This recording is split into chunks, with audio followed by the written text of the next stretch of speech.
Zhang Hao traversed into a world ravaged by apocalyptic calamities, where monstrous beasts roamed the desolate expanse of the Azure Star. At the onset, he awakened an extraordinary talent, acquiring energy at the astonishing rate of 1 point per second, enabling him to unlock and summon various ethereal insects. Among these were the all-consuming devouring insects, the indomitable holy beetles capable of assembling any combination of armor and weaponry, and the spring and autumn cicadas that could suspend time and reverse the flow of existence. As legendary and defiant insects hatched from their nests, Zhang Hao ascended with unparalleled vigor, or the so-called celestial angels and sacred dragons, merely fodder for his burgeoning swarm. Even the primordial deities awakened within the hidden realms recoiled in terror upon witnessing Zhang Hao's insect legion, exclaiming in horror, "Stay away from me. In this realm, I alone shall reign supreme. My swarm is the harbinger of catastrophe." Chapter 1. The Swarm Catastrophe System. 1 insect hatch per second. Have you heard? The school heartthrob, Zhang Hao, has awakened a pathetic Flevel insect taming talent. How laughable. Of course, it's the talk of the entire school. No matter how handsome he is or how well he performs academically, what good is it? With such a worthless talent, his future is doomed. Exactly. He might as well have awakened a practical skill like cooking or sewing. At least he can earn a living. I have actually crossed over. On the bustling school playground, a remarkably handsome youth stood there, bewildered. Through the digestion of memories, he learned that this world was known as Azure Star, a vast wasteland teeming with monstrous beasts. Humans inhabited fortified cities, protected by warriors who had awakened combat-oriented talents. The original owner of this body was an orphan who had reigned as the school heartthrob for 3 consecutive years, excelling in both academics and martial arts. Yet, during the recently concluded awakening ceremony, he had manifested an abysmally weak Flevel insect taming talent, casting a shadow over his future and rendering him the subject of ridicule. Well, this is quite the opening. Orphan parents, a fallen genius author.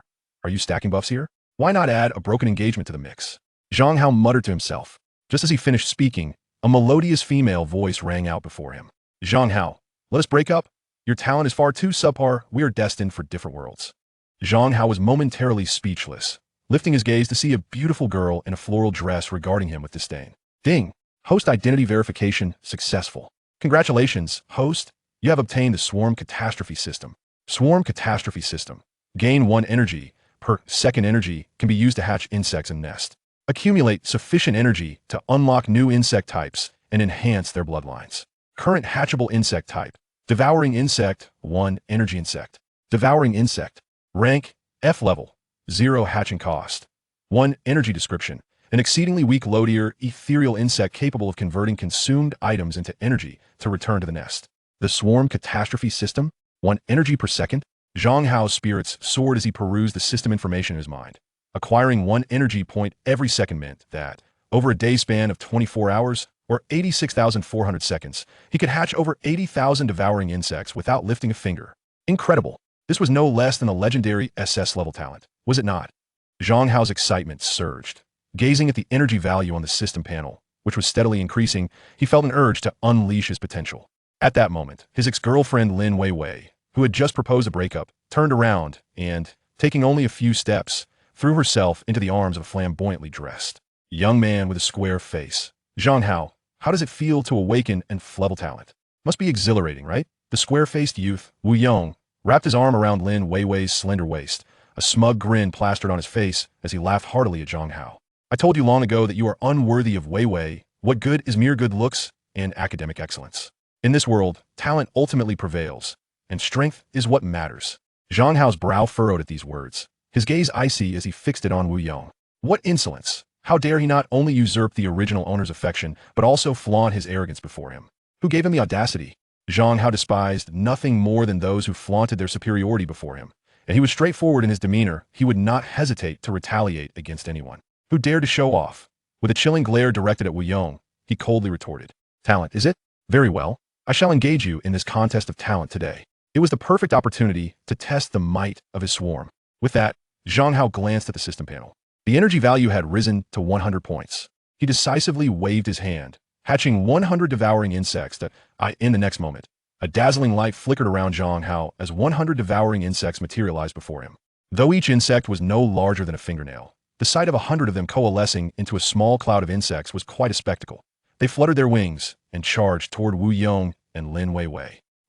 Both Wu Yong and Lin Weiwei were taken aback. not expecting Zhang Hao to launch an attack against them. As they witnessed the swarm of devouring insects approaching, their expressions morphed in terror. Lin Weiwei, in particular, was instinctively afraid of insects, and her face paled in fright as the insects began to swarm her skirt, voraciously gnawing away. In an instant, a significant portion of her long skirt was devoured, exposing her smooth thigh. Much to the astonishment of the onlookers, they chastised Zhang Hao for his audacity, questioning how he could unleash insects upon a girl's attire. Why not nibble a few holes in the top too? Wu Yong, unfazed by the insects, swatted them one by one. But as he crushed one, Zhang Hao continued to hatch 2 or 3 more. The relentless onslaught overwhelmed him. His clothes quickly became tattered and riddled with holes, leaving him in a state of utter disarray. Zhang Hao, you dare offend me with your measly, flevel talent. Just wait. In a few days, when I level up, I will settle this score with you. Wu Yong bellowed furiously. Although both he and Lin Weiwei had awakened decent combat talents, they had yet to practice or hone their skills, rendering them utterly helpless against Zhang Hao's swarm of insect AS. They shouted in frustration and clutched their tattered garments. They fled in embarrassment, eliciting laughter from the gathered students. Fool. In a few days, when I level up, I'll make you regret this. Zhang Hao paid no heed to Wu Yong's threats, dismissing them entirely. Meanwhile, a system prompt resonated in his mind. Oh, an additional 5 points of energy? Zhang Hao raised an eyebrow, nodding in approval. Not bad, not bad. It seemed the devouring insects, despite their frailty, possessed a remarkably useful ability to consume and return energy. If utilized correctly, point 1 can swiftly acquire energy, thereby accelerating the reproductive expansion of the swarm. This indeed constitutes an exceptionally ideal initial insect race. Upon the conclusion of the awakening ceremony on the Azure planet, students effectively graduate from high school. They are bestowed with a brief respite of 7 days to acclimate to the newly awakened innate abilities. Following this week-long interlude, a standardized trial assessment commences. Those who excel in this evaluation will garner the attention of prominent conglomerates, leading to lucrative contracts for further development. Moreover, they may even gain entry into prestigious advanced academies for further study. Conversely, those who perform mediocrely in the trials will be compelled to face the harsh realities of society. After a period of rigorous exploration, the operational mechanism of this swarm disaster system gradually became apparent. As long as the system's energy reserves remain abundant, the nest within oneself can instantaneously incubate any number of soul-eating insects, summoning them forth to engage in battle. Once the soul-eating insects return to their nest, they enter a dormant state, conserving energy while maintaining their vitality. Furthermore, the innate abilities of these soul-eating insects are astonishingly formidable, possessing the remarkable capacity to consume virtually anything. As long as it can be bitten, whatever is ingested can be converted into energy points. That I have heard that the blood and flesh of magical beasts contain an ample supply of energy. It must be exceedingly suitable for nurturing insects. A glimmer of anticipation flickered in Zhang Hao's eyes.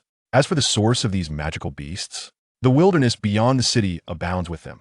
However, the magical beasts roam the wilderness outside the city, posing significant danger. It would be wiser to remain at home for a couple of days, allowing my swarm to multiply significantly before venturing out into the city. Having resolved this in his mind, Zhang Hao retrieved a bottle of chilled cola from the refrigerator and savored a hearty gulp.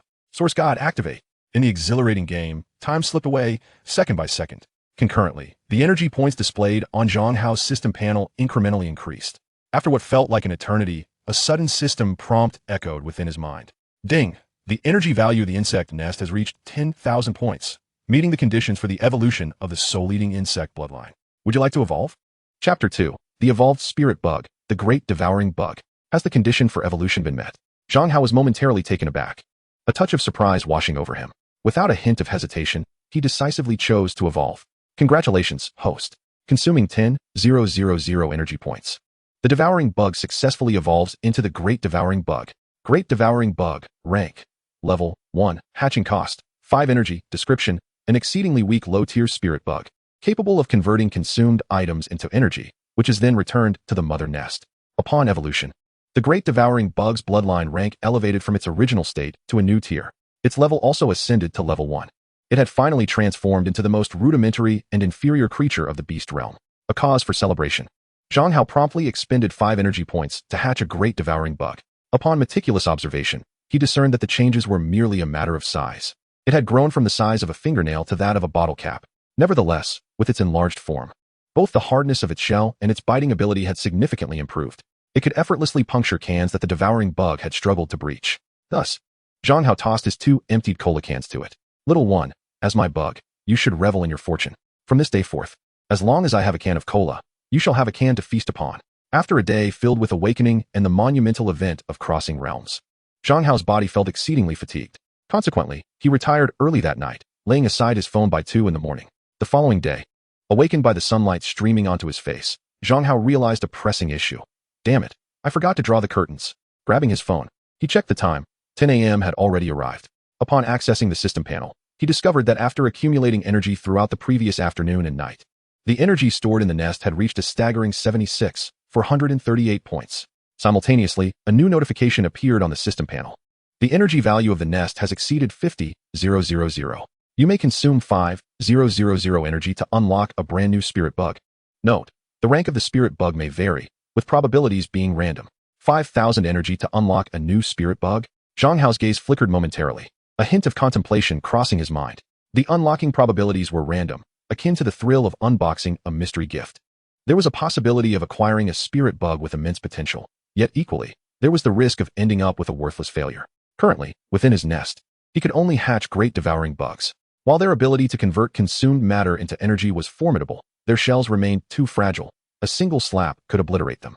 Should they encounter formidable beasts, a single battle could lead to catastrophic losses for his swarm, rendering their efforts futile. At present, he urgently required a combat-oriented spirit bug capable of engaging in real battles, only with an enhancement in combat power, ensuring his own safety.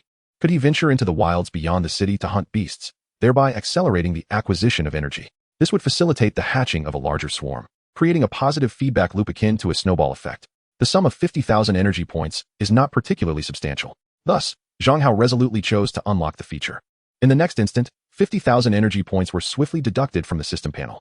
Before Zhang Hao's eyes, a mysterious, perfectly round insect egg materialized on the system panel, emanating a faint luminescence. Suddenly, the egg shattered, transforming into a jet-black, hard-shelled beetle. Congratulations, host. You have consumed 50,000 energy points and successfully unlocked the tier spirit insect. Iron Beetle. Iron Beetle. Tier. Level 1. Hatching cost. 20 energy points. Description. A low-tier beetle, as hard as iron, possesses minimal individual combat power. However, when gathered in swarms, they can merge to form weapons, armor, shields, and more, bestowing the user with formidable combat capabilities. The prospect of a tiered beetle capable of freely combining to form weapons and armor stirred something within Zhang Hao. Eagerly, he expended 20 energy points to hatch an iron beetle. Holding it in his palm, he scrutinized it closely. The beetle was a deep black, its size comparable to that of an unevolved soul-eating worm. Its overall shape was rhomboid, with edges that were extraordinarily sharp, glinting with a subtle metallic sheen, resembling a hardened, sharp-edged piece of diamond-like iron. Alone, it appeared unremarkable. It was time to test its combination capabilities. Zhang Hao, manipulating the system, hatched 100 iron beetles in one go. He then commanded them with his mind, gathering them upon the surface of his fist. The 100 iron beetles manifested out of thin air, swiftly crawling up Zhang Hao's hand. In perfect synchrony, they merged together, producing a series of crisp metallic clinks. In the blink of an eye, they coalesced into a jagged, cold black iron gauntlet that refracted a chilling metallic light. Even upon close inspection, it would be exceedingly difficult for anyone to discern that this gauntlet was composed of 100 insects. It resembled a masterful creation, meticulously crafted by a renowned artisan. Furthermore, this gauntlet offered more than mere defensive capabilities. It contained the spiritual energy of 100 iron beetles, pulsating within, providing Zhang Hao with a notable increase in strength. Zhang Hao clenched his fist a few times, feeling an eager anticipation. His gaze swept across the kitchen, landing on the wooden dining table. He approached and delivered a light punch. Crack!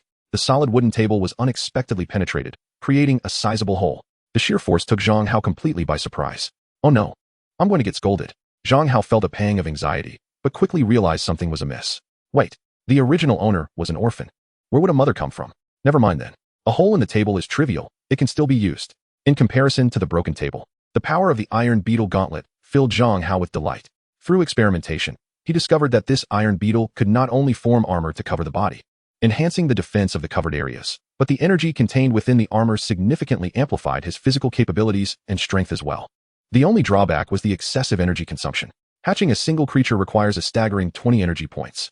To forge a suit of armor that envelopes the entire body, one would need at least 10,000 armored beetles, amounting to a total of 20,000 energy points.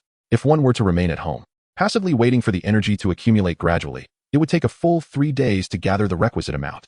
However, Zhang Hao, possessing ample time, was in no rush.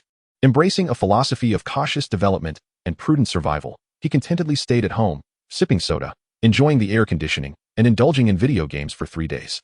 It was only on the morning of the 4th day, after finishing breakfast, that he finally shouldered his pack, grasped several alloy blades purchased online, and resolved to venture beyond the barrier to test his combat prowess. Chapter 3. The Unicorn Black Panther, a single punch to obliterate. The barrier city where Zhang Hao resided was named Lanling, a moderately sized Tier 3 city with a population of approximately 300,000, all nestled within the protective confines of towering walls. Under normal circumstances, the city had 4 main gates, east, west, south, and north, leading to the outside world. Zhang Hao took a bus to the nearest eastern gate square. Raising his gaze, he beheld the majestic and imposing city gate. Upon exiting through the gate, he was met with a wilderness teeming with ferocious beasts, fraught with endless challenges and dangers. Gripping his alloy blade tightly, anticipation surged within his eyes as he strode towards the city gate. However, after taking just a few steps, he heard a voice from the side. Zhang Hao, are you also heading outside for training? He paused and turned towards the sound, spotting a group of 7 or 8 young individuals. The one who had spoken was a fair-skinned girl with short hair, yet Zhang Hao did not recognize her. Raising an eyebrow, he inquired, "Who are you?" "I am Wang Wenjia from Class 3, she replied, a hint of embarrassment coloring her cheeks. "I've delivered breakfast to you several times." "Oh, so it's you." Zhang Hao nodded, a flicker of realization crossing his face. In truth, he had not remembered her, as there were simply too many girls who had brought him breakfast. "Did you call for me for something?" Upon hearing that Zhang Hao remembered her, Wang Wenjia felt a wave of happiness wash over her. She quickly responded, "I noticed you walking alone towards the city exit, and I wanted to remind you that it's quite dangerous outside. Indeed, for newly awakened individuals. The wilderness beyond the city brimmed with peril. A moment's carelessness could lead to grave consequences." At that moment, a kindly young man approached, his face adorned with a warm smile. Picking up on Wang Wenjia's remarks, he addressed Zhang Hao. "You seem unfamiliar. You must also be a newly awakened individual. It is best to have a season guide when venturing out for the first time. Our Haixin training team is one of the top professional teams in Lanling. With instructors boasting 2.5 years of experience leading the way, we ensure safety for every participant." "Is it free of charge?" Zhang Hao interjected, cutting him off before he could finish. The young man's expression faltered for a moment before he replied with a smile. "Our Haixin training team offers paid services. But I don't require it." Zhang Hao firmly waved his hand, interrupting him once more. The name Haixin training team sounded inherently untrustworthy. "Should you wish to exploit my resources, perhaps in your next life. Very well, I wish you all the best, dear classmate, and a safe return." The young man sighed with a hint of regret as he patted Zhang Hao's shoulder, his face adorned with a smile of well-wishing. Yet, beneath the surface of his eyes lurked a barely perceptible chill of malice. "Young lad, I did not leave you without an escape. Since you choose to tread this path, do not blame us for the consequences."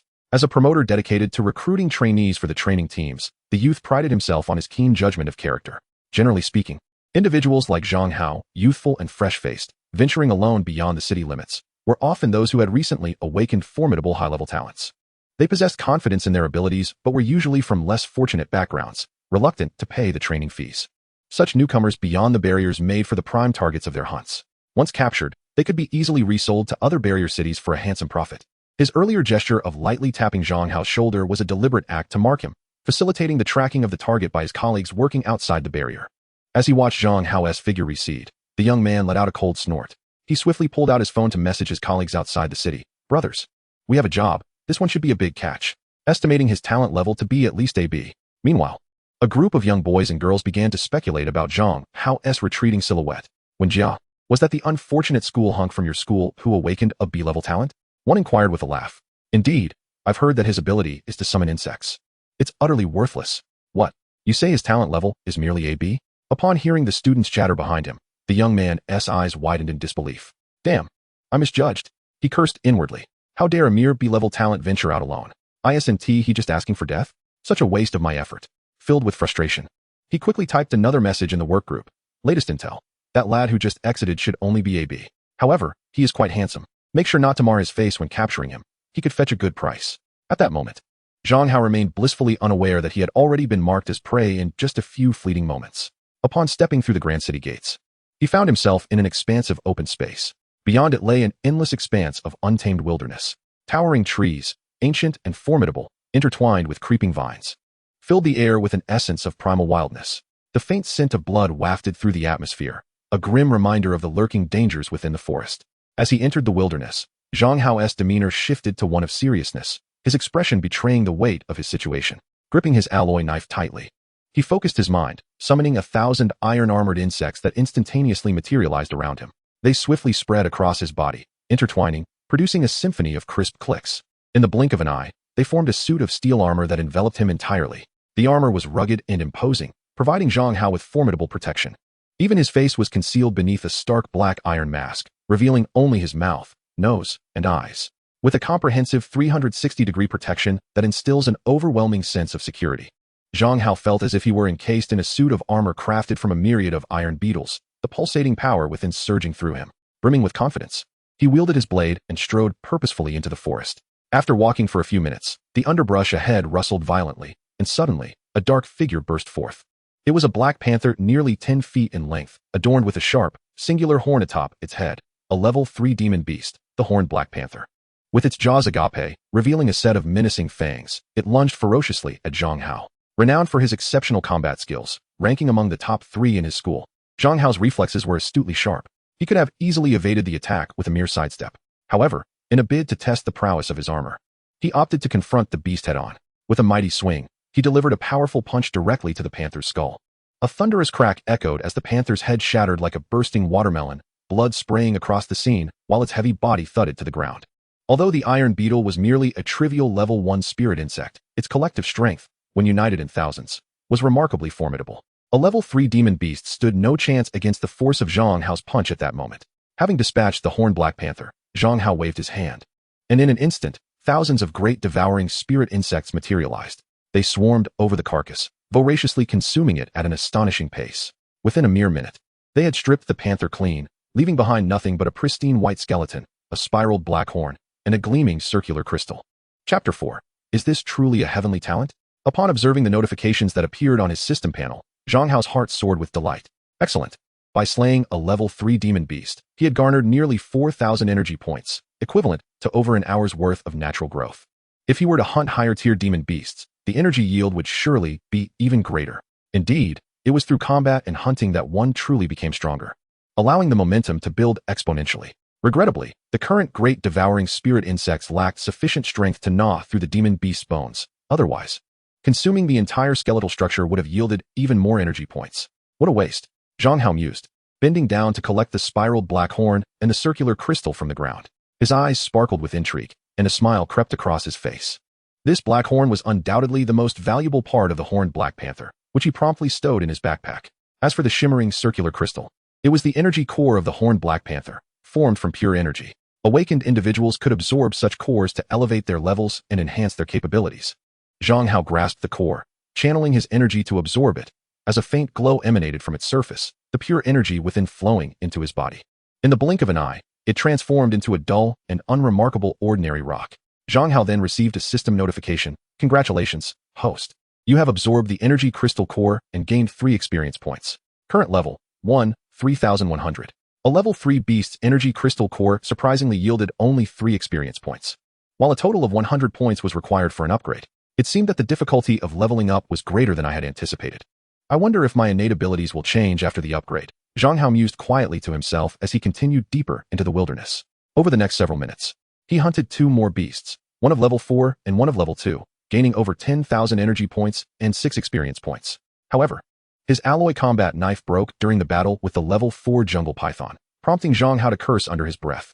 The quality of this online purchase was truly subpar and utterly unreliable. Fortunately, the energy harvested from the 3 beasts was sufficient for him to hatch 500 armored beetles, which he then forged into an alloy short sword, resolving his weapon dilemma. As he crossed a small stream, 2 furtive figures emerged from the dense forest behind him.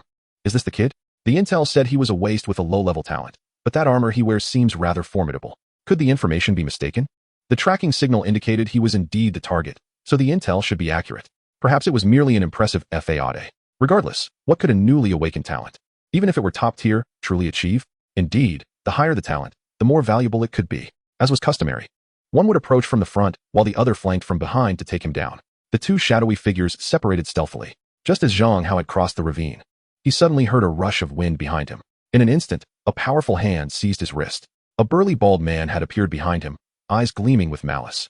A mocking expression on his face as he remarked, "You're quick on the uptake, aren't you?" But too bad. Before the bald man could finish his sentence, Zhang Hao's free hand swung up suddenly, his arm's armor rapidly melting and flowing into his palm. In the blink of an eye, it coalesced into a razor-sharp black dagger. With a swift arc, he aimed it directly at the bald man's throat. The bald man was taken aback, never expecting Zhang Hao to possess such a skill.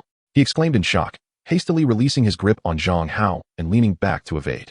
In his hasty retreat, while he narrowly avoided the lethal strike, the sharp dagger still grazed his neck, leaving a line of crimson blood. The chilling sensation of the blade passing through his skin sent a shiver down his spine, making him acutely aware of the terrifying proximity to death. The next moment, before the bald man could regain his composure, a cold glint flashed in Zhang Hao's eyes as he decisively advanced forward. With a hand encased in hardened armor, he seized the large man by the throat, lifting him high into the air. In the face of the man's terror-stricken gaze, he tightened his grip.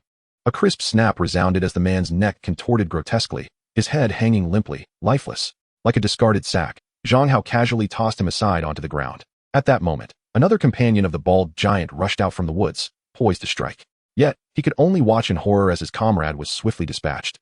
His pupils dilated in shock, a wave of disbelief washing over him, and he felt an overwhelming urge to curse. Was this truly a level of innate talent? Surely, even the legendary abilities could not compare. As Zhang Hao's gaze fell upon him, he felt a chill race down his spine. Without a second thought, he turned to flee, his right hand sweeping backward to unleash a net woven from twisting vines aimed at Zhang Hao. His awakened power was the level talent of distorting vines, primarily focused on control rather than lethality. It served well as support for the bald man, but facing Zhang Hao alone was beyond his courage. Watching his enemy retreat, a glint of cold determination flashed in Zhang Hao's eyes. He had long heard that outside the barriers, the most formidable foes were not the powerful beasts, but rather the treacherous humans. To his astonishment, he encountered this truth on his very first day. Zhang Hao adhered to a singular principle against his foes, to root out threats entirely, leaving no room for hesitation. With a decisive swing of his sword, he severed the approaching vine net. Just as he intended to pursue, two more vines emerged from the ground, binding his ankles tightly. Observing the figure growing increasingly distant, Zhang Hao furrowed his brow and snorted coldly. Extending his left hand forward, the armor encasing his arm surged toward his palm, transforming into a formidable black iron bow. With force, he drew back the bowstring, the flowing armor morphing into an arrow. With a swift whoosh, it shot forth, piercing the heart of the fleeing enemy, who fell to the ground. The archery lessons at school had not been in vain. Zhang Hao advanced to deliver 2 additional strikes, creating a gaping wound in the man's skull before feeling assured. With a wave of his hand, he summoned a swarm of voracious spirit insects to dispose of the 2 corpses. He then retrieved their backpacks, examining the contents. The 2 enemies had amassed a considerable trove of valuable items: energy crystal cores, a map of the wilderness, swift potions, an assortment of beast materials, and a vial containing a small blue pill. Was this pill intended for beasts? Chapter 5. A new secret realm has emerged. How can one remain stagnant? Gazing at the blue pill in his hand, Zhang Hao felt an overwhelming astonishment. However, he soon discovered the efficacy description inscribed on the vial. The blue pill was named the Ginseng Treasure Pill, crafted from the essence of a rare ginseng, specifically designed to replenish physical strength after intense battles or strenuous training. What should one do when the body is exhausted? Consume the precious ginseng pills. With prolonged use, they can significantly improve one's physical condition and remedy various deficiency symptoms. However, their cost is quite steep, with each pill priced at 500 coins, making them a rather luxurious resource in the wilderness. Contemplating the small vial of pills in his hand, Zhang Hao pondered, could these ginseng pills, intended for human consumption, be fed to insects? With a flash of light in his palm, he summoned several large devouring spirit worms and then poured out a single ginseng pill from the vial. Upon receiving Zhang Hao's command, the devouring spirit worms immediately pounced on the ginseng pill, voraciously consuming it. Indeed, the essence of the ginseng pill lies in its ability to replenish the stamina of awakeners, brimming with immense energy. It was the perfect sustenance for the devouring worms. At 500 coins per pill, each provided a return of 500 energy points, translating to a mere coin for a point of energy. Excellent. This opened up a new avenue for acquiring energy points, hastening the expansion of his insect swarm. Zhang Hao felt a surge of joy in his heart. He poured out 7 or 8 more ginseng pills to feed the devouring worms, keeping 3 for himself as reserves. In total, he received over 20,000 energy points in return. Clearly, the strength levels of the 2 awakeners were quite substantial, likely around levels 7 or 8. However, their talent was not particularly high, resulting in a relatively weaker overall strength. Coupled with their underestimation of Zhang Hao's innate abilities due to their arrogance, they fell prey to his calculated counterattack. With the influx of over 20,000 energy points, Zhang Hao wasted no time. He proceeded to hatch another 1,000 iron beetles to enhance his battle armor, transforming what was merely a thin layer of black iron plating covering his entire body into a more robust defense. This not only increased his defensive capabilities, but also bestowed upon Zhang Hao greater strength and speed. In his mind, Zhang Hao calculated the power boost from these over 10,000 level 1 iron beetles. It should be sufficient for him to contend with most awakeners below level 10, especially those with inferior talent levels. Lastly, Zhang Hao picked up a dozen energy crystal cores he had rummaged from the 2 awakeners' backpacks. Holding them in his hand, he absorbed the energy contained within each core. The experience points on the system panel began to rise rapidly, soon reaching 100 points. Congratulations, host. Your level has risen to 2, and the system functions have been upgraded, allowing you to acquire 2 energy points per second. Indeed, after leveling up, the system's functions had been enhanced. Gaining 2 energy points per second would accelerate the hatching of his insect swarm. A wave of delight washed over Zhang Hao, a gleam of joy sparkling in his eyes. At that moment, a thunderous roar suddenly echoed from the distant sky, reminiscent of a bolt from the blue, reverberating throughout the entire forest. Zhang Hao's heart jolted as he turned towards the source of the sound. A look of astonishment crossing his face. Had a new secret realm descended? Since the global cataclysm, various secret realms had frequently appeared on Canglan Star. Many scholars speculate that these mysterious realms may very well be fragments of shattered worlds, inexplicably intertwined with the primary space of the Azure Star. Consequently, their appearances are entirely random, and their durations remain uncertain. The circumstances within are astonishingly diverse and peculiar. Some realms are desolate urban landscapes ravaged by hordes of zombies, while others teem with ferocious and relentless beasts. Additionally, there exist ruins of cultivation sects filled with various opportunities for fortune and discovery. Remarkably, some foreign powerhouses have even uncovered alien spacecraft brimming with advanced technology within a few of these realms. In summary, these mysterious realms are fraught with peril, yet simultaneously abound with astonishing opportunities. Each time a new realm emerges, countless awakened individuals are driven to madness, eager to embark on explorations. With the advent of a new realm, how could one possibly remain idle? One must first survey the situation. Zhang Hao gazed toward the direction of the realm, a flicker of anticipation flashing in his eyes as he decisively turned and sprinted away. After racing through the complex terrain of the jungle for several minutes, he finally arrived at the entrance to the realm. Before him, the void had split apart, revealing an unfathomably deep purple fissure. Within the rift, ripples danced, and 10 luminous white stars floated, emanating an aura of profound mystery. At this moment, a considerable number of awakened individuals had already gathered near the entrance. Some, with resolute expressions, leaped directly into the fissure, while others displayed signs of inner turmoil, their gazes fixed on the entrance, betraying their hesitation.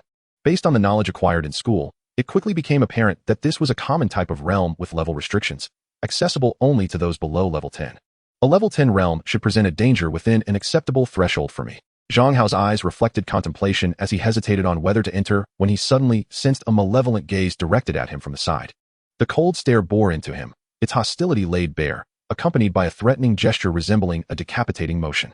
Beneath his mask, Zhang Hao's brow furrowed tightly.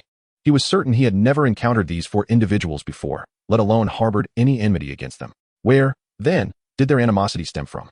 Could it be that these 4 were associates of the 2 he had just slain? A glimmer of realization flickered in Zhang Hao's eyes as he considered this possibility. However, he had assumed no one had witnessed his confrontation with those 2. How, then, did they come to know? Unless, that is, the 2 had not crossed paths with him by mere chance, but had indeed targeted him deliberately. Thus, upon their demise, their comrades immediately recognized him as the perpetrator. Yet when had these individuals set their sights on him? The image of the sunny young man who had playfully patted his shoulder before leaving the city suddenly crystallized in his mind. The Black Exine Training Group. A shadow of unease crossed Zhang Hao's face, and a cold glimmer flashed in his eyes as he cast a steely glance at the 4 individuals. The prowess of these 4 individuals remains uncertain for now, yet it is evident that they are no less formidable than the previous 2. With a premeditated strategy, they have banded together to launch an assault. Should I engage recklessly, my chances of survival would be exceedingly slim. This secret realm, capped at a level 10 entry, presents an opportunity to exploit. Zhang Hao's mind raced as he quickly resolved his course of action. He extended his finger, pointing at each of the 4, coldly declaring, "You fools, come in if you dare." With that, he forcefully stamped the ground, propelling himself skyward and into the spatial rift. Chapter 6. The Pursuit in the Secret Realm, Blood Battle in the Wind Wolf Valley. In an instant, upon entering the spatial rift, Zhang Hao felt the world spin around him, a dazzling array of sights overwhelming his senses. The next moment, he emerged into an entirely new realm. As he gazed across this secret domain, he beheld a vast expanse of undulating hills, lush vegetation, and abundant spiritual energy. Deep within the secret realm, several colossal islands, shrouded in radiant mist, floated serenely in the air. These must be the core of the realm. However, at this moment, Zhang Hao had little time to observe closely. Upon landing, he swiftly chose a direction and took off running with great speed. Mere seconds later, the spatial rift in the sky rippled once again. The four awakened beings, harboring animosity towards Zhang Hao, had followed him in. Damn, this little brat can run pretty fast.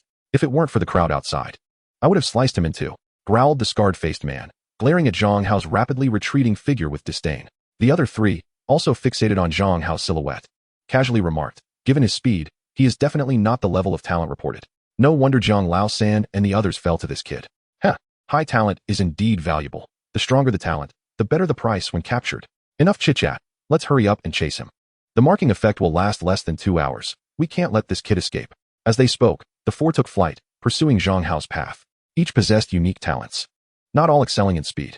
To ensure they secured Zhang Hao without repeating the failures of their two comrades, they needed to act in unison. This meant accommodating the slowest among them. Utilizing the marking effect on Zhang Hao, they trailed him at a steady pace. Confident that the confines of the secret realm were limited, and he could not run indefinitely for 2 hours. They would inevitably catch up. Zhang Hao, aware of this, sprinted with vigor after landing, quickly creating distance between himself and his pursuers. As he ran, he unexpectedly dashed into a valley, where dozens of fearsome demon wolves, each over 2 meters in length, with an overall azure hue and a tuft of white fur sprouting from their foreheads, opened their blood-red eyes and glared at him menacingly. Damn, I've stumbled into a den of beasts. Zhang Hao cursed inwardly, instantly recognizing them as the common yet formidable wind demon wolves, averaging levels between 68. Mastering various wind-based demon techniques, they were indeed quite troublesome. Before Zhang Hao could react, the nearest few demon wolves at the valley's entrance howled at the sky. 3 sharp blades of wind, as tangible as blue steel, tore through the air, emitting a piercing shriek as they hurtled toward him. Zhang Hao swiftly raised his left arm. Thousands of armored insects instantly reconfigured to form a sturdy shield, positioning itself before him. Clang, clang, clang. The 3 wind blades struck the shield, delivering a heavy impact that left Zhang Hao's arm tingling. The shield bore 3 deep gashes, and dozens of armored insects perished on the spot. Seeking death, Zhang Hao's gaze turned frigid, and he resolutely decided to retaliate against this pack of wind wolves. With a forceful stomp, he propelled himself forward like an arrow, instantly closing the distance to one of the wolves. He raised his sword high and struck down fiercely, decapitating the beast. The remaining wolves, enraged, roared and charged at Zhang Hao to besiege him. A flurry of razor-sharp magical wind blades, accompanied by claws and fangs, descended upon him like a tempest. Yet Zhang Hao, fortified by his complete suit of armor, braved these assaults head-on. Drawing upon the tens of thousands of energy points accumulated in his system, he replenished the fallen armored insects, ensuring the integrity of his armor remained intact. Simultaneously, he conjured a sword in each hand, slashing with precision, dispatching each approaching ethereal wind wolf. The fierce battle raged for several minutes. Within the valley, the howls of the wind wolves grew fainter, gradually dwindling until they were utterly silenced. The scene in the valley resembled a hellish inferno, with shattered bodies of the wind wolves strewn about and crimson blood pooling on the ground. Zhang Hao, his armor in tatters and drenched in blood, stood amidst the chaos, gasping for breath. Even the swords clasped tightly in his hands bore nicks, appearing perilously close to being rendered useless. At that moment, a resounding applause echoed from the valley's entrance. A man and a woman, walking side by side, entered the valley. Meanwhile, 2 more agile figures appeared on the slopes flanking the valley, encircling Zhang Hao. The 4 of them regarded the shattered bodies of the demon wolves at Zhang Hao's feet, their expressions laden with gravity. The man in black, seemingly the leader of the quartet, fixed his luminous gaze upon Zhang Hao, his eyes brimming with barely concealed greed. To possess such combat prowess mere days after awakening. My dear classmate, your talent is indeed remarkable. The Black Exine training group? Zhang Hao raised an eyebrow beneath his helmet, voicing his curiosity. It seems you are quite astute. The man in black grinned, eyeing Zhang Hao like prey. Since you are so clever, you must understand that resistance is futile. Surrender willingly. Rest assured, you are quite valuable. We have no intention of killing you, and will treat you well. In his perspective, Zhang Hao had merely awakened a few days prior. Even if he possessed a high-level talent, how formidable could he truly be? Furthermore, he had just endured a fierce battle, rendering his armor tattered and battered. Clearly, he was at the end of his tether. Faced with the assault of the 4 of them, he had no chance whatsoever. To entertain your father? With such a motley crew, you hardly stood a chance. Once Zhang Hao extracted the answers he sought, he ceased his pretense. With a sweeping gesture of his hand, over 10,000 voracious spirit insects surged forth, instantly cloaking half the sky. Chapter 7. This punch, can you withstand the power of 20,000 insects?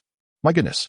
Upon witnessing Zhang Hao summon a vast swarm of insects with a mere wave of his hand, the expressions of the 4 encircling him shifted dramatically, revealing an unmistakable terror in their eyes. What was happening? Wasn't this lad's talent supposedly tied to that remarkably powerful and peculiar armor? How could he summon a horde of insects as well?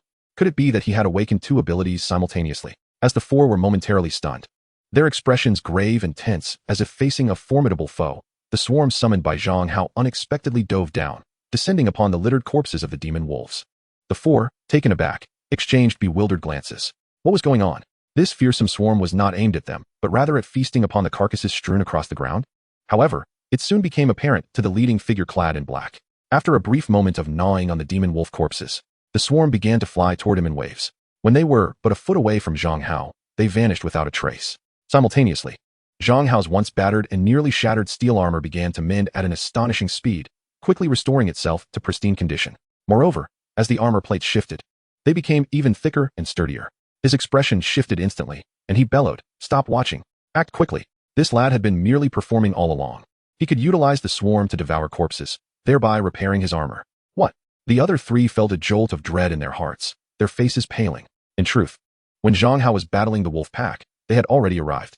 Their intention had been to allow the wolves to deplete Zhang Hao's strength first, then emerge to reap the rewards. They never anticipated that Zhang Hao possessed such a god-defying ability. Now, instead of exhausting his strength, he had amassed a bounty of resources before the battle even began. Their calculations had shattered to pieces, ensnaring themselves in their own trap, no longer daring to hesitate. The four unleashed their utmost strength, charging toward Zhang Hao with lethal intent. Only now did they realize it was too late. Zhang Hao let out a cold snort. He decisively transformed all that energy into armored insects. As the multitude of spirit insects hatched, his armor grew increasingly robust, and the surging energy within him intensified, bestowing Zhang Hao with a formidable augmentation of strength. However, the enhancement brought about by the armor's energy could not compensate for the exhaustion of his physical strength. The recent battle with the pack of wolves had drained him significantly, nearly pushing him to the brink of collapse. Fortunately, Zhang Hao possessed the miraculous Sambao pill. Energized, he prepared for the imminent confrontation. The four adversaries coordinated their efforts seamlessly, with the first to launch an attack being an enemy who had awakened a light-based talent. With a forceful gesture of his right hand, he directed his energy towards Zhang Hao, causing ethereal chains of pure energy to emerge around him, tightening and ensnaring him within their grasp. The lead figure, cloaked in black, underwent a dramatic transformation as he sprinted towards Xinqing. His entire form became enveloped in fine black scales, and his fingers morphed into claw-like appendages, grotesquely resembling that of a lizard man. His eyes, sharp as blades, radiated an intense and terrifying murderous intent. In an instant, he lunged at Zhang Hao, his claws poised to strike at his chest. With a thunderous roar, Zhang Hao summoned his strength, effortlessly breaking free from the chains. He retaliated with a powerful punch aimed squarely at the chest of the black-clad man. The sound of impact echoed as the man's claws struck Zhang Hao's thick armor, piercing through its defenses and leaving 5 deep gashes from which blood oozed. Yet, this was merely a fraction of what he had anticipated. Rather than shattering Zhang Hao's armor and inflicting severe damage, the black-clad man's attack fell short. In stark contrast, Zhang Hao's punch landed heavily on the man's chest, eliciting a muffled grunt as the black scales and ribs beneath were shattered. Blood erupted from his mouth, and his clothing tore apart as his body was propelled backward like a cannonball. Can you withstand the strength of 20,000 insects with such feeble prowess? What do you possess to challenge me, brother? The black-clad man, in disbelief, could not fathom how he, a level 9 awakened being of formidable strength, could be felled by a newcomer who had only awakened 3 days prior. His 3 companions were equally stunned, their eyes nearly bulging from their sockets. They understood better than anyone the resilience of the black scales that had enveloped their comrade's body. Yet, inexplicably, those seemingly indestructible scales had failed to withstand Zhang Hao's might. How could such power emanate from someone so newly awakened? In an instant, the trio was engulfed in shock, grappling with existential doubts. Nonetheless, the dire situation demanded their utmost resolve. Retreat was not an option. With fierce determination, they unleashed their full strength. The light-based awakened being bellowed, raising his hand skyward. Instantly, divine light converged in the heavens, coalescing into an array of razor-sharp energy arrows that rained down upon Zhang Hao like a torrential storm. Yet, he had vastly underestimated Zhang Hao's speed. With a heavy stomp of his right foot, the ground beneath him shattered into fragments. Harnessing the tremendous recoil, he surged forth like a cannonball, deftly evading a barrage of luminous arrows while closing the distance to his opponent in an instant. With a swift motion, he struck down, severing the head in one fell swoop. The scarred-faced man, who had earlier gestured a beheading at Zhang Hao outside the secret realm, let out a furious roar. With both hands, he conjured 2 rugged and hefty battle axes from thin air. As he swung them, a fierce wind surged around him. Suddenly, he lunged towards Zhang Hao, raising his axes to deliver a lethal blow. Zhang Hao, resolute, raised his left arm, commanding the iron beetles with his mind. They swiftly formed a protective shield, absorbing the brunt of the scarred man's dual-axe descent. Then, with a powerful sweep of his blade, he cleaved the man in half, a torrent of crimson gushing forth. At that moment, The last remaining woman appeared behind Zhang Hao, clutching a sharp dagger in her right hand, with a luminous green glimmer. She aimed for the nape of his neck and, gathering all her strength, thrust downward with ferocity. In a critical instant, Zhang Hao extended his left hand, placing it at the back of his neck. The swarm of insects writhed, forming an additional thick layer of iron armor atop his original defenses. The impact of the woman's decisive strike landed on this iron shell. Although she managed to penetrate 2 inches deep, it failed to breach the defense entirely. A chill ran through her heart, and her expression shifted drastically. She instinctively pushed off Zhang Hao's back, attempting to retreat and escape. The once tumultuous valley fell into a profound silence, save for the sounds of the spirit-eating insects consuming their prey. Zhang Hao's energy reading reached an unprecedented 18,000. Simultaneously, a notification appeared. Ding. The energy value of the insect nest has reached 100,000 points, meeting the evolution condition for the great spirit-eating insect. Would you like to evolve? Chapter 8. Evolution again, iron-eating insect. Had the evolution conditions been met once more? The previous evolution of the spirit-eating insect consumed 10,000 energy points. This time, it required 100,000. Was each subsequent bloodline evolution necessitating tenfold the energy of its predecessor? A contemplative expression emerged in Zhang Hao's eyes as he murmured to himself. Without hesitation, he decisively confirmed the evolution. In the next moment, a prominent notification appeared on the system panel. Congratulations, host. Consumed 100,000 energy points.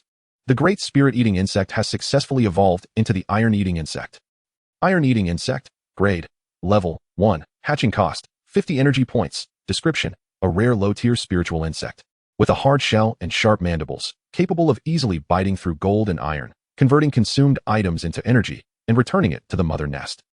Its entire shell had transformed to resemble that of the iron beetle, dark, resilient, and gleaming with a cold metallic luster. Notably, its pair of serrated mandibles shimmered with a ghostly light, perpetually opening and closing. It was clear at a glance that this creature was formidable. Although it shared the same first-level quality as the iron beetle, the energy required to hatch a single iron-eating insect was 25 times that of an iron beetle. Reflecting the exceptional nature of this spiritual insect, Zhang Hao expended a staggering 50,000 energy points in one breath, hatching 1,000 iron-eating worms. He then summoned them, commanding them to gnaw on the scattered bones of the beastly corpses strewn across the ground. True to their name, the iron-eating worms effortlessly devoured the bones, which even the formidable Great Spirit worm struggled to gnaw.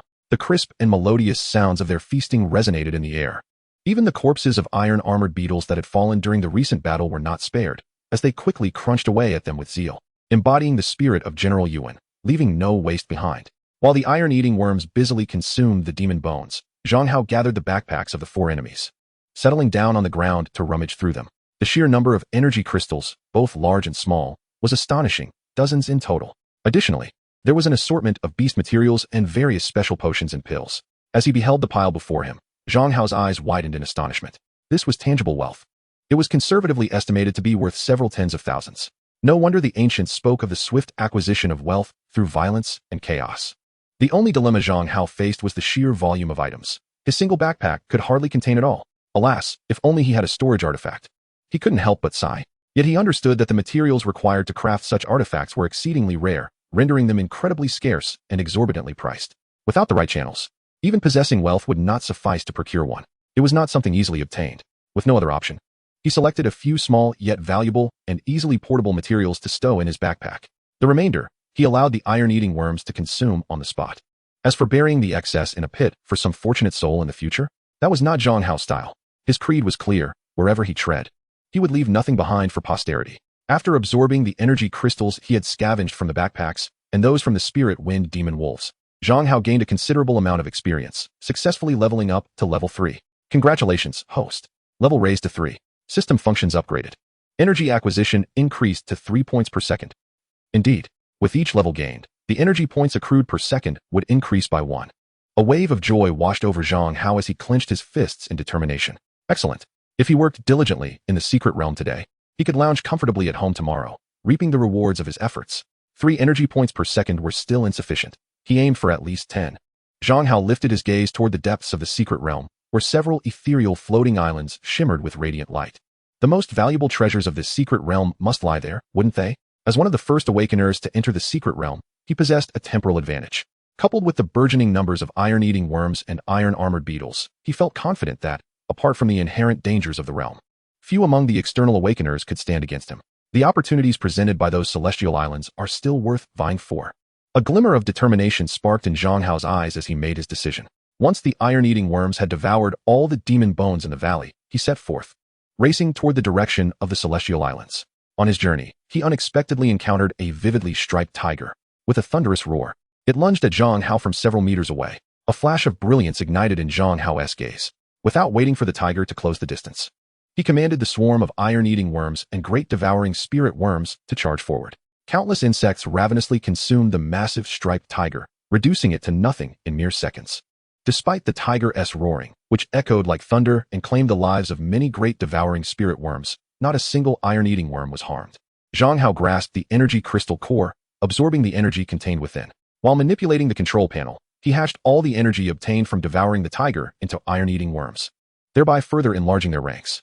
If the original great devouring spirit worms had shells too fragile, merely serving as auxiliary spirits for cleaning the battlefield, the evolved iron-eating worms, with their formidable defenses akin to tempered iron and sharp mandibles capable of piercing steel, were undeniably the epitome of perfect combat weapons, surpassing even the armored beetles Zhang Hao possessed. As Zhang Hao continued his journey, he unleashed the mixed swarm of iron-eating worms and great devouring spirit worms upon every demon beast he encountered, regardless of their ferocity. Within mere seconds, they were reduced to mere bone fragments. The energy harvested from these battles was entirely transformed into new iron-eating worms, increasing the swarm size and elevating the proportion of iron-eating worms to over half. After racing for several minutes, Zhang Hao found himself increasingly closer to the floating celestial islands. With only a few kilometers remaining, suddenly, a robust purple vine ensnared his ankle, exerting tremendous force that toppled him and dragged him rapidly toward a hillside 100 meters away. Startled, Zhang Hao attempted to struggle, but soon additional vines ensnared his limbs and body, binding him tightly. Struck down and unable to muster strength, he swiftly commanded the swarm of iron-eating worms to attack, and they gnawed through the thick vines, ultimately freeing him. In those fleeting seconds, he had been dragged a considerable distance, now standing atop a hill. Gazing forward into the valley, he beheld an extraordinarily bizarre and massive plant. Its roots sprawled throughout the valley, adorned with enormous, vibrant orange flowers. Thick purple vines spread outward in all directions. After consuming a demon beast, the flowers would immediately close their petals, trapping the creature within, regardless of how fiercely it struggled to escape. Chapter 9. The Overlord Demon Vine? Merely fodder for the swarm. The Overlord Demon Vine. Gazing into the valley ahead, Zhang Hao's pupils constricted, revealing a flicker of trepidation in his eyes as he beheld the grotesquely magnificent plant before him. This demonic vine was an exceedingly rare class of plant-based demonic beast, feasting upon the flesh and blood of both humans and various other demonic creatures, wielding terrifying power. Historically, there had been a legendary vine that had reached level 83, annihilating millions within a level 6 barrier city overnight, instilling fear into the hearts of many. Its level hovered between 13 and 15. Yet, even as a mere sapling, its might was undeniably formidable, especially in this realm where the level limit was set at 10. It was undoubtedly a formidable foe. For an ordinary awakener encountering it, death was the most likely outcome. However, as Zhang Hao surveyed the massive vine in the valley, his eyes glimmered with excitement. A plant-based demonic beast, the Iron Eater worm, was its natural nemesis. It was practically a gift delivered to his doorstep. At that moment, the vine remained oblivious to the impending peril. After a few of its tendrils had been severed by the Iron Eater worm, it swiftly dispatched more tendrils, twisting and thrashing, generating gusts of wind as they rushed towards Zhang Hao, unwilling to release this prey that had come so near. Let us see who the true hunter is. Zhang Hao scoffed, gesturing grandly as he commanded his swarm of insects to advance. Over 10,000 Iron Eater worms, mingled with the formidable Soul Eater worms, filled the air with a buzzing cacophony, resembling a dark cloud that obscured the sky. In an instant, they enveloped the advancing tendrils, alighting upon them and voraciously devouring them. Before the tendrils could even reach Zhang Hao, they were completely consumed. The swarm then surged forward, attacking more tendrils, crunching and devouring with fervor. The tyrannical vine was instantly enraged, sensing an unprecedented life or death crisis. All its tendrils erupted into a furious frenzy, undulating violently within the valley. It frantically struck at the swarm of Iron Eater worms, attempting to exterminate the insects that were gnawing at its very essence. The vine's struggles did yield some effect. Many of the fragile Soul Eater worms were obliterated by the vine's powerful lashes, while even the seemingly indestructible Iron Eater worms, when clinging to the tendrils, were flung against the hard rocky ground, resulting in shattered shells and instant death. Nevertheless, Zhang Hao's swarm of Iron Eater worms received a continuous influx of reinforcements, acquiring vast amounts of energy by consuming the vine's body. They swiftly hatched new larvae to join the fray, maintaining their numbers consistently. Meanwhile, the quantity of tendrils from the tyrannical vine diminished under the relentless onslaught of the swarm. its resistance growing increasingly feeble. Eventually, all the tendrils were devoured, leaving it utterly devoid of any means to resist, akin to a struggling woman who has exhausted all her strength, resigned to fate. The gluttonous swarm of iron-eater worms surged forward, taking a full 10 minutes to consume the entire demonic vine down to its last remnants. The colossal scale of this demonic vine is evident, brimming with an abundance of energy. It has directly enabled Zhang Hao's swarm of insects to swell to an astonishing number of 17,000, all comprised of iron-eating worms. Only a few hundred remain, perched at a distance on a circular, egg-like object. Despite gnawing at it for an extended period, they have made no progress. Zhang Hao could not suppress a soft gasp of curiosity and approached. With a wave of his hand, he dispersed the swarm, revealing the true nature of the egg-shaped object.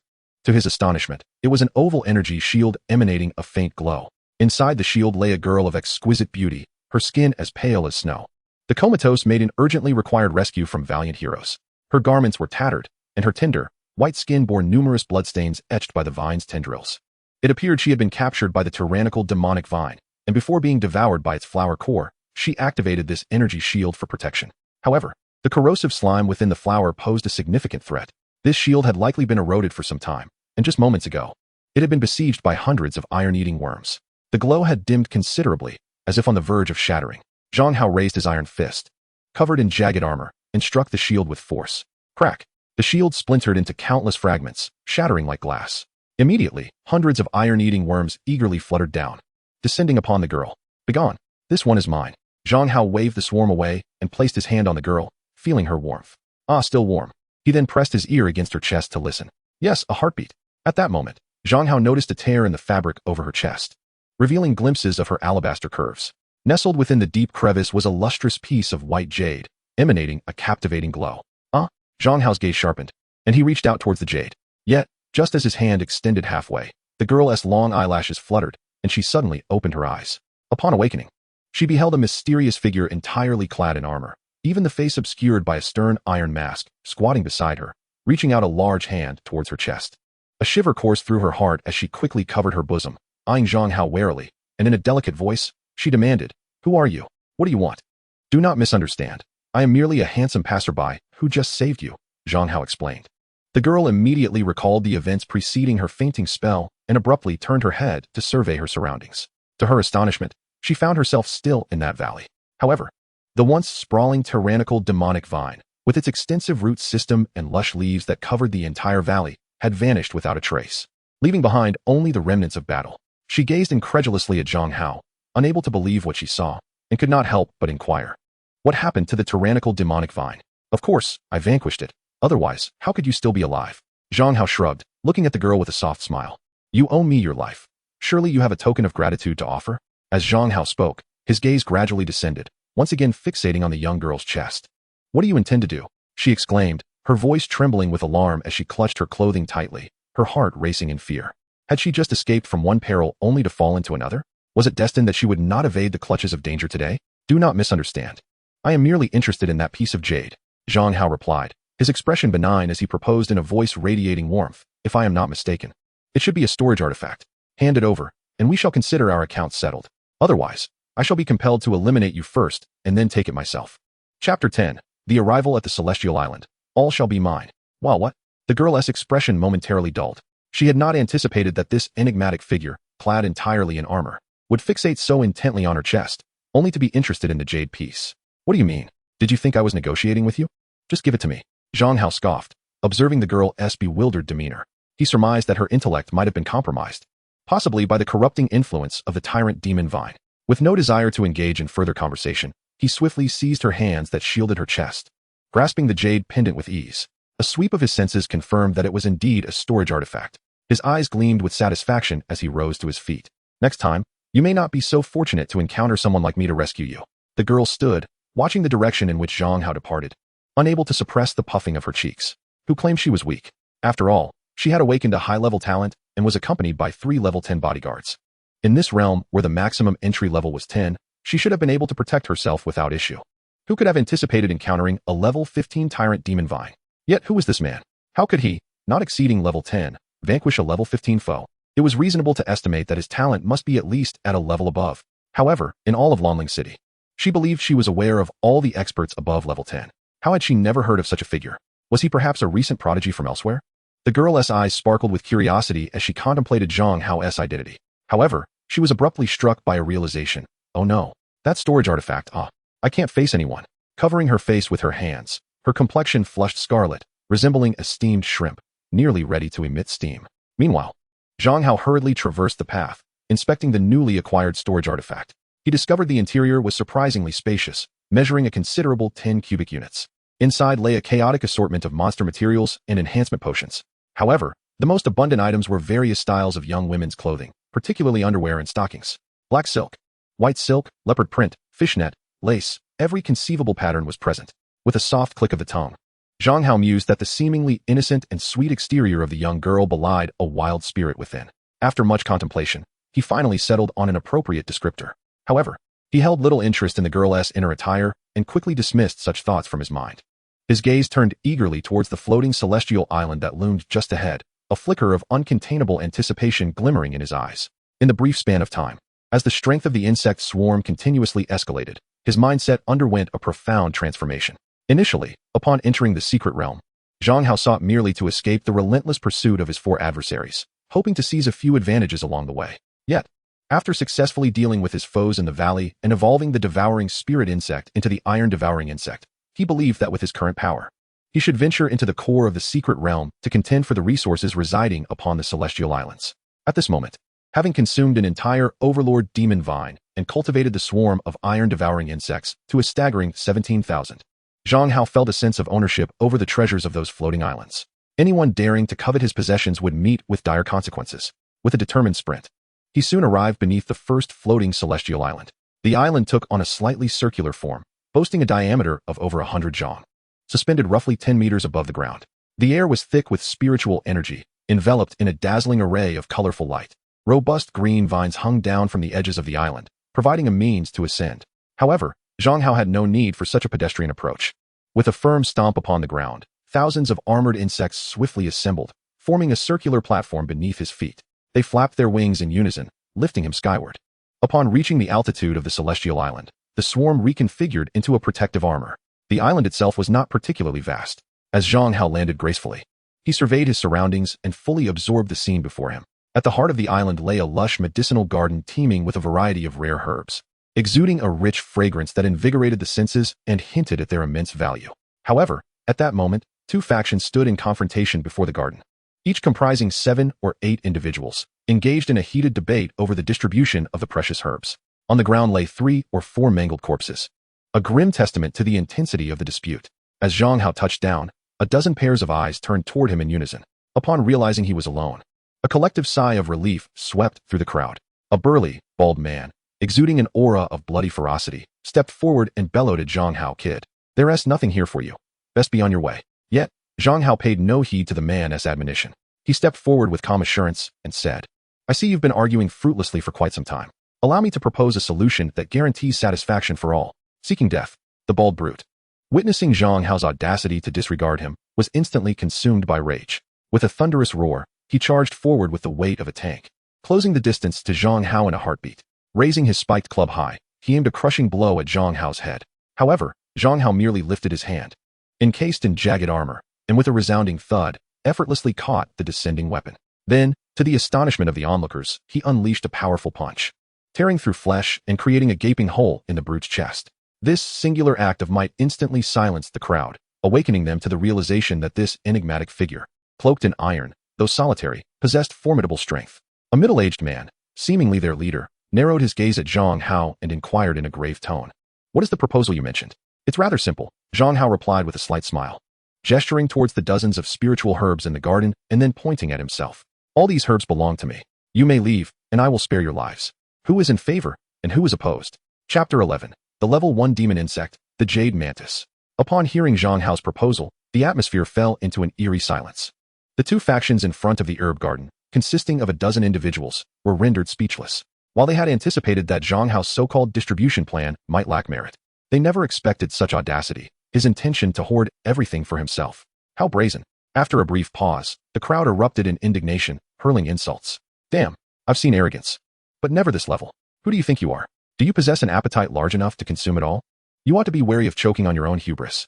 Unperturbed by the torrent of vitriol, Zhang Hao's gaze turned icy as he surveyed the crowd, asking in a low voice, "So it appears you all have no desire to keep your lives?" The chilling implication of his words sent a shiver through the onlookers, who felt an invisible pressure weighing upon them. The image of Zhang Hao's earlier display of strength, when he obliterated the bald brute, resurfaced in their minds, casting a pall over their expressions. Yet, some among them remained undaunted, brandishing their weapons and exclaiming, "What is there to fear? This brat may be strong, but he is but one man. Can we not handle him together? Indeed, let us all rush him. He cannot possibly slay us all." As a few instigators rallied the group, fierce determination began to glimmer in their eyes. Zhang Hao, having extended them an opportunity for mercy, felt no obligation to be courteous any longer. With his right hand raised to the heavens, a swarm of iron-eating insects surged forth, a dark mass that nearly obscured half the sky, sweeping towards the dozen or so individuals before him. What in the world? The sight of the overwhelming swarm summoned by Zhang Hao sent shockwaves of terror through the crowd, leaving them paralyzed with dread. Fear, difficult to suppress, glimmered in their eyes. Yet, it was too late for regrets. In the next moment, the figures of the crowd were engulfed by an endless tide of insects, their screams piercing the air. Among them were awakened individuals who had harnessed fire abilities, unleashing fierce flames in a desperate attempt to incinerate the swarm and protect themselves. Had they faced the previous breed of devouring spirit insects, the flames would have surely wreaked havoc upon them. However, the evolved iron-eating insects, with their hardened exoskeletons, exhibited a degree of resistance to fire. They soared through the inferno, descending upon the awakened ones and voraciously devouring them. A few individuals, possessing significant strength, managed to conjure shields around themselves or envelop their bodies in scales or rock, temporarily warding off the onslaught of insects. With bloodshot eyes, they charged towards Zhang Hao, acutely aware that the situation had devolved into a life-or-death struggle. If they did not eliminate him, they would all perish. Regrettably for them, Zhang Hao's prowess was not solely reliant on the swarm of iron-eating insects. The formidable armor forged from 20,000 armored insects endowed him with unparalleled combat capabilities. His left arm morphed into a shield while his right hand grasped a longsword, balancing offense and defense with grace. The ease with which he fought stemmed not only from his strength, which positioned him among the elite of awakened beings below level 10, but also from the palpable weakness of his adversaries. Upon his arrival on the island, he had discreetly assessed their capabilities. Averaging around 30 years of age, not a single one was youthful. Their advanced years paired with levels beneath 10 indicated they were a mere assembly of feeble individuals. Thus, he felt emboldened to confront them all at once. Unsurprisingly, within mere minutes, over a dozen awakened beings were swallowed by the surging tide of insects. Without a glance back, Zhang Hao collected them into his storage artifact. He swiftly approached the medicinal garden, casting a discerning gaze. Not a single specimen was familiar to him. Despite the apparent value of these spiritual herbs, the challenge of extracting them from the realm posed a conundrum. After a brief contemplation, he commanded dozens of iron-eating insects to feast upon one of the spiritual herbs. Astonishingly, one herb possessed an energy value of 17,000. What need had he to sell anything? He could simply resolve it on the spot. Zhang Hao, elated, waved his hand to summon the swarm to devour the herb. As he lowered his gaze, he noticed the lush trees and wild grasses flourishing around the garden and throughout the entire celestial island, their leaves vibrant and shimmering, seemingly imbued with spirit. These were no ordinary plants. They could not be squandered. Consume. Devour. Clear them all. Under Zhang Hao's command, the iron-eating insects, having finished with the spiritual herbs, began to scour the island for flowers, grasses, and trees. Consequently, within just a few minutes, the once verdant and enchanting floating island transformed into a barren wasteland. Zhang Hao's energy value on the panel surged to an astonishing 583 million, a figure almost beyond imagination. His heart raced with excitement as he hurriedly led his swarm towards the second floating island. Upon landing, he was met with the sight of two shattered corpses lying on the ground, instantly heightening his alertness. Before he could fully assess the situation on the island, a figure appeared before him with blinding speed, almost like an afterimage. With a sudden flourish, it raised a sharp blade and struck down upon him. Startled, Zhang Hao instinctively lifted his left arm, raising his shield above his head. The clash of metal rang sharply in the air as his shield, constructed from thousands of iron beetles and a full inch thick, was cleaved in two. Heart pounding, Zhang Hao quickly leaped back to create some distance. Raising his gaze, he focused intently on the assailant. It was a colossal mantis, standing over 2 meters tall, its shell a translucent emerald green akin to jade. Its dual blades gleamed ominously with a chilling light. At that moment, a notification echoed in Zhang Hao's mind. Congratulations, host. Wild insect-type beast, the jade mantis, detected. You can expend 300,000 energy points to capture it. Upon capture, the nest will unlock the jade mantis, allowing you to hatch it using energy points. Chapter 12. Where the swarm passes, not a blade of grass grows. The prospect of capturing a wild insect-type beast was indeed enticing. Zhang Hao's heart soared at the system notification. This jade mantis was a high-level insect beast, and its formidable appearance suggested it was not to be trifled with. Its earlier strike had effortlessly severed his shield, and with its shell shimmering like jade, he wondered if the iron-eating beetles could even manage to gnaw at it. Even if Zhang Hao could handle it, it would likely require considerable effort. The ability to capture it directly would be nothing short of perfect.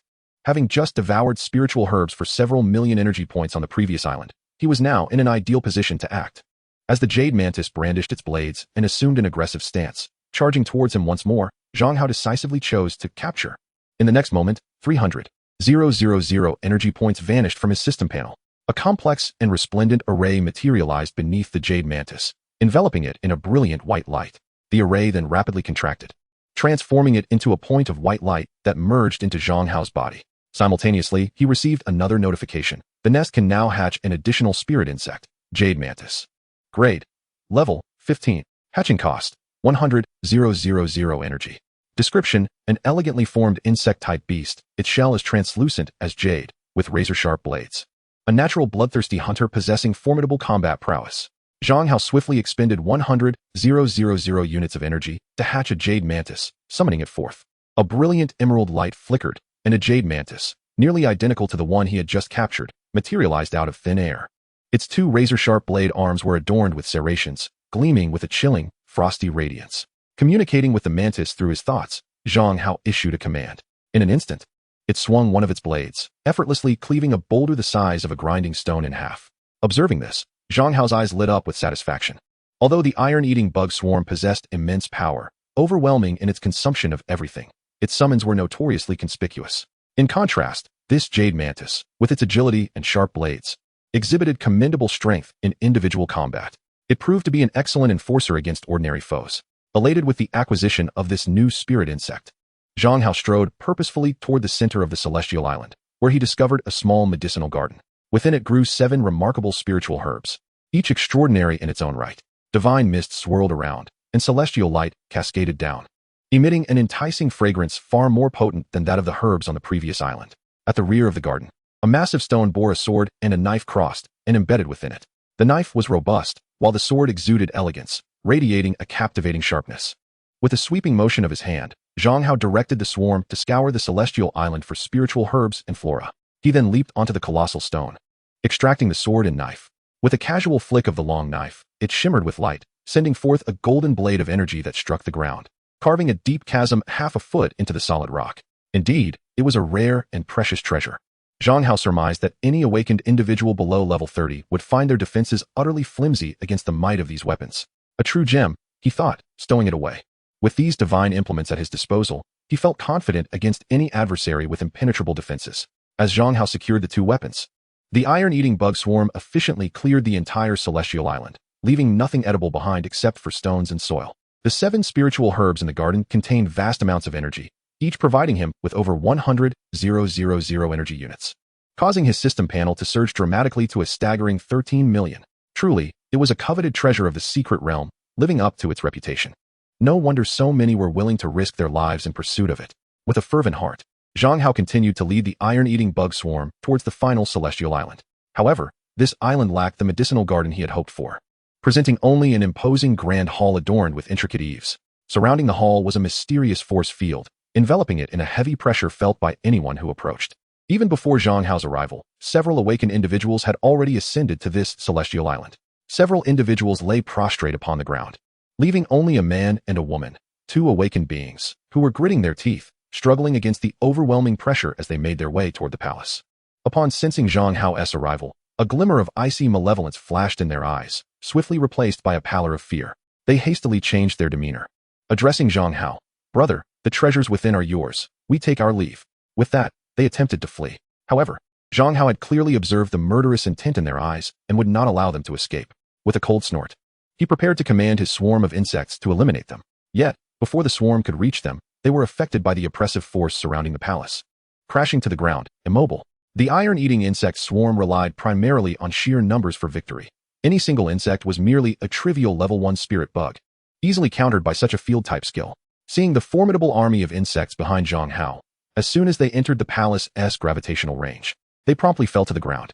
The terror in the eyes of the 2 awakened beings evaporated, replaced by mockery. "Kid, are you here to amuse us? Scram."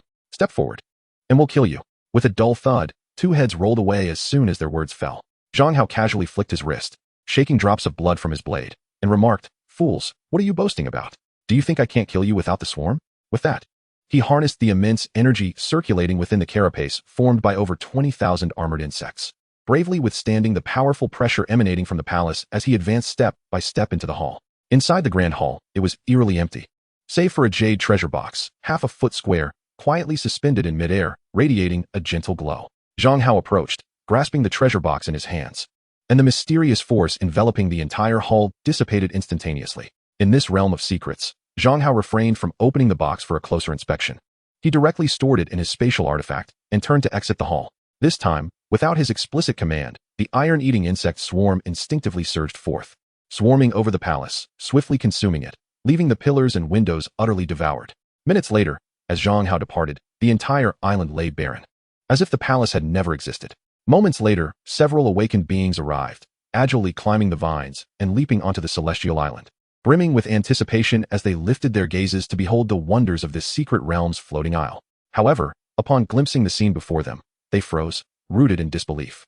Chapter 13. The Treasure Within the Box, the Profound Celestial Transformation Technique. What on earth? What is this situation? Why is there nothing on the island? It is perplexing. From a distance, I distinctly observed the celestial island enveloped in divine mist, lush with verdant flora. Yet now, it has been reduced to mere stones and yellow sands. Could it be that our method of arrival was misguided? Nonsense. Clearly, someone has outpaced us and absconded with the treasures. By all that is sacred, which scoundrel would act so callously? To steal the treasures is one thing, but to leave not a single blade of grass behind? This is an egregious act of thorough plunder, leaving nothing for us. It is utterly outrageous. As more awakeners flocked from various corners of the secret realm, they beheld the three celestial islands, stripped bare by Zhang Hao, now desolate and devoid of any trace of greenery. Bewilderment washed over their faces, followed swiftly by an overwhelming sense of disbelief. Over the years of exploring the secret realms, they had witnessed meticulous scavenging before, but nothing as ruthless as this.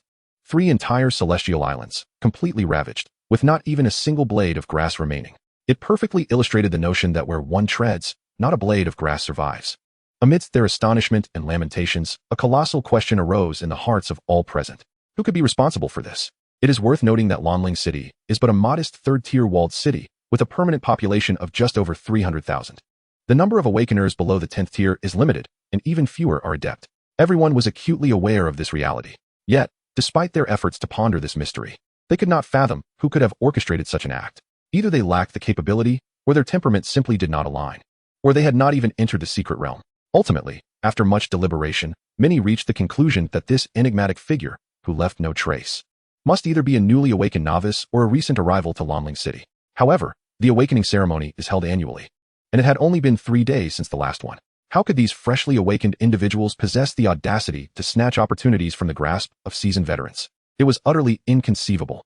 Even an extraordinarily gifted genius with awakening-level talent would find it impossible. In that moment, speculation ran rampant, with everyone's gaze turning toward those newcomers who had recently arrived in Lanling City.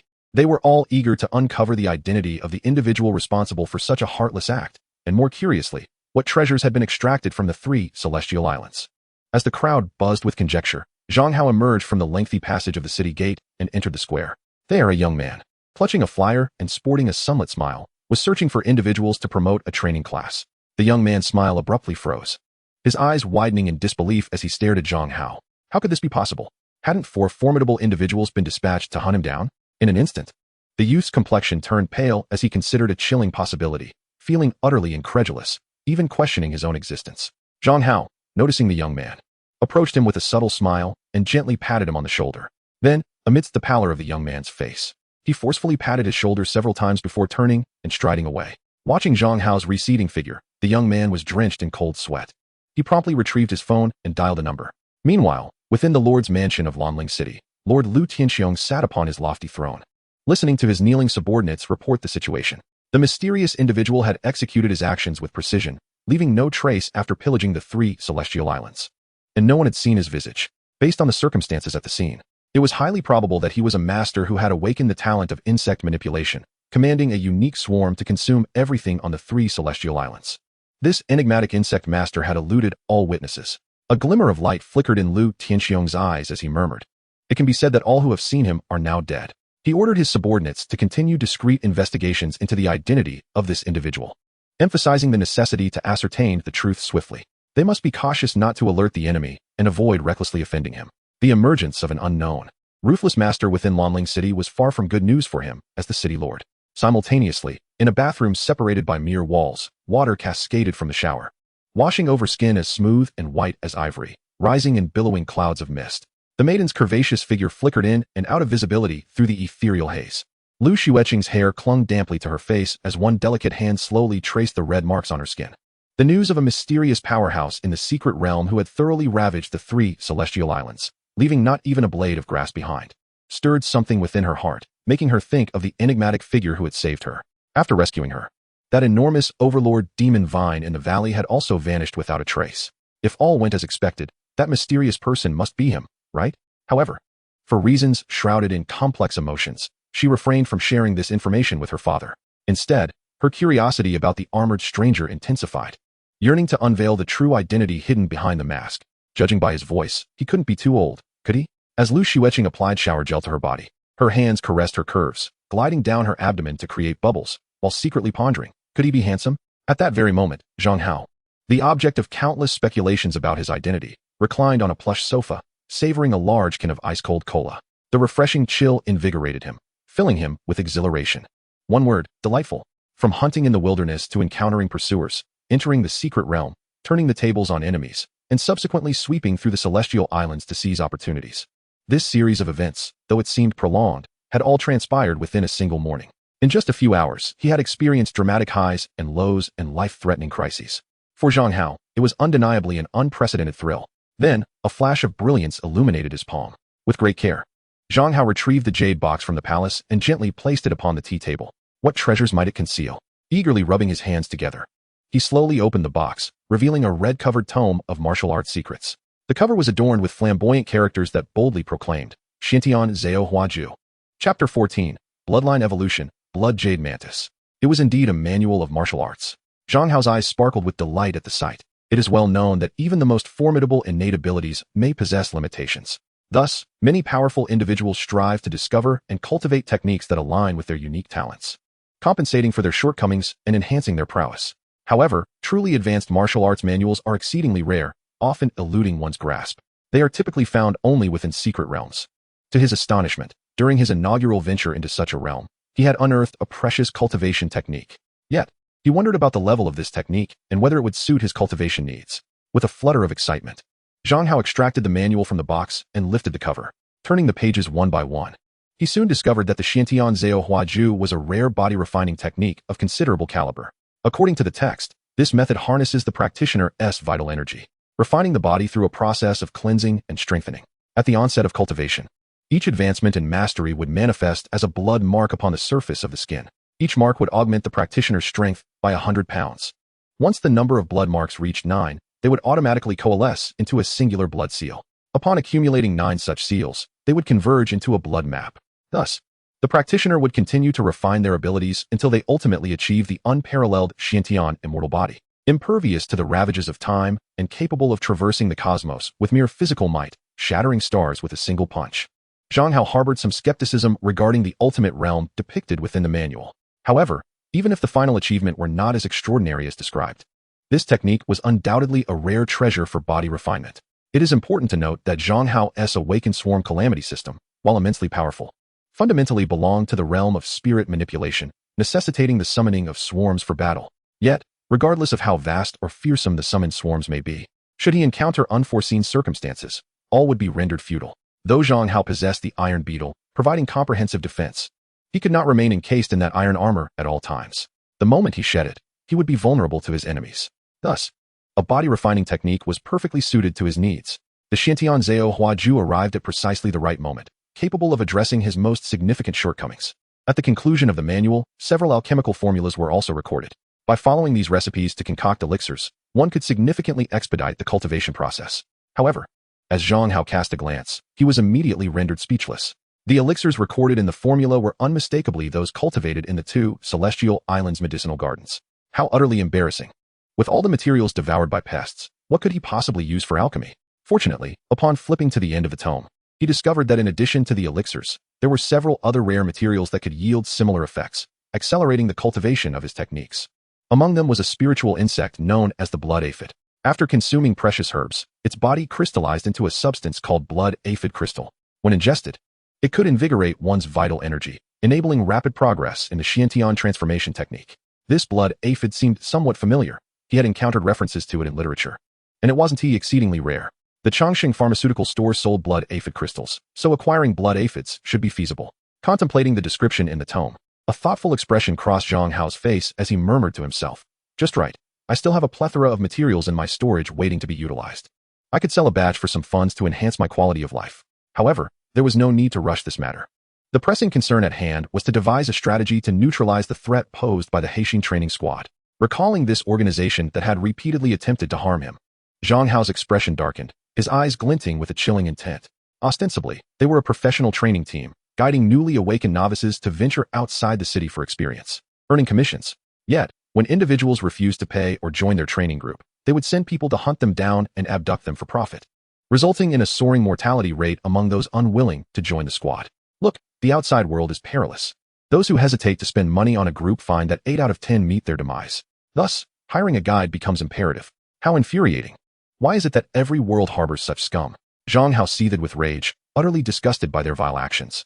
Especially since these ruffians dared to extend their wicked hands toward him, sending 2 waves of assailants to pursue him. Zhang Hao could no longer tolerate this. Now, the situation between him and the Haixing training squad had escalated into a life-and-death struggle. If he did not eradicate them completely, he would find himself with a persistent thorn in his throat, unable to sleep soundly. Lanling City was merely a small third-tier fortress, with the highest-ranking lord barely surpassing level 30. The elite of the Haixing training squad were at most of similar caliber, perhaps even below level 30. Zhang Hao murmured, quietly estimating their strength. Then he directed his gaze toward his system panel, fixating on the impressive energy value of 1,370,000. If he utilized these energy points wisely, eliminating the Haixing training squad should not pose an insurmountable challenge. Zhang Hao's gaze flickered slightly as he examined the types of spiritual insects he could currently recruit from the system panel. Soul Devouring Insect, Great Soul Devouring Insect, Iron Devouring Insect, Armored Beetle, Jade Mantis. Above all, regardless of the adversary he faced, safety must always come first. Against foes below level 10, the defensive capabilities of the Armored Beetle would suffice. However, when facing enemies above level 20, or even potentially level 30, mere preparation would be woefully inadequate. Zhang Hao first expended 1 million energy points to evolve the Iron Beetle. Congratulations, the host has consumed 1 million energy points, and the Iron Beetle has successfully evolved into the Copper Beetle. Copper Beetle. Tier. Level 3. Hatching cost, 200 energy. Description, an exceedingly hard low-tier beetle, individually. It possesses minimal combat power, yet in swarms, they can amalgamate to form armor, weapons, shields, and more, bestowing formidable combat prowess upon their wielder. Post-evolution. The Copper Beetle was noticeably smaller than its predecessor, the Iron Beetle. Yet, its shell was considerably tougher, adorned with intricate, mysterious natural patterns that shimmered with a chilling bronze luster. Its level had risen from the original 1 to 3. The hatching cost had increased tenfold compared to the Iron Beetle, signifying a remarkable enhancement in attributes. With the armor constituted of copper beetles, defensive concerns seemed adequately addressed. As for offense, after a moment of contemplation, Zhang Hao turned his gaze towards the Jade Mantis. A flicker of determination crossed his eyes as he decisively pressed the Evolve button. In an instant, the system's prompt chimed crisply. Congratulations. The host has consumed 1 million energy points, and the Jade Mantis has successfully evolved into the Blood Jade Mantis. Chapter 15. The Enchanting Beauty of Chongqing Pharmaceuticals. Blood Jade Mantis. Tier. Level 30. Hatching cost, 2 million energy. Description, an elegant insectoid beast with a translucent shell akin to jade, within which blood marrow flows. Its 2 arm blades are extraordinarily sharp, making it a born bloodthirsty predator with terrifying combat capabilities. Upon glimpsing the data of the Blood Jade Mantis, Zhang Hao felt an immediate wave of reassurance wash over him. This advanced level 30 beast had been specifically covered in the school's beast identification course. Its attacks were ferocious, and its speed was unmatched. The shell was incredibly resilient, and its arm blades could cleave through anything, complemented by its ability to fly. Among beasts of the same level, it stood as a fearsome apex predator. If encountered in the wild, it would be akin to a butcher to ordinary awakened individuals, making escape exceedingly difficult. The sole drawback was the exorbitant energy consumption. Hatching one required a staggering 2 million energy points. Even if Zhang Hao drained his entire energy reserve, he could hatch a maximum of 5. Otherwise, summoning 30 to 50 at once would be a feat even the mightiest in Lanying City, the city Lord Lu Tianxiong would likely avoid.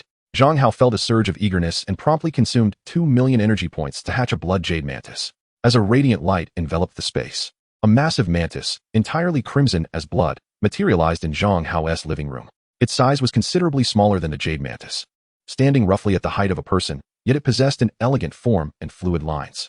The creature, clad in a translucent carapace resembling jade, showcased an intricate network of veins, as if vibrant crimson marrow coursed within. Particularly striking were the elongated, blood-tinged arms adorned with sharp, serrated barbs, a stunning amalgamation of elegance and savagery. Zhang Hao circled the blood jade mantis, scrutinizing it closely before allowing it to retreat into the shadows behind the refrigerator. With such a formidable and loyal creature safeguarding him from the darkness, he felt an overwhelming sense of security. Next, Zhang Hao glanced at the iron-eating insect. However, after a moment of contemplation, he opted against an upgrade. The previous encounter in the secret realm, where the swarm of iron-eating insects was suppressed by the surrounding force field of the palace, left a profound impression on him.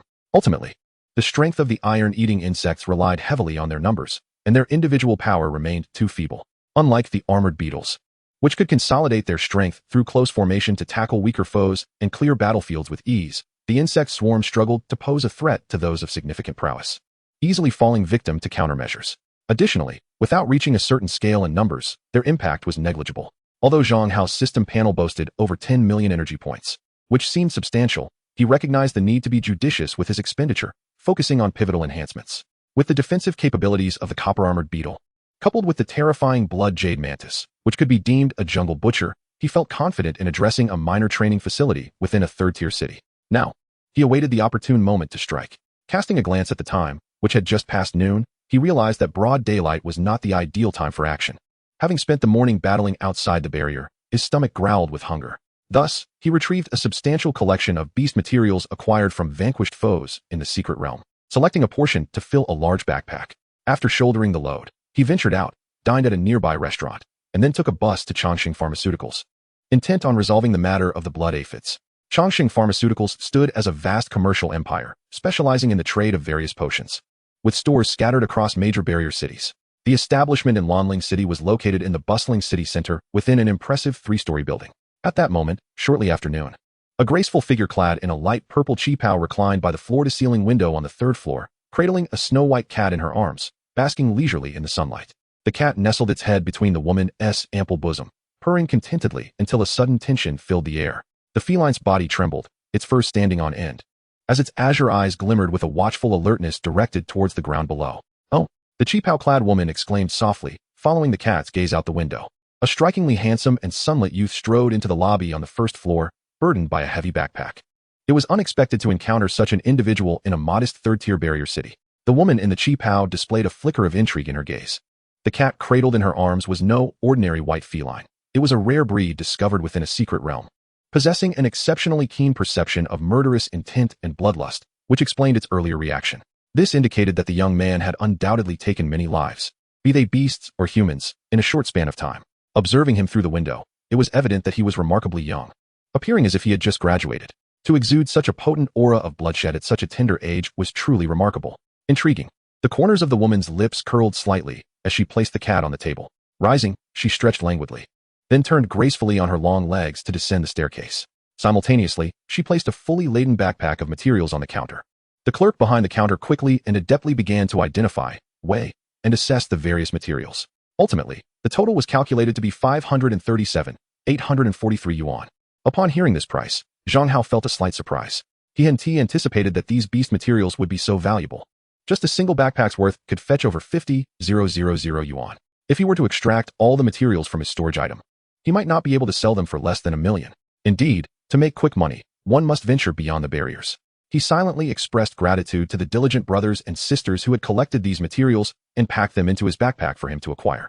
After selling the materials, Zhang Hao approached the counter selling potions, where he inquired of the sweet-smiling saleswoman, "Do you sell blood aphids? Are you referring to blood aphid crystals?" The saleswoman replied with a smile. "We sell them for 3,000 yuan each." No, I mean blood aphids," he clarified. The saleswoman's brows furrowed slightly, revealing her hesitation. While they did indeed raise blood aphids, they had never been sold before. As a mere sales clerk, she had no authority to decide. Blood aphids can be sold for 2,000 yuan each, came a voice from behind. Zhang Hao turned to see a beautiful woman in a light purple qipao. Her figure was elegantly curvaceous, her skin-tone stockings complemented by red high heels. With a flat abdomen and a full bosom, she epitomized the phrase delicate branches bearing fruit. As she walked, her movements were graceful, her face adorned with a gentle smile, perfectly embodying the allure of a mature woman. The arrival of the mature beauty was undeniable. Chapter 16. Bring down the price of blood aphid crystals. Very well, I shall procure the blood aphids now. How many would you like? Upon hearing the woman in the qipao speak, the clerk behind the counter exhaled deeply in relief. With someone in charge making the call, she simply needed to comply. 3. Please, Zhang Hao replied. Having expressed his gratitude, he turned towards the woman in the qipao and nodded appreciatively. Thank you very much. No need for thanks. As business people, we naturally seize profitable opportunities. The woman in the qipao replied with a slight smile, nodding towards Zhang Hao. She then gracefully pivoted and proceeded to the other counters in the hall, seemingly conducting her routine inspections. The exquisite contours of her figure were accentuated by the qipao, showcasing a flawless curve of her back. Before long, the beautiful saleswoman returned, holding 3 transparent glass vials, each containing a peculiar aphid the size of a jujube, resplendent in vivid crimson. Dear customer, I have brought you the 3 blood aphids you requested. She placed the vials on the counter and offered Zhang Hao a gentle smile before inquiring. Is there anything else you require? I would also like some ginseng treasure pills. Certainly, the ginseng treasure pills are priced at 500 yuan each. Buy 9 and receive 1 free. How many would you like? Please provide me with 100. Excuse me? The saleswoman was momentarily taken aback, her expression one of astonishment. It is well known that ginseng treasure pills are beneficial for restoring vitality and replenishing energy. Many awakened individuals carry a modest supply while hunting beyond the city, but to purchase 100 at once is indeed quite extraordinary. Such a quantity suggests a long-term use for bodily recovery rather than merely replenishing after exertion. Realizing this, the saleswoman could not help but steal a few glances at Zhang Hao. He was handsome and robust, his complexion radiant, not at all suggestive of someone in need of physical restoration. Unable to restrain herself, she cautioned, Dear customer, the ginseng treasure pills do have an expiration date. It is not advisable to purchase an excessive amount all at once. That's quite all right. I have a high consumption rate, so please provide me with 100. Very well. The beautiful saleswoman ceased further discussion and deftly retrieved 100 ginseng treasure pills from beneath the counter, packaging them skillfully alongside the 3 vials containing the blood aphids before handing them over to Zhang Hao. After he scanned the payment, he smiled at her and turned to leave. Not long after Zhang Hao departed, the woman in the qipao approached, having observed his purchase. Although the materials he acquired were common among beast hunting wares, several of them originated from creatures that roamed various directions outside the city. It seemed improbable that one individual could obtain such a diverse assortment in a single outing. This led her to ponder the ominous aura surrounding Zhang Hao, which might not have stemmed from hunting beasts, but rather from taking human lives. This revelation piqued the woman's interest in Zhang Hao even further. She stepped up to the counter, inquiring of the saleswoman who had attended to him earlier, what else did that young man purchase besides the blood aphids? He also bought ginseng treasure pills, the saleswoman replied, then added, 100 of them. 100? The woman's delicate brows arched in surprise.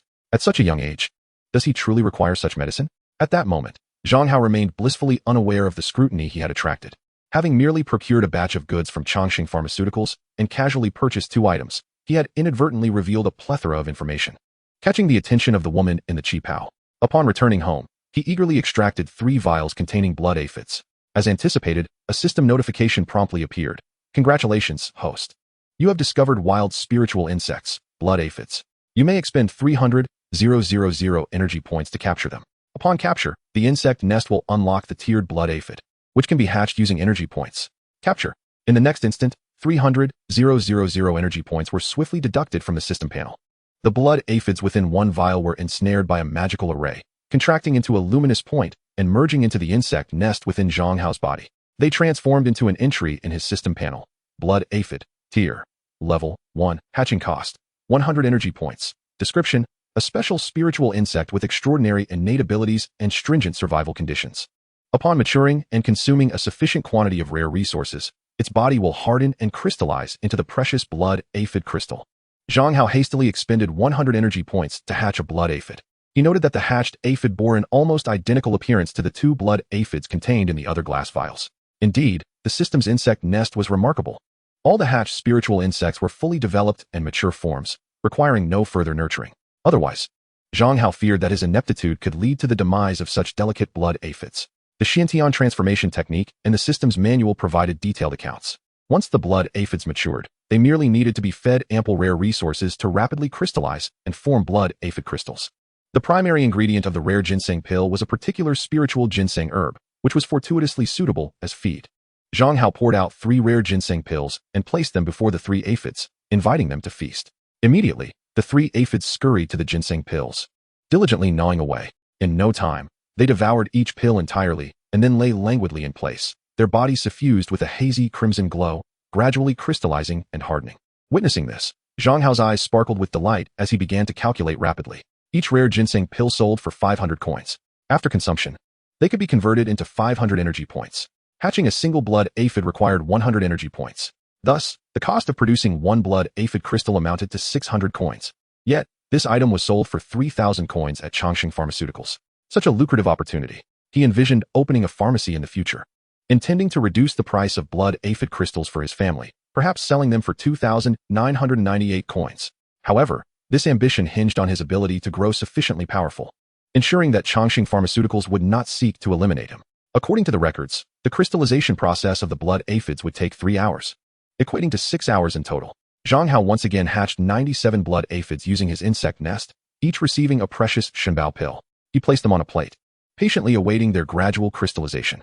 With nothing pressing to occupy his time, he sat cross-legged on the sofa and retrieved his phone, immersing himself in a game called Awakened Alliance. Meanwhile, in a villa estate on the outskirts of the city, the proprietor of the Black Exine Training Group, a sinister-looking man with a hawkish nose, sat behind a large office desk. He tossed a photograph across the desk to a man clad in a black trench coat standing before him, uttering coldly, "This is the target for tonight." The trench-coated man caught the photograph and scrutinized it closely. It depicted a youthful, handsome boy radiating vitality, none other than Zhang Hao himself. Chapter 17. A Night of Murder Beneath the Dark Moon. Do not underestimate him.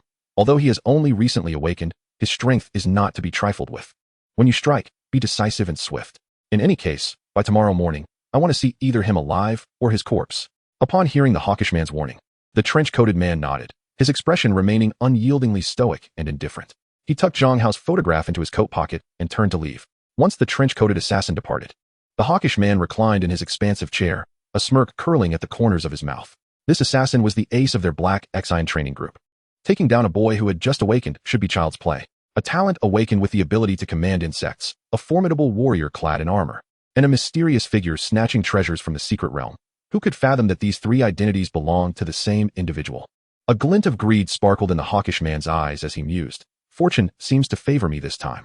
The treasures you brought from the secret realm are destined to end up in my hands. At 1 o'clock in the deep of night, a shadowy figure clad in a trench coat descended from the rooftop of Zhang Hao's residence, gliding down a steel wire to the window of his living room. With a silent shatter, he slipped through the broken glass and landed gracefully within.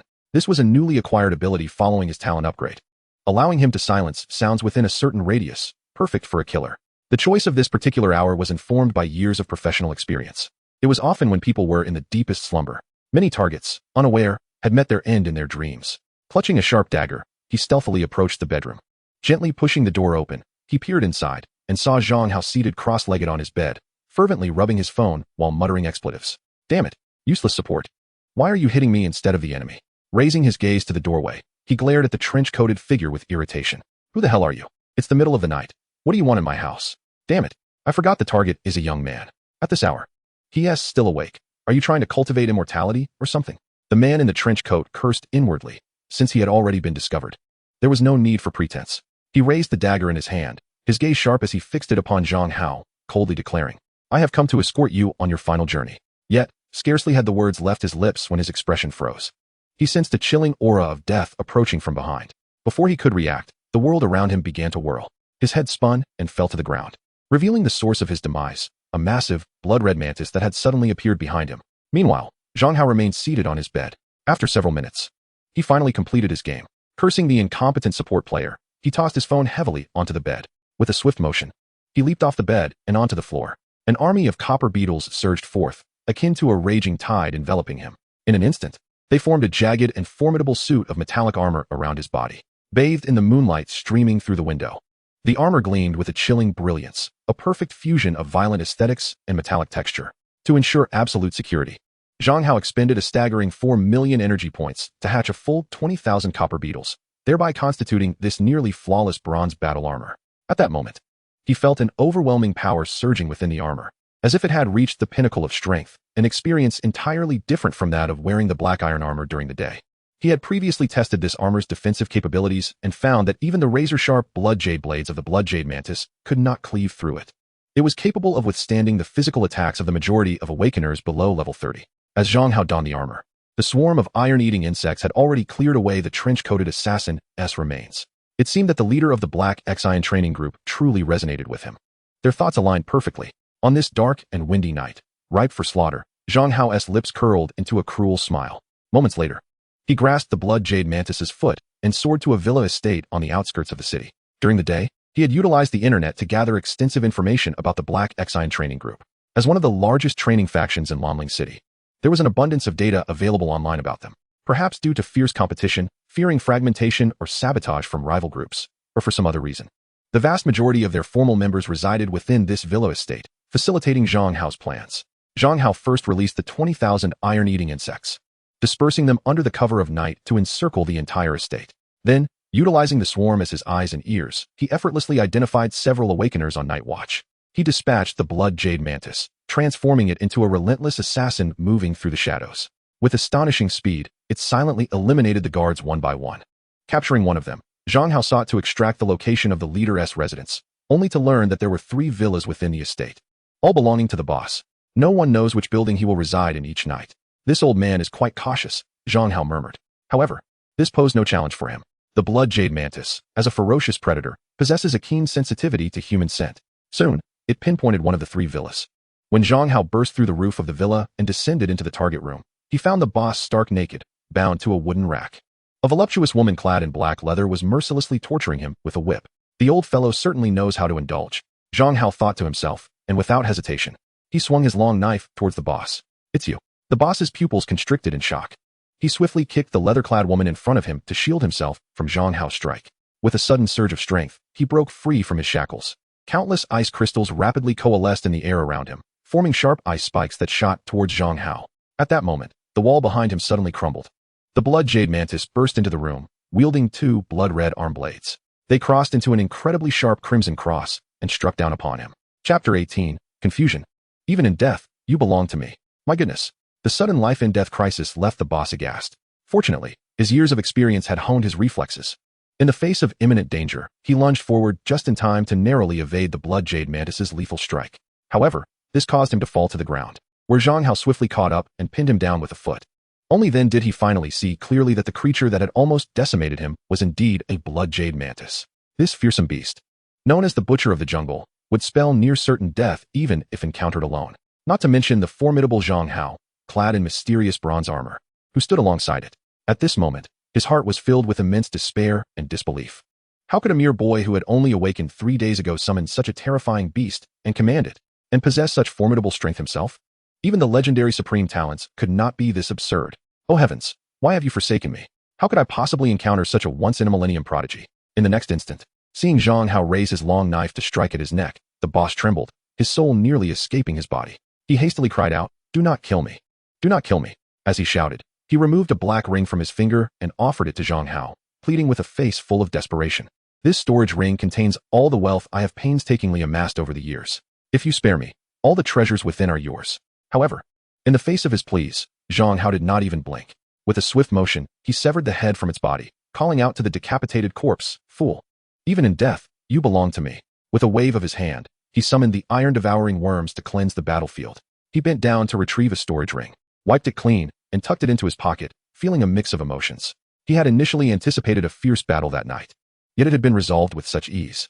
Reflecting on it, he considered that a small tutoring gang within a Tier 3 walled city could hardly pose a significant threat. After all, he had plundered the core treasures of a secret realm, amassing over 10 million energy points and evolving into a blood jade mantis.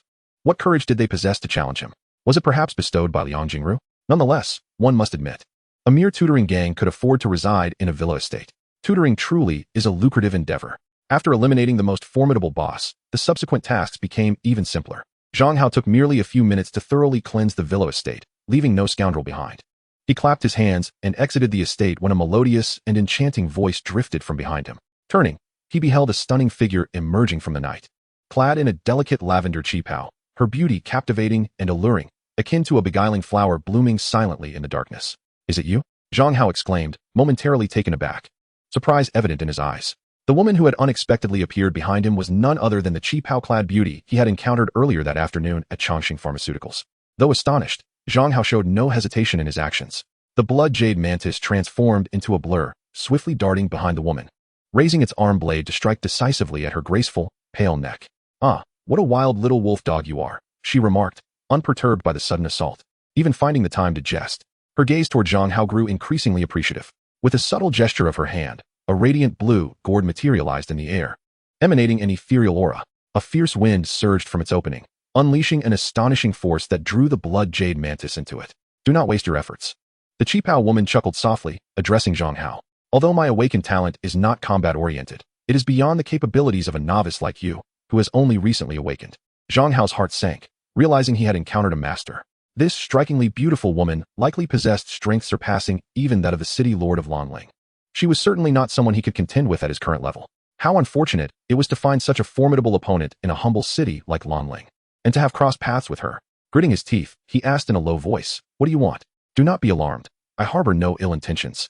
I merely wish to find a place to sit with you and converse casually." The alluring figure in a qipao, with a bewitching smile, extended a delicate, slender finger and gently beckoned Zhang Hao, saying, "Come, follow me." Moments later, in a tastefully decorated private room within an upscale club, Zhang Hao found himself seated across from the enchanting beauty, whose name he learned was Yi Zian. She was, astonishingly, a direct descendant of the Yi family from the renowned Chongqing Pharmaceutical, a prominent family within the esteemed city of Chongqing. This evening, her interest in him stemmed from his remarkable potential, as she sought to propose a collaboration. "What if I am disinclined to partner with you?" Zhang Hao inquired, his gaze fixed warily upon her. "Then so be it. I am not a tiger that would devour you," Yi Zian replied with a nonchalant smile. "However, would you not wish to hear my proposal? Missing this opportunity may lead to regret." "Then please, elaborate," he urged. "My collaboration proposal consists of two distinct options, a standard partnership and an in-depth collaboration." Yi Zian raised 3 slender fingers before him. "The standard partnership is quite straightforward. In the initial phase, I shall provide you with ample resources for cultivation to aid your growth. However, once your strength reaches a certain level, you will be obligated to complete tasks assigned by me.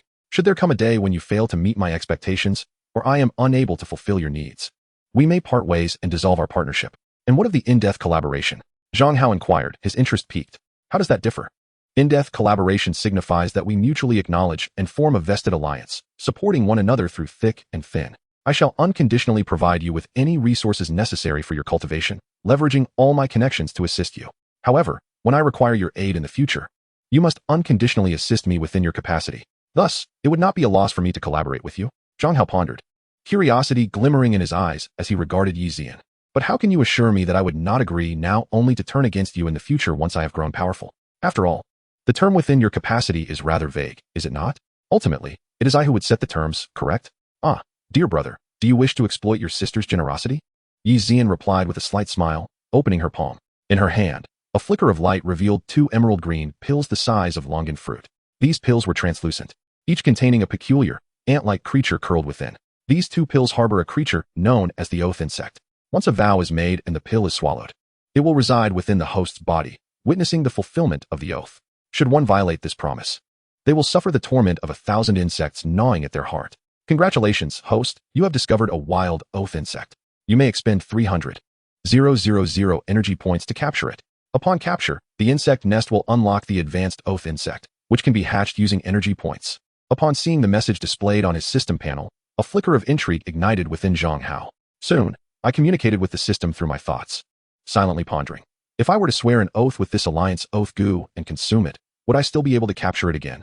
The system fell into a moment of silence. After a brief pause, 2 words gradually materialized on the panel. Yes. Chapter 19. In-depth collaboration with Yi Zian. I never would have imagined that such a wondrous creature as this goo could exist in the world. Observing the 2 pills cradled in Yi Zian's palm, Zhang Hao couldn't help but express his heartfelt admiration. Eagerly, he remarked, "Let us hasten to swear an oath. I agree to collaborate deeply with you." Yi Zian was taken aback. She hadn't anticipated that Zhang Hao would so readily acquiesce to her proposal, given his cautious and skeptical nature. She thought she would need to expend considerable effort to persuade him. Curiosity got the better of her as she asked, "Do you truly believe what I just said? Aren't you afraid that I might be deceiving you?" "I would never believe your fanciful words, but I do trust my system brother." Zhang Hao chuckled inwardly, concealing his amusement. "Let us use this alliance oath goo to swear to one another and collaborate deeply." You may gain a little, but I will certainly not lose. With a smile, he continued, in my homeland, there is an ancient saying that the more beautiful a woman is, the less likely she is to deceive. As the esteemed young lady of the Yi family, countless individuals dream of a partnership with you, yet few have the opportunity. It is rare for you to extend an invitation to me. How could I not appreciate such an honor? Yi Xian's enchanting eyes blinked with suspicion as she regarded Zhang Hao. She harbored no belief in his fanciful remarks and surmised that perhaps this young man was captivated by her appearance, nurturing some unrealistic fantasies. Confident in her looks and figure, she mused that had her beauty not drawn unwanted attention, she need not have left her family and ventured to this remote, desolate third-tier city in search of solitude. However, it was precisely because she had come here that she fortuitously discovered Zhang Hao, this immensely talented prodigy. His innate gifts, combined with the resources at her disposal, could potentially forge a superpower of royal caliber. If she could achieve this, she might regain control of her own destiny, free from the manipulations of the aging family elders. Moreover, the Alliance Oath Gu, a rare and exquisite creature cultivated through special secret methods, had been passed down through generations in the Yi family. Each core family member could only obtain a pair once in their lifetime. For centuries, the contracts established with it have never led to any mishaps.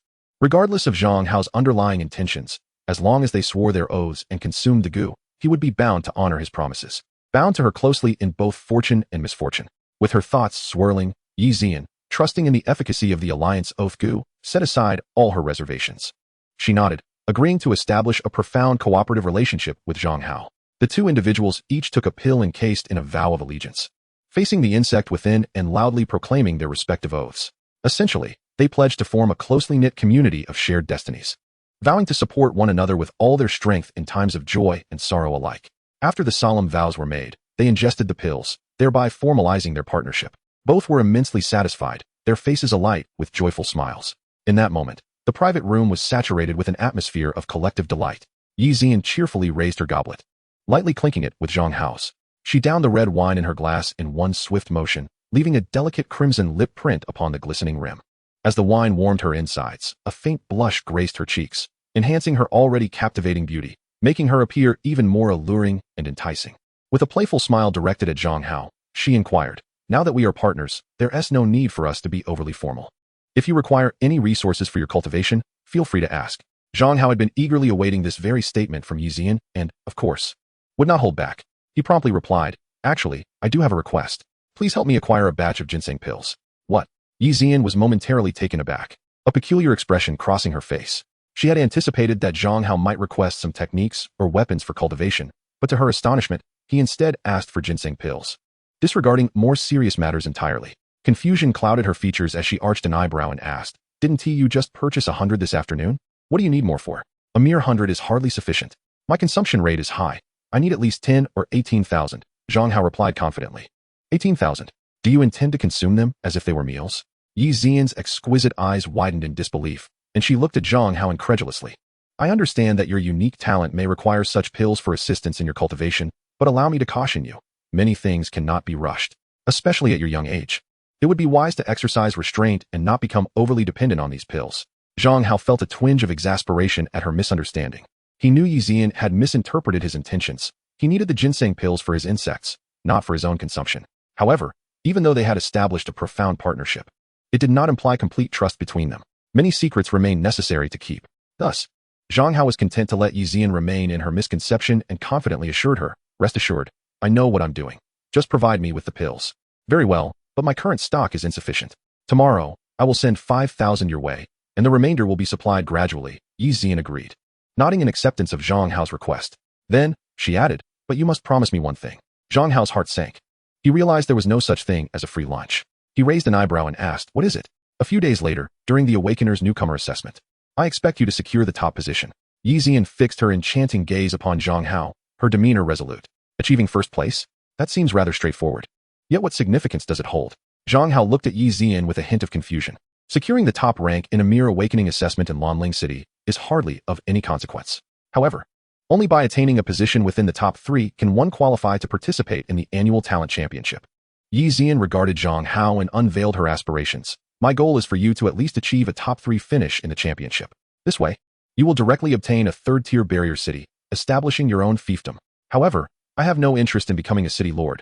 What purpose would a city serve me? Zhang Hao expressed his lack of enthusiasm for Yi Xian's ambitions, raising his hands in surrender.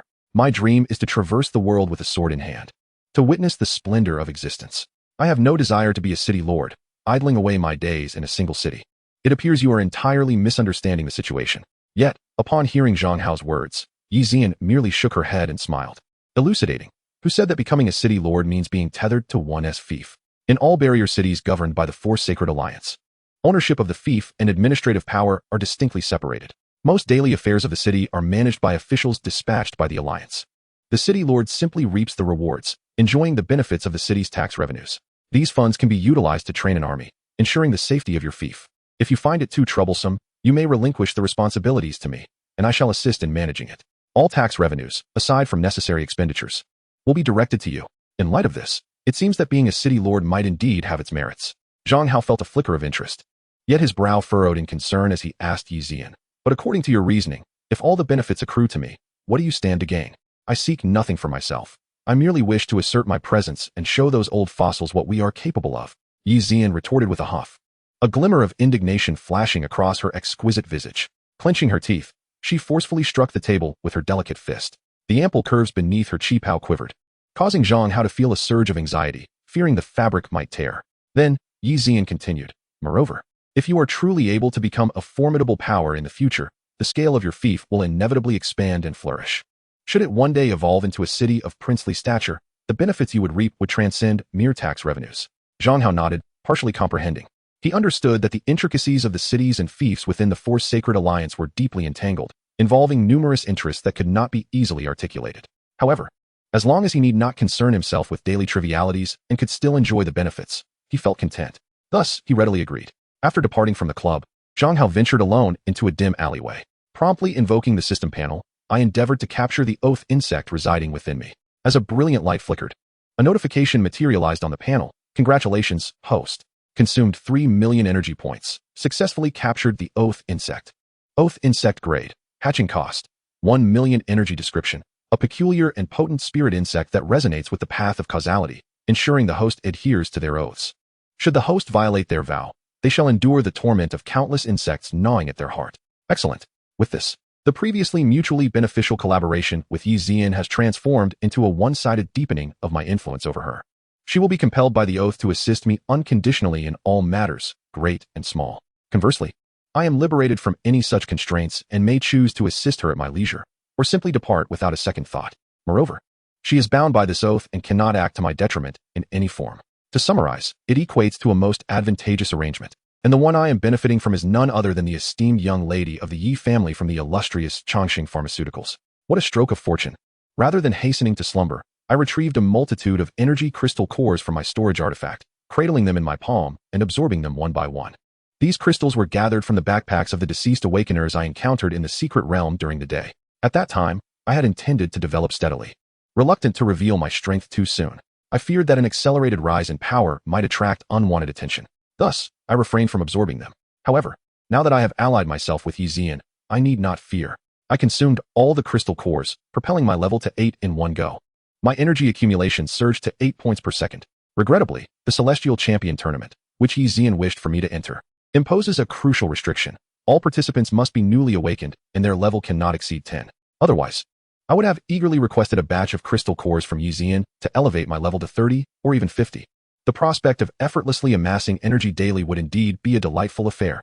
Upon absorbing the energy crystal cores, I then examined the storage ring I had seized from Boss Hexian.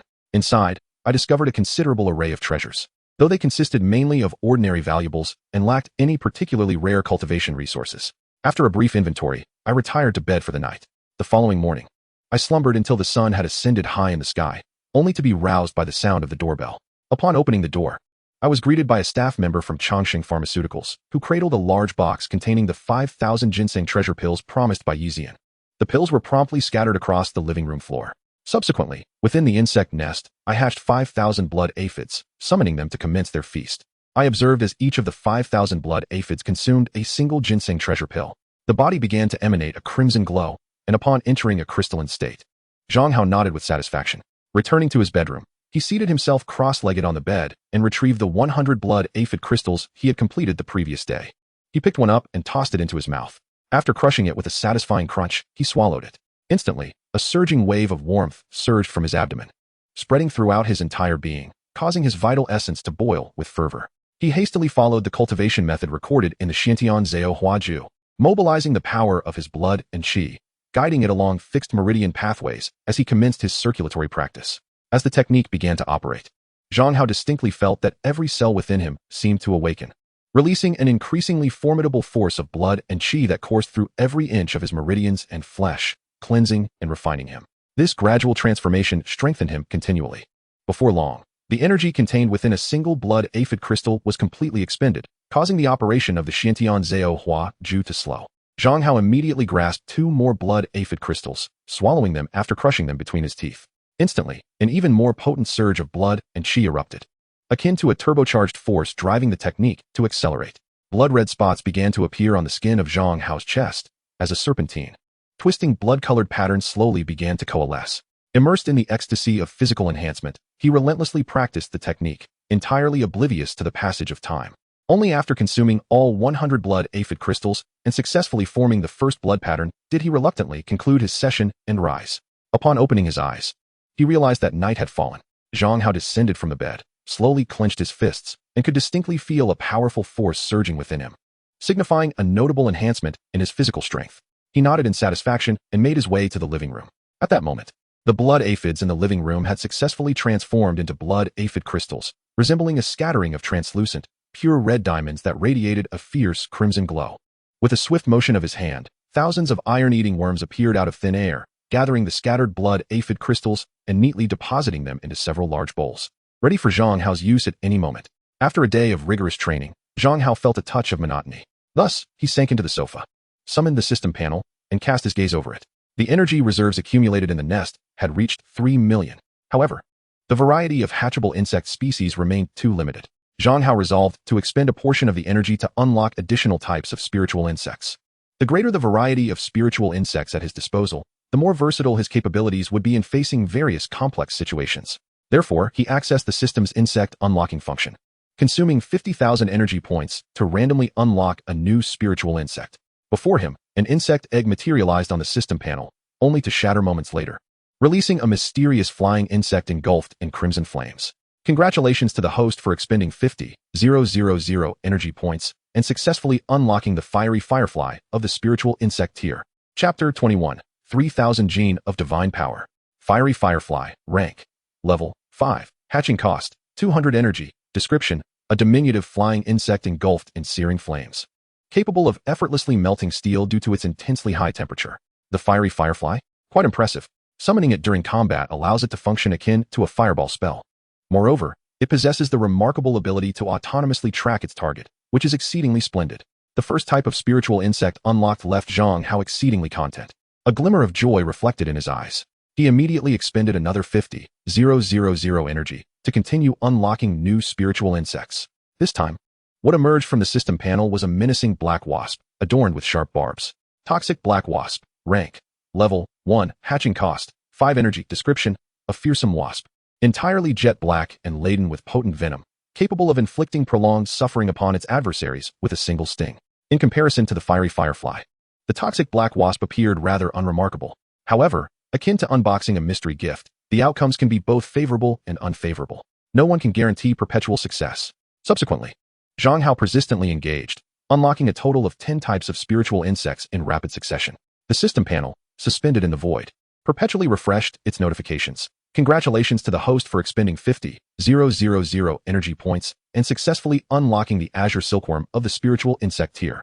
Congratulations to the host for expending 50,000 energy points and successfully unlocking the Stalwart Golden Fly of the spiritual insect tier. Congratulations to the host for expending 50,000 energy points and successfully unlocking the Snow Silkworm of the spiritual insect tier. Congratulations to the host for expending 50,000 energy points and successfully unlocking the White Jade Spirit Cicada of the spiritual insect tier.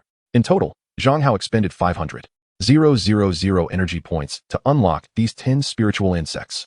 However, the vast majority proved to be rather inconsequential and useless. Only 2 types of spiritual insects stood out as comparatively practical. White Jade Spirit Cicada, Rank, Level 5, Hatching Cost, 500 Energy, Description, a rare and highly spirited spiritual insect, capable of swiftly absorbing substantial toxins, aiding in detoxification. Spirit Eye Mosquito. Rank. Level 0. Hatching cost 100 energy. Description: an exceedingly rare and wondrous spiritual insect capable of establishing a mental connection with humans, granting the human observer a perspective from the mosquito within a certain range. The primary function of the white jade spirit cicada is self-evident, primarily utilized for detoxification, proving exceptionally useful in specific circumstances. The ability of the spirit eye mosquito, however, garnered considerable admiration from Zhang Hao. The prospect of obtaining the mosquito's observational perspective within a certain distance is nothing short of extraordinary. In the heat of battle, this capability would be akin to possessing a complete map view of the battlefield. Such an ability is simply divine. No wonder a mere level 0 mosquito, devoid of any combat prowess, requires 100 energy points for hatching. Zhang Hao, filled with anticipation, was eager to test the reconnaissance capabilities of the spirit eye mosquito. He promptly hatched one, summoned it forth, and established a mental connection. Instantly, a peculiar sensation washed over him, akin to opening a mini-map in a full-screen video game. The primary perspective remained that of his own two eyes, yet with a mere thought, he could perceive the images captured by the spirit eye mosquito. Intrigued, Zhang Hao sought to determine the extent of the reconnaissance range of the spirit eye mosquito. He deftly directed it to fly out of the window, taking advantage of the night to soar into the distance, gliding past windows aglow with light. Inside those homes, he glimpsed a stunning young woman practicing yoga, a kind-hearted neighbor assisting a young mother with her plumbing, and a bespectacled tutor conducting late-night lessons for a college student. Just as Zhang Hao contemplated entering a window to join in on the study session, his vision abruptly blurred, severing his connection to the spirit eye mosquito as perspective. It seemed that its maximum reconnaissance range was limited to around 500 meters. Frustrated, he lamented the lost opportunity for learning. Resolute, he vowed to evolve the spirit eye mosquito once his energy reserves increased, enabling it to fly farther and capture more vivid imagery. Zhang Hao set a modest goal for himself. As for the other types of spirit insects he had unlocked, though currently feeble and of little use, they possessed the potential for bloodline evolution, similar to the initial spirit-eating insect. After several evolutions, they might transform into formidable spirit insects. However, his energy was limited. In the following 2 days, Zhang Hao scarcely stepped outside. He remained in his bedroom, diligently cultivating the Xiantian transformation technique with the aid of blood aphid crystals. After 2 days of persistent effort and the consumption of over 2,000 blood aphid crystals, he successfully condensed 3 blood seals upon the surface of his body. Each circular blood seal was composed of 9 sinuous and twisted blood patterns. The manifestation of each blood pattern granted Zhang Hao an increase of 100 gene in strength, and when the 9 patterns fused into a blood seal, it conferred an additional 100 gene. Thus, at that moment, having formed 3 blood seals, Zhang Hao possessed an astonishing strength of 3,000 gene, an achievement that even some level 10 awakened individuals with enhanced powers would find difficult to attain. With a mere thought, Zhang Hao summoned a beetle. Pinching it between his thumb and forefinger, he applied pressure. Crack! The beetle's hard shell, comparable to fine iron, shattered under his grip. Satisfied, Zhang Hao nodded in approval of his newfound strength and physical prowess. After washing his face and changing into a clean outfit, he stepped outside. Today marked the day of the trial assessment for newly awakened individuals, held at the open martial arts arena in the eastern part of Lanling City. All recent graduates from the 4 high schools within Lanling City were eligible to participate in this trial. However, those students who have not awakened combat-type talents predominantly choose to forego the assessment. Thus, each year, the actual number of participants in the evaluation hovers just above 1,000. When Zhang Hao arrived at the training arena, there were still a few minutes remaining before the assessment commenced. Students from the 4 high schools occupied their respective corners, eagerly awaiting the beginning of the evaluation. As Zhang Hao stepped into the arena, countless gazes were instantly drawn to him. Wow, look at that boy, he is incredibly handsome. Which high school is he from? Should we go ask him for his number? He is heading towards the 2nd high school. Could he be the legendary heartthrob of 2nd High? Students from Lanling's 2nd High School, upon seeing Zhang Hao approach, displayed expressions of astonishment. Oh, Zhang Hao. Why is he here? A talent of such abysmal rank dares to participate in the trial. Is he here to embarrass himself? Among the crowd, Wu Yong and Lin Weiwei recalled the incident a few days prior when Zhang Hao had publicly toyed with him using a swarm of insects. Malice flickered in their eyes as they stepped forward, blocking Zhang Hao's path with an unfriendly demeanor. Zhang Hao, you truly dare to attend the trial. How convenient for me.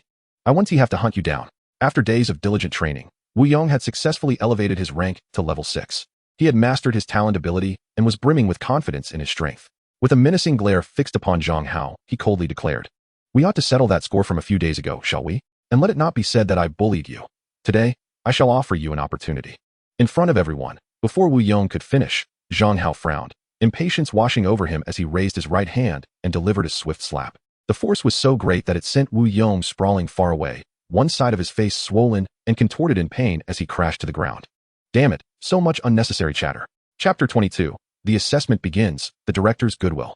The resounding sound of the slap echoed throughout the arena, instantly capturing the attention of all present. Witnessing Wu Yong being knocked to the ground by Zhang Hao's slap, their eyes widened in astonishment. What the hell? That guy Zhang Hao has lost his mind. He actually dared to slap Wu Yong in public? Wu Yong had awakened a level talent of ice power, ranking among the top 50 newcomers of the year. It was rumored that he had signed with a major corporation, with a bright future ahead. How could Zhang Hao, a mere waste of a level talent, dare to offend Wu Yong so openly? Did he not fear the repercussions? What was there to fear? After all, enmity had already been established. Life and death were trivial, and if one was unwilling, then let them fight. Haha, that fool Wu Yong has been strutting around lately. Just because he awakened a level talent, he thinks he is above everyone else, forgetting his own surname. I've long found him displeasing. He deserves it. Zhang Hao, you seek death. The taunts and laughter of the surrounding classmates, coupled with the fiery pain on his face, ignited Wu Yong's wrath. His blood boiling as he glared fiercely at Zhang Hao. With a fierce roar, he was poised to strike, eager to teach Zhang Hao, this arrogant and ignorant wretch, a harsh lesson. He intended to make Zhang truly comprehend the vast chasm that lay between their talents. He was a figure of authority, one whom Zhang could never dare to offend. However, before he could act, a voice imbued with authority unexpectedly rang out. Cease this at once. Do you not recognize the gravity of this occasion? Is this a place for your reckless antics? A stern-faced middle-aged man strode forward with purpose. It was the director of Lanling No. 2 High School. Although the students had graduated, they still harbored an instinctive fear of this cold and unyielding figure. Upon his approach, they quickly dispersed, reluctant to continue their spectacle. Even Wu Yong, who was seething with anger, dared not confront Zhang Hao in the presence of the director. He could only seethe internally, his fury temporarily quelled. With a menacing glare directed at Zhang Hao, he gritted his teeth and exclaimed, Zhang Hao, you'd better be prepared. When the assessment trial commences, you shall witness my true prowess. With that, he coldly snorted and, supported by Lin Weiwei, turned away. Thank you, Director, Zhang Hao said, offering a slight smile and nodding in gratitude. Having ranked first in his grade for 3 consecutive years, Zhang Hao had garnered the hopes of many teachers at Lanling No. 2 High School, and he maintained a good rapport with the director. Even if the director had not intervened, Zhang could have easily dealt with Wu Yong. Nonetheless, he felt it necessary to express his appreciation. The director regarded Zhang with a complex expression, sighing with resignation. I understand your strong-willed nature, but at times, one must accept their fate. There is truly no need for you to partake in this trial assessment. He then produced a small card from his pocket and handed it to Zhang. I have a job opportunity that may suit you well. With your abilities, should you apply yourself, your future achievements could rival those who awaken advanced talents. If you come to terms with this, feel free to call the number on the card. Oh, Zhang Hao felt a flicker of curiosity as he raised the card, scanning it swiftly, only for his expression to darken abruptly. What on earth was the Black Horse Club? Watching the director's retreating figure, Zhang Hao's lips twitched in disbelief. To think, the director, with his prominent brows and bright eyes, was secretly involved in such unsavory dealings. His face flushed with indignation as he tore the card into shreds and discarded it in the trash. What a farce. With a system at his disposal and unparalleled talent, he was no mere opportunist. Furthermore, even if he sought the favor of a wealthy patron, which affluent woman could compare to the leggy heiress of the Yi family from Chongqing City? Her legs were not only long, but exquisitely fair, captivating to behold. Meanwhile, the owner of those legs was gracefully ascending the platform. Upon seeing Yi Xian's arrival, the city lord, Lu Tianxiong, and the governor promptly rose, greeting her with warm smiles. Courteously, they invited her to join them in the most esteemed section of the audience, where the 3 of them occupied an entire tier. Descending to the next level, one encounters the principals of the 4 esteemed high schools within Lanling City, alongside representatives of various powerful factions. Yi Xian offered a subtle nod, signaling her acknowledgement of Lu Tianxiong and the governor.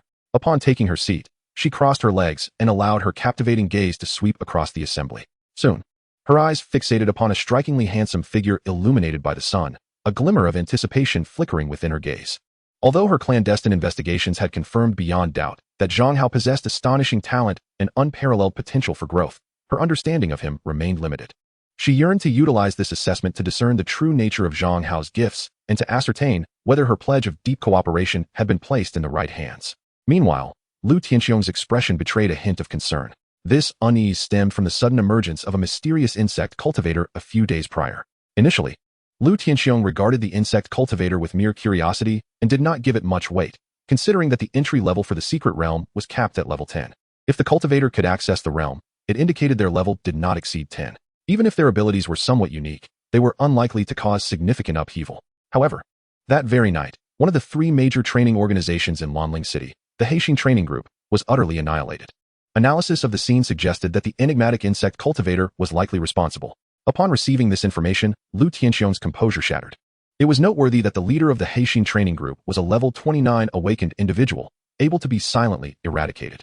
This implied that the strength of the mysterious insect cultivator, even if not surpassing his own, was certainly formidable. A powerful and unknown entity was concealed within his city. And yet Lu Tianxiong found himself utterly ignorant of its details, unable to uncover even the slightest clue. This left the city lord in a state of disquietude. Plagued by sleepless nights, the only solace he found was in the awakening of his beloved daughter, Lu Xueqing, who had displayed top-tier talent, promising limitless potential for the future. He believed that she was almost guaranteed to secure first place in today's assessment. To this end, he had invoked his authority as city lord to prepare an exceptionally generous reward for the first-place winner, far exceeding that of past years. This thought ignited a fervent anticipation in Lu Tianxiong's heart as he eagerly awaited the moment when his daughter would receive her reward, envisioning her expression of sheer joy. As time progressed, the moment for the commencement of the assessment drew near. Several powerful individuals from the city lord's office collaborated to channel their energy, activating a stone resembling a towering monolith, inscribed with countless arcane symbols. The inscriptions upon the monolith shimmered, radiating a resplendent silver light. In the next instant, a dark and profound entrance to the secret realm slowly materialized above the training ground, swirling in its depths. Chapter 23. Excuse me, but I like it. The secret realm for this trial assessment was the Twisted Jungle, populated by creatures of a maximum level of 10. The duration of the assessment was 2.5 hours. The final ranking would be determined by the quantity and quality of crystal cores retrieved from the realm. In this trial, there are no restrictions or protective measures. You may form alliances or engage in combat with one another. Everyone, grasp your realm stones securely. In the event of an emergency, you may activate them to be instantly transported out of the realm. Now, the countdown begins. You may enter the realm. As a proctor from the Lord's estate announced the rules of the trial with a booming voice, a multitude of students eagerly surged forward, anxious to enter the realm, fearing that any delay might hinder their final evaluations. Zhang Hao, may I team up with you? A graceful girl, wielding a long bow, stepped forward. Her cheeks flushed with courage. I have awakened a level 6 talent, and I can share half of the crystal cores we collect. I'm sorry, but please look for another partner, Zhang Hao replied, shaking his head decisively. Why? The girl's disappointment was palpable as she pressed on. Because I prefer my own talent to yours. Zhang Hao grinned and leaped into the entrance of the realm, leaving the girl standing bewildered, pondering his words. As more students continued to enter the trial, circular light screens, each about 10 feet in diameter, emerged in the sky above the training ground. Each screen represented an individual participant, anchored by the realm stones they carried, clearly displaying their progress within the realm. In the VIP section, clad in an elegant white qipao, the captivating Yi Zian swiftly scanned the myriad of light screens, quickly locating Zhang Hao's among the over 1,000. There, she observed Zhang Hao being randomly transported to a dimly lit forest. Towering trees loomed, their twisted trunks reaching skyward, enveloping the area in an eerie ambience. While other students might feel tense and oppressed in such a setting, Zhang Hao remained unfazed, for this distorted forest was merely a level 10 realm. According to the Proctor's words, the highest level monsters within were only at level 10.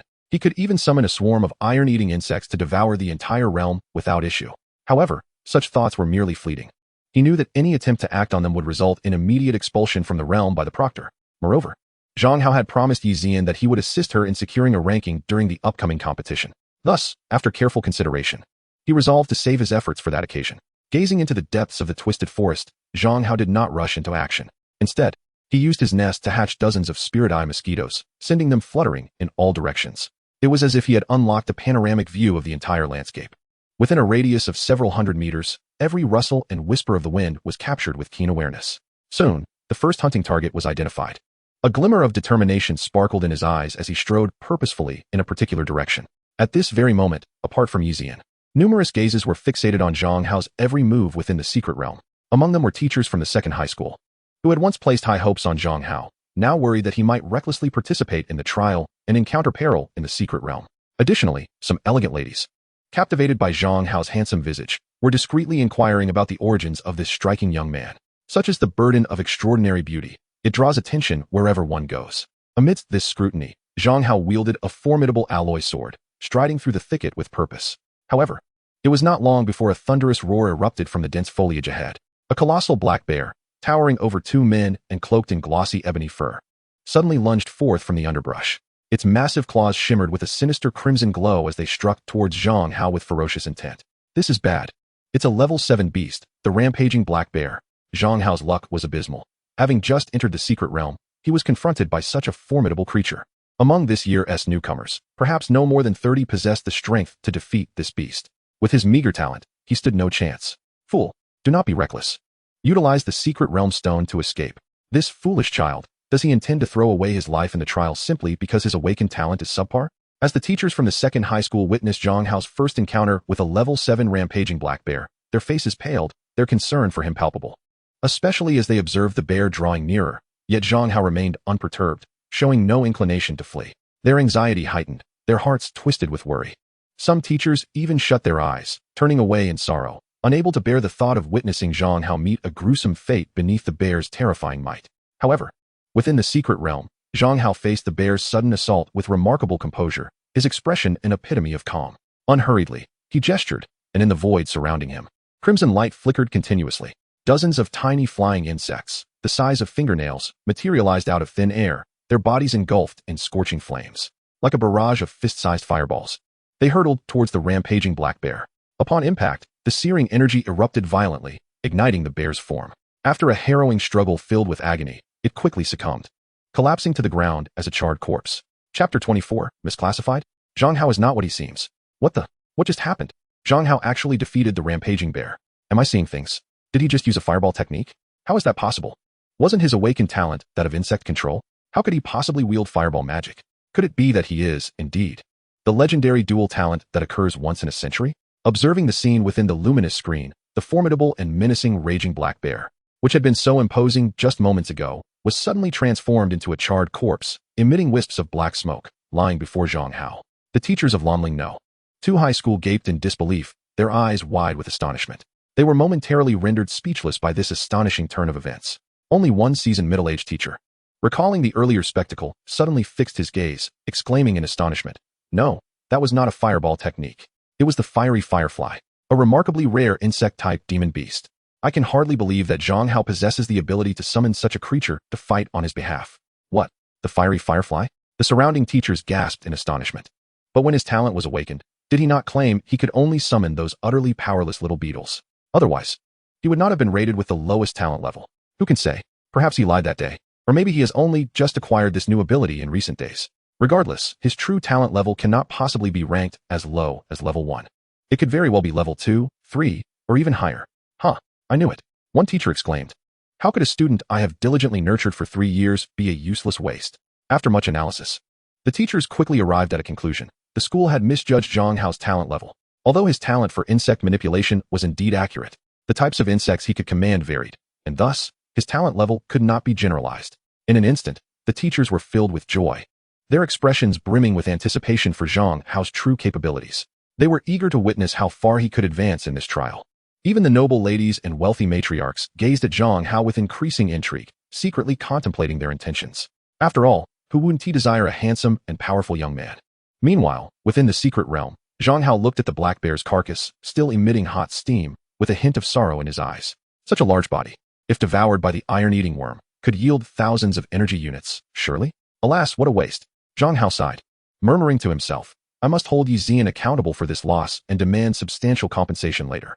After all, that wealthy woman has more than enough money. There's no need to be polite. With that, Zhang Hao retrieved a metallic long knife from his storage ring and with a decisive strike, severed the charred head of the raging black bear. He searched within for the energy crystal core, pocketing it before continuing on his way. In the ensuing moments, Zhang Hao strolled leisurely, navigating swiftly through the forest, utilizing his spiritual eye to seek out prey and the fiery firefly to launch attacks. He successfully hunted several demon beasts within a mere span of 10 minutes, extracting their crystal cores. Among all the challengers, he stood out prominently, his exceptional performance garnering increased attention. Even the city lord, Lu Tianxiong, couldn't help but cast admiring glances in his direction. At that moment, Zhang Hao, traversing the jungle, suddenly felt a shift in his demeanor, his eyes glinting with intrigue. He decisively turned and swiftly made his way toward a particular direction. A few minutes later, he arrived at the top of a towering tree, parting the leaves to gaze below. Before him, in a clearing of the forest, Wu Yong and Lin Weiwei had just collaborated to slay a colossal jungle python. Wu Yong, laboriously wielding a dagger, began to skin the serpent, extracting its core, which he held triumphantly in his hand, boasting to Lin Weiwei, "What do you think? In under 2.5 minutes, I took down a level 4 jungle monster. Impressive, right? Your brother Wu is certainly the best." Lin Weiwei, affectionately wrapping her arm around Wu Yong, swayed her body gently. Her face adorned with a charming smile as she replied, "Otherwise, how could we sign a contract with Changxing Pharmaceuticals and become their reserve members? A powerhouse of this caliber is far beyond the reach of someone like Zhang Hao, who is utterly worthless." Upon hearing Lin Weiwei's flattery and feeling the soft touch on his arm, Wu Yong's spirit soared, and he began to feel somewhat elated. A hint of disdain flickered in his eyes as he coldly muttered, "Damn it, I wonder where that useless Zhang Hao is? Oh, how I wish to encounter him in this secret realm. This bastard has provoked me time and again. I will not let him off easily." Just as Wu Yong finished his sentence, he suddenly noticed a peculiar buzzing sound from above. He looked up, and to his shock, a massive swarm of black venomous bees had appeared in the sky. Each bee was the size of an egg, their bodies pitch black and grotesque. Their stingers adorned with barbs that glimmered ominously. Like a dark cloud, they surged toward the two individuals. Shit! Wu Yong's scalp tingled with fear, his face turning ashen. He quickly shouted and activated his talent, conjuring a thick barrier of ice to shield himself completely. Lin Weiwei, taken aback, watched in horror as the venomous bees drew nearer, her face paling in fright. Frantically, she beat against the ice barrier, calling out to Wu Yong inside, Brother Yong, I can't get in. My current strength is limited. I can only protect myself." From behind the ice wall, Wu Yong shouted back, "You need to run. Try to lead these bees away from me." Lin Weiwei, stunned by his words, barely had time to react before the swarm of venomous bees descended upon her. Sharp stingers pierced her skin, injecting venom. In the blink of an eye, she was covered in painful welts, screaming in agony. Without hesitation, she activated her secret realm stone, teleporting herself away. Hiding behind the crystalline barrier, Wu Yong witnessed the harrowing scene of Lin Weiwei being besieged by a swarm of bees. His face turned pale with fear, his heart racing, yet he secretly rejoiced at his own quick reflexes that had allowed him to shield himself in time. Otherwise, he would have met the same dire fate. However, before he could breathe a sigh of relief, a sudden crack echoed through the air, as if a force of immense power had struck the crystalline barrier, causing it to fracture instantly. With a resounding crash, it shattered, and countless black bees surged in, engulfing him completely. Chapter 25. Confrontation on a Narrow Path. Battling the savage dragon bloodline. A chilling scream pierced the forest as the crystalline barrier collapsed. Hundreds of venomous black bees swarmed towards Wu Yong, their toxic stingers striking mercilessly. In the blink of an eye, he was left battered and bruised, his body swelling with angry red welts. In a frantic attempt to escape his grim fate of being overwhelmed by the venomous bees, he activated the secret realm stone to withdraw from the trial. Outside, in the observation arena, the teachers from Lanling No. 2 High School watched the unfolding chaos with a mix of intrigue and astonishment. Their expressions were a tapestry of disbelief, as they collectively marveled at Zhang Hao's ruthlessness.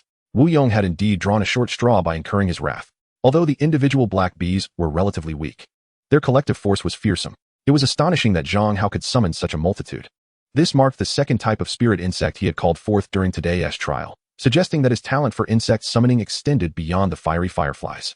Speculation filled the air among the teachers regarding whether he could summon even more powerful spirit insects. If so, his potential for growth might surpass their expectations. As time progressed, the challengers within the secret realm faced various predicaments. Some students encountered formidable beasts they could not defeat and opted to withdraw for their safety. Others were bested by stronger peers, leaving the arena in shame. The suspended luminous screens in the sky began to falter one by one, diminishing in number. As nearly 2 hours passed since the trial commenced, the screens had dwindled from over 1,000 to fewer than 300. Those who remained were predominantly the most exceptional among the current newcomers. Talented individuals, showcasing their skills, gradually stepped into the limelight. Among the most striking was the city lord's daughter, Lu Xueqing, who possessed awaken-level talent. Her ability allowed her to summon a sharp, azure flying sword that gleamed with a chilling brilliance. With a flourish of her hand, the sword sliced through the air like a comet, cleaving through the beasts with ease. On the stands, the 4 principals and numerous representatives from various factions expressed their admiration, extolling Lu Xueqing's extraordinary talent, affirming that she was indeed a testament to the saying, "A tiger's offspring does not produce a dog." It appears that this year's trial will undoubtedly see the first throne claimed by Lu Xueqing. Although Lu Tianxiong was fully aware that the praises were mere flattery, a sense of secret delight surged within him upon hearing such words. The corners of his mouth could not help but rise in a manic smile, brimming with pride for his daughter's remarkable performance. Among all the contenders, aside from Lu Xueqing, the most outstanding was a prodigious youth named Gao Zhenjie. His awakened ability was a top-tier talent, the barbaric dragon bloodline. Once his innate power was unleashed, his body became enveloped in impenetrable scales. Swift and formidable, he wielded immense strength, capable of tearing apart even the most ferocious beasts lurking in the wilderness. His approach was equally domineering and aggressive. Every student he encountered was unceremoniously expelled from the secret realm without exception. His formidable combat prowess attracted the attention of numerous factions. Old Zhang, your Yutsai High School has truly struck gold this year, remarked the other 3 high school principals seated in the audience, enviously observing Lu Xueqing and Gao Xinjie dominating the secret realm. Not only has the city lord's daughter awakened a top-tier talent, but you have also nurtured such a fierce prodigy, leaving the 3 of us in the dust. Zheng Yuanliang, the principal of Yutsai High School, felt a surge of satisfaction, relishing the moment of recognition. At that instant, the principal of number 1 high school suddenly exclaimed, his gaze fixed on the luminous screen in the sky. Old Wang, look quickly. That lad Gao Xinjie is heading towards your student Zhang Hao, he urged, concern lacing his voice. Alas, it seems your student is in grave peril. Wang Zhen, the principal of number 2 high school, hastily turned his attention to the scene. Indeed, he witnessed Gao Xinjie, clad in formidable scales like a ferocious dragon, charging forth from the thicket. With a powerful punch, he struck down a beast that Zhang Hao had been battling, which was on the verge of being incinerated. The 2 youths then locked eyes, standing in a tense standoff within the secret realm. At this sight, Wang Zhen's brow furrowed with worry for Zhang Hao. This year, their school had seen a dearth of talent, and the number of prodigies emerging from the awakening ceremony was already scant. As the trials progressed, very few remained steadfast in the secret realm. Zhang Hao, who had initially been misjudged as possessing a top-tier talent, had surprisingly showcased exceptional strength, persevering until this point. This was an unforeseen boon for him. Initially, there were hopes for Zhang Hao to shine and achieve commendable results. However, encountering the formidable Gao Xinjie felt like a heavy blow, filling him with dismay. Unable to contain his frustration, he lamented, Old Zhang, your student is a bit too overbearing. It's one thing to seize beasts, but now he is turning his aggression towards people, leaving no opportunities for the other students. In response, Zheng Yuanliang swiftly defended Gao Xinjie, turning to Wang Zhen with a smile. Moreover, I believe your student Zhang Hao possesses considerable skill as well. Perhaps, in a moment, a formidable spirit insect will be summoned to eliminate Gao Xinjie. As a principal, you ought to have faith in your students, haha. Upon hearing this, Wang Zhen couldn't help but grimace, inwardly cursing. This old fellow speaks so easily. I truly wish I could have confidence in Zhang Hao. However, Gao Xinjie's talent is nearly the pinnacle of exceptional aptitude. Furthermore, he has already reached level 9. To defeat him, Zhang Hao's talent must ascend to the same extraordinary level. Yet, such talent is exceedingly rare. In the entire city of Longling, it may take over a decade to encounter even one. Is it possible for 2 to appear in the same year? Meanwhile, within the secret realm, after Gao Xinjie had brutally slain the beast Zhang Hao had been battling, he brazenly dissected the creature's corpse before Zhang Hao, extracting the crystal core. He then raised his head, fixing a cold, oppressive gaze on Zhang Hao, and spoke in a chilling tone. I give you 3 seconds to withdraw from the secret realm. Do not wait for me to take action, or you will suffer greatly. Zhang Hao's lips twitched involuntarily, utterly speechless, unable to comprehend from whence this peculiar individual had emerged, covered in scales and resembling an imperfectly transformed fish spirit. Did he truly believe himself to be impressive? How dare he flaunt his bravado before me? He has gravely underestimated the situation. Zhang Hao had never been one to indulge those who fancied themselves superior. With a raised brow and a glimmer of amusement in his eyes, he replied with a grin, You wish for me to exit the secret realm? Very well, defeat it first. With that, he snapped his fingers. In an instant, a flash of light illuminated the space before him. A colossal mantis, over 2 meters tall, and its exoskeleton glistening like jade, materialized in the forest. Chapter 26. How would you respond if I summoned 10 mantis? That is a level 15 beast, the jade mantis. Witnessing the sudden appearance of the enormous mantis before Zhang Hao, the audience in the stands erupted in astonishment. Many seasoned spectators were shaken, displaying expressions of disbelief. Given the size of this jade mantis, it must be fully grown, at least level 15. Who is this young man? He has only recently awakened, yet he can summon such a powerful beast? Unexpectedly, within this generation of newcomers, there lies a hidden dark horse. This time, the imperious Gao Xinjie has likely encountered a formidable opponent. Even Principal Wang Zhen of number 2 high school found himself momentarily dazed, completely taken aback. Observing the jade mantis summoned by Zhang Hao, he felt a surge of joy and turned to Principal Yu Kai, laughing heartily. Old Zhang, I never anticipated that you were indeed correct. This young man, Zhang Hao, has truly kept a trump card hidden. He can summon even the jade mantis. As the principal, I have been woefully unaware of my students' capabilities.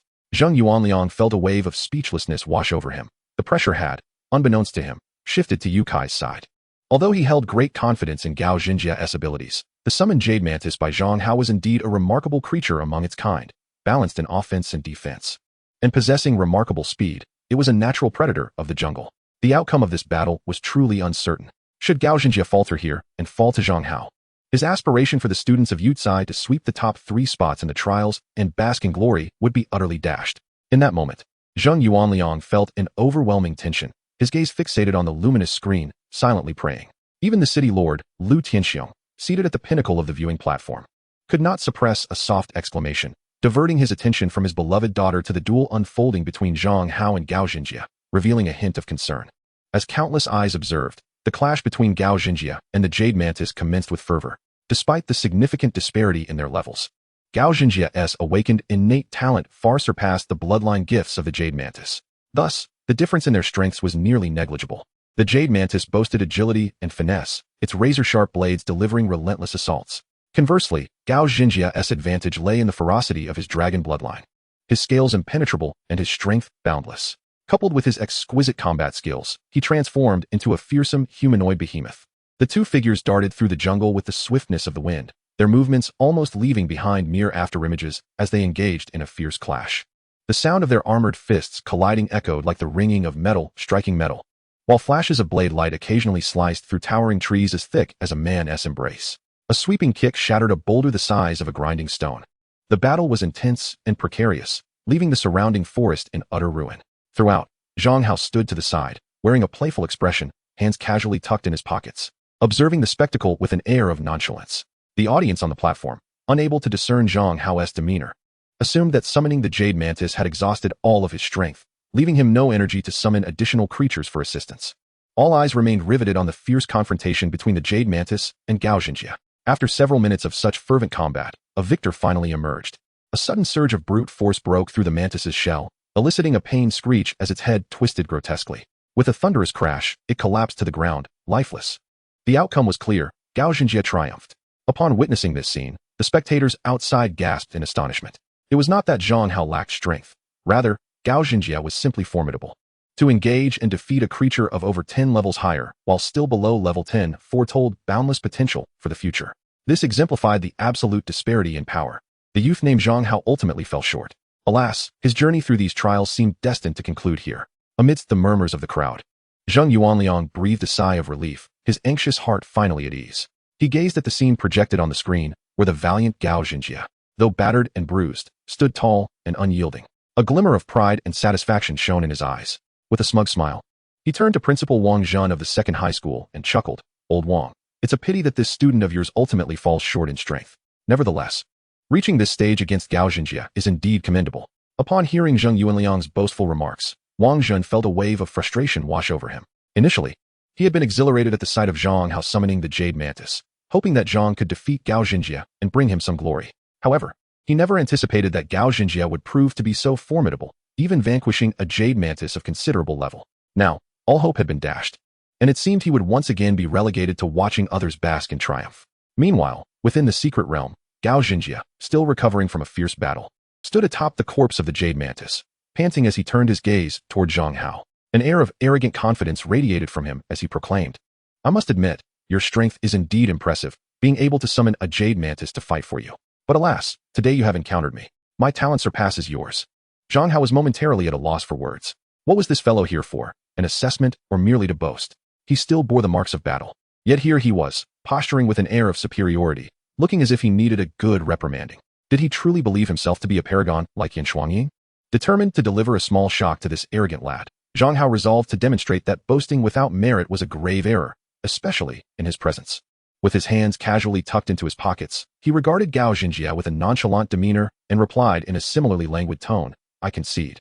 Your prowess is indeed remarkable for having defeated my Jade Mantis. However, what if I were to summon 10 Jade Mantises simultaneously? How would you respond?" As his words fell, a vibrant green light flickered in the air around him. In an instant, 10 Jade Mantises materialized, encircling Gao Xinjie completely. Chapter 27. Talent astonishing the world, shocking all. I now grant you 3 seconds to withdraw from the secret realm voluntarily. Do not make me take action, for that would bring you dire consequences, Zhang Hao said. Standing amidst the chaos of the forest with a grin, his demeanor unfazed, Gao Xinjie, surrounded by the 10 Jade Mantises, felt a wave of despair wash over him as those familiar words echoed from Zhang Hao's lips. He was on the brink of tears, questioning whether this was all a dream. Yet the gleaming, barbed blades of the mantises, and their predatory gaze, radiating a chilling intent to kill, served as a stark reminder that this was all too real, especially upon hearing Zhang Hao echo his previous words back to him. Gao Xinjie felt an overwhelming sense of frustration, as if he were drowning in discomfort. He finally understood the agony of being on the receiving end of someone else's arrogance. Meanwhile, outside the secret realm, When the spectators beheld the scene on the luminous screen, 10 magnificent jade mantises appearing around Zhang Hao, an eerie silence enveloped the audience. As if they had been turned to stone, their eyes widened in disbelief, struggling to comprehend the spectacle before them. Only after a few moments did a wave of astonished murmurs erupt among them. Good heavens! Am I imagining things? That is a full 10 jade mantises. Impossible. Absolutely impossible. I must be dreaming. A newcomer, barely awakened for a few days, summoning 10 beasts of such formidable levels?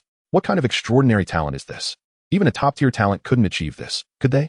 This is utterly outrageous. Remarkable. A prodigious newcomer, terrifyingly gifted. This individual's future knows no bounds. To any mathematically inclined friends, I implore you, what is the extent of Gao Xinjia's psychological shadow at this moment? No need to ask, despair reigns supreme. In a dim corner of the training ground, a pair of youths, their heads adorned with lumps, contorted in disbelief, were equally shaken by the scene displayed on the luminous screen. Damn it, that scoundrel Zhang Hao possesses such incredible talent. How can this be possible? Wu Yong cursed vehemently, his eyes filled with incredulity. Standing beside him, Lin Weiwei's expression shifted dramatically, her insides churning with regret. Enraged, she berated the teachers at their school. How could they have misjudged his talent rating so profoundly? If it weren't for Zhang Hao's originally low rating, she would never have suggested a breakup.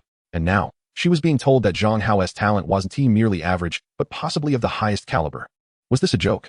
In that moment, Lin Weiwei was consumed by regret, wishing she could slap herself in the face. A handsome, exceptionally gifted man with an unlimited future.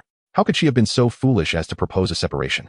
Gazing at the screen where Zhang Hao stood, hands in pockets, exuding charm and confidence, a resolute determination flickered in her eyes. Such an exceptional man, she could not let slip away. Though they had parted ways, the bond of their 2.5-year relationship still lingered. Even if he made unreasonable demands, she would acquiesce. Simultaneously, high above in the stands, Lu Tianxiong, the lord of Lanling City, also felt a sudden shift in his demeanor. Fixated on the luminous screen, where Zhang Hao effortlessly summoned the 10 jade mantises, a glint of brilliance sparked in his eyes. Deep within, an astonishing thought began to surface. At a level below 10, and as an insect cultivator, with the timing aligning perfectly, could it be? The principals of the 4 high schools were utterly astounded, their minds in a state of tumultuous shock.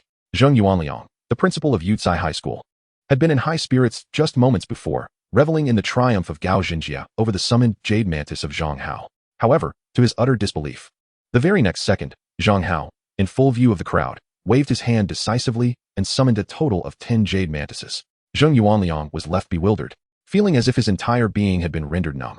It is essential to understand that the jade mantis is a formidable beast of considerable rank. For an awakened individual below level 10, merely summoning one would be an extraordinary feat. Yet this young man effortlessly conjured 10, all while appearing remarkably unfazed. Was this truly a newcomer who had only awakened 7 days prior? Even if such absurdity were permissible, surely there must be some limits. In stark contrast, Wang Zhun, the principal of the 2nd high school, after a brief moment of astonishment, was instantly filled with euphoric delight. A sense of newfound hope surged within him. He had never imagined that Zhang Hao's strength was so profoundly concealed. 10 jade mantises. In the relatively low-level secret realm of the Twisted Jungle, they could rampage without restraint. Not only could Gao Xinjia, with his mere level talent, hope to contend, but even the city lord's daughter, Lu Xueqing, who possessed a higher talent, might struggle to gain the upper hand. Today, there was a genuine prospect of competing for first place in this assessment. As everyone in the stands marveled at Zhang Hao's sudden display of terrifying strength, an unexpected turn of events unfolded within the secret realm. A dazzling azure flying sword, radiating brilliant divine light, soared forth from the depths of the forest, transforming into a streak of luminous brilliance that shot toward Zhang Hao's back. It was Lu Xueqing's life-bound flying sword. Alas, engrossed in the confrontation between Zhang Hao and Gao Xinjia, he had failed to notice her approach, which had been executed with remarkable stealth. Lu Xueqing's timing was impeccable. Zhang Hao was in peril. Gasps of astonishment erupted from the stands. The audience collectively held their breath, unable to suppress their concern for Zhang Hao, fearing he might not evade this sudden assault from the flying sword. However, within the secret realm, a slight smirk graced Zhang Hao's lips, accompanied by a disdainful chuckle. From the very moment he had entered the secret realm, he had released dozens of spiritual eye mosquitoes, constantly monitoring the surroundings. Every movement within 100 meters was visible to him. How could he possibly be unaware of Lu Xueqing's arrival? In response to the unexpected assault of the flying sword, he effortlessly sidestepped, evading the attack with ease. Simultaneously, several jade mantises took flight, encircling the sword within their ranks. Their razor-sharp arms struck with astonishing speed, clashing against the sword in a flurry of sound, causing it to tremble and alter its trajectory. For a brief moment, it was ensnared, unable to escape. At that instant, A lithe and agile figure burst forth from the forest, rushing directly toward Zhang Hao with the swiftness of the wind. In an instant, she approached Zhang Hao, transforming into an exquisitely beautiful maiden. Her delicate face was taut, brimming with combat fervor. With her smooth, jade-like hand poised like a blade, she radiated a faint blue glow, aiming a fierce strike at Zhang Hao's neck. Chapter 28. The sword drawn by Lu Xueqing. The city lord shatters the great defense. Zhang Hao's reflexes were remarkably swift, allowing him to evade Lu Xueqing's stealthy sword attack. Yet, that was merely the beginning. The reason Lu Xueqing's awakened innate sword was classified as a top-grade talent was not solely due to its unparalleled sharpness or its ability to traverse a certain distance at her will. More significantly, it provided comprehensive enhancements to its master, amplifying both strength and speed considerably. In this state, Lu Xueqing's close combat prowess, though perhaps not surpassing Gao Xinjia, was certainly formidable. Having closed the distance, Zhang Hao found himself in perilous straits. As the daughter of the city lord, Lu Xueqing understood that the primary vulnerability of summoners and beast masters lay in their physical forms. With decisive action, she targeted his vital points, choosing to engage in close-quarters combat against Zhang Hao. In such circumstances, regardless of Zhang Hao's strength, he would be rendered unable to retaliate, likely facing a disheartening defeat.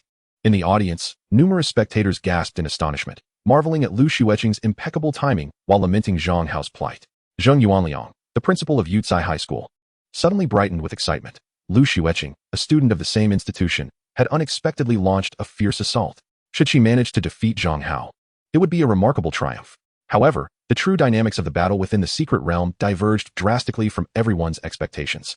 In the face of Lu Xueqing's aggressive palm blade strike, the anticipated scene of Zhang Hao being effortlessly subdued in mere moves did not unfold.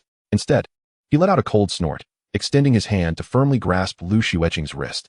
She immediately felt a constricting grip, as if ensnared by an unyielding iron claw. Despite her vigorous struggles and clenched teeth, she could not budge an inch. Her other hand, aimed at Zhang Hao, was swiftly intercepted as he deftly seized it. Employing a grappling technique, he twisted her arms behind her back, securing one with a firm hold. It was an effortless subjugation. What just happened? Is this real? Am I imagining things?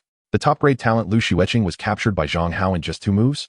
The disparity in strength is staggering. But wait, isn't Zhang Hao a bug master? Where does he derive such immense power? Not only are the summoned spirit insects terrifying, but his own strength is astounding. What an incredible innate talent. It's simply absurd. I cannot comprehend it, yet I am profoundly shaken. Once again, the audience erupted in disbelief, their eyes reflecting incredulity. Some individuals, whose preconceived notions had firmly taken root in their minds, found themselves utterly overturned by Zhang Hao's display. Meanwhile, within the secret realm, Lu Xueqing could hardly fathom how effortlessly she had been subdued by Zhang Hao. She, who had always been high-spirited and proud, suddenly felt a wave of indignation. In a moment of determination, she gritted her teeth and summoned her life-s flying sword with all her might. The blue sword, temporarily ensnared by several jade-green mantises, let out a piercing cry. In an instant, a brilliant azure light erupted from its blade. It broke free from its confinement and shot towards Zhang Hao. You insolent girl, do you not behave yourself in my presence? Zhang Hao furrowed his brow, letting out a cold snort. Beneath his clothing, 3 crimson marks on his chest glowed, surging with an immense vitality that coursed through his entire being. He suddenly extended a large hand, gripping the hilt of the flying sword tightly. Despite the sword's dazzling blue light and its desperate struggle, it could not escape his grasp. Lu Xueqing shared a profound connection with her sword. At this moment, with Zhang Hao's firm grip on the hilt, it felt as though a part of her own body was being forcefully held. A wave of humiliation washed over her. Her silver teeth clenched as she attempted to resist. However, Zhang Hao was not one to indulge her defiance. Observing her disobedience even after being subdued, he snorted coldly and swung the blue sword, using the spine as a whip. He struck her sharply on the backside. The resounding smack echoed clearly. If her short skirt were lifted, it would surely reveal a vivid red mark. Lu Xueqing's body trembled in shock, letting out a yelp as tears nearly brimmed in her eyes. The thought that this assessment was being broadcast live made her mortified. Was she truly being spanked by a boy in front of so many onlookers? The embarrassment was overwhelming. Her face flushed crimson with a mix of anger and shame as she turned to Zhang Hao, incredulous. You dare to hit me? Of course. I'm hitting you. Zhang Hao retorted. Did no one teach you that ambushing from behind is improper? He recognized the girl before him as the one he had saved in the secret realm just days prior. He anticipated encountering her again during this assessment, but he showed no leniency simply because they were acquainted. With another swing of the sword's back, he struck her again, coldly declaring, in this world, one must take responsibility for their actions. Stand at attention when you are punished. Now that you are in my grasp, if you do not behave, who else will be punished? Admit your mistakes and apologize. Meanwhile, the audience in the martial arts arena had become utterly petrified. Those who knew of Lu Xueqing's identity were left speechless, their hearts racing for Zhang Hao. After all, Lu Xueqing was the beloved jewel of Lu Tianxiong, who had never laid a finger on her throughout her life. This audacious young man dared to strike her in front of everyone during the assessment. Had he lost his mind? Wang Zhan, the principal of Lanling No. 2 Middle School, had initially felt elated to witness Zhang Hao subduing Lu Xueqing. A smile of uncontainable joy crept across his face as he thought, finally, after all these years, Lanling No. 2 has nurtured a prodigious talent. With this performance, we could bask in glory for the next decade, truly a source of pride. However, upon witnessing the scene before him, the corners of his mouth abruptly froze. A sudden thud echoed in his heart, giving rise to an ominous premonition. Indeed, the next moment, a voice, icy and chilling, resonated from behind. Principal Wang Zhan. Is this the excellent student cultivated by Lanling No. 2 High School? He certainly carries an air of authority. Wang Zhan felt a tremor course through him, his heart nearly breaking into tears. Cold sweat instantly broke out on his forehead. Cursing inwardly, he lamented that Zhang Hao had chosen such a troublesome target. Of all people, the city lord's daughter. Was this not a trap for the principal? Just as he was drenched in cold sweat, unsure of how to explain, Yi Zian, seated beside Lu Tianxiong, suddenly let out a light laugh. Her beautiful eyes flickered as she cast a lingering glance at Lu Tianxiong, playfully inquiring. It seems the city lord is somewhat displeased. Do you harbor any grievances against my little wolf dog? Chapter 29. Champion's Reward. The Ancient Order of Guishu. Upon hearing Yi Zian's words, Lu Tianxiong's expression abruptly stiffened. He awkwardly turned his head, staring at Yi Zian in bewilderment. Miss Yi, are you referring to Zhang Hao? He is my newly acknowledged younger brother from the past few days. Yi Zian nodded slightly, smiling as she asked, Has my little one offended you, city lord? Is that why you are unhappy? Not at all. Not at all. There's nothing of the sort. Lu Tianxiong quickly plastered on a smile, laughing heartily. Xueqing has been pampered since childhood, nearly spoiled. It was high time someone put her in her place. I'm grateful for it. This classmate Zhang Hao not only possesses the remarkable ability to summon powerful spirit insects in battle, but his personal strength is truly astonishing. Such extraordinary talent is unheard of in my lifetime. He is indeed worthy of being Miss Ye's godbrother, truly exceptional. The contributions of Lanling No. 2 High School are commendable. This year, the bonuses for all faculty members will be doubled. Upon hearing this, Wang Zhan's heart soared with uncontainable joy. He had never anticipated that Zhang Hao would have such a significant connection with Yi Zian. The reversal came too swiftly, catching him completely off guard, and he hurriedly expressed his gratitude with a beaming smile. Thank you, City Lord. Thank you, Miss Yi. We, the entire faculty of Lanling No. 2 High School, will certainly strive to nurture more talents for our Lanling city. Yi Zian smiled gently, nodding her head, and chose not to elaborate further. Lu Tianxiong finally sighed deeply, secretly relieved. He had never expected Zhang Hao to possess such a connection with Yi Zian. My dear daughter, I apologize. It is not that I do not wish to stand up for you. It is simply that the background of your adversary is too formidable. Having allied with a lady from the Yi family, we cannot afford to provoke them. Moreover, even without Yi Zian's influence, I would not dare to offend Zhang Hao. The talent he displayed today is simply unparalleled. His future prospects are limitless. Perhaps in just a few years, he will secure a place for himself within the entire Four Saints Alliance. For a genius with such boundless potential, it is prudent to cultivate goodwill rather than enmity. Moreover, Yi Zian's words further solidified his prior conjectures. This Zhang Hao must undoubtedly be the enigmatic bug cultivator who recently swept through the secret realm's opportunities and annihilated the Black Exine training squad. No wonder his numerous efforts over the past few days yielded not a single clue. It was Yi Zian who had been discreetly cleaning up after him. Within the secret realm, Lu Xueqing's pride and stubbornness dissipated amidst the resounding slaps. Tears welled in her large eyes as she, feeling wronged, obediently apologized to Zhang Hao. Subsequently, at Zhang Hao's behest, she activated the secret stone alongside Gao Xinjie, reluctantly exiting the realm and concluding this assessment journey. During the subsequent assessment period, Zhang Hao unleashed all 10 of his jade mantises, akin to 10 well-trained, merciless hunters swiftly navigating the jungle. Seizing the opportunity presented by the evaluation, he profited immensely. Ultimately, Zhang Hao emerged as the undisputed champion of this trial, having achieved a staggering lead. Though Lu Xueqing and Gao Xinjie were expelled from the secret realm midway through the assessment, they had already amassed a considerable number of beast cores prior to their exit, securing second and third place, respectively. Following the successful conclusion of the assessment, a grand award ceremony was held on-site. The city lord, Lu Tianxiong, publicly announced that in 3 days, the 3 of them would be escorted by the officials to the Holy City, representing Lanling City in the annual Tianjiao competition of the 4 Holy Alliances, where they would personally receive their accolades. At the award podium, Zhang Hao stood leisurely in the center, flanked by the stunningly beautiful Lu Xueqing, her fair visage tinged with a hint of embarrassment as she cast furtive glances at him. Upon catching Zhang Hao's gaze, she quickly averted her eyes, too timid to meet his stare. To his right stood the tall and imposing Gao Jinjia, wearing a cool expression. The champion's reward bestowed upon Zhang Hao was a palm-sized, lustrous token, shimmering with a deep azure light. As Lu Tianxiong placed the token in Zhang Hao's hand, his palm trembled uncontrollably, as if his heart were bleeding. Zhang Hao tugged at it twice without success. Ultimately, he had to pry apart Lu Tianxiong's fingers to secure the token. He couldn't help but smirk inwardly, thinking, is this just a trivial token? Why such reluctance? If he truly valued it, he ought not to present it as a reward. However, when the representatives of various observing factions glimpsed the token, their eyes widened in disbelief, and they could not suppress their astonishment. Heavens, am I seeing this correctly? That token is the ancient Goeishu token. The ancient Goeishu token? Is it real? The very item said to grant access to the Goeishu immortal realm? Absolutely. The Goeishu immortal realm is one of the most renowned secret realms within the entire Four Holy Alliance. It is replete with myriad wonders, opening sporadically every few years. Whenever the secret realm is opened, all who possess the ancient token of the return to the void, regardless of their location, can be transported into it through the token. This is the sole method to access the secret realm. Thus, the return to the void token holds immense value, each one being exceedingly precious and difficult to procure. It is truly astonishing that the city lord would offer such a treasured item as a reward. What a remarkable display of generosity. Listening to the murmurs of the crowd in the distance, Zhang Hao grasped the significance of this token. He was taken aback and could not help but give a thumbs up to Lu Tianxiong, exclaiming, "Thank you, City Lord Lu. With such boldness, you are destined for greatness." "Thank you for your kind words," Lu Tianxiong replied with a nod, yet his expression was more akin to a grimace than a smile. "This token was not originally intended for you. It's all the fault of that foolish planner who insisted that with Xueqing's extraordinary talent, victory was assured. The return to the void token had to be the champion's reward, allowing her to earn it through her own merit for the greatest surprise. And to make matters worse, he had to place the reward in plain sight before the assessment began, letting Yi Zian see it. Now I can't even change it midway." The thought of it made Lu Tianxiong's blood pressure rise, and his teeth ground in frustration. He longed to confront that incompetent planner and demand, "What in the world do you mean by surprise?" Standing beside them, Lu Xueqing gazed at the shimmering return to the void token in Zhang Hao's hand, her eyes betraying an unmistakable mixture of envy and anticipation.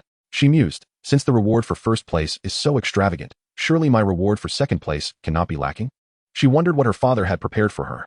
Soon, her beloved father presented her with a beautifully packaged box containing a precious tonic pill. Chapter 30. I took advantage of her, and yet she still has to soothe me. Huh.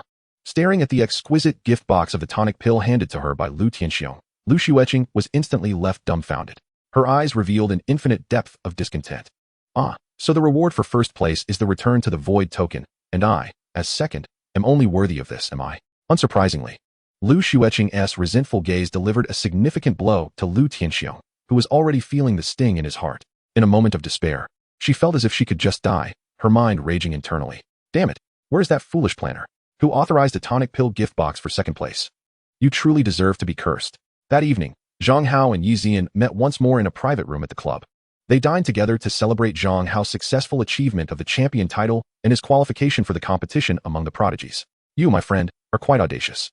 Did you not fear that City Lord Lu would seek retribution for your public slap on his daughter's backside? Yi Zian took a sip of red wine, looking at Zhang Hao with a teasing smile. Huh, the girl who can wield a sword is the City Lord's daughter? Zhang Hao replied, astonished, his expression one of sheer disbelief as he raised his head. I had no idea. Observing his utterly bewildered expression, Yi Zian was momentarily at a loss for words. Even if you were completely unaware beforehand, it wouldn't be difficult to deduce the truth with a little thought, would it? Otherwise, why do you think Lu Tianxiong was so generous as to offer the precious Goeishu ancient token as a reward? Ah, I see. Zhang Hao nodded in sudden realization. But then, confusion crossed his face. However, why didn't he replace the rewards before the ceremony? What do you think? Yi Zian let out a soft huff and raised her chin with a hint of pride. I understand now, Zhang Hao exclaimed, slapping the table in excitement. This old fellow must have taken a liking to me, intending to use this token to entice me to become his son-in-law, right? What? Yi Zian's beautiful eyes widened in astonishment as she gazed at Zhang Hao. How could you come up with such an absurd conclusion? Haha, just kidding. Of course, I know this is all thanks to my sister Yan. Zhang Hao chuckled heartily, raising his wine glass to gently clink with Yi Zian's. Yi Zian then let out a soft huff, casting a playful yet reproachful glance at Zhang Hao. It's good that you know. When will the remaining quantity be replenished? What? You finished those 5,000 Shenbao pills in just a few days? Yi Zian exclaimed, her eyes widening in disbelief as she looked at Zhang Hao. I haven't finished them all, but I'm getting close. Haven't I already told you that my consumption is quite substantial? Zhang Hao casually picked up a piece of food, swallowed it, and nonchalantly replied. Your Yi family in Chongqing City is quite wealthy, surely. You don't mind this small sum? Indeed, the Yi family is affluent, but they are not mine. Yi Zian retorted, slightly exasperated. I am merely an ordinary direct descendant, receiving a modest stipend from the clan each month. The resources I can mobilize are limited. I am essentially using my own funds to support you. What? Zhang Hao's eyes widened in shock, his expression one of betrayal as he looked at Yi Zian. You didn't say that day? You're taking advantage of my youth and ignorance to deceive me, aren't you? All right. I admit that I concealed some details that day, but I didn't lie to you. Realizing that Zhang Hao genuinely seemed upset, Yi Zian, aware of her shortcomings, quickly reassured him. Don't be angry. I promise to do my utmost to meet all your requests. I can gather those 5,000 Shenbao pills for you within 3 days. Is that acceptable? That sounds more like it. Zhang Hao finally calmed down, nodding as he spoke to Yi Zian. If there are no Shenbao pills available, other elixirs containing pure energy will suffice. Moreover, you must understand that I am not asking for these solely for my own benefit. I sent it to help you realize your dreams and achieve success in the competition among the talents. In any case, the more resources you provide me, the stronger my capabilities will be, so it's up to you to manage that. Upon hearing this, Yi Zian's gaze flickered slightly. Considering Zhang Hao's performance during today's assessment and her experiences over the years, she had already begun to suspect that the reason Zhang Hao sought so many Shenbao pills was certainly not for his own consumption. It is highly probable that it is intended for nurturing spiritual insects or some other unknown purpose. In any case, his awakening special talent enables him to convert the energy contained within elixirs into his own combat prowess. In other words, the more he invests in Zhang Hao, the faster his strength will increase. Only after he has grown sufficiently strong can he truly assist himself.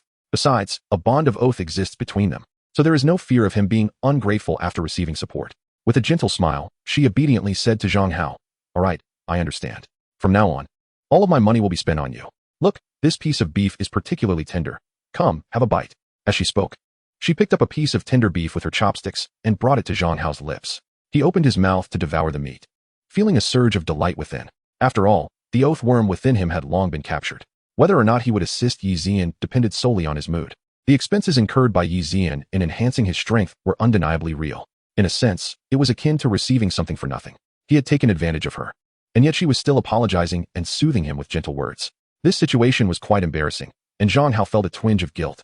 Thus, he addressed Yi Zian. By the way, aside from the energy-rich elixirs, could you also help me search for some rare spiritual insects when you have the time? You know that my innate ability is to control insects. A few days ago, after unearthing a plethora of utterly useless spiritual insects, Zhang Hao realized that the types of insects randomly unlocked by the system were far too unreliable. Rather than expending a vast amount of energy on blind luck, it would be far better to directly seek out wild spiritual insects for capture. With Yi Zian as his free assistant, it would be foolish not to take advantage of her help. All right, I understand, Yi Zian replied with a nod, promising to assist. As long as she could help Zhang Hao enhance his strength, she would do her utmost to accommodate him. Oh, there is one more thing, Zhang Hao said suddenly, lifting his head while eating. Has your Chongqing Pharmaceuticals recently signed a newcomer named Wu Yong? Indeed, such a person exists. He is the one you dealt with in the secret realm today, using the venomous bee. He was brought in by my subordinates, and I generally do not concern myself with such trivial matters. Yi Zian explained to Zhang Hao, then inquired, Do you want me to dismiss him? That won't be necessary. I am not so petty as to seek personal revenge over trivial matters, Zhang Hao replied, wiping his mouth with a napkin and smiling. On the contrary, I believe you should actively nurture him, allowing him to experience the most perilous secret realms for training. Chapter 31. Why cry now for what you propose to end? Upon hearing Zhang Hao's words, Yi Zian immediately grasped his meaning and could not help but silently scorn him in her heart. This little rascal, despite his tender age, possesses such a ruthless disposition. This is quite something, and yet she dares to claim she is not narrow-minded. Her audacity is truly remarkable. However, she has long been aware of Zhang Hao's character. In fact, it was the fierce aura of decisiveness that first captured her attention. The reason she chose to engage in a profound collaboration with him, aside from recognizing his boundless potential, was also due to his remarkable tenacity and resolute spirit.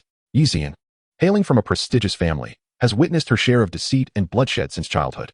She understands deeply that in this tumultuous era, only those who are decisive and courageous can truly be deemed powerful, standing tall above the masses and dominating the chaos of the world. She certainly does not wish for her partner to be a soft-hearted and indecisive weakling. The more ruthless Zhang Hao appears, the more satisfied she becomes with him. With a light flutter of her eyes, she assured him, Rest assured, I will ensure he is well taken care of. The two exchanged smiles, clinking their glasses in camaraderie.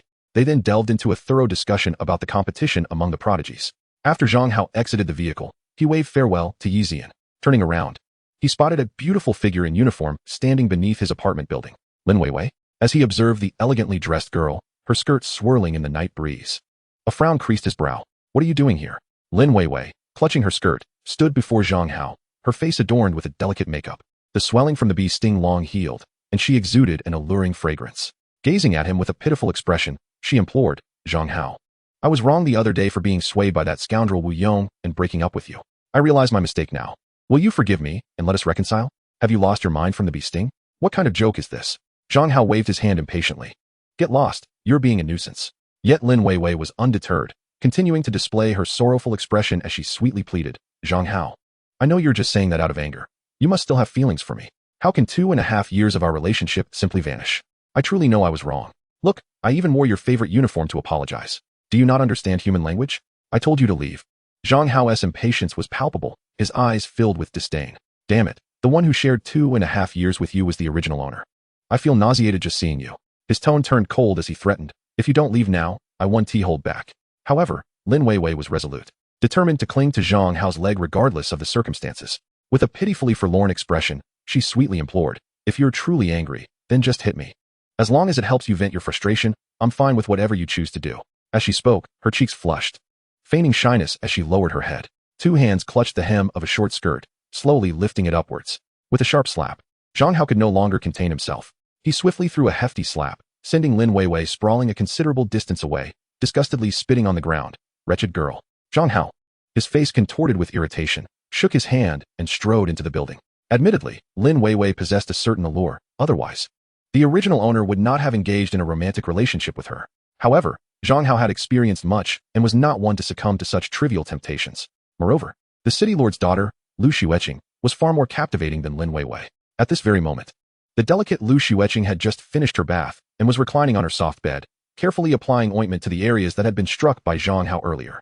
The cool, silky balm glided over her skin, offering a tantalizing contrast to the searing pain, creating an unusual sensation that lingered in her heart. Unbidden, memories of being subdued and bullied by Zhang Hao in the secret realm surfaced in her mind, bringing forth a mix of embarrassment and indignation. She murmured to herself, that man is utterly overbearing, completely unreasonable. Even if his ambush was unjust, there was no need to strike my backside so hard. And now it's swollen. Yet, she could not help but acknowledge his striking handsomeness and formidable strength, reminiscent of a protagonist from a novel. If only he could be a tad gentler, she sighed. As Lu Xueqing was lost in her thoughts, a sudden knock echoed at the door. Her father, Lu Tianxiong, spoke in a deep voice from outside. Xueqing, are you asleep? After the trial assessment concluded, Lu Tianxiong pondered for a while and decided he needed to have a serious conversation with his daughter. He intended to remind Lu Xueqing that although she had faced some setbacks in the secret realm, she must not harbor resentment towards Zhang Hao. Nor should she entertain thoughts of retaliation, for Zhang Hao was under the protection of Yi Zian, the young lady of the Yi family, an individual of remarkable standing, not someone they could afford to offend. A few minutes later, the door creaked open, revealing Lu Xueqing in a white nightgown. She tilted her head, gazing curiously at her father standing in the doorway, and asked, Dad, what brings you here at such a late hour? Nothing much. I just wanted to discuss the young man named Zhang Hao, Lu Tianxiong replied, clearing his throat, uncertain of how to broach the subject. However, Lu Xueqing interjected, her expression serious as she addressed her father. Dad, let bygones be bygones. Please, do not send anyone to seek revenge on him. Lu Tianxiong was taken aback, almost doubting his own hearing, looking at Lu Xueqing in disbelief. Are you not angry with him? I was indeed vexed at the moment, but upon reflection, it seems my anger has subsided. She shook her head and stated firmly, in any case, you need not concern yourself with this matter. If I find out that you privately send someone to trouble him, do not blame me for ignoring you. With that, Lu Xueqing firmly shut the door, leaving Lu Tianxiong standing outside, bewildered. I find myself perplexed, unable to comprehend my precious daughter. It is indeed that insufferable boy who struck you during the day. Yet now, she has the audacity to caution me, her father, on his behalf. Regardless, the fact that Lu Xueqing harbors no desire for revenge against Zhang Hao brings a profound sense of relief to Lu Tianxiong. At last, he can set his worries aside. Meanwhile, Yi Zian, clad in a delicate crimson nightgown, stands before the window, her graceful silhouette faintly visible. Holding her phone, she hesitates for a considerable time. In her gaze, a resolute glimmer finally emerges as she dials a number. Soon, the call connects, and a hauntingly sorrowful female voice emanates from the other end. Yi Zian, where have you been all this time? You finally decided to call me? Yi Zian lightly purses her lips and replies softly, I have used my oath worm. Chapter 32. Have you heard of the spring and autumn cicada? What? You used the oath worm? Isn't that a treasure that each direct descendant of the Yi family can only receive once in their lifetime? The mysterious woman on the other end gasps in astonishment upon hearing Yi Xian's words. No longer concerned with chastising her, curiosity ignites within her, and she eagerly probes. Who did you use it on? Let me guess, it must be some wild man, right? What are you talking about? Wild man.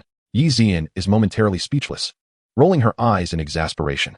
He is merely a newcomer who recently awakened, having just graduated a few days ago, yet possesses remarkable talent. What? You won't even spare a freshly graduated young man? All right. Yi Xian, you're indulging in youthful folly, aren't you?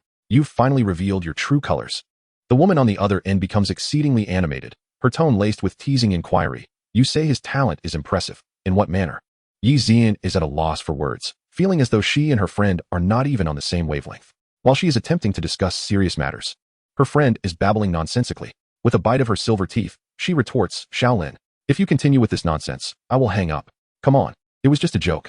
Why so serious? The girl named Shaolin hastens to assure her. Now, tell me, what do you need from me? You're not asking to borrow money, are you?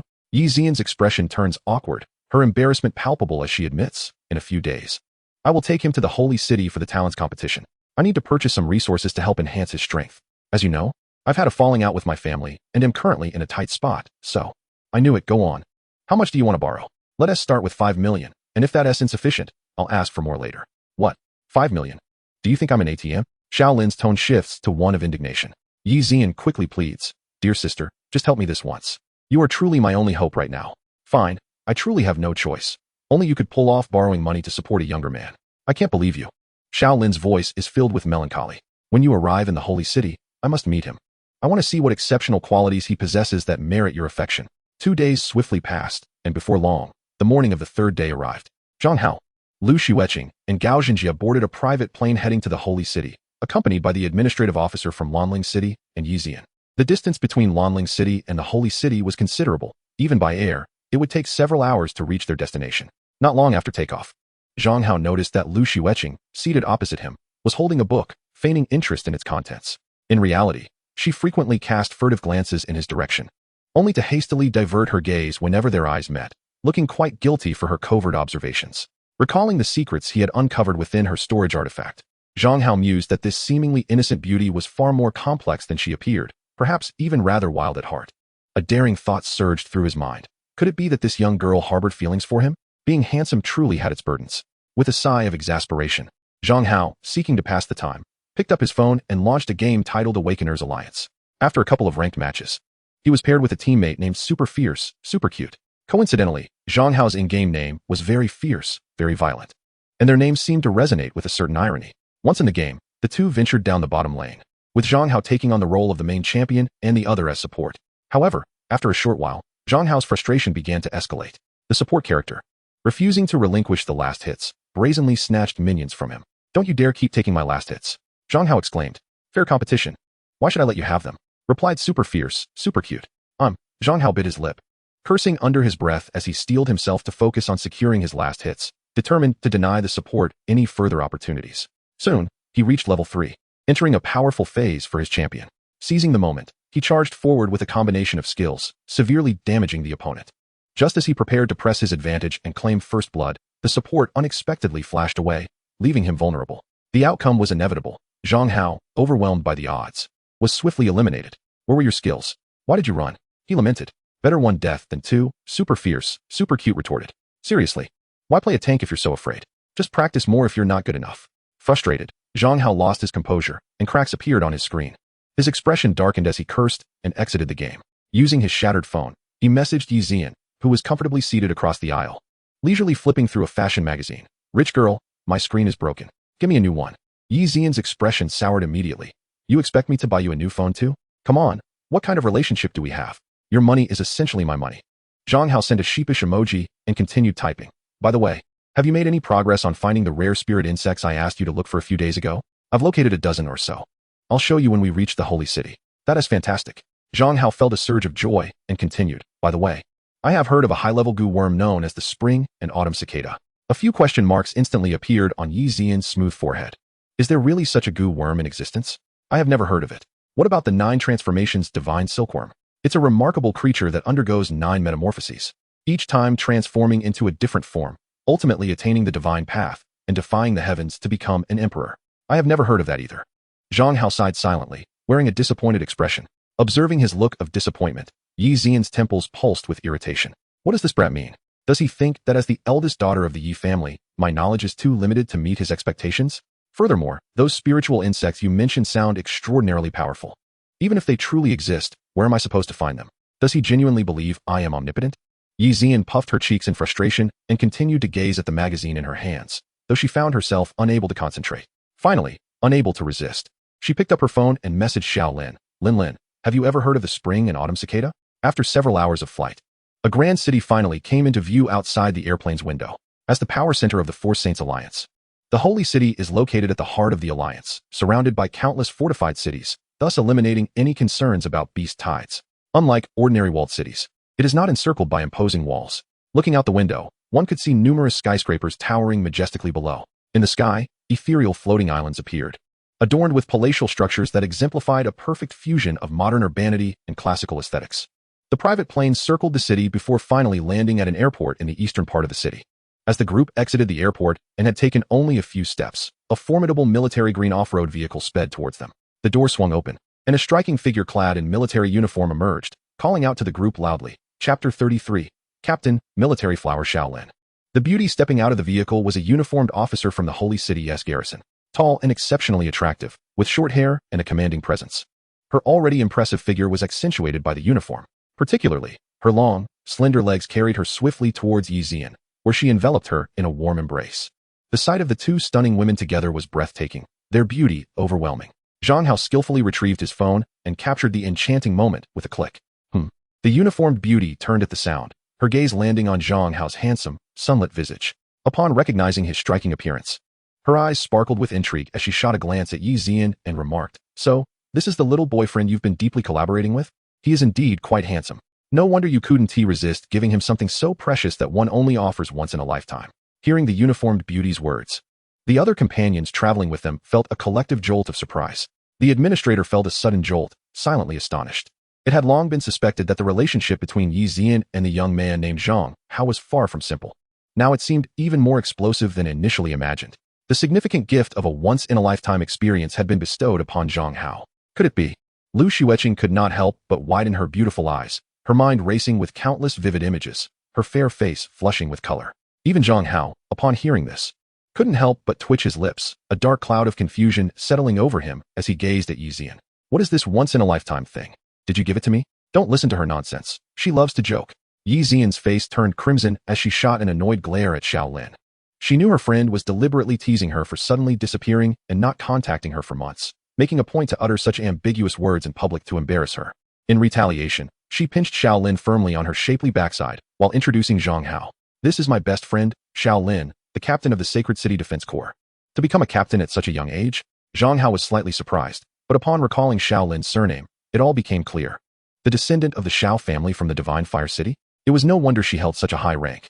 Being of the same lineage as the 8 great kings, it was easy to see why she and Yi Xian were close friends. Perhaps due to her profession.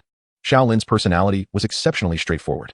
After a brief introduction, she turned to Zhang Hao and Yi Xian and said, "Let us go.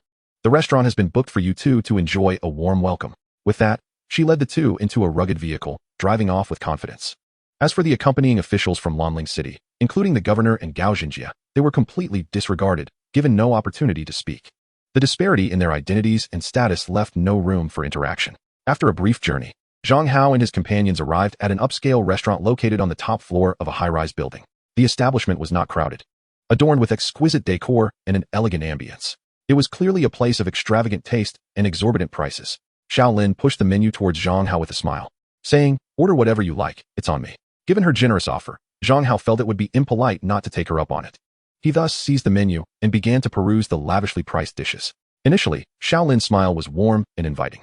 However, when Zhang Hao marked 10 dishes, her smile faltered slightly. By the time he reached 20, her expression had shifted to one of disbelief. When he finally pointed to 30 dishes, her complexion turned pale. Yi Xian could no longer watch in silence and interjected, "Zhang Hao, can you really eat all this? Don't waste it. Don't worry, I have a hearty appetite. I assure you nothing will be left behind." Zhang Hao laughed heartily, adding a few more items before handing the menu to the waiter. "Let us start with this for now. If it's not enough, we can order more." "Understood." The waiter happily accepted the menu, a smile almost splitting his face. Beneath the dining table, Xiao Lin lightly stepped on Yi Xian's foot. Seizing the moment while Zhang Hao was in the restroom, she whispered to Yi Zian. He seems to have cultivated some sort of body-enhancing technique, which is why his appetite surpasses that of the average person, albeit slightly. Why didn't you warn me sooner? Xiao Lin lamented, her heart aching for her wallet, her tone laced with melancholy. This year's Young Heroes competition is no simple affair. There are several prodigies with Awaken-level talents. This lad may excel at eating, but I wonder if his strength matches? She hoped he wouldn't turn out to be all flash and no substance. Softening when it was time to stand firm. I trust my judgment, Yi Zian replied, confidence gleaming in her eyes. Just about to elaborate on Zhang Hao's talents when a sudden exclamation from behind interrupted her. Zian. Upon hearing that voice, Yi Zian's brows furrowed tightly. Her expression clouded with discontent. Cursing her misfortune inwardly, she turned to see a dashing young man leading a 17 or 18-year-old boy towards them. As the handsome youth approached, he gazed intently at Yi Zian and warmly exclaimed, "What a coincidence to meet here. Shall we join forces? Allow me to treat you." "Perhaps not. There are already others here," Yi Zian coolly declined. "Oh, who?" The youth turned upon hearing her words, and upon spotting Zhang Hao. His brow furrowed slightly as he turned back to Yi Zian. "Zian, who is this?" "This is the ally Zian has chosen," Xiao Lin interjected with a mischievous grin. Eager to stir the pot, Zian has already bestowed him the oath Gu. She brought him here to participate in the Young Heroes competition. What? The youth's demeanor shifted as he reacted to the revelation that Yi Zian had given the oath Gu to Zhang Hao, his gaze towards Zhang Hao instantly brimming with hostility. He questioned Yi Zian in a low voice. "Zian, did you truly give the oath Gu to him? Does this boy deserve you?" Zhang Hao, overhearing this, immediately bristled, furrowing his brow and retorting, "Who the hell are you? What transpires between us is none of your business. You dare speak to me like that?" The youth's anger flared, his face darkening as he fixed a glare on Zhang Hao, ready to respond. Suddenly, Yi Zian slammed her hand on the table, her voice cold and commanding. "Enough. Long Xiaoyan, my affairs are not for you to meddle in. Do not disrupt our meal with your nonsense." Long Xiaoyan's unspoken words were caught in his throat, his expression turning sour. He had no desire to quarrel with Yi Zian in public, yet he was unwilling to let Zhang Hao off the hook. A glint of coldness flashed in his eyes as he addressed the boy following him. "Xiaoyan, why don't you greet this young man?" The boy stepped forward, his demeanor aloof, concealing a sense of superiority and disdain as he extended his right hand towards Zhang Hao. "Hello, Long Xiaoyan." "Zhang Hao." Zhang Hao let out a cold laugh, extending his palm to clasp hands with Long Xiaoyan. Chapter 34. Are you suffering from osteoporosis?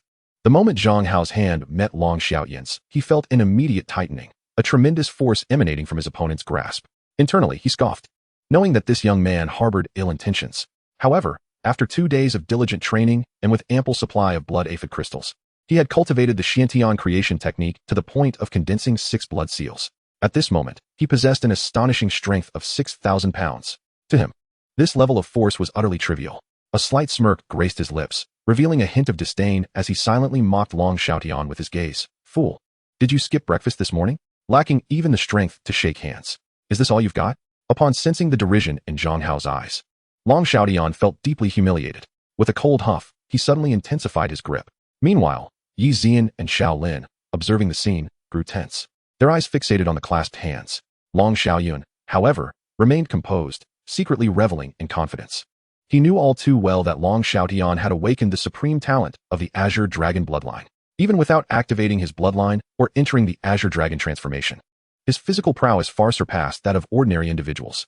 Among the new awakeners in the 4 Holy Alliance this year, there were scarcely more than 3 who could rival him in sheer physical strength. Easily dispatching a nobody like Yi Zian's companion was a trivial matter. Indeed, as Long Xiaoyan suddenly exerted more force, a sharp crack resonated from their clasped hands. Long Xiaoyan felt a surge of joy, a triumphant smile emerging. Yet, before that smile could fully blossom, a chilling scream escaped Long Xiaoyan's lips as he staggered backward, clutching his right hand, his complexion turning ashen, beads of sweat forming on his forehead. "Xiaoyan." Long Xiaoyan's expression shifted dramatically, shock coursing through him. He had never anticipated that the crisp sound they just heard was the unmistakable sound of his brother's bones shattering. He rushed to support Long Xiaoyan, glaring fiercely at Zhang Hao, his voice laced with fury. "You wretched boy, what have you done?" "I haven't done anything. I merely gave a gentle handshake." Zhang Hao replied innocently, raising his hands in feigned surrender. "I hadn't even exerted any effort, and yet his bones shattered. Could it be osteoporosis? How unfortunate for someone so young to suffer from such a condition. Damn osteoporosis." Upon hearing Zhang Hao's insinuation of his fragility, Long Xiaoyan was overwhelmed with anger and humiliation, nearly choking on his own blood and rage. Yet, this provocation had originated from him. Now, instead of teaching Zhang Hao a lesson, he found himself on the receiving end of humiliation. Regardless of the fury boiling within him, he could only grit his teeth and swallow his pride. for to escalate the situation in public would only invite further ridicule upon himself. With a fierce glare directed at Zhang Hao, she gritted her teeth and exclaimed, "All right, you have some nerve. I will remember you. When the time for the heroic competition arrives, we shall see." After uttering these words, she let out a cold huff, casting a threatening look at Zhang Hao before turning on her heel and exiting. Long Xiaoyan's countenance was equally grim. He took a deep breath and solemnly addressed Yi Zian. "Zian, do not mistake my tolerance for your indulgence. Choosing this lad as your ally is undoubtedly a grave error. I shall visit the Yi family tomorrow to discuss this matter thoroughly with the elders." With that, he shot another icy glance at Zhang Hao, snorted disdainfully, and swept away. "Fool," Zhang Hao muttered under his breath as he pulled out a chair and seated himself. Just then, the dishes began to arrive, and he eagerly picked up his chopsticks to sample the fare. Opposite him, Xiaolin's beautiful eyes sparkled with curiosity as she fixed her gaze on Zhang Hao and inquired, "Aren't you curious about who that man was?" "Most likely one of her suitors, perhaps even her fiancé," Zhang Hao replied, casting a silent glance at Yi Zian. "It's a Clich D plot, easily decipherable. You must have heard their surname. The Long family is one of the 4 great royal families. Do you not fear retribution for shattering a royal scion's bone?" Upon hearing this, Zhang Hao lifted his gaze to meet Xiaolin's, retorting, "Even if I had not dealt with him and had begged them humbly, would they have spared me? I think not." Xiaolin shook her head in agreement. "Then what is the point?" Zhang Hao scoffed, his demeanor nonchalant. Xiaolin's expression shifted to one of increased astonishment and unmasked admiration as she nudged Yi Zian lightly, saying, "Zian, I truly believe this young man you've chosen is remarkable. He might very well achieve something substantial. Indeed, you need only consider whose judgment you are speaking of," Yi Zian replied, raising her chin proudly with a light huff. Zhang Hao's public reprimand of Long Xiaotian had left Long Xiaoyan humiliated, and this made her spirits soar, allowing her to overlook Xiaolin's inappropriate address of Zhang Hao. Yet, Zhang Hao huffed, casting a discontented glance at Yi Zian. "However, during our discussions of collaboration, you neglected to mention this heap of troubles you carry. Had I known earlier. His shrimp tastes delightful. Here, let me peel one for you." Yi Zian interjected hastily, expertly preparing a shrimp and offering it to Zhang Hao. He opened his mouth to devour the succulent morsel, simultaneously playfully biting down on her pristine fingers. Yi Zian yelped in surprise. "Huh? Why did you bite me?" "To teach you a lesson. So you think twice before plotting against me in the future," Zhang Hao coldly retorted, feigning great anger, though internally, he remained largely unfazed. When Yi Zian had approached him previously, the hints woven through her words had already led him to suspect that she was entangled in some troublesome affairs. Otherwise, such fortuitous blessings would not descend upon him. However, Zhang Hao remained undaunted. After all, he was not bound by any so-called oaths, rendering any true commitment to Yi Zian unnecessary. If circumstances turned unfavorable, he could simply depart, retreating into the vast wilderness. He could even abscond from the territory of the 4 sacred alliances, seeking refuge in the Northern Dipper Alliance or the Lost Divine Kingdom. In essence, his priority was to extract every advantage from Yi Zian, indulging in all the pleasures she had to offer. Yi Zian, fully aware of her precarious position, dared not argue with Zhang Hao. Instead, she frequently served him dishes, offering gentle reassurances and attempting to amuse him. Being attended to by such an enchanting beauty, who went out of her way to bring him joy, was an immense delight for Zhang Hao. His appetite flourished as he savored a sumptuous feast. Ultimately, as they settled the bill and exited the restaurant, a contented smile adorned Zhang Hao's face, while Xiaolin's complexion paled, her heart aching with loss. This meal had exacerbated the already precarious financial situation of someone who had just lent Yi Zian 5 million, further burdening her already strained existence. Minutes later, the trio arrived at a warehouse. The batch of spiritual insects that Yi Zian had gathered for Zhang Hao was housed within this very facility. As the heavy roll-up doors slowly ascended, the interior of the warehouse unfolded before them. Inside the spacious confines, large iron cages were arrayed. Some cages stood empty, while others contained variously shaped insect-like beasts. Additionally, a small counter was situated within the warehouse, adorned with transparent glass incubators. The surface of these incubators shimmered with faint, ethereal inscriptions. Inside them resided smaller, unique spiritual insects. Zhang Hao cast a cursory glance around. Within this warehouse, approximately 20 varieties of spiritual insects were being cultivated. Although their ranks were generally not high, they belonged to special categories with unique functions that could prove advantageous in practical applications. The fact that Yi Zian had managed to procure such a diverse collection of rare spiritual insects in just over 2 days indicated that she had indeed taken his words to heart and invested considerable effort. Zhang Hao nodded to himself, a glimmer of satisfaction in his eyes. Despite having reached level 10, which allowed him to acquire 10 energy points per second, totaling 864,000 points daily, he had also received 10,000 precious ginseng pills from Yi Zian just the other day. After allocating half for the creation of blood aphid crystals, he fed the other half to the iron-eating insect, converting it into energy points. Now his energy point tally had soared to over 12 million, signifying considerable wealth. However, utilizing the system to capture spiritual insects demanded a substantial expenditure. Capturing a ranked spiritual insect required 300,000 energy points, while a higher rank consumed a staggering 3 million. Most of the spiritual insects in this warehouse fell within these classifications, making it impossible for Zhang Hao to capture them all at once. Ultimately, after careful selection, he chose 3 varieties to pursue initially. With a sweeping motion, he activated the system before the eyes of Yi Zian and Xiao Lin, sealing and capturing 3 types of spirit insects within the nest. Consequently, the system panel revealed 3 new species available for incubation. Monster Hunting Spider, grade, level, 30, incubation cost, 150,000 energy. Description, a master weaver among spiders, capable of producing various forms of webs. Its threads are remarkably fine and resilient, effortlessly ensnaring foes. It is the most fearsome predator of the jungle. Venomous Flying Centipede, grade, level, 15, incubation cost, 100,000 energy. Description, a highly toxic flying centipede that moves silently through the air. A mere bite can be lethal in an instant. Swift Wind Spirit Butterfly, grade, level, 13, incubation cost, 80,000 energy. Description, a rare spirit butterfly that wields the elemental power of wind. Proficient in various wind spells. Though its appearance may seem frail, it possesses formidable combat prowess. The first, the Monster Hunting Spider, is a powerful beast with considerable strength. When paired with the offensively adept Blood Jade Mantis, they can complement each other's abilities to confront even mightier adversaries. The second, the Venomous Flying Centipede, is exceptionally toxic and can be used for stealthy ambushes. As for the third, the Swift Wind Spirit Butterfly, while not particularly strong in combat, excels in wind-based spells. The Wind Acceleration Technique can enhance Zhang Hao's speed, rendering his movement swifter. The Wind Floating Technique grants him the ability to fly short distances, making it a highly practical auxiliary spirit insect. After successfully capturing these 3 immensely useful spirit insects, Zhang Hao felt a surge of joy and confidence for the forthcoming talent competition. Subsequently, Xiao Lin, in the spirit of hospitality, drove Yi Zian and Zhang Hao, who was visiting Holy City for the first time, around for an afternoon of exploration. Earlier during lunch, Zhang Hao had embarrassed the Long Xiaoyan brothers in front of everyone, which greatly amused Yi Zian. She then took Zhang Hao to the mall and bought him the latest high-end smartphone as a reward. After they finished dinner, Xiao Lin drove the two to the hotel she had previously reserved. The trio entered Yi Zian's room, where they settled cross-legged on her soft bed. Xiao Lin pulled out a large stack of photographs from her backpack and tossed them onto the bed, saying to the two, "Here are this year's most outstanding talents competing in the contest. The lowest talent grade is Class A, and there are even several with Class S. Their talent descriptions are written on the back of the photos. You two should study them carefully." Zhang Hao casually picked up a few photographs, glanced at them, and quickly lost interest. Although these prodigies might possess formidable awakened abilities, they posed no threat to Zhang Hao, who had the system. His greater concern was of a different nature. Looking up earnestly at Yi Zian, he posed the question that had been weighing on his mind. Is it permissible to kill during the talent competition? What is the furthest step I can take without your protection?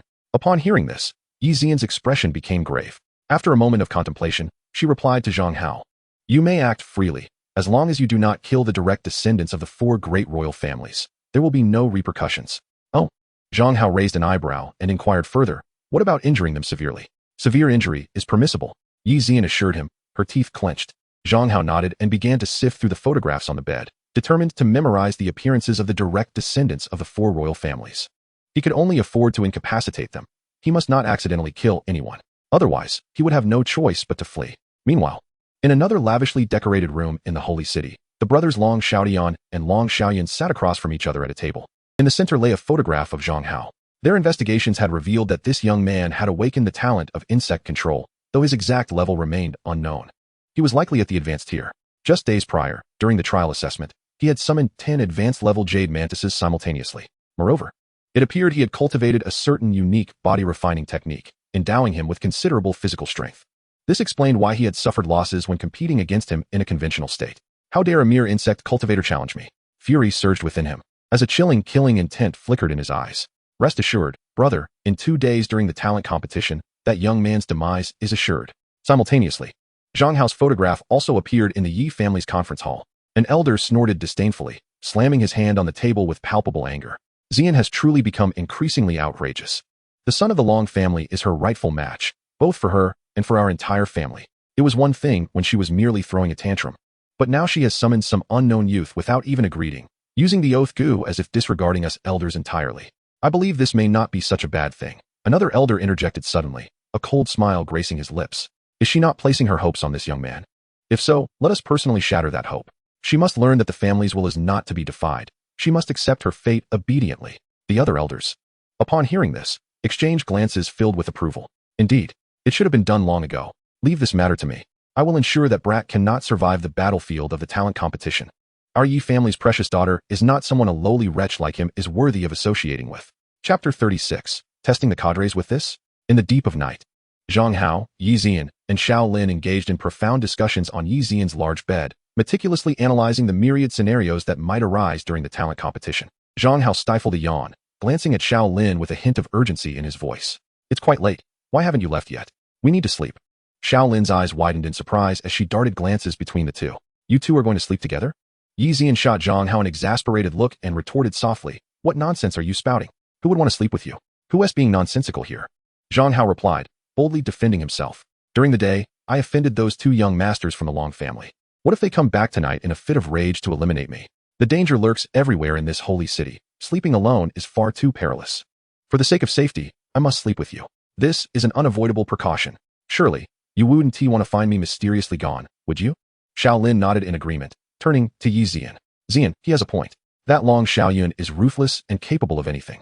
Upon hearing this, a conflicted expression crossed Yi Zian's face. Just as she hesitated, Xiao Lin wrapped her arms around her and chuckled, no need to ponder. In these extraordinary times, safety is paramount. However, to prevent this scoundrel from harboring any ill intentions towards you, I shall also remain to keep an eye on him. What? You too? Yi Zian exclaimed in surprise, her eyes widening as she looked at Xiao Lin. Zhang Hao's eyes brightened, and he nodded eagerly. The more, the merrier. Outmatched by the two, Yi Zian reluctantly agreed. Thus, after more than half an hour, the trio finished their showers and settled into bed. Yi Zian, clad in a silky nightgown, lay on the far right of the bed, while Xiao Lin occupied the middle. A handsome young man to her left and a stunning beauty to her right. She couldn't help but feel a surge of satisfaction. Zhang Hao, regrettably not positioned in the center, pulled out his phone and logged onto the Awakeners Alliance to play. To his dismay, he found himself matched with the same overly fierce yet adorably infuriating player once again. Seriously? Is there no one else in the Alliance? How is it that I keep matching with this troublesome player? This time, to avoid being led astray, Zhang Hao chose the mid lane position while the fierce yet adorable player opted for jungler. As the game commenced, this player dashed into the enemy's jungle, attempting to steal their monsters, only to be ambushed and swiftly eliminated. Zhang Hao could feel his blood pressure rising. Taking a deep breath, he reassured himself that it wasn't a major issue. As the game progressed to the 7th or 8th minute, the opposing jungler made several incursions. The fierce yet adorable player remained invisible, never once appearing in mid lane. Zhang Hao told himself to remain calm. If she didn't show up, it was a blessing. A few minutes later, he found himself in the jungle, about to secure the blue buff. He executed his combo, bringing the blue down to low health just as he was about to claim it. Suddenly, there was a loud pop. The fierce yet adorable player flashed in, using her smite to steal it. Zhang Hao's defenses crumbled, and he furiously typed in the chat, "You've got to be kidding me. Don't push your luck. Extremely fierce yet adorably charming. The wild monsters are mine. You should step aside. Fierce and violent. I'll deal with you." Ultimately, under this peculiar jungle support, all three lanes collapsed in the blink of an eye, and all four teammates fell apart. A swift surrender ensued at the 15-minute mark. Extremely fierce yet adorably charming. Are you all even capable? All three lanes have been shattered. It's truly unbearable. Fierce and violent. Damn. Why did it collapse? Don't you have any self-awareness? Extremely fierce yet adorably charming. Losing in lane and blaming the jungler? If you're incompetent, just practice more. Smack. Zhang Hao felt his blood pressure surge, and the new phone he had just purchased that afternoon shattered again. That fool, I swear. If I ever catch you in real life. Zhang Hao took a deep breath, reminding himself that getting upset over a mere game was not worth it. He closed his eyes in tranquility, attempting to sleep. Half an hour later, he suddenly opened his bloodshot eyes, nearly grinding his back teeth to dust. That foolish jungler. You truly deserve a reckoning. At that moment, Zhang Hao felt a slight shift in the atmosphere. Turning his head, he noticed that in the dim night, Xiao Lin seemed to have fallen asleep. With an unconscious hum, she turned over, wrapping her arms around Yi Zian. A long, alluring leg rested upon Yi Zian's delicate form. Oh, so this is how we're playing it? Wicked woman. I can't tell if you're genuinely asleep or merely pretending. Lying in the middle is quite bothersome. Zhang Hao subtly grimaced, closed his eyes, and gradually drifted into slumber. The next morning, Zhang Hao felt a sense of suffocation, awakened by a soft, overwhelming pressure. Blurrily opening his eyes, he was greeted by a pair of snow-white curves before him. Beneath the thin, taut fabric, the prominent peaks were almost palpable, rising and falling with each breath. Is this how they test the leaders? Which leader can withstand such trials? After a considerable moment, Yi Zian, with an air of exasperation, finally spoke. You too. Enough is enough. How much longer do you intend to sleep? It's already daylight? That nap was truly delightful. Zhang Hao and Xiao Lin groggily opened their eyes, yawning, appearing as though they had just awakened. Yi Zian, with her hand on her forehead, looked at these two pretending to be oblivious, utterly speechless. Oh, suddenly, Zhang Hao recalled something. He picked up his phone and waved the shattered screen before Yi Zian's eyes. My phone screen is broken again. Yi Zian? A few minutes later, the three of them finished washing up and stepped out for breakfast. Zhang Hao was the first to exit the door, coincidentally bumping into Lu Xueqing. Her eyes brightened, and she greeted him with a smile. Zhang Hao, good morning.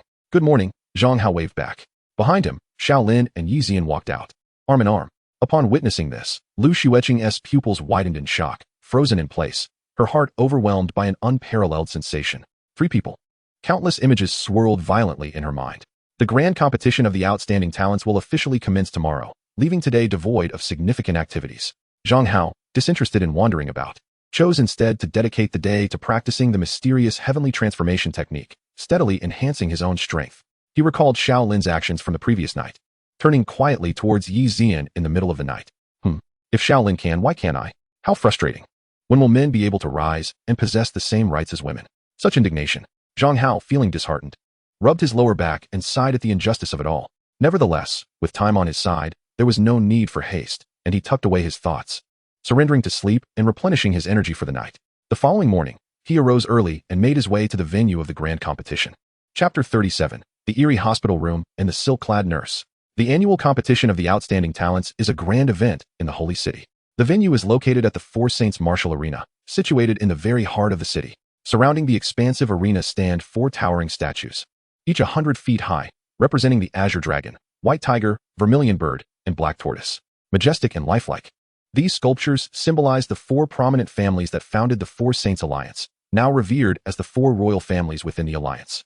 Upon their arrival, Zhang Hao, Lu Xueqing, and Gao Xinjie separated, entering the arena through the contestant entrance, while Yi Zian and the officials proceeded to the spectator stands. Due to her unique status, Yi Zian was graciously escorted by a servant responsible for welcoming distinguished guests to the prime viewing area for nobility. This section was occupied by the direct descendants of the four royal families and the 8 noble families, all holding esteemed positions within the alliance. Upon her arrival, whispers of intrigue rippled through the crowd. Is that not Yi Zian of the Yi family? Such occurrences are all too common between the royal and noble families. As women, we possess little power to resist. Indeed, had it not been for her extraordinarily gifted brother, who has been missing and uncertain of his fate, the Yi family would not have tolerated her capriciousness. I have heard she seems to have discovered a prodigy outside, bringing him to participate in the grand competition. She even bestowed upon him the alliance oath Gu, perhaps hoping that this talented individual will rise to aid her in overcoming her plight. Is that true? Can such an unknown so-called genius truly challenge the will of 2 powerful families? That seems rather far-fetched. To the murmurs surrounding her, Yi Zian appeared oblivious. Her demeanor calm and regally aloof, resembling an elegant lotus flower, gracefully seated in solitude. In the distance, several elders of the Yi family noticed her, their brows furrowing in displeasure. How rude of her not to even greet them. It is entirely the fault of her brother's indulgence that she has developed such a rebellious nature. Soon, when she witnesses the downfall of the promising youth she holds in such high regard, she will realize that defying the family leads to dire consequences. Meanwhile, Long Xiaoyan sauntered over and took a seat beside Yi Zian, wearing a confident smile that suggested he had everything under control. He spoke softly to her. Zian, I have thoroughly investigated the young man you are interested in. He is merely an insect tamer. Do you truly expect him to secure a place among the top 3 in the Celestial Talents competition and gain a fief? Do not indulge in such fanciful notions. He cannot be your hope, for I alone am your rightful match. Although you are my second wife, I assure you that I shall wholeheartedly treat you with utmost care. Long Xiaoyan, are you not aware of how utterly repugnant you are? Yi Zian retorted coldly, her eyes betraying an unmistakable disdain. Upon hearing this, Long Xiaoyan's expression faltered slightly, and his gaze darkened. With a scoff, he replied, It seems you remain unconvinced. Very well, let us await the outcome. I hope that after today, you will come to recognize the reality and understand that I am your best refuge. Zhang Hao, oblivious to the turmoil Yi Zian was experiencing in the stands, underwent a meticulous search to ensure he carried no items that could compromise the fairness of the competition. He was then handed a standardized alloy long sword and entered the trial arena. A sweeping glance revealed a vast training ground bustling with numerous vibrant youths. The Four Saints Alliance was currently at its zenith, with thousands of fortified cities. Although only the most exceptional talents from each city were selected for this competition, higher-tier cities possessed more slots. Thus, Each annual competition attracted tens of thousands of participants.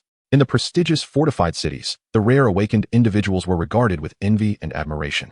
Yet here they were relegated to the lowest echelon. Even possessing a high-level talent was of little value. Only through the forthcoming competition, through trials of fire and skill, could one emerge from the throngs of brilliance to stand before all and prove their talents and strength to the entire alliance. The rules of the competition were straightforward. Each year, the alliance chose a mysterious realm, classified at level 20, which had never been explored, as the battlefield. All participating talents would be randomly transported into this realm for a 3-hour hunt. Each competitor was equipped with an identity token that bore a point value. By defeating opponents within the realm, they could seize points from their tokens. Furthermore, once a token's point value exceeded 100, a burst of radiant light would erupt every few minutes, revealing their location to all others.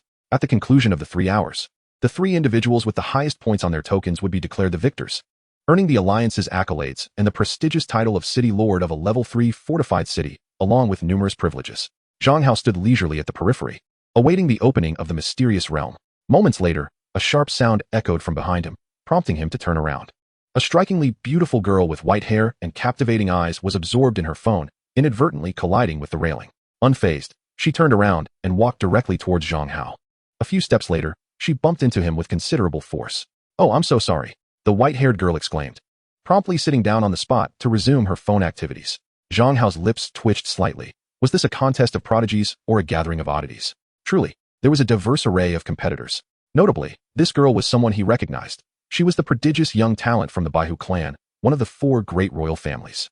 She was the kind of trouble one could not afford to provoke, only capable of inflicting damage but never fatal harm. Such audacity from this little one. Zhang Hao discreetly cast a glance at her well-endowed figure, unable to stifle a quiet gasp of admiration. At that moment, a thunderous crack echoed through the arena, and a profound rift in space appeared, erupting with blinding light.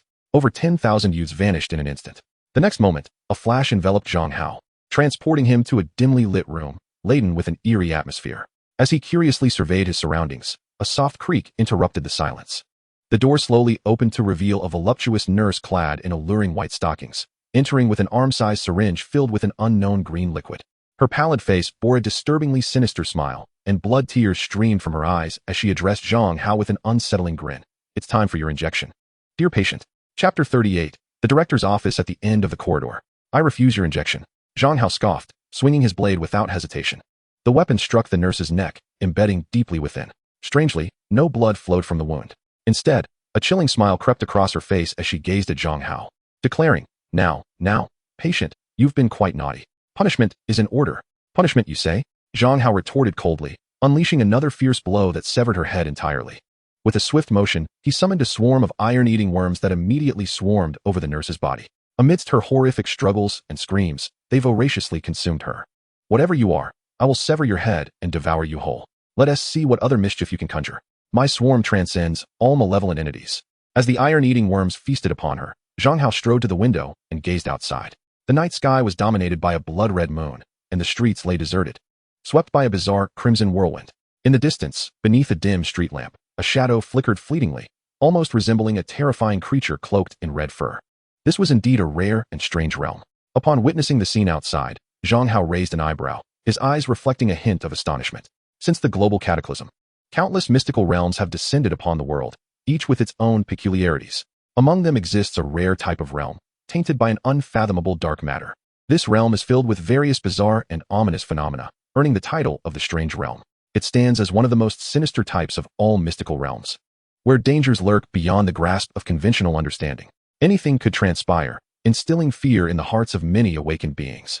Zhang Hao never anticipated that the battleground for the upcoming contest of the extraordinary would be a strange realm, a revelation that caught him off guard. However, he felt no trepidation. Rather, he seized the opportunity to uncover the true nature of this legendary and eerie domain. Shortly thereafter, the swarm of iron-eating insects he summoned devoured the entire body of a nurse clad in white, revealing a shimmering energy crystal core that he placed into Shenqing's palm. It appeared that even these strange creatures possessed energy cores. As Zhang Hao gazed at the core, he noticed it was enveloped in wisps of gray energy, swirling like mist, subtly forming the shape of a distorted human face.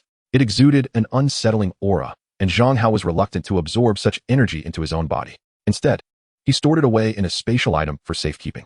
At that moment, a cacophony of laughter erupted from the corridor outside the infirmary, accompanied by the clanking of chains dragging along the floor. Zhang Hao's heart tightened with apprehension. He could not afford to be careless. He swiftly summoned a swarm of bronze-armored insects, which coalesced into a formidable suit of bronze armor that enveloped his entire being. Discarding his standard long knife, he fashioned a sharper, heftier broad-bladed sword from the bronze insects and strode confidently into the corridor. Meanwhile, outside the mystical realm, the vast training ground was illuminated by countless floating screens. These screens displayed the various encounters faced by the extraordinary beings within the realm. However, mere seconds later, all images abruptly shifted to darkness. Bloodied crimson handprints appeared on the screens, as if invisible entities were trapped within, desperately pounding against the barriers with their bloodied hands. Yearning for escape, the sight was chilling and heart-wrenching, prompting gasps of horror from the multitude of onlookers, their expressions filled with alarm. "This is dire. This year's battleground is indeed a strange realm," they exclaimed in dismay. "We are doomed. The strange realm is notoriously treacherous. Historically, there have only been 3 instances where trials were held in such realms, each resulting in heavy casualties. In the most disastrous occurrence, half of the extraordinary beings perished within. Unable to escape, they could only hope that the few children from their city would possess the fortune and destiny to survive." As the unsettling scene unfolded in the sky, countless spectators turned pale, realizing the gravity of the situation. Even the high-ranking officials and nobles seated in the upper tiers of the stands exhibited grave expressions, their eyes betraying a sense of foreboding. However, once the battle of the prodigies has commenced, it shall not cease. Although the enigmatic secret realms are fraught with peril and may inflict severe losses upon the participating geniuses, the essence of this world is precisely characterized by its inherent crises and unexpected occurrences. In the future, as these prodigies mature and traverse various secret realms, they will inevitably encounter a multitude of unforeseen events. This is a fate from which no combat-oriented awakener can escape. Furthermore, in the eyes of those lofty figures wielding power, the so-called geniuses hold little value, amounting to nothing in their estimation. Only those who endure countless tribulations and survive the harrowing trials of life and death are deemed worthy of true regard. This particular secret realm battlefield stands as the first formidable test on their path to ascendance. Should they fail and meet their demise within the secret realm, it can only be said that it was destined, and there is nothing to lament. However, this circumstance means that the spectators outside, affected by the mysterious forces, will be unable to witness the events unfolding within the secret realm. They can only patiently await the conclusion of the 3-hour competition to collectively witness the final outcome. In the stands, a formidable figure waved a hand, promptly retracting the myriad of luminous handprints that adorned the sky. Ultimately, only a colossal light screen, measuring 100 feet in diameter, remained. Upon this screen were inscribed the names of over 10,000 prodigies participating in the assessment. Beneath each name lay a number, corresponding to the points on their identification tokens, while the mysterious forces hindered the projection of images from within the secret realm to the outside world. The points associated with each token could still be conveyed. This served as the sole means for the gathered crowd to comprehend the status of the prodigies within the secret realm. Yi Xian, her beautiful eyes filled with tension, diligently scanned the light screen. Soon, she located Zhang Hao's name. Upon observing the steadily increasing points beneath Zhang Hao's name, her anxious heart was immediately set at ease. The rising score indicated that Zhang Hao had commenced his hunt within the secret realm, successfully seizing points from other geniuses. This was undoubtedly encouraging news. Simultaneously, within the secret realm, Zhang Hao, clad in armor and wielding a longsword, strolled through the hospital corridor. Much like a night shift attendant in a ward, he pushed open the doors of various patient rooms, systematically dispatching the bizarre creatures within. It bore a thrilling resemblance to a haunted house experience. Although the creatures residing in the rooms possessed some degree of strength, they were utterly insufficient when confronted with Zhang Hao, whose sheer physical prowess exceeded 6,000 pounds and who was clad in bronze armor. At most, they managed a few feeble attacks before being effortlessly slain by him. Thus, in a matter of mere minutes, Zhang Hao swept through 2 floors, ultimately arriving at the end of the corridor, where he discovered an office door firmly shut. The plaque on the door bore the words, "Director's Office." Surely, the creature within the director's office would be more formidable, he mused, and out of caution, he refrained from recklessly entering. Instead, he summoned a jade mantis, pushed open the door, and entered. Bang! The door suddenly slammed shut with a heavy thud. In the next moment, chilling sounds of gnawing echoed from within the room. Chapter 39, Ghostly Wall? I shall tear down the building. What the heck? Hearing the commotion behind the door, Zhang Hao was startled. It is important to note that the jade mantis was a level 15 magical beast. After entering, within mere seconds, there was not even a hint of struggle. It had simply perished. The contents of the dean's office were undeniably sinister. This eerie and foreboding secret realm indeed held some mysteries. Although Zhang Hao possessed even more formidable creatures, such as the blood jade mantis and the demon-hunting spider, he had no obligation to enter this office. There was no need to engage in a futile confrontation with whatever lurked inside. The heavens are benevolent, so I shall spare you this day. Following the staircase, he made his way to the next level. Upon arriving at the corridor of the next floor, he suddenly felt a wave of familiarity wash over him. Turning to the left, he beheld a pitch-black door firmly closed at the end of the dimly lit corridor. The sign on the door bore 3 striking words: Dean's Office. What on earth? Zhang Hao was momentarily taken aback, an ominous premonition creeping into his mind. He hurried to the corridor window to look outside, concluding that he was likely on the 3rd floor. Then he turned and hurriedly dashed down 3 flights of stairs. Upon reaching the window once more, he was astonished to find himself still on the 3rd floor. The closed door of the dean's office remained steadfast at the end of the corridor. Unwilling to succumb to superstition, Zhang Hao turned and walked toward the other side of the corridor. However, to his astonishment, he encountered yet another dean's office waiting at the end. Furrowing his brow tightly, he directly leaped out of the window. Zhang Hao was immediately overwhelmed with despair. Over the next few minutes, he tried every conceivable method to escape. Yet, despite exhausting all his efforts, he remained trapped in this corridor. Finally, he concluded without a doubt that he had encountered the legendary ghostly wall. It seemed that some mysterious force was fixated on him, imprisoning him within this corridor.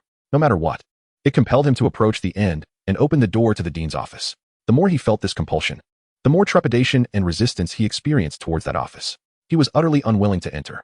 It even felt as though the atmosphere in the corridor had transformed into an unprecedentedly eerie and sinister ambience. Clearly, this bizarre secret realm was indeed malevolent. Throughout history, countless talented and powerful individuals had met their demise within its confines, instilling fear in many for good reason. Confronted with such supernatural occurrences, even the mightiest of warriors found themselves powerless, which was profoundly frustrating. Zhang Hao muttered to himself, gritting his teeth, fixating on the door to the dean's office. Shrouded in shadows at the end of the corridor, a fierce glint sparkled in his eyes. With a cold snort, he summoned his entire swarm of iron-eating insects. They clung to the walls of the corridor, beginning to ravenously gnaw away. Damn it! You want me to open the door and enter? I refuse to play your game. The entire building has been consumed, leaving one to ponder what remains to strike at the walls. In a bid to expedite progress, Zhang Hao waved his hand decisively, expending 1,000,000 energy points to hatch an additional 20,000 iron-eating worms, which promptly joined the ravenous army. They clung to the corridor walls, windows, and staircases, voraciously devouring everything in sight. It must be noted that these iron-eating worms possess remarkably sharp mandibles. With tens of thousands of them mobilized, their efficiency is unparalleled. Within mere minutes, the entire corridor was rendered unrecognizable, the walls nearly devoured through. At that moment, Zhang Hao experienced a peculiar sensation in his heart, as if his consciousness had been submerged beneath a heavy surface of water, now suddenly breaking free to the surface. The oppressive feeling of suffocation dissipated instantaneously, and the world around him became strikingly clear and vivid. Has the ghostly wall effect dissipated? He felt a flicker of intrigue and descended a flight of stairs, only to find himself successfully reaching the 2nd floor. At the corridor's end, the accursed door to the dean's office was nowhere to be seen. Nevertheless, even upon this fortunate escape, Zhang Hao had no intention of halting his endeavors. He continued to command the swarm of iron-eating worms, relentlessly consuming the entire hospital building. As the swarm feasted, chaos swiftly engulfed the structure, giving rise to numerous bizarre entities. Clusters of black hair, writhing like tentacles, emerged from the ventilation ducts. Faceless beings, trapped within mirrors, clutched their heads and emitted mournful wails. A doll, in a frenzy, was extracting its eyes from its own eye sockets to replace them with those of a patient, screaming in terror as it fled, only to trip over intestines strewn across the floor, causing its head to fall off, which it hurriedly picked up to continue its escape. These strange creatures exhibited a wide range of strength. Some were swiftly overwhelmed by the iron-eating worms without Zhang Hao needing to intervene, while others proved to be quite formidable, wreaking havoc among the swarm and decimating many of the worms. In response, Zhang Hao promptly summoned 2 blood jade mantises to join the fray. With their wings vibrating, they soared between the floors, their sharp arms slicing through the air with ease, dispatching the powerful anomalies beyond the worm's capability. Indeed, the entry level for this scenario is merely level 20. Despite the presence of various strange phenomena, the majority of conventional monsters within do not exceed this threshold. The only exceptions lie within the enigmatic confines of the dean's office, where an unknown entity of level 30 resides. The blood jade mantises, with their formidable prowess, could wreak havoc with impunity. As Zhang Hao continued to orchestrate the swarm, an alarming sight caught his eye. A wall before him suddenly oozed with copious amounts of blood, the crimson liquid swiftly forming a message: leave or perish. How dare they threaten me? Zhang Hao cursed vehemently, unsheathing his blade to shatter the wall without a hint of trepidation. In the air, a desperate, anguished wail seemed to echo in response. Subsequently, Zhang Hao dedicated the next several minutes to his endeavors. The ravenous swarm of iron-eating worms relentlessly devoured the entire hospital building, consuming all its peculiarities in the process. The system panel reflected an astonishing increase of over 180,000 energy points, accompanied by the acquisition of nearly 100 energy crystals corrupted by bizarre substances. This bountiful harvest elicited a wide grin of satisfaction from Zhang Hao. To his astonishment, however, even after the entire edifice had been stripped bare by the voracious insects, the door to the director's office stood defiantly intact. It hovered solitary above the desolate ground, suspended half a foot in the air, exuding an aura of forlorn helplessness. Driven by curiosity, Zhang Hao circled the doors several times, but ultimately suppressed his impulse and refrained from opening it. Just as he was about to depart, a slight shift in his expression caught his attention. Thanks to the dozens of ethereal eye flies he had previously released, he discerned several lithe figures rapidly closing in from various directions. In the blink of an eye, 6 figures, 4 men and 2 women, materialized before him, their expressions menacing as they encircled Zhang Hao with unwavering resolve. "Zhang Hao," one of the figures queried coldly, fixing an icy gaze upon him. Startled, Zhang Hao felt a jolt of realization. His entire being was encased in armor forged from copper beetles, even his face obscured by a layer of faceplate. These individuals could not possibly see his visage, yet had audaciously called him by name. It was evident they were not mere talented individuals wandering through the secret realm. They were specifically targeting him. While he remained uncertain as to how they had tracked him down, he surmised it was akin to the special mark that Black Xin had used to trail him during their training sessions, an imprint left on him without his awareness. It became clear that they had valid reasons to confront him. With a glint of cold determination in his eyes, Zhang Hao faced the 6 individuals and asked in a low, measured tone, "Which faction sent you? The Longs or the Yes?" "There's no need for the dead to know so much," retorted the youth who had first spoken, snorting dismissively. He suddenly raised his right hand, flames erupting from his palm, coalescing into a formidable fiery python that spiraled through the air before lunging fiercely toward Zhang Hao. The other 5 swiftly unleashed their own powers, launching a relentless assault against Zhang Hao. One figure, bellowing in rage, expanded dramatically, towering over 5 meters as horns sprouted from his head, resembling an indomitable ox demon. He clasped his hands into a hammer and swung down upon Zhang Hao with tremendous force. Another figure rapidly executed intricate hand seals, summoning a colossal circular magic array in the air. An elemental creature, brimming with energy, surged forth from the array, roaring as it lunged toward Zhang Hao. In that fleeting moment, a ferocious tide of attacks converged upon him from all sides. Yet, undeterred by the onslaught, Zhang Hao did not even blink, allowing the fiery serpent unleashed by the youth to engulf him entirely, transformed into a sea of flames, releasing terrifying heat and burning wildly. Yet, within the confines of the bronze battle armor, the energy coalesced from tens of thousands of copper beetles flowed like an invisible barrier, completely isolating that heat and rendering it incapable of affecting Zhang Hao in the slightest. The attacks from the other youth struck Zhang Hao as if they were mere ants trying to shake a tree. At most, they left trivial scratches on the bronze armor, failing to inflict any damage on Zhang Hao whatsoever. The boy who had transformed into a mighty bull demon, with a fierce punch aimed to crush, found his attack effortlessly blocked by Zhang Hao's lifted left hand, suspended in midair, unable to descend even a fraction. How could this be possible? The 6 prodigies were momentarily shaken, overwhelmed by astonishment. It must be noted that the Yi family had spared no effort to ensure absolute certainty this time. They were all outstanding talents among their peers, the top among their respective cities. Joining forces, they felt confident in facing even the super genius of high-level talents. While the initial wave of attacks had a somewhat probing nature, with none exerting their full strength, how could it be that not even Zhang Hao's defenses could be breached? This was truly outrageous. Do not be afraid. This boy must be merely posturing, trying to intimidate us. Indeed, he thinks he can frighten us this easily. The 6 prodigies encouraged one another, shouting in unison, launching another even more ferocious assault on Zhang Hao. Yet the outcome remained unchanged. Zhang Hao stood there, allowing their strikes, and they could not breach his defenses at all. "Have you all had your fill of scratching?" Zhang Hao coldly huffed, casting a frigid glance at the group. He had already discerned that none among them were direct descendants of the 4 royal clans. This meant they were all fair game. As his words fell, Zhang Hao raised his hand, seizing the bull demon youth and smashing his fist down with ferocity. Like an iron claw, he gripped tightly, roaring as he swung the boy around and slammed him into the ground, creating a deep crater. Then, with a sudden flash of movement, almost appearing as a blur, he instantly appeared before the girl summoning elemental creatures, swiftly severing her hands, rendering her incapable of forming any incantations to call forth elemental beings. Damn, is this guy really only level 10?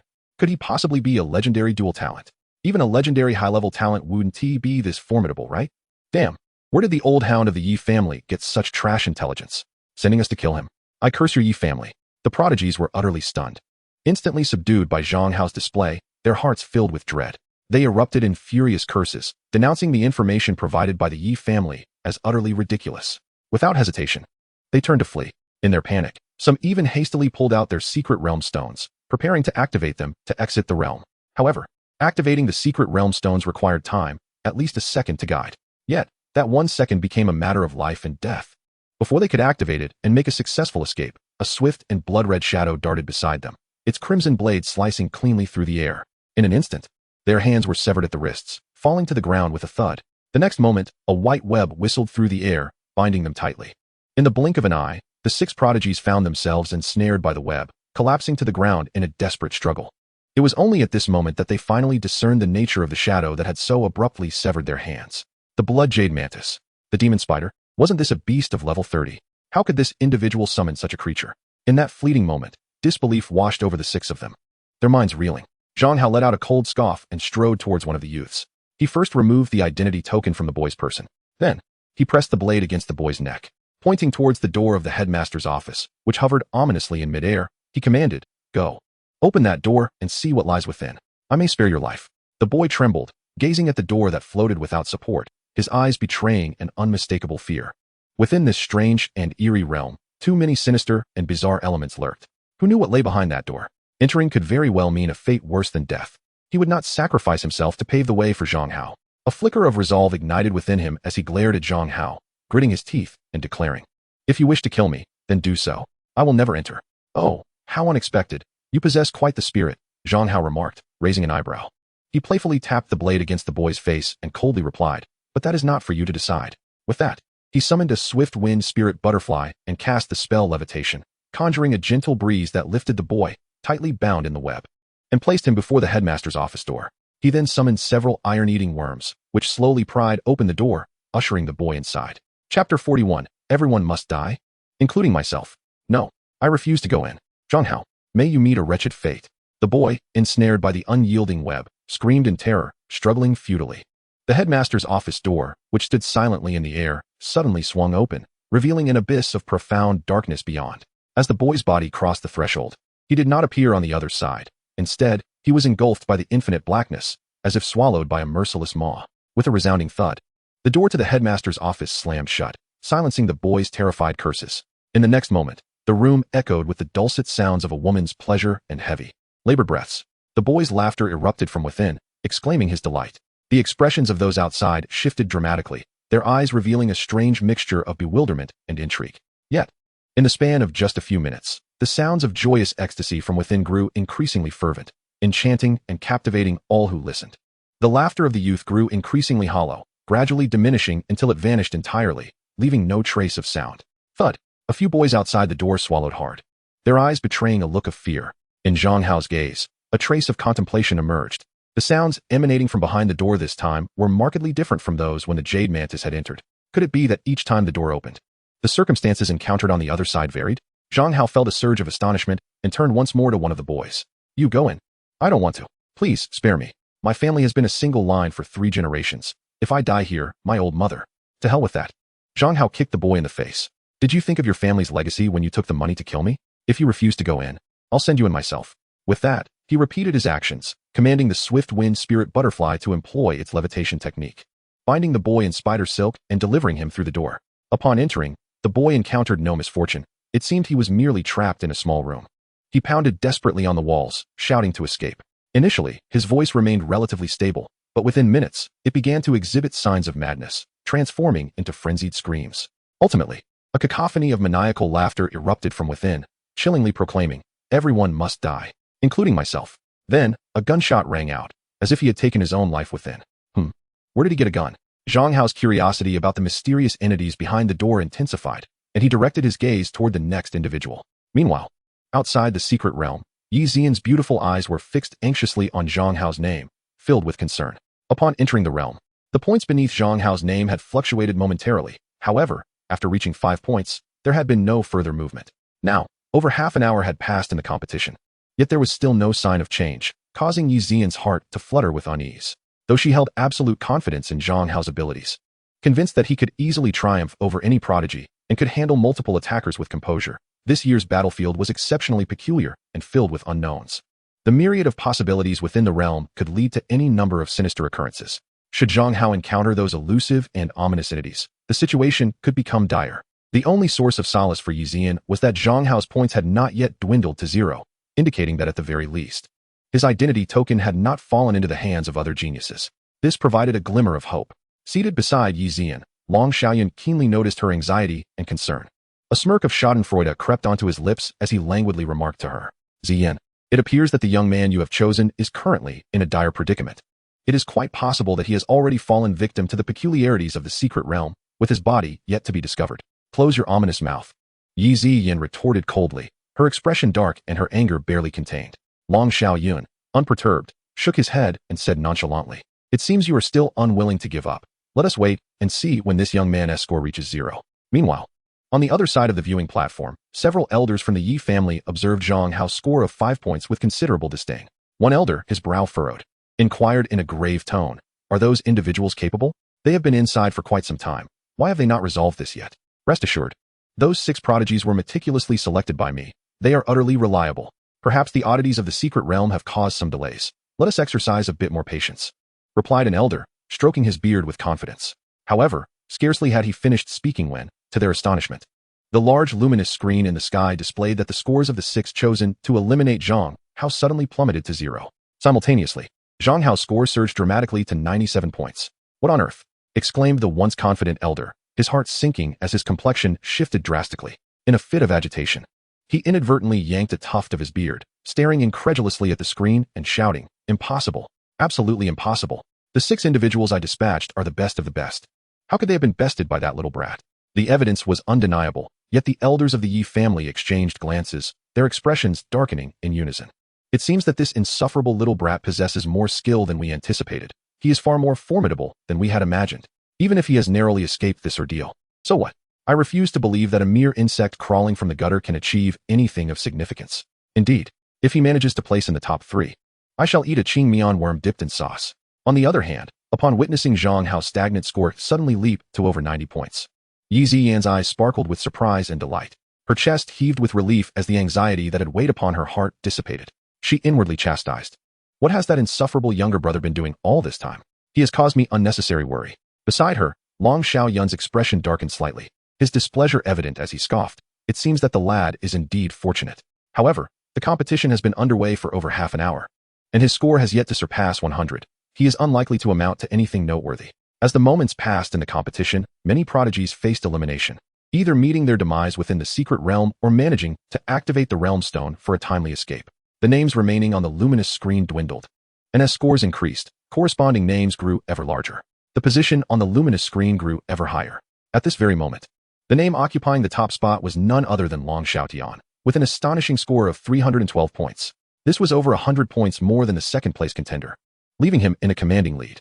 It was precisely for this reason that Long Xiaoyun felt particularly triumphant, his words dripping with disdain for Zhang Hao. "What is the use of being ahead now?" Yi Ziyan scoffed, her voice laced with contempt. "There are still more than 2 hours left in the competition. The true victor is the one who laughs last." "Then let us wait and see." Long Xiaoyun laughed heartily, exuding confidence.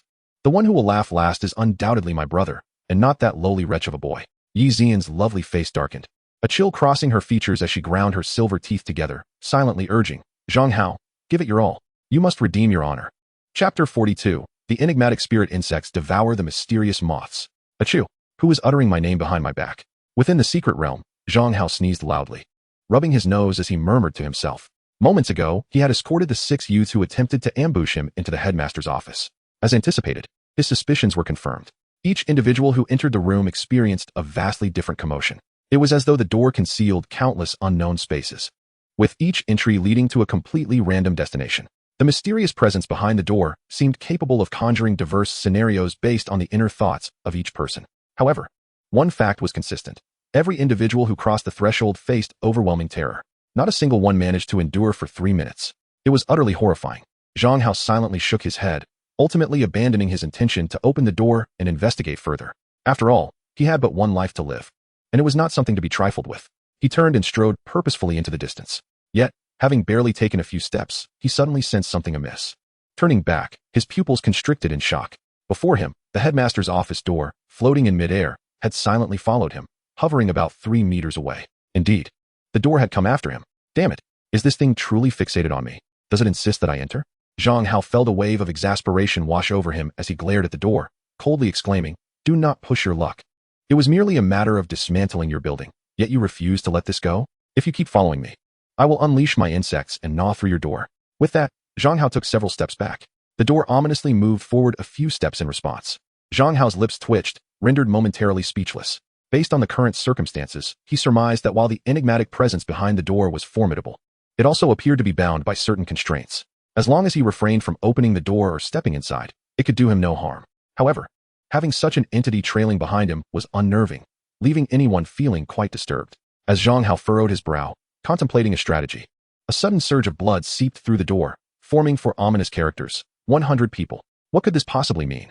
Was it a demand for him to deliver 100 living souls, after which it would cease its relentless pursuit? Zhang Hao's frown deepened as clarity dawned upon him. It was evident that by previously ushering 6 youths through the threshold, he had inadvertently whetted this entity's appetite. It sought to ensnare him further, craving more lives to devour. What an absurd notion. Those 6 fools had met their deserved fate, and now it had developed an insatiable hunger? If it desired flesh, it could capture its own. He had no intention of serving its grotesque whims. What nonsense was this? Invoking dread like a tenacious dog. Zhang Hao cursed vehemently, brandishing his weapon and turning away, choosing to ignore the creature, curious to see how long it would follow him. After traversing a few dozen meters, he arrived at the roadside, standing beneath a dimly lit lamppost. Looking up, he noticed several moths fluttering in the murky light. Simultaneously, a crisp notification echoed in his mind. "Congratulations, host. You have discovered the wild insect-type demon beast, the feeding moth, which can be captured by expending 3,000 energy points." Following this, another message appeared. Upon capture, the insect nest will unlock the advanced spirit insect, feeding moth, which can be incubated by consuming energy points. Feeding moth? An entity that preys on the bizarre? This piqued Zhang Hao's interest. Since the energy expenditure was minimal, he raised his hand and captured one. In the next moment, the system interface displayed an additional entry in the catalog of incubatable insect species, feeding moth. Grade, level 1. Incubation cost, 10 energy. Description, a moth that has undergone mutation due to the influence of bizarre powers, feeding on strange energy. Though its strength is feeble, it possesses boundless potential for growth. After consuming sufficient bizarre energy, it can evolve, elevating its life tier. It can evolve? Zhang Hao's eyebrows lifted slightly, a glimmer of astonishment in his eyes. Upon scrutinizing the system catalog, he realized that the feeding moth was indeed unique, unlike the previous spirit-eating worm or iron beetle. With a certain amount of energy, he could utilize the insect nest to directly enhance its bloodline, transforming it into a higher-tier spirit insect. Yet the catalog explicitly stated it held immense potential for growth, capable of evolving into a more advanced spirit insect. Was he expected to nurture it himself? A flicker of inspiration ignited in Zhang Hao's mind. He had recently scavenged a trove of energy crystals infused with bizarre substances, yet had not determined their purpose. He promptly retrieved one of these crystals and proceeded to incubate a feeding moth, summoning it forth. Upon its emergence, the feeding moth immediately flitted to the crystal resting in Zhang Hao's palm, greedily absorbing the energy within. Although the spirit insects hatched from the insect nest possessed a certain initial level, the possibilities ahead were tantalizing. However, this does not imply that the spirit insects hatched from the insect nest cannot continue to grow. Take the blood jade mantis, for instance. The level at which it hatches from the nest is 30, which is also the foundational level that a wild blood jade mantis can achieve upon reaching maturity. Yet, this does not signify that the growth ceiling for the blood jade mantis is confined to this point. With ample resources for sustenance, it could feasibly attain levels of 40 or even 50. At this moment, the gluttonous moth greedily absorbed the bizarre substances contained within the energy crystals. Its size visibly increased, transforming from an ordinary size to one resembling half a palm. Its power level ascended from an initial rank of 1 to 3. Observing this small creature's voracious appetite, Zhang Hao decided to extract all 100 energy crystals and pile them into a small hill on the ground. The gluttonous moth flapped its wings eagerly, diving straight into the heap and sucking hungrily. As tendrils of gray mist-like energy were drawn from the crystals, its body swelled noticeably. In the blink of an eye, it reached the size of an owl, adorned with intricate gray patterns weaving across its back, gradually coalescing into a grotesque, terrifyingly twisted human face. Ding! Congratulations! The gluttonous moth has absorbed sufficient bizarre energy. Its bloodline has undergone metamorphosis, evolving into the gray demon insect, Twisted Face Moth. Chapter 43. Cunning has its own rights. Oh, it truly evolved. Zhang Hao's eyes glimmered with excitement as he hastily consulted the system panel to examine the detailed attributes of this Twisted Face Moth. Twisted Face Moth. Rank. Level 12. Skills. Absorb, ominous scale powder, soul-snatching shriek. Description, a moth that has evolved through the absorption of vast amounts of bizarre energy. Capable of spreading the ominous and the uncanny, possessing boundless growth potential. After consuming sufficient bizarre energy, it can further evolve and transcend its life tier. The bloodline rank has elevated from grade to grade, and its power level has risen to 12. Moreover, post-evolution, it awakened 2 entirely new skills, ominous scale powder and soul-snatching shriek. Undoubtedly, it is far stronger than the gluttonous moth that could have been easily squashed with a mere slap. Nevertheless, it remains a weakling. After consuming the small pile of energy crystals on the ground, the now owl-sized twisted-faced moth flapped its wings joyfully and began to soar around Zhang Hao in a playful dance. Zhang Hao's expression darkened as he swiftly swatted it away with the back of his hand. Stay away from me. Be cautious of the ominous scale powder that might cling to me. Although he was unaware of the exact nature of the ominous consequences that might arise from contact with the scale powder, Zhang Hao certainly did not wish to subject himself to experimentation.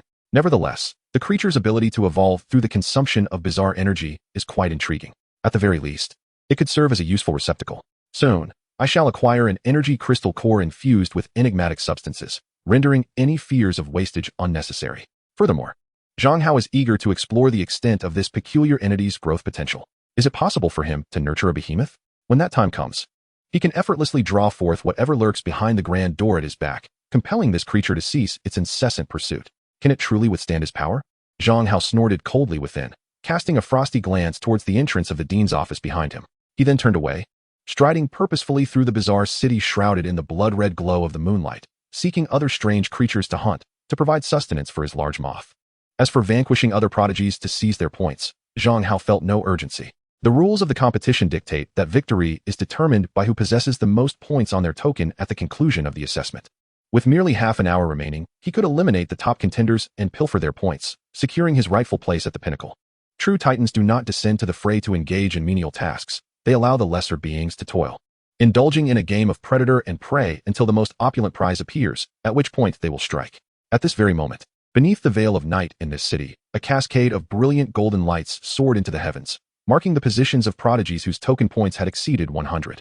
In Zhang Hao's eyes, they were merely ripe for the harvest.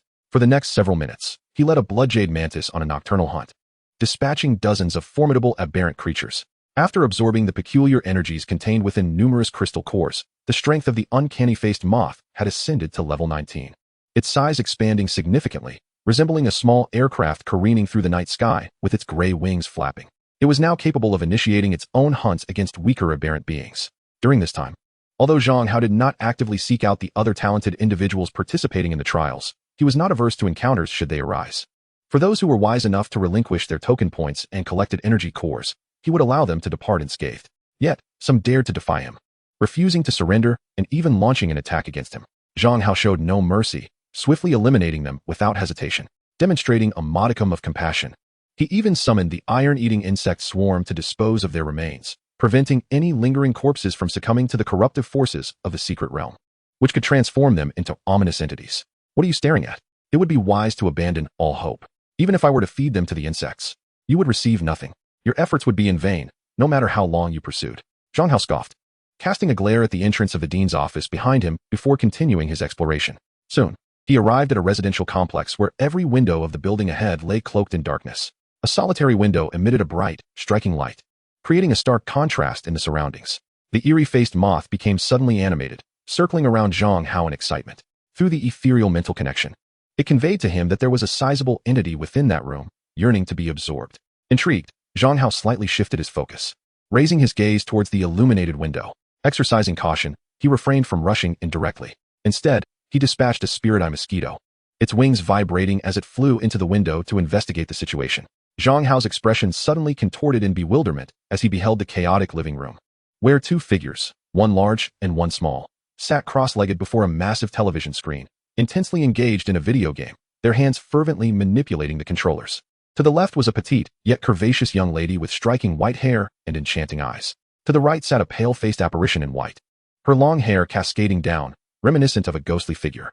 Moments later, the television screen flashed a blood-red hue, displaying a scene of failure. The white-haired girl, visibly displeased, turned to glare at the ghostly figure, exclaiming in a petulant tone, "How could you be so inept? 30 lives, and you squandered them all so quickly. Let's try again. This time, we'll play a fighting game, and the loser takes a punch." Upon hearing this, the ghostly figure's eyes betrayed an unmistakable fear, tears of blood trickling down her cheeks. Crying won't help. Grab the controller. Choose your character. She protested, clearly reluctant to participate. Being a ghost comes with rights. And you shouldn't bully me like this. Suddenly, a clear voice resonated from outside the window. Zhang Hao, utilizing the floating technique of the swift wind spirit butterfly, leaped into the living room.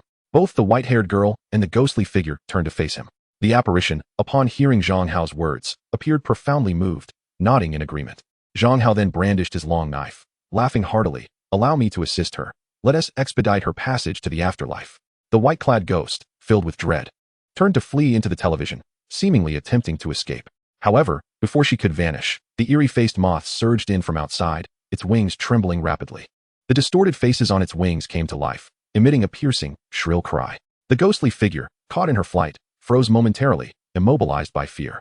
In the next heartbeat, she was besieged by a swarm of iron-eating insects, their wails echoing hauntingly, and in an instant, she was devoured, leaving no trace behind except for a glimmering energy crystal core, brimming with pure, enigmatic energy.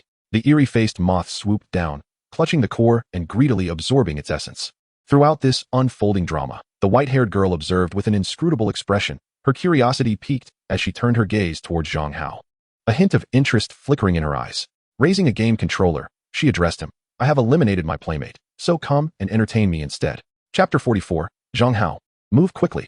Play by yourself. I have no time. Zhang Hao waved his hand dismissively and turned to leave. He had already recognized this talented young lady from the Baihu clan. Although he was unperturbed, he did not wish to provoke her unnecessarily. Having achieved his goal, he intended to depart. The silver-haired girl let out a huff and made a face at Zhang Hao's retreating figure, disdainfully declaring, "What do you mean you have no time? That's merely an excuse. You're clearly afraid of losing." Just as Zhang Hao reached the window, his steps suddenly halted. Why not inquire further? This young master is renowned as an all-around gamer, a distinguished player in the national server. Why would I fear a mere white-haired girl? What a boast. The girl snorted, her expression one of disbelief as she scrutinized Zhang Hao. I don't believe you're that formidable. Unless you're willing to engage in a match. Why should I play you for free? My time is exceedingly precious. Zhang Hao's gaze swept over to the ring adorning the girl's finger. Unless we wager. If you lose, you must surrender your storage item to me. And if I win? If you win, I shall concede that you are impressive. That is not fair. Engage if you wish. If not, I shall take my leave. Stay right there. The silver-haired girl bit her lip in frustration, glaring at Zhang Hao. Fine. I will accept your wager. I don't believe you can defeat me. Thus, mere moments later, they sat cross-legged before the television, each grasping a controller. Their expressions grave as if they were generals preparing for battle. The living room soon resonated with the crisp sounds of controller clicks.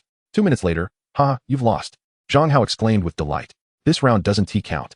I've never played this game before. I haven't yet adapted to the controls. I am also playing for the first time. Best 2 out of 3. Alright, I concede to your terms. But if you lose again, you cannot back out. Another flurry of clicks ensued, and Zhang Hao erupted into laughter. What can you say now? This round doesn't count. My controller is faulty. My reactions are too sluggish. Enough with the excuses. If you're lacking skill, practice more. Zhang Hao scoffed, swiftly reaching out and removing the storage ring from the girl's delicate hand. Just as he was about to rise, she suddenly grabbed his arm. Wait. Let us have another round. I'll switch controllers, and I will surely win. What shall we wager this time?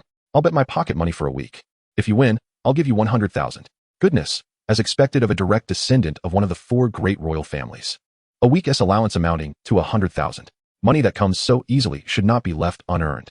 After absorbing so many crystal cores, the strength of the enigmatic demon moth had already become formidable. It could easily vanquish most of the bizarre creatures within this secret realm. With a few thousand iron-eating worms and a blood jade mantis accompanying it, it could freely hunt in the vicinity without needing my arduous assistance to slay the strange beasts. Moreover, the competition has yet to conclude, with 3 hours remaining. It is far from the moment of final harvest. Wandering aimlessly through the desolate streets feels rather futile. It would be far more enjoyable to engage in a few games here, to unwind and perhaps take advantage of the little beauty nearby. Zhang Hao, while manipulating the controller and orchestrating the character's antics on screen, whimsically tormented the girl. He casually initiated a conversation, asking, "What is your name?" "Baiyu," she replied. "A lovely name. How old are you?" As Zhang Hao and Baiyu gradually immersed themselves in the game, their enthusiasm grew. Meanwhile, in the external arena, the scoreboard hovering above displayed his score, which had once again stagnated. If the live broadcast of this critical match were functioning, spectators would witness him. In such a pivotal moment, idling in a room playing games instead of fiercely competing for points, Yi Zian would undoubtedly feel her blood pressure rising in frustration. Yet, at this moment, an inexplicable energy interference obscured the happenings within the secret realm. Yi Zian, having just begun to relax, felt her heart plummet once again. Unable to quell her concern for Zhang Hao. What was happening? Why had his score ceased to progress, remaining stagnant for such an extended period? Surely, He hadn't encountered some dire misfortune? Initially, Yi Zian managed to reassure herself, believing that perhaps Zhang Hao had encountered an unforeseen circumstance that had momentarily delayed him, much like the first time. However, as time continued to elapse, the other competitors surged ahead, their scores climbing rapidly. In stark contrast, Zhang Hao's score remained utterly unchanged. Yi Zian's anxiety deepened, her heart sinking, and her teeth clenched tightly against her crimson lips. Eventually, as the competition neared its conclusion with less than an hour remaining, the scoreboard revealed the highest-ranking contestant, Long Xiaodian, whose score had surpassed 1,000 points. His name loomed large at the top of the screen, radiating an astonishing brilliance. In comparison, Zhang Hao's paltry score of 172 points rendered his name dull and overshadowed, relegated to an inconspicuous corner amidst a flurry of more illustrious names. At this moment, Long Xiaoyan wore a smug expression, leaning toward Yi Zian and chattering incessantly. "Zian, it's been over an hour, and your boy's score hasn't budged an inch. I suspect he's either terrified and hiding in some corner, or he's completely washed up. In any case, it would be wise for you to abandon any hope for him. Mind your words, there's still ample time before the match concludes." Yi Zian retorted with a hint of sarcasm, her expression remaining serene, as if she were unfazed by the unfolding events. However, deep within her heart, anxiety and worry had reached a fever pitch, compelling her to silently scream, "Zhang Hao, what on earth are you doing? Hurry up, come over here and handle it yourself. Don't force me to take drastic measures." Meanwhile, within the mysterious realm, Zhang Hao held a document inscribed with several lines of figures, impatiently urging Bai Yu. As she gazed at the stark black characters on the white paper, which recorded an astonishing sum, Bai Yu's small face turned pale, her eyes widening in disbelief. "When did I lose so much? Isn't it evident? Don't you have a sense of how many rounds you've lost? This is impossible. I've never been defeated when playing games with others. Is it possible that they didn't lose to you, but merely pretended to? What?" Zhang Hao's words struck like a sharp blade, piercing her heart. Instantly, Bai Yu's already troubled mood worsened. Yet, she was willing to accept her losses and did not attempt to evade her debt. Frustrated, she bit her finger and pressed her handprint onto Zhang Hao's document. A satisfied grin spread across Zhang Hao's face as he carefully stored the document away before moving toward the window, preparing to depart. With less than an hour remaining until the end of the competition, it was time to reel in the nets. Through their mental connection, he informed Zhang Hao of a formidable and terrifying yet irresistibly alluring existence that required his intervention. Chapter 45, The Mysterious Taoist, Live Medicine Alchemy. Wait.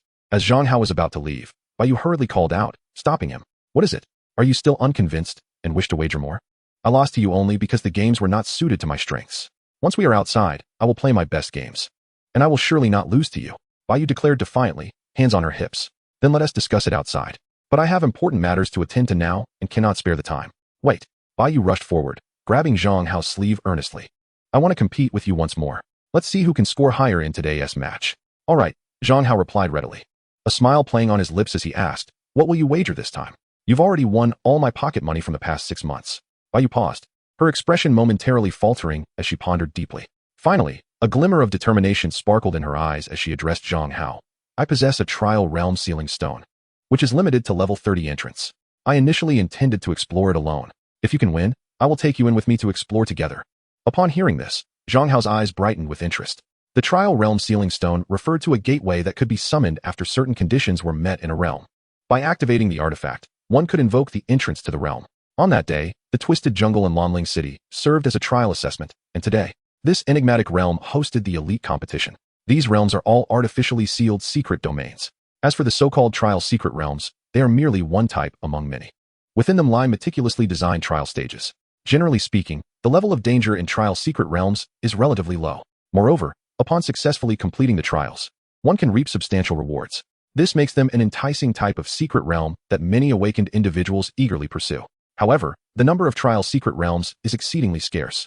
Furthermore, once they manifest and meet the sealing conditions, they are swiftly claimed and sealed by various powerful factions. Many ordinary awakened individuals spend their lives without ever having the opportunity to step foot in a trial secret realm. Yet, Bai Yu, having only recently awakened, possesses a sealing stone for a level 30 trial secret realm. One cannot help but commend the royal lineage for its ample resources. Unlike Zhang Hao who, as a solitary cultivator without any backing, has nothing but the system to rely on. He can only cling to the wealthy Yi Zian for a meager share of resources to develop. Zhang Hao's eyes sparkled with determination as he readily accepted Bai Yu's wager. "Very well, I accept your challenge. Let us strike a pact. Whoever reneges is a dog." With 3 resounding claps, they sealed their bet and leapt through the window. Summoning the swift wind spirit butterfly, they soared towards the ominous direction of the strange-faced moth that radiated an uncanny power. Zhang Hao flew far into the night, his figure gradually fading into the darkness. Bai Yu followed suit, her petite form gracefully landing on the lawn below. A cursory glance revealed several glimmering identification tokens scattered silently among the grass. These were tokens left behind by the talented individuals who had attempted to seize points from Zhang Hao during their game, lured by the golden light emitted from his tokens.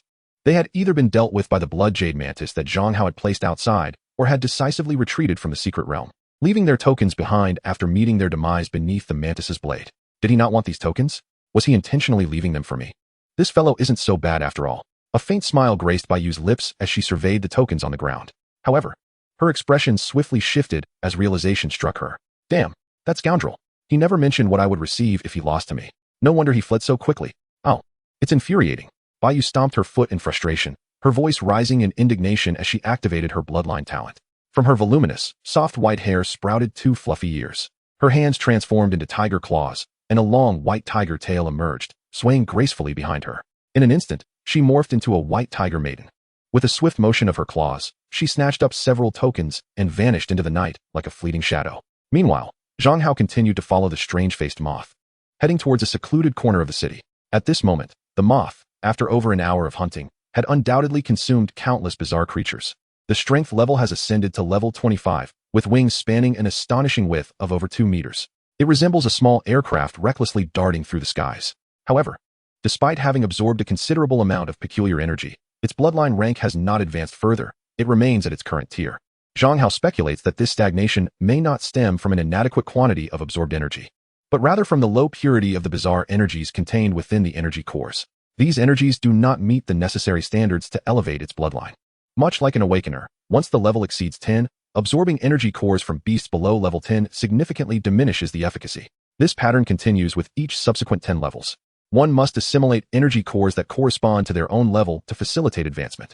Otherwise, it would not only squander vast resources but also lead to a chaotic and impure internal energy, ultimately hindering progress. It appears that if he desires the peculiar-faced moth to evolve once more, he must hunt larger foes. Under the guidance of the peculiar-faced moth, Zhang Hao soon arrived at the edge of a bizarre city. Ahead lay a dilapidated and abandoned basketball court, where a towering, all-black alchemical furnace loomed. Flames blazed fiercely beneath it, and on the ground surrounding the furnace, several figures were bound by damp hair, sprawled in fear. A lecherous Taoist priest, clad in a robe, paced around the furnace, shouting commands to 2 eerily ominous acolytes, instructing them to hoist the captives and throw them into the furnace. Master, this ingredient is a cripple. It doesn't match the prescription. One acolyte, lacking a head, scratched the air above his neck, his voice tinged with distress. You dolt, if you break his legs. Won't he become a cripple? The Taoist priest scolded, exasperated that he had to teach such trivial matters. The headless acolyte suddenly grasped the solution, delivering a powerful blow that shattered the knee of the unfortunate captive, then hoisting him aloft. Amidst the terrified screams, he cast the victim into the furnace after lifting the lid with a spell. Hurry, toss in the blind eye herb as well. The elixir is about to be refined. The lecherous priest urged, his eyes brimming with barely concealed anticipation and excitement. The great ascension elixir is on the verge of completion, and I shall transcend to immortality today. Chapter 46. Unleashing all means, battling the old Taoist. Observing the fervent alchemical scene unfolding on the basketball court, Zhang Hao couldn't help but grimace, finding the absurdity of the situation to be at its peak. An ominously tainted priest, long corrupted by malevolent forces, still harbored dreams of concocting an elixir for immortality? It seems he aspires to ascend to the heavens. And those 2 acolytes, one entirely headless, the other with a gaping hole in his chest, wearing an expression as woeful as if mourning a lost father, truly embodied the essence of absurdity and melancholy. At that moment, under the urging of the lecherous Taoist priest, Lu Xueqing reluctantly approached a young girl, her entire being ensnared by damp, raven-black hair. A ghastly smile, more grotesque than tears, crept across her face as she raised 2 fingers, poised to plunge them into the girl's eyes, intending to harvest her sight for the alchemical concoction. In her pupils, the sharp, dark fingers were reflected as they descended with alarming speed. Lu Xueqing was instantly gripped by terror, her delicate face paling as she emitted a piercing scream. Tightly shutting her eyes, deep within, she was engulfed in an abyss of fear and despair. Why must I always encounter such misfortune in the secret realms? Last time, I faced the exceedingly rare Tyrant Vine, and now, I am confronted by this sinister Taoist. After finally awakening my exceptional talent, why must I encounter such monstrous aberrations? I have yet to experience love, or even a relationship. There are so many exhilarating adventures I have not yet savored. I truly do not wish to perish here. Someone, please come to my rescue. As Lu Xueqing's despair reached its zenith, The anticipated agony did not arrive. Instead, a chilling scream pierced the air. Her heart quivered, and she opened her eyes to see the strange Taoist boy, who had just attempted to blind her, now clutching his severed right arm. Blood gushing from the wound in a bizarre black torrent. In excruciating pain, he staggered backward, his eyes wide with terror. Not far in front of her stood a figure of unwavering resolve, clad in formidable bronze armor. The intricate patterns on the armor glinted with a cold metallic sheen, emanating a powerful energy. It was him. Upon seeing this familiar yet somewhat distant silhouette, Lu Xueqing's eyes sparkled with surprise. However, Zhang Hao had no time to acknowledge her. His intervention had merely been a fortunate coincidence. After all, just days prior, he had received an ancient token from her father.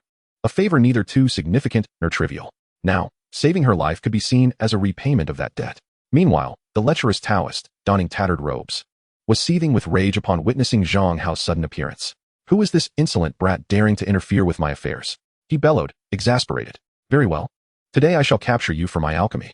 With a furious roar, he flung out his sleeve, releasing a strange shadow that surged toward Zhang Hao. Zhang Hao scoffed, channeling the full power of his bronze armor as he delivered a formidable strike. The blade cleaved through the shadow with a resounding clang, and he felt the violent shock reverberate through him, involuntarily taking 3 steps back. To his astonishment, he faced an eerie black skeleton, its eye sockets glowing with 2 flickering green flames that fixated on him with insatiable greed, its jaw opening and closing hungrily. Seeking death, indeed. Zhang Hao let out a cold scoff and summoned 2 blood jade mantises. Their swift forms darted like fleeting shadows, rapidly closing in on the Taoist. With a powerful swing of their scythe-like arms, they struck down upon him. The Taoist, taken aback, hastily summoned his black skeleton, which suddenly enlarged and engulfed him whole. Clang! Clang! The razor-sharp crimson blades of the blood jade mantises clashed against the skull of the black skeleton, producing 2 crisp reverberations. Deep gashes were etched into the black skull, yet it ultimately remained unscathed. In the next moment, an enraged roar erupted from within the skull, accompanied by a peculiar ringing sound. The ground around them was suddenly beset by twisted, shadow-like black tendrils, which shot up from below and ensnared the 2 blood jade mantises tightly. Countless tendrils stretched taut, gradually pulling down on the mantises, as if attempting to crush them into the earth through sheer brute force. A sense of foreboding washed over Zhang Hao as he prepared to sever the black tendrils. However, to his surprise, several tendrils emerged from beneath his feet, binding him firmly. Despite the immense strength granted by his bronze armor, which exceeded tens of thousands of pounds, he found himself utterly unable to break free. At that moment, the eerie-faced moth, which had been circling above, suddenly swooped down. It landed upon one of the tendrils, ensnaring Zhang Hao, and inhaled forcefully. The bizarre black tendril quivered violently in response. Yet soon after, several more black tendrils erupted from the void, twisting and writhing towards the moth. The moth hastily beat its wings, emitting a chilling wail that momentarily stilled the advancing tendrils before it swiftly took flight. The summoned tendrils were indeed formidable adversaries. Furthermore, Zhang Hao could distinctly sense the energy within his bronze armor being greedily consumed by these tendrils. The portion of the armor in direct contact with the tendrils had been reduced to mere shell, entirely drained of its vitality. Even the 2 level 30 blood jade mantises were gradually wilting, likely on the brink of collapse. Damn it, I refuse to succumb. Zhang Hao scoffed, gritting his teeth in resolve. He quickly assessed his predicament. If he wished to eliminate the lecherous Taoist, he must first deal with the formidable black skull. However, this skull was exceedingly hard, impervious even to the strikes of the blood jade mantises. Moreover, its eye sockets had become calcified, completely sealed. To force a breakthrough would require an alternative approach. A glint of determination flashed in Zhang Hao's eyes as he decisively expended 1,000,000 energy points to further evolve the iron-eating bugs lineage. Congratulations, host. You have consumed 1,000,000 energy points. The iron-eating bug has successfully evolved into the copper-eating bug. Copper-eating bug. Grade. Level 3. Hatching cost 300 energy. Introduction: an extraordinarily rare spirit insect, possessing a hard shell and sharp mandibles, capable of easily biting through metals, converting consumed items into energy that is returned to the nest. Zhang Hao, without taking the time to scrutinize the illustrated guide, waved his hand decisively and summoned 2,000 copper-eating insects. They pounced upon the surface of the black skeleton, concentrating in a specific area, and began to gnaw frantically. Chapter 47. The elixir is refined. The clam and the heron struggle. Crack, crack. The swarm of copper-eating insects frantically devoured their surroundings, the cacophony of their relentless gnawing creating an unbearable din. The area cloaked by the swarm visibly sank into the skeletal structure. Upon witnessing this, Zhang Hao's eyes shimmered with excitement. Indeed, there was a glimmer of hope. However, in the next instant, a disdainful voice emerged from within the skeleton. Belonging to the lecherous Taoist, a mere grain of rice dares to shine? A trifling firefly challenges the brilliance of the moon. Such petty skills dare to show off here. Seeking death. Then, a series of incantations followed. Suddenly, a mass of green spectral fire materialized around the enormous black skull, enveloping it entirely and incinerating the swarm of copper-eating insects within. Under the searing influence of the mysterious spectral flames, the insects emitted a chorus of anguished cries as their gnawing pace drastically slowed. Do not struggle in vain. Obediently enter the cauldron and assist me in refining the supreme elixir of ascension, thus achieving an unprecedented feat of immortality. Curse it. Almost missed the timing. You two imbeciles. Hurry and throw the blind potion into the furnace. The mindless and the unhappy, startled by the Taoist's scolding, quickly grabbed a random gifted individual from the ground, whose eyes were blinded, and tossed him into the cauldron. The unhappy one picked up a crumpled piece of parchment, scrutinized it for a moment, and inquired with confusion, Master, it seems the last two ingredients in the formula have been obscured. I wonder what they are. The final two ingredients are the headless herb and the heartless herb. Headless herb? Heartless herb? The mindless one scratched his non-existent head, murmuring in bewilderment. But if a person has neither head nor heart, wouldn't they be dead? How could they serve as living herbs for alchemy? At that moment, the unhappy one suddenly fixed his gaze upon the mindless one's empty neck and exclaimed in astonishment, But you yourself have no head. Ah, how could I have overlooked that? I indeed lack a head. And you lack a heart, do you not? Haha, splendid. Now we have all the ingredients. The mindless one and the unhappy one burst into joyous laughter. Yet, as their laughter echoed, it abruptly ceased. In the next moment, grotesquely twisted tentacles materialized from the void around them, ensnaring the two and drawing them into the cauldron. Only then did they awaken from their stupor, filled with terror, crying out and pleading. However, the lecherous Taoist remained unmoved by the pleas of his disciples. Instead, he cackled with unrestrained glee. Good apprentices. Simply assist your master in refining this elixir. After I achieve transcendence, I shall remember both of you. What an awful sound. Are you laughing at me? Zhang Hao suddenly snorted coldly. Through careful observation, it became evident that although the enigmatic fire of the Taoist could inflict substantial damage upon the copper-eating insects, the latter were not so frail as to be entirely defenseless. They could endure, at the very least, for several seconds. The reason they could not gnaw through the black skeletal figure was merely due to their insufficient numbers, which resulted in a sluggish pace of consumption. Moreover, it was clear that the Taoist was fully aware of the significant threat posed by the copper-eating insects to the black-bone skeleton, suggesting that he likely possessed no superior countermeasures. Zhang Hao cast a glance at the system panel. Over the past hour, he had unleashed a swarm of iron-eating insects, which, alongside the eerie-faced moth, had voraciously consumed and amassed a considerable amount of energy points. Although a blood jade mantis and a demon-hunting spider had been hatched within the secret realm, alongside a multitude of iron-eating insects that had consumed substantial energy, the energy points on the panel had scarcely diminished, still totaling over 9 million. With a resolute determination, Zhang Hao gritted his teeth and, with a cold snort, expended 600,000 energy points to hatch 20,000 copper-eating insects. This dense and formidable army of insects surged forth like a tempest, relentlessly charging into the shadowy fire enveloping the black-bone skeleton. Each wave of insects feasted for a mere 7 or 8 seconds before swiftly retreating, making way for the subsequent waves to follow suit. As this cycle continued, the area of the skull that had been gnawed upon began to visibly concave at an alarming rate, nearing the point of complete penetration. Suddenly, a frenzied roar of rage erupted from within the skull, culminating in a cataclysmic explosion that shattered the entire skeleton into fragments. In the sky, a colossal and grotesque skeletal figure, formed from an eerie energy, materialized, opening its enormous maw to devour Zhang Hao's swarm of copper-eating insects. Despite Zhang Hao's swift reflexes in maneuvering the insects to evade the impending doom, half of them were caught unawares and were violently consumed, producing an excruciating crunching sound. Subsequently, the ominous skeletal figure seemed to exhaust all its energy, vanishing from sight. At the same time, the repugnant Taoist, with disheveled hair and a wild demeanor, appeared, shaking a copper bell in his left hand, emitting a series of bizarre chimes. He manipulated the mysterious tendrils to control both Zhang Hao and the two blood jade mantises. With a thunderous boom, the entire alchemical furnace crumbled, scattering countless shards in all directions. A bizarre, pitch-black entity, roughly the size of a human head, was suddenly exposed to the air, its surface writhing violently as numerous slender hands emerged. At the tips of these hands, peculiar eyeballs sprouted or transformed into grotesque faces that emitted eerie laughter and agonizing wails. The ethereal elixir had finally been refined. The grotesque Taoist's eyes gleamed with madness as he erupted into maniacal laughter, eagerly extending his right hand to grasp the peculiar so-called elixir. The eerie-faced moth in the sky, clearly desiring the dark mass to an extreme, fluttered anxiously, circling and shrieking in agitation. However, it refrained from approaching, intimidated by the Taoist's formidable presence. Zhang Hao's gaze turned icy, and he let out a cold snort. With resolute control over the remaining 10,000 copper-eating insects, I directed them towards the lecherous Taoist. Anyone who obstructs my ascension shall perish. With a peculiar incantation formed by my right hand, the tattered ancient robe I wore suddenly seemed to come alive. It drew in a powerful inhalation, visibly absorbing the gray energy emanating from the Taoist's body. The aura surrounding him instantly diminished significantly. Yet, that robe let out a chilling, sinister laugh and soared into the sky, swiftly enveloping all 10,000 copper-eating insects within its folds. The Taoist shook a bell with one hand, commanding the eerie black tendrils, while with the other, he gestured to manipulate the mysterious, tattered robe. Then, with a sudden, fierce shout, his chest bulged outward, and a withered black hand emerged from his ribcage, reaching for the celestial elixir suspended in midair. Simultaneously, the peculiar door that had silently followed Zhang Hao also sprang into action.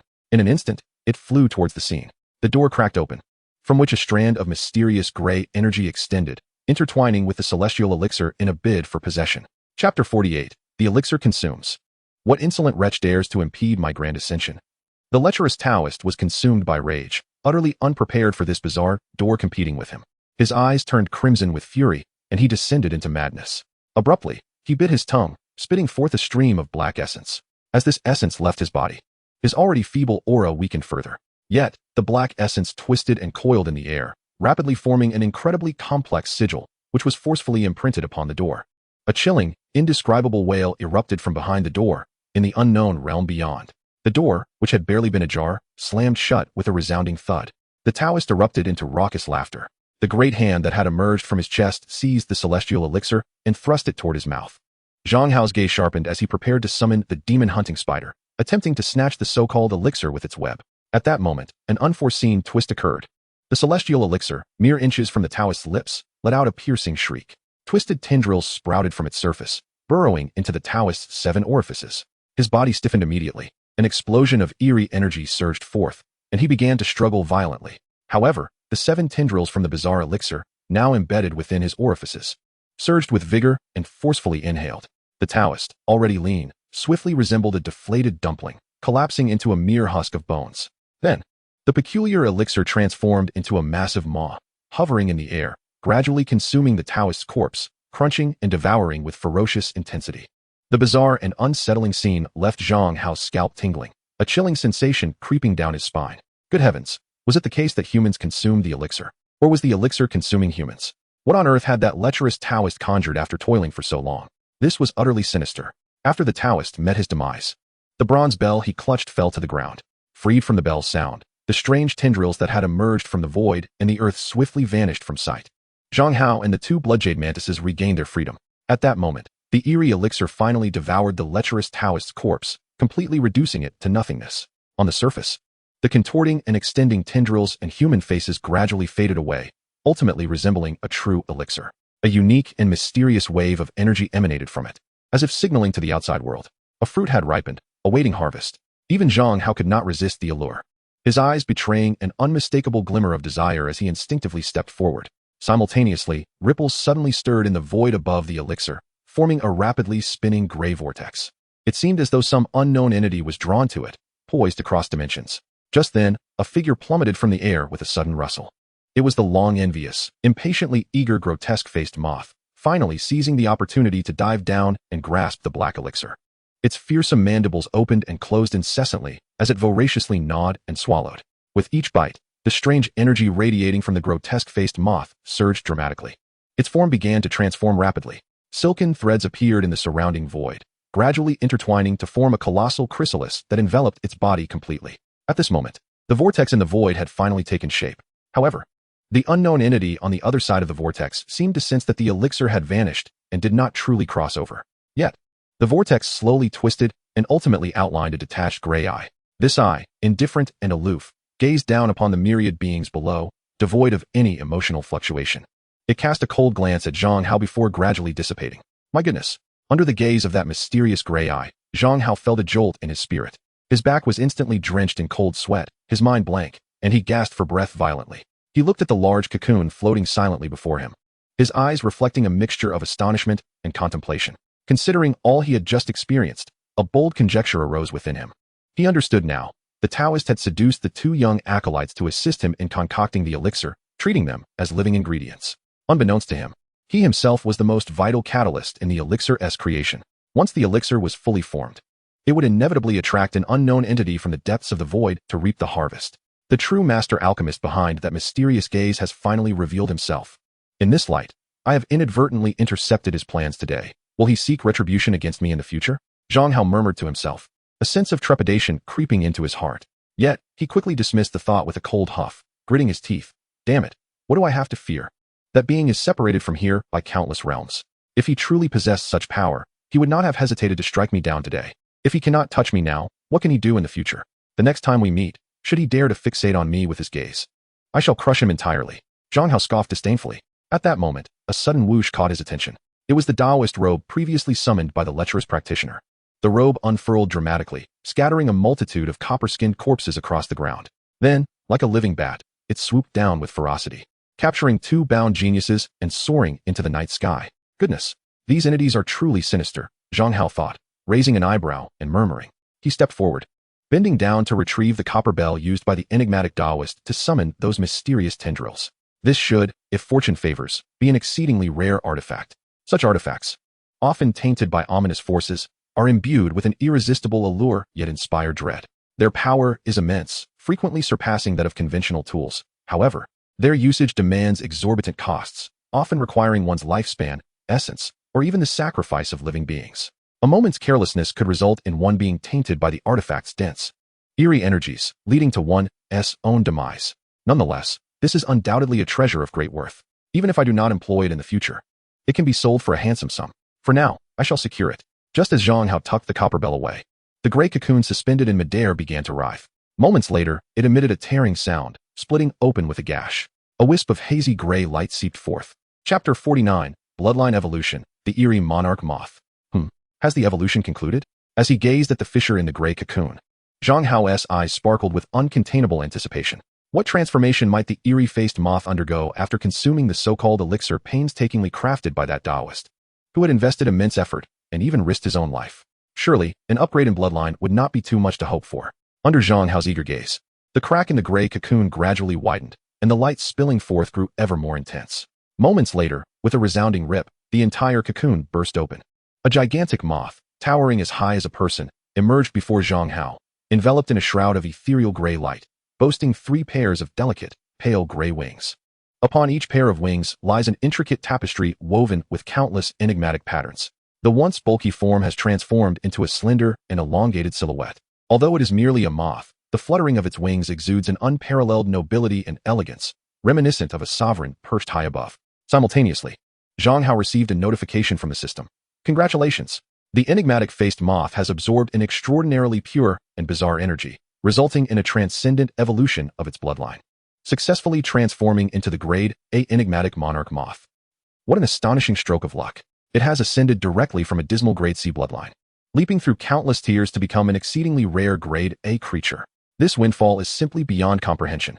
Zhang Hao's heart surged with excitement and joy. It is well known that Grade A beasts possess immense potential for growth. With proper nurturing, they can effortlessly ascend to levels 80 or even 90, wielding unparalleled destructive power. Such beings are coveted treasures, longed for by the 4 great royal families and other top-tier forces.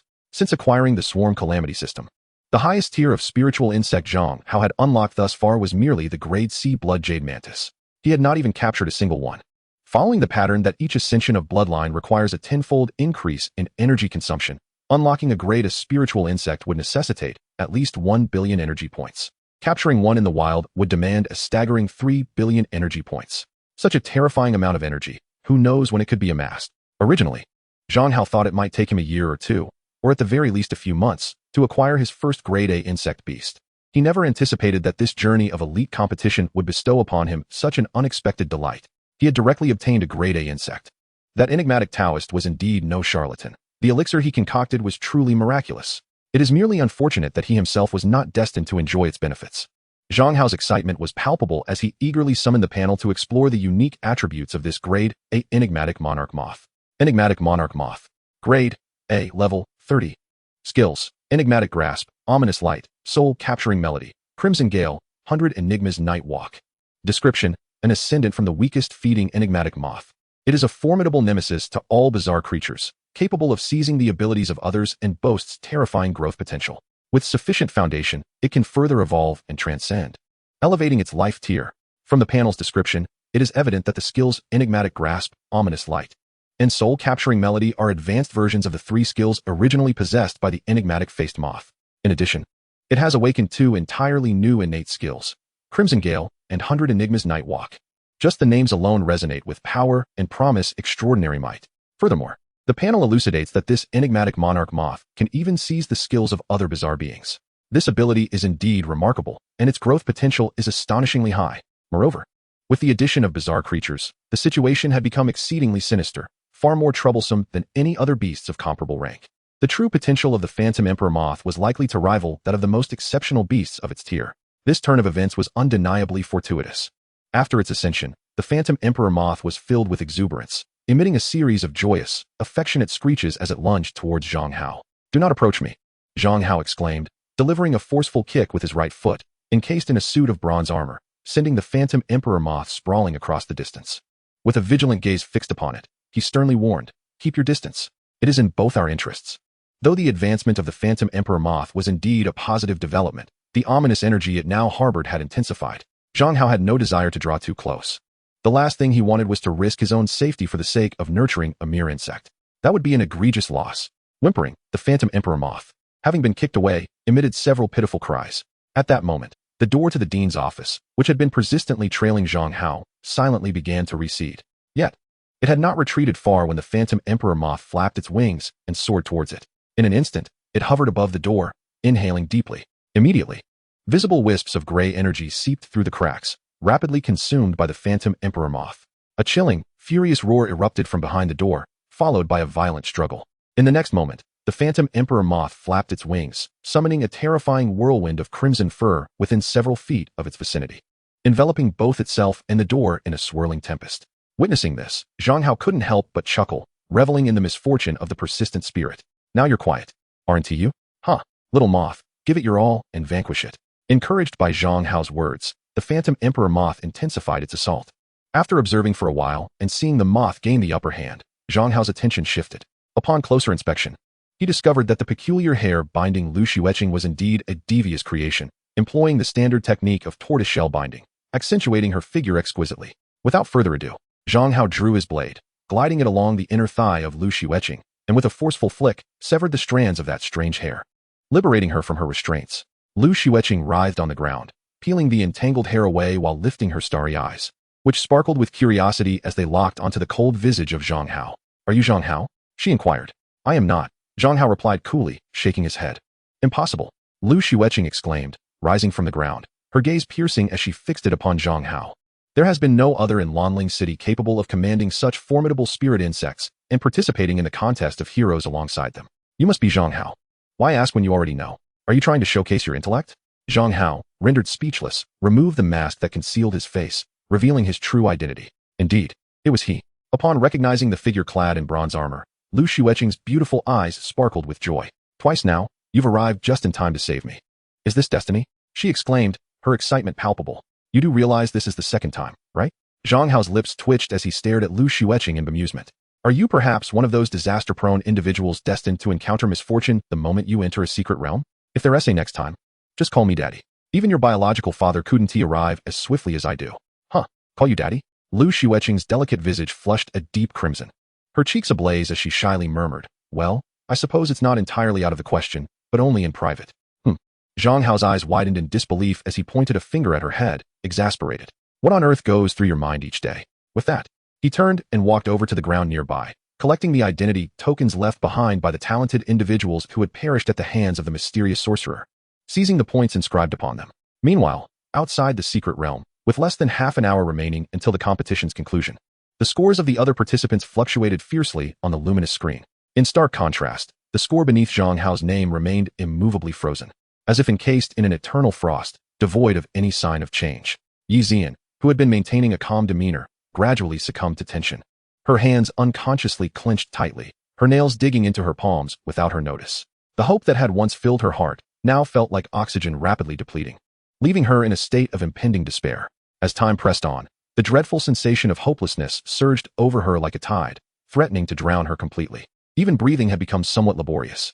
Conversely, Long Xiaoyan, seated beside Yi Zian, wore an expression that radiated triumph. He casually remarked, "Zian, even at this juncture, you still refuse to give up? I concede that miracles do exist in this world. Yet, it is abundantly clear that the brat you're pinning your hopes on lacks the ability to create one. I'd wager he has already met his demise, perhaps devoured by some ghastly creature, leaving no trace behind." Before Long Xiaoyan could finish his sentence, the screen above suddenly displayed a sharp increase in the points beneath Zhang Hao's name, abruptly choking the remainder of his words in his throat. His expression darkened, revealing his displeasure. Yi Zian's beautiful eyes, however, lit up in an instant, brimming with astonishment and delight. The despair that had nearly engulfed her was replaced by a flicker of hope.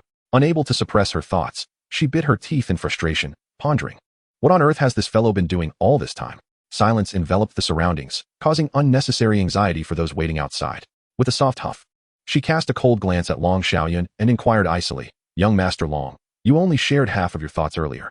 If Zhang Hao is indeed alive, what then?" Long Xiaoyan found himself momentarily at a loss for words, letting out a frustrated snort before retorting in a sardonic tone, "Even if he is alive, so what? There is merely half an hour left until the competition concludes, and his score stands at a meager 200 points. Do you truly expect a miracle to occur in this fleeting time?" Yi Zian, her gaze frosty, merely huffed in response, choosing not to engage in a debate with Long Xiaoyan. Yet, her heart echoed similar concerns. While it was undoubtedly fortuitous that Zhang Hao was alive, he had squandered too much time. With such a significant deficit in points, could he truly turn his fate around in the remaining half hour? Meanwhile, within the mysterious realm, after absorbing the points from several tokens scattered on the ground, Zhang Hao's identity token reflected a score of 256 points. At that moment, the bewitching moth had successfully consumed the peculiar entity hidden behind the door, elevating its level from 30 to 34. Moreover, it acquired a unique skill titled Eerie Gate, which, when invoked, could summon an extraordinarily enigmatic black portal. Any adversary pushed through this gate would find escape impossible unless their strength far surpassed that of the bewitching moth. Previously, during the fierce battle with the bizarre Taoist, Zhang Hao had expended considerable energy. The 2,000 copper-eating worms, birthed from 6 million energy points, had been obliterated, and even the 2 blood jade mantises had suffered, having their life essence drained by those mysterious black tendrils, leaving them weakened and diminished. Yet now, with the formidable assistance of the level 34 bewitching moth, his overall strength had not only been restored, but had increased. In this uncanny realm, where the entry level was merely 20, he could indeed wreak havoc without restraint. It was time to gather the net and reap the rewards from the well-fed fish. Zhang Hao turned his gaze towards Lu Xueqing, initially intending to advise her to exit the perilous realm. However, he reconsidered. The top 3 contenders in this tournament would each be awarded a territory. 1 territory was good, but 2 were even better. Why not strive for more? Approaching Lu Xueqing, he stated, "I wish to discuss a matter with you. Shortly, I will assist you in securing points to elevate you to the top 3 positions in this competition. However, once accomplished, the fortress city you are awarded will belong to me. Is that agreeable?" Lu Xueqing, taken aback by his proposition, quickly replied, "Of course, I have no objections. I will follow your lead in whatever you ask. But with my current strength, do I truly stand a chance for the top 3? That is not your concern. Simply follow my guidance," Zhang Hao assured her before summoning 2 swift wind spirit butterflies and casting the levitation spell. 2 ethereal winds lifted the 2 individuals, propelling them swiftly towards the heart of the city. Beneath the shroud of night, the city sparkled with resplendent golden beams shooting skyward, strikingly vibrant against the dark backdrop. The more dazzling the golden light, the greater the accumulation of points on the identity token. Zhang Hao's gaze was sharp, akin to that of a hawk. Soon, he spotted a particularly brilliant golden glow several miles away and decisively turned to pursue it. Tonight, he was determined to hunt with fervor. Chapter 51, The Pinnacle Duel. The Bloodline of the Azure Dragon. Wow, look, that name, his points are skyrocketing. Zhang Hao, who is this young man? How come I've never heard of such a genius before? Unbelievable. He's already surpassed 1,000 points. The rate at which his points are climbing is akin to a rocket, unstoppable and awe-inspiring. Incredible. Could it be that this young man has been lying in wait for over 2 hours, conserving energy? Only in the last half hour did he finally spring into action, hunting formidable opponents to seize points? What confidence he must have in his own abilities. Even if he is indeed extraordinarily gifted and immensely powerful, can he endure such continuous, high-intensity battles without injury or fatigue? I have a premonition that this young man, named Zhang Hao, may very well be the dark horse of this year. As the secret realm unfolded, Zhang Hao began to unleash his full potential. Without pause, he struck from all directions, pursuing the big fish that had amassed numerous points on their tokens, mercilessly plundering their scores. His point tally began to soar at an astonishing rate, climbing rapidly on the leaderboard. Within a mere span of a few minutes, he surged into the top 10. This sudden rise captured the attention of countless spectators, igniting waves of astonishment. Even among the highest seats, several league members present were visibly intrigued, their expressions betraying their surprise. In the VIP section, upon witnessing this turn of events, the elders of the Yi family wore grim faces, their expressions darkening significantly. Their gazes were fixated on Zhang Hao's name on the screen, wishing fervently for his points to plummet to zero, forcing him to exit in disgrace. On the other hand, Yi Xian's mood resembled a roller coaster. Moments ago she was in the depths of despair, and now she was elevated to the heights of elation by Zhang Hao's performance. Her emotions surged wildly, even causing her ample bosom to rise and fall in tandem. Her eyes sparkled with unprecedented hope as she silently urged, Zhang Hao, go for it. Show these contemptuous bastards that I did not misjudge you. Your future happiness depends on your success. Beside Yi Xian, Long Xiaoyun wore a grim expression, his demeanor dark as a storm cloud. He coldly scoffed, his tone dripping with sarcasm. Sneaking in at the last moment to seize the opportunity and break into the top 10 is hardly impressive. If he doesn't make it into the top 3, it ultimately means nothing. With merely 10 minutes remaining until the conclusion of the competition, the individuals ranked ahead of him were nothing short of prodigies. In the face of absolute prowess, there would be no opportunity for cunning. I refused to believe that his ranking could possibly ascend any further. No sooner had this thought crossed my mind than the crowd erupted in astonishment. Look, Zhang Hao's rank has risen again. He has vanquished Ge Biao, who was ranked 6th. Together, their points have propelled him to 4th place. Unbelievable. Only a few minutes had elapsed since his last rise in rank, and he had already eliminated another formidable opponent. Considering the time spent pursuing his adversary, the actual combat duration must have been even shorter. Could it be that he could utterly dominate even the 6th-ranked super genius with ease? This was simply absurd, beyond belief. As the crowd buzzed with excitement, a flash of light illuminated the arena below. A battered youth, covered in wounds, was transported forth. Gasping for breath, his chest heaving, his eyes wide with trepidation, he shouted in exasperation, "What the hell? Is this a joke? How can such a freak exist? This is level 10? I would believe it if you said it was level 20. Truly unfortunate." In the VIP section, Long Xiaoyan, who had just mockingly asserted that Zhang Hao's ranking could not possibly improve any further, now wore an expression of profound embarrassment, feeling as though he had been slapped in the face. Even if this lad possessed some talent, what of it? My brother's position at the top is unshakable. The Azure Dragon bloodline of the Long family is undoubtedly the premier talent within the alliance. If you and I were to unite, your myriad celestial gourd combined with my Azure Dragon lineage, who in the entire Four Saints alliance could possibly rival us? We would stand together at the center of the throng, basking in unparalleled glory. Listening to Long Xiaoyun's self-indulgent reverie, Yi Xian felt as if an irritating fly buzzed incessantly in her ear. Frowning with annoyance, she chose to ignore him and fixated intently on the name Zhang Hao displayed on the luminous screen, along with the dwindling time, her heart brimming with fervent anticipation. Zhang Hao, push harder, just a little longer. Meanwhile, within the secret realm, Zhang Hao was consumed by a fervor for battle. Not only was he attacking from all sides, relentlessly hunting other geniuses, but he had also unleashed all the insect swarms. 2 blood jade mantises and the phantom emperor moth soared through the night, each engaged in their own hunt. The iron-eating insect swarms, grouped in thousands, flitted throughout the secret realm, searching for the fallen bodies of fallen prodigies, low-level anomalies, and any energy-rich entities to devour. Time was of the essence. He aimed to extract every ounce of value from this enigmatic secret realm. After ascending to 4th place, Zhang Hao's gaze was fixed upon a dazzling golden light shimmering several miles away, the most resplendent beacon within the entire secret realm. Judging by the brightness of that light, it was evident that the corresponding token must possess at least 4,000 points. If he could successfully eliminate this adversary, both he and Lu Xueqing would undoubtedly secure a place within the top 3. A glimmer of determination flashed in Zhang Hao's eyes as he decisively charged forward. The owner of the golden light, sensing that Zhang Hao had deemed him a target, responded to what seemed an intolerable provocation by rushing toward Zhang Hao. The two soon encountered each other on a long street. Before Zhang Hao stood a towering figure, nearly 10 feet tall, exuding an imposing aura. Completely clad in formidable dragon scales, a dragon blood warrior. He bore a resemblance to Gao Jinjia after activating the barbarian dragon bloodline. Yet the intricacy of his dragon armor surpassed that of Gao Jinjia, with each azure scale adorned with mysterious interwoven patterns. The aura emanating from him was far more terrifying, incomparable to Gao Jinjia. This was the transformation effect of the Azure Dragon bloodline. This individual was a direct descendant of the royal dragon clan. Upon seeing the figure at the end of the street, Lu Xueqing's expression shifted dramatically as she anxiously warned. The Azure Dragon bloodline is reputed to be the strongest transformation talent in the alliance. Be cautious. Strongest talent, my foot. I am the one who embodies strength. Zhang Hao scoffed disdainfully, unperturbed. Rather, excitement glimmered in his eyes, and he felt invigorated. At that moment, he had already recognized that the young man before him was none other than Long Xiaotian. Ever since their previous altercation at the restaurant, Zhang Hao had longed to teach this boy a lesson. Today he finally seized the opportunity. Without uttering a single word, his eyes flashed with icy determination as he stomped heavily on the ground, shattering the street beneath him.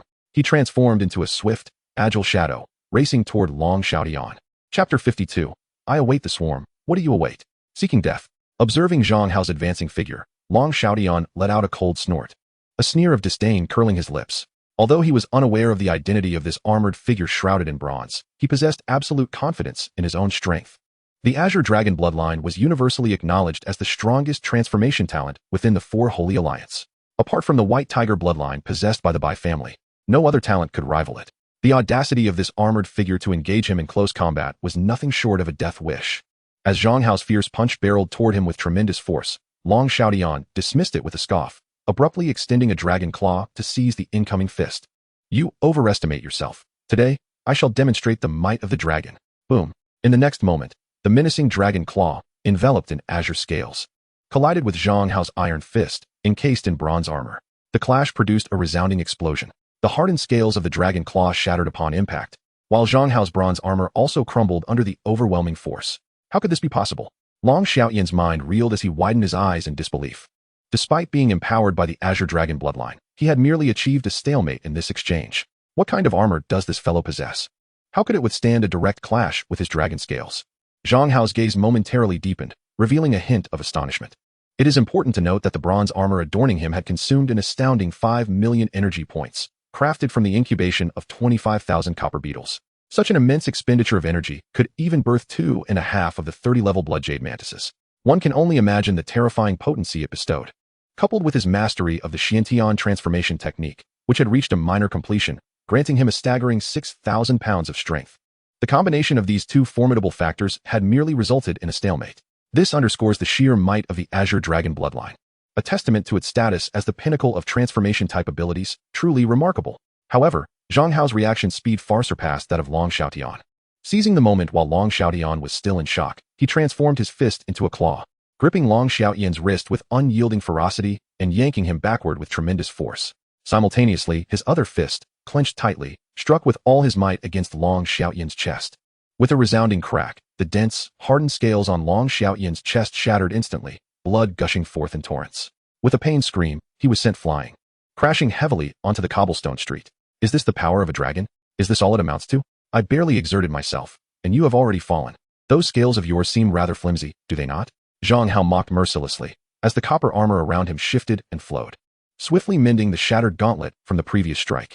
It is you. Upon hearing Zhang Hao's voice, Long Xiaotian's eyes ignited with fury. His ambitions for today's elite competition were twofold: to dominate his peers and seize the top position, and to locate Zhang Hao, exacting revenge for the humiliation he had suffered in the restaurant. Yet, since entering the secret realm, he had been searching for Zhang Hao without success. Little did he expect to encounter him at this climactic moment, only to suffer an immediate setback and be subjected to scathing ridicule. The amalgamation of new grievances and old resentments ignited an inferno of rage within him, culminating in an insatiable hatred for Zhang Hao. Zhang Hao, you shall pay for this. Long Xiaotian bellowed in a fit of rage, forcibly invoking the Azure Dragon bloodline. An explosive surge of violent energy erupted from his body, manifesting as an intensely brilliant azure flame that danced around him. The shattered scales on his chest and palms rapidly shed under the embrace of this radiant flame, regenerating visibly before the eye. The Eastern Azure Dragon, with its wood attribute, possessed not only an extraordinarily robust physique, but also unparalleled regenerative capabilities. Once his injuries had healed, Long Xiaotian unleashed a furious roar, transforming into a blue shadow as he charged toward Zhang Hao. The two combatants, one cloaked in scales and the other clad in bronze armor, exhibited terrifying power and speed, engaging in a ferocious battle upon the quiet street. Their movements were nearly blurred, and with each collision, the sounds of shattering dragon scales and splintering copper armor resounded, akin to the thunderous roar of a tempest. However, Long Xiaotian's remarkable resilience, stemming from his Azure Dragon bloodline, allowed him to regenerate his shattered scales in the blink of an eye. Zhang Hao, brimming with confidence, was equally relentless. For every copper beetle that fell in battle, countless others hatched to take their place. The armor that had been broken just moments before was restored to its former glory in an instant. As the fierce battle raged on for a minute, neither combatant could gain the upper hand, and both remained evenly matched. Frustration began to brew within Long Xiaotian. It was an affront to his pride that an unremarkable, lowly youth from some obscure valley could stand toe-to-toe with one of noble Azure Dragon lineage. This was an indignity he could scarcely tolerate. In the heat of the fight, a fierce glint flickered in his eyes as he suddenly opened his mouth wide, unleashing a thunderous, soul-stirring dragon roar that reverberated through the air. The sound struck Zhang Hao's heart with a jolt, momentarily paralyzing him with fear. In the next heartbeat, a brilliant azure light erupted from one of Long Xiaoyan's dragon claws, coalescing into a vividly lifelike azure dragon that spiraled around his fingers before striking Zhang Hao squarely in the chest. Zhang Hao let out a muffled groan as his armor shattered, sending him flying several yards away. He stumbled backward a few steps before finally regaining his footing. Pain etched across his face. Now do you understand my might? Long Xiaoyan laughed triumphantly, channeling the full force of his azure dragon bloodline. A blurred dragon silhouette circled ominously around him, eyes filled with murderous intent as it fixated on Zhang Hao. Zhang Hao, today marks your demise. Even the gods cannot save you, mark my words. With that declaration, a colossal white spider web descended upon him, enveloping him entirely. A mere trick. Long Xiaoyan scoffed coldly, raising his right hand and slicing through the air, conjuring a claw mark that instantly shredded the white web. Yet, before he could catch his breath, another web surged forth to ensnare him. At the same time, the sound of powerful wings beating echoed from above. Two fearsome blood jade mantises landed behind Long Xiaoyan, their sharp blades raised, exuding an overwhelming aura of pressure. Rubbing his sore chest, Zhang Hao watched as countless copper beetles scurried to mend his shattered armor.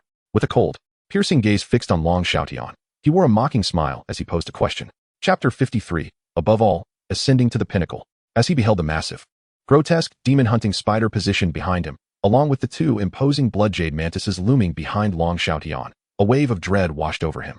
His expression shifted dramatically, feeling as though the very ground had given way beneath him. A bead of cold sweat trickled down his forehead. Glaring furiously at Zhang Hao, he bellowed, Zhang Hao, you lack honor. What kind of skill is it to call for help? If you have the guts, face me in single combat. Very well. I shall refrain from summoning my swarm, and you shall not use your azure dragon bloodline. Let us engage in a fair duel. What? Long Xiaoyan was momentarily taken aback. Was this some sort of jest? Without the enhancement of the azure dragon bloodline, he was no more formidable than a mere punching bag before Zhang Hao. To stake one's life? That would be folly. If you can harness the power of your bloodline, why should I be denied the summoning of swarms? Besides, what martial ethics can be discussed with someone like you? With a face full of derision, Zhang Hao let out a cold laugh, raising his hand and commanding, charge. Crush this bastard. As his words echoed, he stomped heavily, shattering the ground beneath him, and in an instant transformed into a blur, lunging at Long Xiaoyan. Behind Long Xiaoyan, two blood-red mantises simultaneously launched their assault, wielding heavy, crimson blades aimed at his head. The demon-hunting spider lay in wait nearby, biding its time, and seizing an opportunity. It shot forth a thick strand of webbing toward Long Xiaoyan. Previously, when facing Zhang Hao alone, Long Xiaoyan had barely managed to gain the upper hand through sheer effort. Now, besieged from all directions, he found himself at a distinct disadvantage. Within mere moments, he was sent sprawling to the ground by a powerful kick from Zhang Hao. The demon-hunting spider rushed forward, spewing forth a copious amount of white silk, ensnaring him completely. Despite his frenzied struggles and furious roars, he found it nearly impossible to break free. I hear your azure dragon bloodline grants you remarkable regenerative abilities? Look at you, you wretched creature, resembling a half-transformed lizard, daring to boast before your father. Today, I shall ensure that you learn a lesson. You have no idea how many eyes the king of horses possesses. I will end you. As Zhang Hao cursed vehemently, he raised his foot, clad in bronze armor, and began to stomp down repeatedly upon Long Xiaoyan, shattering his limbs one by one. Long Xiaoyan's once handsome visage twisted in agony, unleashing heart-wrenching cries of pain. The commotion from their battle caught the attention of other talented individuals within the secret realm. However, the vast majority of these talents regarded the scene with trepidation, choosing to keep their distance for fear of being collateral damage in the final moments of the competition. Only one figure, marked by a radiant golden light emanating from their token, raced towards the fray. The owner of this token was none other than Bai Yu. Moments ago, she had heard Long Xiaoyan's dragon roar from afar, instantly recognizing that he faced a formidable adversary. Curious about the identity of this mysterious challenger capable of pushing Long Xiaoyan to such extremes, she secretly calculated whether there might be an opportunity to benefit from their duel, amassing a significant number of points to secure her first-place ranking and win her bet against Zhang Hao. Upon her arrival at the scene, she was met with the sight of Zhang Hao mercilessly assaulting Long Xiaoyan, each kick eliciting pained howls of despair. Witnessing this astonishing spectacle, Bai Yu's body trembled, her face paling slightly as she exclaimed, "How brutal!" At that moment, Zhang Hao, feeling somewhat fatigued from his exertions, bent down to snatch the points token hanging from Long Xiaoyan's waist. He then turned to Bai Yu, who stood on the rooftop nearby, shaking the token in his hand with a smile as he asked, "Are you here to claim the token? Come and take it." Bai Yu was taken aback. As he gazed down at Long Xiaodian, who lay twisted at his feet, gasping for breath, Zhang Hao offered a stiff, derisive smile. "No, I dare not," he remarked. "Just know this. In this wager, I have emerged victorious once again." With a grin, Zhang Hao turned to summon Lu Xueqing, intent on strategizing how to divide the points from Long Xiaoyan's token. At that moment, the enigmatic Huang Yi flitted silently beside him, a presence powerful enough to elevate both Zhang Hao and Lu Xueqing into the top 3 of the leaderboard. Meanwhile, outside the secret realm, as the competition neared its conclusion, a colossal countdown appeared above the arena, marking the final 100 seconds. As the seconds ticked away, the audience's expressions grew solemn, their focus riveted to the top 10 standings, particularly the names of the leading trio, which sparked palpable interest. Amidst the crowd, the person most anxious was undoubtedly Yi Zian. Her enchanting eyes were filled with anticipation. Fixated on Zhang Hao's name on the luminous screen, her heart racing with hope that his name would ascend another position. Yet, as seconds slipped by, Zhang Hao's score remained unmoving. In the blink of an eye, only 60 seconds remained until the conclusion of the match. Long Xiaoyan surveyed the massive name of his brother. Perched at the top of the leaderboard, alongside Zhang Hao, who had languished in 4th place without a flicker of activity, a sense of certainty enveloped him, and he felt elated, completely disregarding the previous moments of humiliation. He turned to Yi Zian with a smug expression, saying, "Zian, you might as well give up hope. That boy probably exhausted all his strength when he eliminated Gu Biao, and now he is at the end of his rope. How could you expect someone of his humble origins to stage a comeback in these final moments? I assure you, it is impossible. Even if he harbored such ambitions, Xiaodian would crush them with his unrivaled azure dragon bloodline." However, before Long Xiaoyan could finish, a gasp erupted from the crowd. "Look, the first-ranked Long Xiaoyan's score has been reset to 0. What? A score reset implies that Long Xiaodian has been defeated. How can this be? In past competitions, those awakened with the azure dragon bloodline were invariably invincible. Who could have possibly vanquished Long Xiaodian? It was none other than the young man Zhang Hao and the girl Lu Xueqing. Together, they had claimed Long Xiaoyan's points, both securing a place in the top 3. It was unfathomable. This boy Zhang Hao was astonishingly formidable. What? Upon hearing the uproar around him, Long Xiaoyan's heart raced violently. He abruptly lifted his gaze towards the screen. And indeed, the truth was laid bare before him. Since the commencement of the competition, Long Xiaodian has soared to the pinnacle of the leaderboard, radiating brilliance akin to the sun. Indeed, the scores have been reset, and even his name has vanished from the rankings, replaced by Zhang Hao's. His name now shines resplendently at the very top, outshining numerous prodigies with a dazzling golden glow. Chapter 54. You whelp, take my fist. How is this possible? How could that Zhang Hao possibly be a match for Xiaodian? Observing the sudden and drastic shift on the leaderboard, Long Xiaoyan's expression changed drastically. Without regard for decorum, he leapt to his feet, exclaiming with incredulity, his mind unraveling at the very thought. If even a youth from a remote town can best you, it seems your proud azure dragon bloodline is not as formidable as you believed. At this moment, Yi Zian was filled with overwhelming excitement, her beautiful eyes sparkling with delight. After enduring over 3 hours of Long Xiaoyan's scornful taunts, she finally felt vindicated, her heart soaring with elation. With a disdainful sneer, she rose and strode down from the viewing platform towards the training grounds. The competition was nearing its conclusion, and all the prodigies still within the secret realm would soon be teleported out. She was eager to personally welcome Zhang Hao. Meanwhile, from the elevated viewing area, several members of the Alliance gazed at Zhang Hao's shimmering golden name displayed on the luminous screen above. Their expressions were filled with astonishment and intrigue. How fascinating. After many years, someone has finally shattered the legend of the 4 sovereigns in the contest of prodigies. To defeat Long Xiaodian in mere minutes is a testament to his extraordinary talent. This youth, Zhang Hao, is destined for greatness. It was likely that many families and factions would soon be stirred into action, plotting various schemes. In the central area of the VIP section, several elders from the Bai family quietly discussed amongst themselves. This Zhang Hao lad is quite remarkable, having even defeated Long Xiaotian, which speaks volumes of his talent. Our clan is currently deliberating on a suitable match for young Yuer. Perhaps we should investigate further. You might as well save your efforts. This lad has already ingested Yi Zian's alliance curse and is entangled with that Yi family girl, making him an unsuitable match for Yuer. Besides, even if you wish to facilitate such a union, it must be at Yuer's discretion. One cannot deny that Yuer performed admirably today, indeed putting forth great effort to secure second place. I had expected her to hide in a corner of the secret realm, engrossed in games until the end. Let us go down together to greet Yuer and celebrate her achievements. As the countdown in the sky reached 0, a blinding white light flashed across the expansive training grounds, teleporting all the prodigies still within the secret realm. The moment Lu Xueqing landed, she eagerly lifted her gaze towards the enormous luminous screen suspended above the training grounds. Upon witnessing her name ascend to the illustrious 3rd position on the leaderboard, her enchanting eyes sparkled with delight. She embraced Zhang Hao with one arm, exuberantly exclaiming, Zhang Hao. This is incredible. I have truly made it into the top 3. Well, if you hadn't all my efforts would have been in vain. Zhang Hao replied with an unruffled demeanor as he delivered a firm kick to Long Xiaotian, who lay sprawled on the ground, before discreetly leading Lu Xueqing away. After only a few steps, they encountered Baiyu.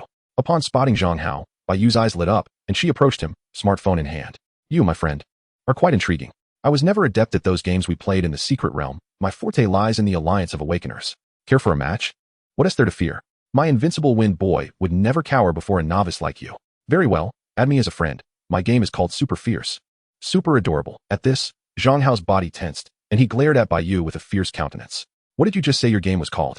Super Fierce, super adorable. Remember, fierce as in ferocious, not as in ample bosom, she clarified. So it was you who shamelessly robbed me and sullied my lane. You little brat, take this. Zhang Hao, consumed by righteous fury that had been brewing for days, unleashed his pent-up anger with a thunderous roar, delivering a powerful punch directly to Baiyu's left eye. Grasping her neck with both hands, he shook her vigorously. The commotion swiftly attracted the attention of onlookers, who gathered to witness the spectacle. Yi Zian descended from the platform, her gaze sweeping the crowd. After a brief search, she found no sign of Zhang Hao. Noticing a large group congregated ahead, her interest piqued, and she approached. As she pushed through the throng and beheld the scene in the center, her expression darkened. There was Zhang Hao, straddling Baiyu, one hand gripping her collar as he seethed with rage, demanding, "Why did you steal from me? Will you dare to sully my lane again?" Baiyu, undeterred, glared back with her panda-like eyes, shouting about fair competition and the need for practice, though her words were largely incomprehensible. Lu Xueqing, visibly anxious, stood by, urging loudly, "Stop fighting, you two." Meanwhile, several elders from the Bai family, filled with joy, descended the platform to celebrate their little princess. However, upon discovering Baiyu amidst such chaos, their expressions darkened instantly. Who is this little scoundrel? How dare he assault our princess? One elder huffed, striding forward to seize Zhang Hao by the arm and hurl him away with force.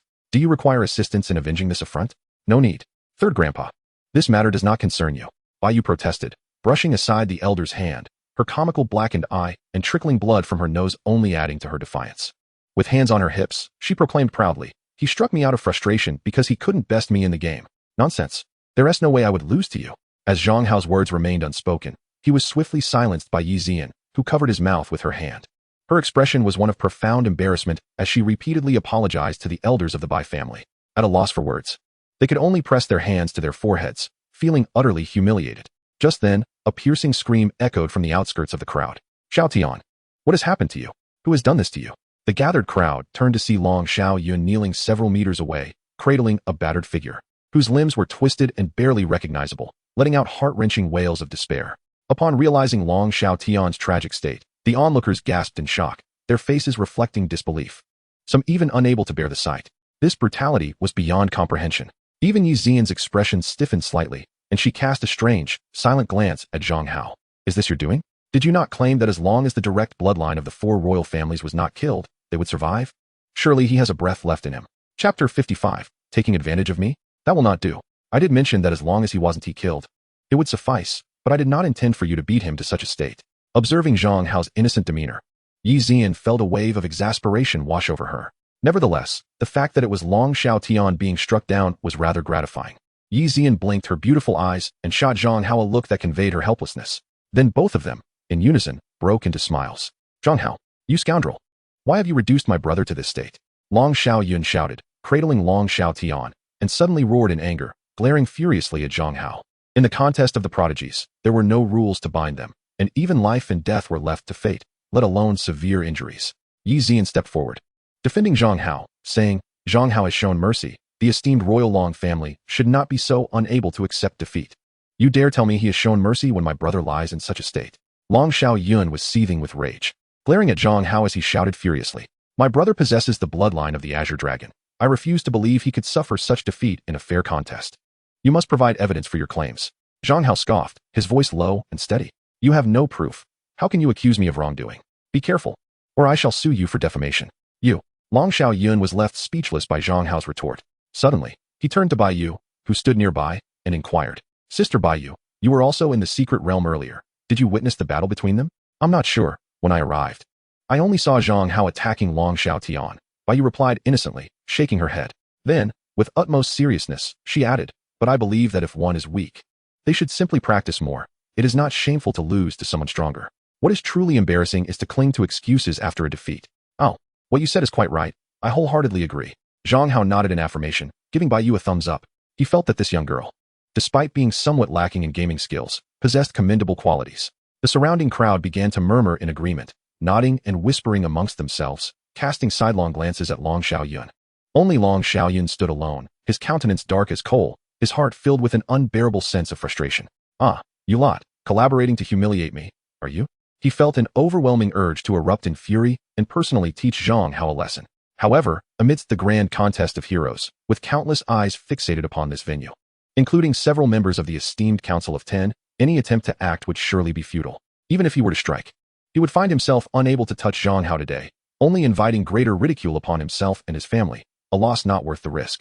Thus, he could only snort coldly, suppressing his emotions for the moment, his gaze sharp and filled with murderous intent directed at Zhang Hao. Yet Zhang Hao appeared oblivious to Long Xiaoyun's menacing stare, instead summoning Lu Xueqing to his side. He turned to Yi Zian and stated, by the way, there is something I must share. I have reached an agreement with Lu Xueqing. All rights to the city she has been granted will belong to me. In other words, I have secured 2 cities in total. What do you think? Surprised? Astonished? What? 2 cities? Upon hearing this, Yi Zian's beautiful eyes widened, her heart racing with excitement. Originally, Zhang Hao's ascent to the pinnacle, earning a city title, and avenging himself before the entire alliance, silencing the elder family members, had already brought her immense joy. Now, to learn that he had not merely secured 1 but 2 cities was beyond her wildest dreams, filling her with uncontainable elation. With deep admiration in her gaze, Yi Zian felt a surge of emotion and, in a spontaneous moment, rose onto her toes, pressing her soft, alluring lips against Zhang Hao's cheek. You performed splendidly today. This kiss is a reward from your sister. Zhang Hao raised an eyebrow, a mischievous grin spreading across his face. Oh, so you are taking advantage of me in public, are you? I cannot allow this. With a playful smirk, he grasped her delicate shoulder and leaned in, sealing his lips against hers with fervor. Yi Zian trembled, her eyes widening in shock, her mind momentarily blank. The crowd surrounding them gasped, their eyes wide with astonishment at the unfolding scene. Countless young men watched Zhang Hao embrace the fair maiden, jealousy gnawing at their hearts. Even the elder members of the Bai family shook their heads in disbelief, murmuring about the boldness of today's youth. Lu Xueqing, meanwhile, glanced on with a hint of melancholy in her eyes, an inexplicable pang of sorrow stirring within her. In the distance, Long Xiaoyan, who had just gathered Long Xiaotian in his arms to rush him outside for treatment, was now struck dumb by the sight before him, as if struck by lightning. His fury boiling over, consumed by anger and jealousy, he wished nothing more than to draw his blade and exact a brutal revenge on Zhang Hao. Even the dragon Zhao Tian, cradled in her arms, fell to the ground with a resounding thud, landing in a disarrayed heap. After a few seconds had passed, her snow-white face flushed crimson as she glared at Zhang Hao, her eyes conveying a silent message. What are you doing? Yet she could only think. What I kissed was you, and you kissed me. Get lost. Yi Zian shot Zhang Hao an exasperated glance, fully aware that reasoning with this rogue was futile. With so many onlookers present, she felt utterly powerless against him. She could only temporarily set this grievance aside, intending to settle the score at a later date. Thus, the competition among the prodigies came to a close. As the ultimate victor emerging from a sea of tens of thousands of talents through blood and battle, Zhang Hao, Bai Yu, and Lu Xueqing ascended the grand podium amidst the gaze of countless spectators. 3 esteemed council members, standing at the pinnacle of power within the Four Saints Alliance, personally awarded medals to the trio, offering them warm encouragement. Among them, Bai Yu was a direct descendant of the Baihu clan, one of the 4 great royal families, possessing the prestigious bloodline of the White Tiger. The 3 council members were already quite familiar with her. In contrast, Lu Xueqing had merely clung to Zhang Hao's coattails to secure her 3rd place. Her own prowess was not particularly remarkable. Thus, the council members' attention was predominantly focused on Zhang Hao, expressing their strong expectations for him. As the formalities concluded, they arrived at the climax of the event. One of the council members waved his hand, causing the air to ripple with energy. Countless beams of light intertwined, swiftly coalescing into a massive map that depicted the vast territories occupied by the Four Saints Alliance. Scattered across the map were several brilliantly shining green dots, twinkling with vibrancy. The council member turned to the 3, smiling as he said, the several luminous dots on this map represent the currently unclaimed level 3 barrier cities within the Alliance. Each of you may select one as your fief. Let us begin with the first-ranked Zhang Hao. Chapter 56. Zhang Hao, you cannot. Gazing at the glowing green dots on the aerial map, a contemplative glimmer emerged in Zhang Hao's eyes. The reason he had come to the Holy City to participate in the competition was fundamentally tied to his promise to Yi Zian. With his sights set on this very city, they had long discussed the matter of selecting a fief city, so Zhang Hao did not hesitate for long.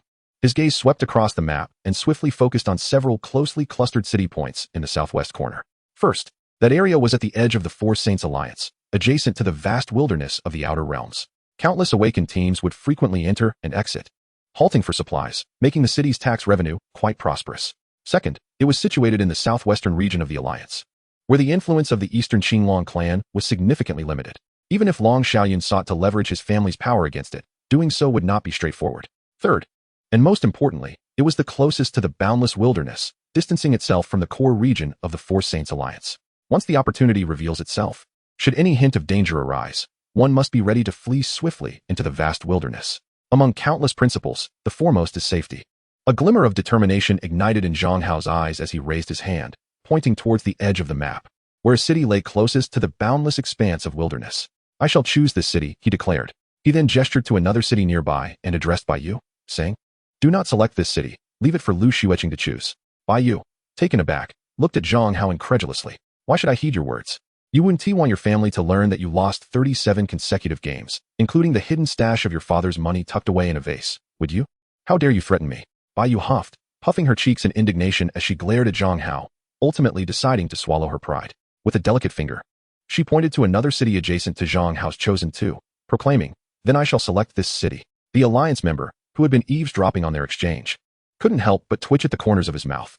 He regarded Zhang Hao with newfound respect, silently giving him a thumbs up. What a clever lad.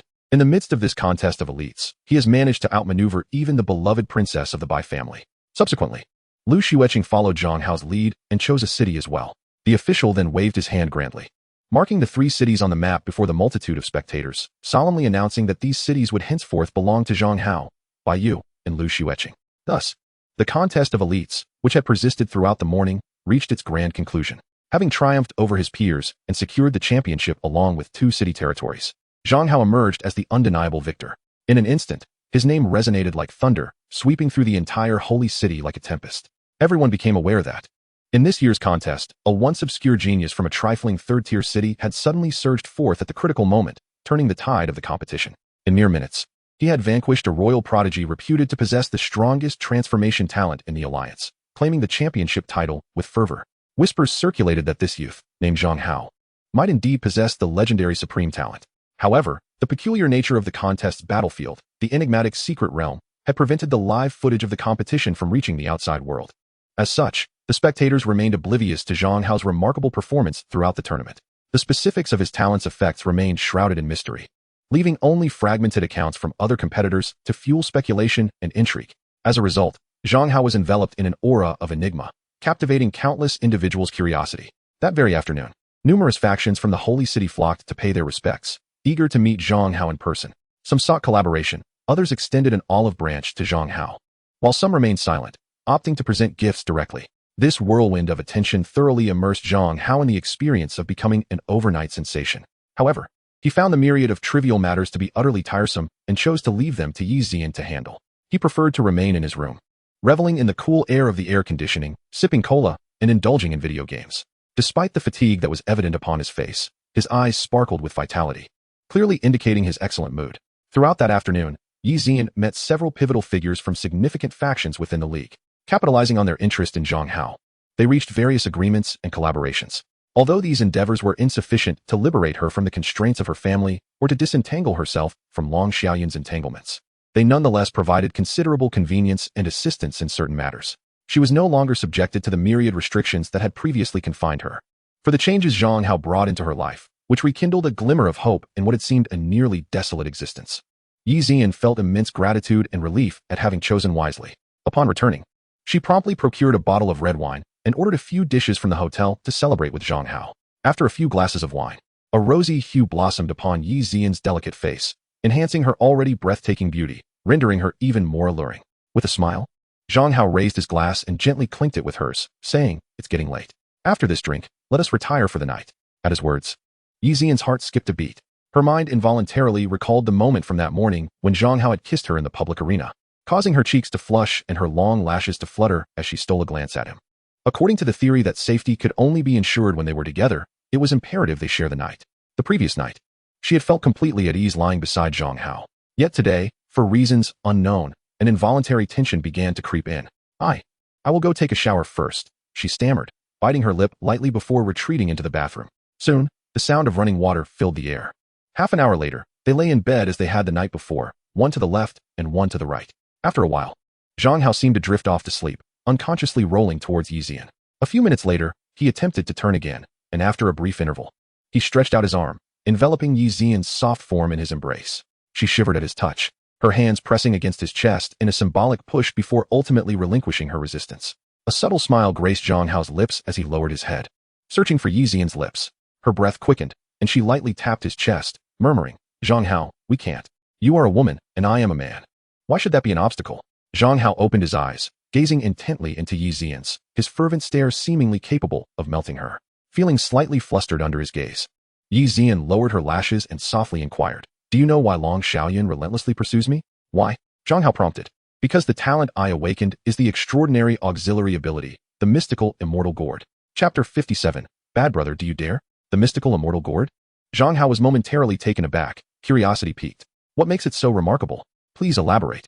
In simple terms, it is a potent auxiliary artifact that can unleash a variety of skills to assist combat-oriented awakened beings in battle. Moreover, it serves another significant purpose. Here.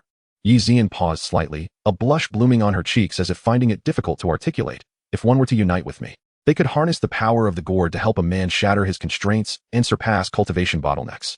It could even elevate one's innate talent tier and confer other benefits. Is that truly the case? I find it hard to believe. Zhang Hao's eyes gleamed with excitement. Unless you allow me to test it. Surprisingly, Yixian did not express anger or embarrassment. Instead, she fluttered her long eyelashes, a playful smile gracing her lips. Her starry eyes sparkled as she gazed at Zhang Hao, softly stating, "However, I must inform you that the mystical immortal gourd will only reach its true maturity when I attain level 60. Until then, the innate energy within is chaotic and disordered. Not only unhelpful, but potentially harmful. You are merely at level 10 now. If you were to be impacted, and if I were to be impacted, what then?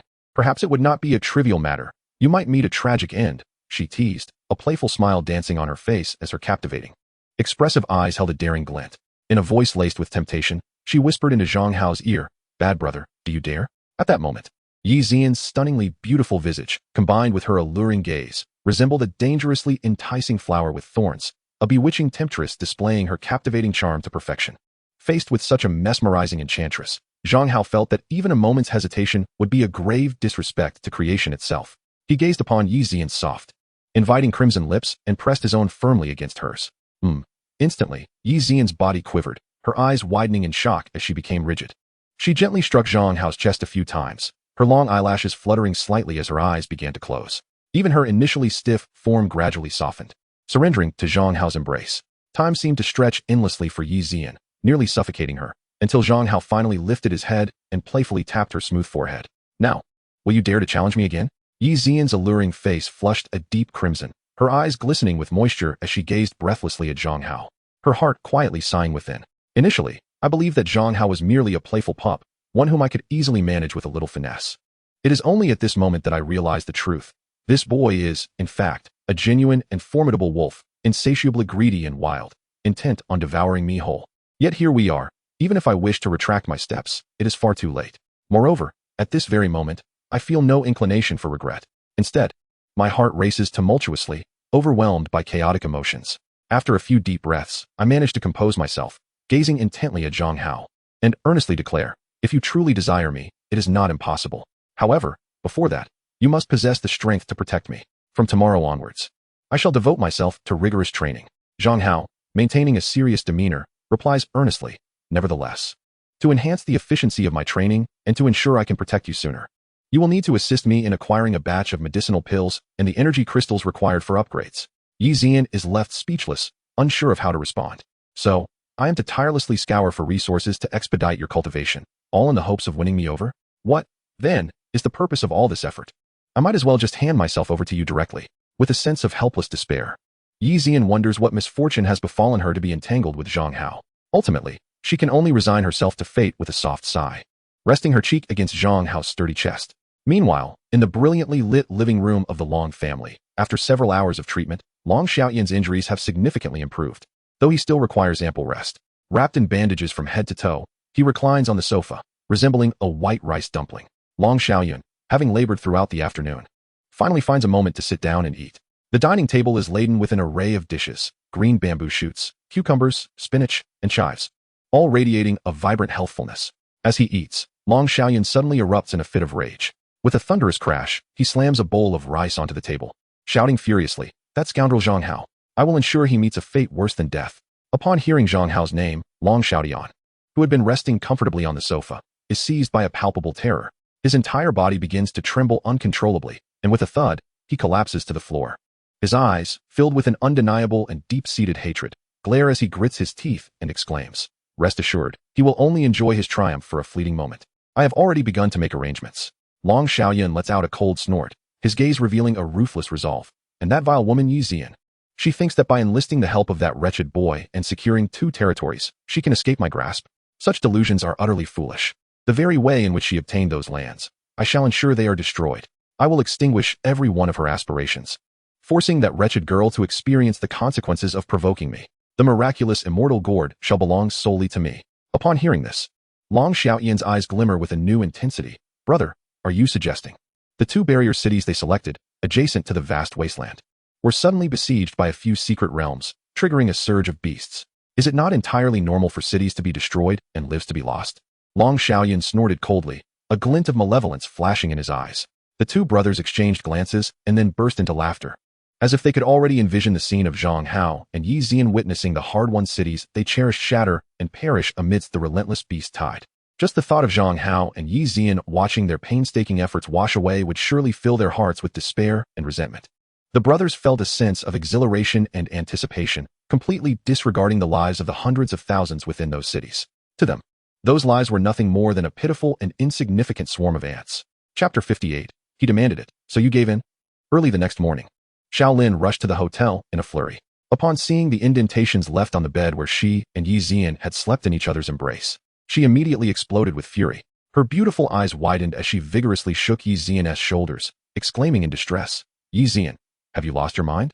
This little rascal is becoming increasingly bold. If he dared to hold you last night, he will surely dare to kiss you tonight. And the night after. You might want to take it further." "What nonsense are you talking about? I don't understand what you mean by taking it further," Yi Zian replied, her cheeks flushed with embarrassment. Her beautiful eyes darting away shyly, secretly thinking, "Why wait until tomorrow? He already kissed me enough last night. Don't pretend you don't know why your face is red. Just look at your radiant expression. It seems you enjoyed it," Xiaolin lamented, staring at her friend with a mix of concern and frustration. "Yi Zian, are you really this lonely?" "Xiaolin, I advise you to mind your own business and not meddle too much." Zhang Hao shot a glare at Xiaolin before turning to Yi Zian. "The holy city is fraught with danger. It is not a place to linger. We shall depart for the fief directly today, keeping a safe distance from this bothersome presence." Unexpectedly, Xiaolin approached Yi Zian, wrapping her arm around her. "All right, then I'll go with you. You, a commander of the Holy City's defense forces, should stay put in the Holy City instead of mingling with us," Zhang Hao exclaimed, glaring at Xiaolin in exasperation. "Of course, I'm going to keep an eye on Yi Zian to prevent you from taking advantage of her." Yi Zian blinked her beautiful eyes, a hint of shyness in her gaze directed at Zhang Hao. "Lin Lin has already been reassigned to Tianhuang City as the commander of the defense forces, and I haven't had the chance to tell you yet. Tianhuang City was the name Zhang Hao had chosen for his fief." Upon hearing this, Zhang Hao was momentarily at a loss for words. He glanced at Xiaolin, who was guarding Yi Zian like a protective puppy, and felt a pang of annoyance. Yet, the sight of the 2 beautiful women embracing each other was undeniably captivating. Like 2 delicate blossoms nestled together, the peaks converged, creating a captivating and enchanting scene that is truly a feast for the eyes. Upon reflection, it does not seem to be a negative circumstance at all. Zhang Hao gently rubbed his chin with his fingers, a subtle smile gracing his lips, and his mood began to uplift. After enjoying breakfast, Yi Zian busied herself with preparations. By that afternoon, everything was arranged. Together, they boarded a private jet bound for Tianhuang City. The aircraft was spacious, with a considerable number of seats. Zhang Hao initially intended to sit beside Yi Zian to discuss work matters.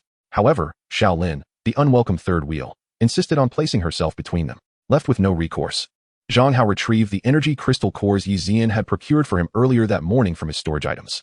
Holding them in his hand, he began to absorb them one by one. With each crystal core consumed, the experience points on Zhang Hao's system panel surged rapidly. In the blink of an eye, it reached maximum capacity, and a crisp notification chimed in his mind. "Congratulations, host. Your level has risen to 11, and system functionalities have been upgraded. You can now acquire 12 energy points per second." Seeing the notification displayed on the system panel, Zhang Hao's eyes sparkled with excitement.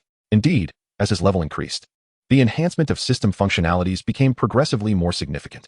Before reaching level 10, Each level gained only increased the energy points acquired per second by 1. However, upon reaching level 11, that increment rose by 2 points per second. As levels ascend further, the enhancements will undoubtedly grow even more substantial. Filled with joy, Zhang Hao continued to absorb the energy crystal cores. Observing his unabashed consumption of the cores, Xiaolin couldn't help but express her astonishment, asking, "Aren't you concerned about the rapid increase in your power? For most awakened, advancing too quickly can be detrimental. If one pursues speed without solidifying their foundation, it may lead to future challenges in cultivation. After establishing a firm foundation, one can continue leveling up. Otherwise, upon reaching a certain level, one may encounter a bottleneck, and the efficiency of absorbing energy crystal cores will sharply decline. Even if one absorbs a multitude of cores, further leveling becomes exceedingly difficult." However, Zhang Hao's system was exceptionally powerful, completely free of such limitations. As long as he had an ample supply of energy crystal cores, he could upgrade without restraint. Responding with a confident smirk, he cast a sidelong glance at Xiaolin and proudly declared, "What you speak of applies to ordinary individuals. But who are we? We are geniuses. Do you understand what that means? It signifies breaking free from the constraints of mundane rules, destined to laugh and sing triumphantly as we ascend to the pinnacle of the world." With that, Zhang Hao looked past Xiaolin's ample figure towards Yi Zian, saying, "Sister Yin, don't just leave it all to me. You must also strive diligently to reach level 60 as soon as possible." Upon hearing this, Xiaolin's eyes widened in disbelief as she turned to gaze at Yi Zian. "Ah, Yi Zian, have you confided the secret of the wanmao who to this fellow? And yet you claim there are no ulterior motives? How absurd." Yi Zian's delicate face flushed crimson as she vehemently denied the accusation. Silently, she retrieved a glimmering energy crystal, cradling it in her hand to absorb its vitality. Meanwhile, seated alone in the back, Lu Xueqing clasped her snow-white hands around her phone. After a prolonged moment of hesitation, she finally inhaled deeply. Her modest bosom rose and fell as she sent a message to Zhang Hao. "Zhang Hao, your life-saving grace is immeasurable. You have rescued me twice. I wish to repay you in some way." Zhang Hao, pulling out his brand-new phone, glanced at Lu Xueqing's message, his eyebrows arching slightly. "Let us discuss it when you have an idea. Whatever you ask of me, I shall strive to fulfill it," he replied nonchalantly before seamlessly transitioning into a game. Lu Xueqing, fixated on Zhang Hao's message, found herself lost in profound contemplation. What could that possibly signify? Oh dear, could it be? How utterly embarrassing. Her exquisitely pale face flushed a deep crimson, resembling a ripe prawn, her heart racing uncontrollably. Stealing a glance at Zhang Hao, she gently bit her lip. Retrieving a pink lipstick from her bag, carefully, she applied it to her lips while gazing into a mirror. Chapter 59. The sudden onslaught of the fourth-level beast tide. Tianhuang City is situated in the southwestern region of the Four Saints Alliance, a considerable distance from the central holy city, even aboard the specially chartered aircraft. Inscribed with unique speed runes for enhanced velocity, it was not until the following morning that they finally arrived at Tianhuang City, landing at the city lord's exclusive airport. As Zhang Hao, Yi Zian, and Xiaolin disembarked, they were greeted by an exceptionally beautiful woman clad in a dark administrative uniform. Her long hair elegantly styled into an updo, exuding an air of competence and poise. With graceful strides, she approached, a gentle smile gracing her lips as she extended her delicate hand towards Zhang Hao. "Greetings, City Lord Zhang Hao. I am Lin Shi, the administrative officer of Tianhuang City. I look forward to your guidance." "Thank you," Zhang Hao replied with a smile, nodding as he took her hand in a light shake. His gaze discreetly surveyed the stunning administrative officer, assessing her figure, 86-62-85. Tall and well-proportioned, her form was accentuated by the tailored uniform, particularly her long, elegant legs, which drew the eye as she moved with grace. However, a flicker of concern crossed Zhang Hao's mind. Would such ample endowments hinder her intellect? Could she effectively manage Tianhuang City? Yi Zian and Xiaolin also stepped forward to greet Lin Shi, exchanging pleasantries. At that moment, the aircraft behind them roared to life once more, preparing for takeoff to transport Lu Xueqing to her new post in Tiansno City, hundreds of miles away. Standing at the aircraft door, Lu Xueqing waved farewell to the group.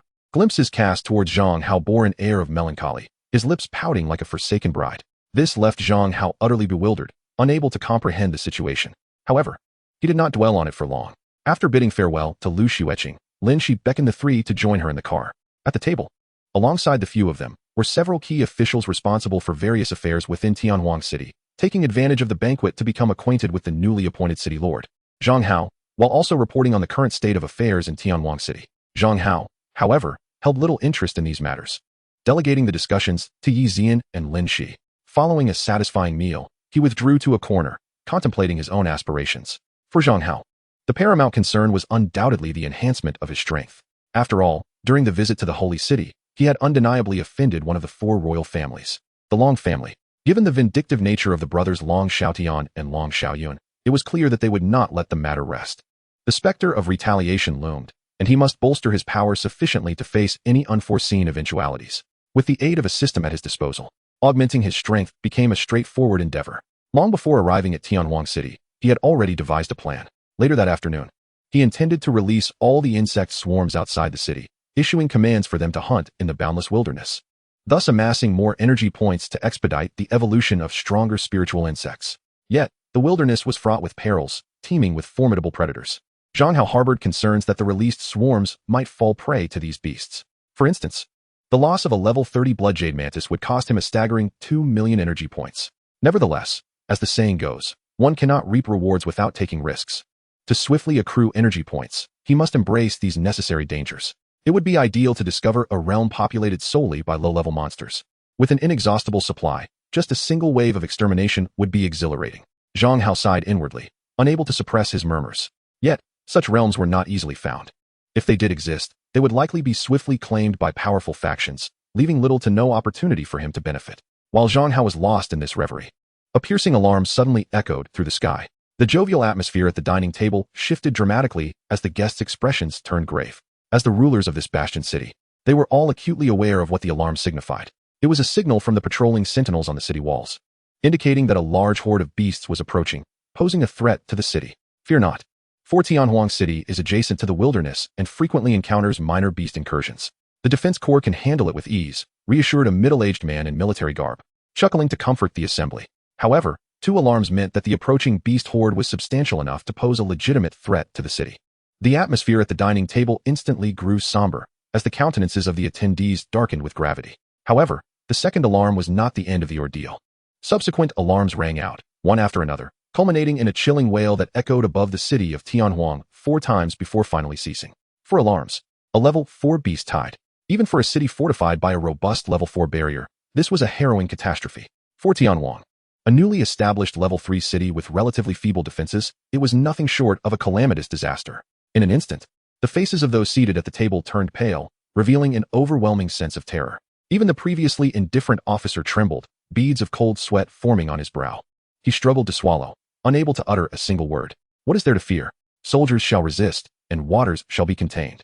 I refuse to believe that our Tianhuang cannot withstand a mere level 4 beast tide. Yi Zian snorted coldly and slammed her palm onto the table. Her beautiful eyes gleamed with an unprecedented resolve. For her, Tianhuang held profound significance. It represented her hope to break free from the shackles of her family and seize control of her own destiny. Having just arrived in the city today, she would not allow it to be easily destroyed.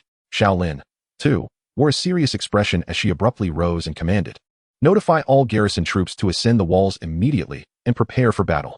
Under their orders, the individuals at the table sprang into action, mobilizing swiftly according to the city's emergency protocols, gathering resources, evacuating the populace, and readying themselves to confront the impending beast tide.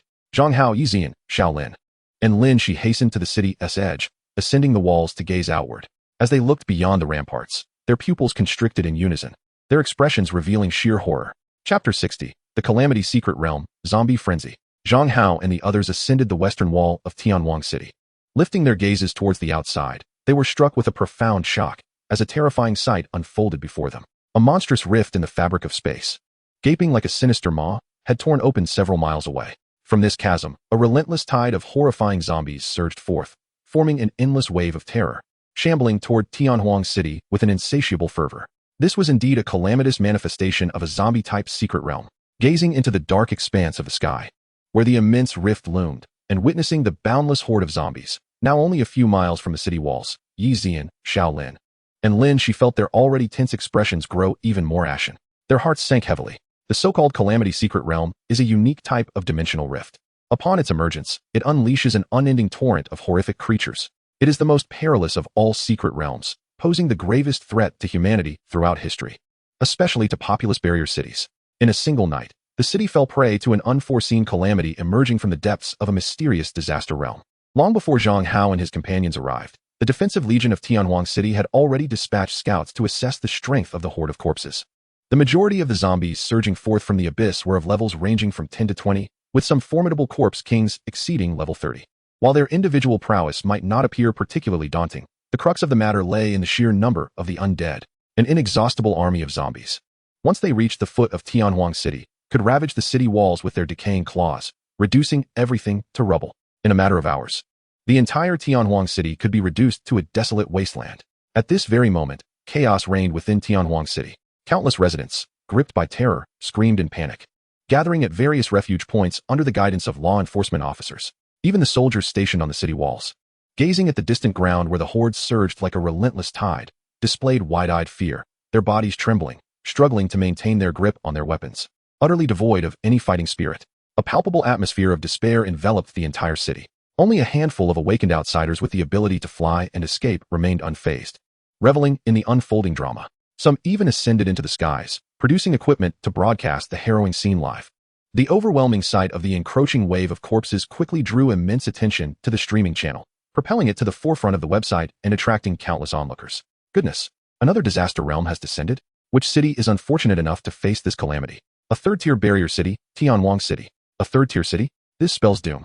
Confronting such a catastrophic tide of the undead, it is likely to meet its end. Wait, Tianhuang City. That name rings a bell.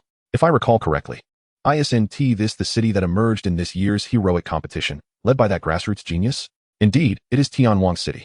I heard that the Lord, Zhang Hao, had just assumed office today. A large crowd was at the Lord's manor, enjoying hot pot and singing, when suddenly, the disaster realm appeared. What bad luck for a newly appointed lord.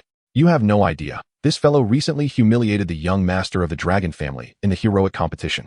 It is no surprise that Tianhuang City faces such a calamity. Nevertheless, the hundreds of thousands of innocent citizens within the city are utterly blameless. Their plight is truly tragic.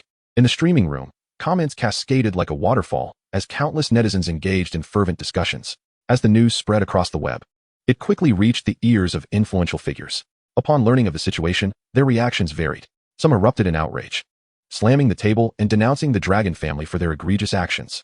Others dismissed it with a scoff, regarding it as a trivial matter. Meanwhile, some displayed a keen interest in the unfolding events. With a playful glint in her eyes, she eagerly initiated the live stream, keenly observing the situation unfolding in real time. Meanwhile, atop the walls of Tianhuang City, the administrative officer Lin, she gazed into the distance, where a terrifying horde of corpses relentlessly approached. Despite the gravity of the situation causing her complexion to pale slightly, her demeanor remained remarkably composed. She cast a fleeting glance at Zhang Hao and Yi Zian, her eyes flickering with unspoken thoughts, yet she remained silent. In truth, Lin she had only recently arrived at Tianhuang City to oversee its administrative affairs. Behind her stood a formidable figure of significant influence within the alliance, who had taken a particular interest in Zhang Hao, thus dispatching her to this location. Otherwise, given Lin Shi's exceptional administrative prowess, managing a Tier 7 city would be well within her capabilities, and she would not have deigned to come to such a modest Tier 3 city. Had she been in charge of any other Tier 3 city facing such a desperate predicament, she, as the chief administrative officer, would have promptly initiated discussions with the city lord regarding the protection of the populace and the evacuation of the city. Yet, at this moment, she merely stood silently on the sidelines, curious to observe the choices made by Zhang Hao and Yi Zian. Suddenly, amidst the eerie silence atop the city walls, the shrill ring of a mobile phone pierced through the stillness. Yi Zian retrieved her phone, and upon seeing the caller ID, her brows furrowed in irritation. Answering the call, she snapped with palpable anger, "Long Xiaoyan, what have you done? What are you talking about, Zian? I don't understand," came the feigned nonchalance of Long Xiaoyan from the other end. "I merely heard that Tianhuang City seems to be in trouble, so I called to check on you. Coincidentally, our family has an elite exploration team nearby. If you ask me nicely, I can order them to assist you right away." "Ask you nicely." Zhang Hao, overhearing Long Xiaoyan's smug tone, felt a surge of fury. He snatched the phone from Yi Zian's hand and shouted at Long Xiaoyan. "Since when did the affairs of Tianhuang City become your concern? You're meddling in matters that don't concern you, showing up uninvited. How dare you insult me?" Long Xiaoyan's voice turned frantic and furious on the other end. For many, the power and status of Long Xiaoyan would instill fear, discouraging them from speaking boldly. However, Zhang Hao was unyielding. He scoffed and retorted, "If you seek revenge, come at us openly. Resorting to underhanded schemes. Are you learning that from your mother? Do you genuinely believe that unleashing a horde of zombies will breach Tianhuang City? Open your eyes and witness how your father handles such situations." Feeling a wave of satisfaction after his outburst, Zhang Hao decisively hung up the phone, returning it to Yi Zian. With an assertive tone, he instructed, "Remember, do not answer that fool's calls in the future." Chapter 61, The Swarm of Corpse Tides. This is infuriating. How dare that scoundrel insult me? Who does he think he is to speak to me like that? In a lavishly decorated, spacious, and brightly lit living room, the furious roar of Long Xiaoyan echoed. As a direct descendant of one of the 4 imperial families, he had never endured such humiliation throughout his life. Just moments ago, Zhang Hao had unleashed a torrent of scathing criticism over the phone, utterly shattering his composure. What was most infuriating was that the scoundrel had hung up immediately after, denying him even a chance to retaliate. His heart burned with rage, threatening to explode, and in his helpless fury, he let out a primal scream and smashed his phone onto the ground, shattering it to pieces. In contrast, Long Xiaodian, whose body was wrapped in bandages and seated on the sofa, remained notably more composed.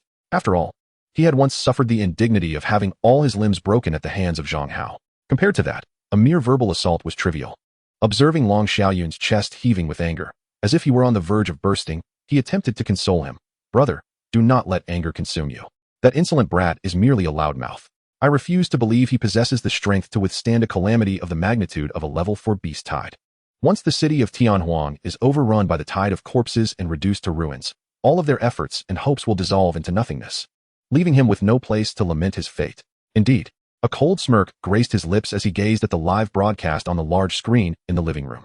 This brat dares to boast of having a method to counter the tide of corpses. He is nothing but a dreamer, utterly deluded. When he falls into my hands, I shall surely flay him alive to appease my wrath.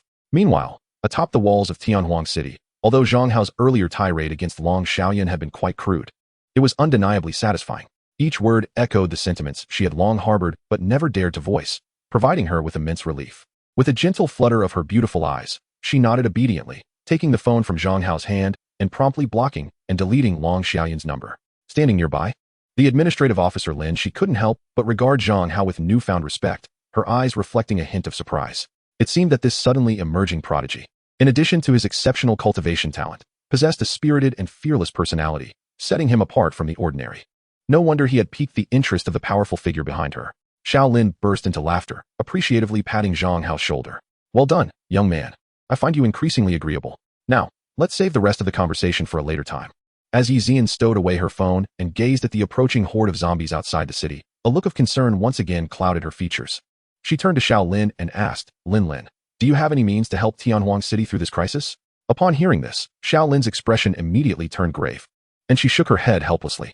Unless there are sufficiently powerful awakeners within Tianhuang City who are willing to offer their assistance, our defending forces alone would be akin to an ant trying to stop a chariot.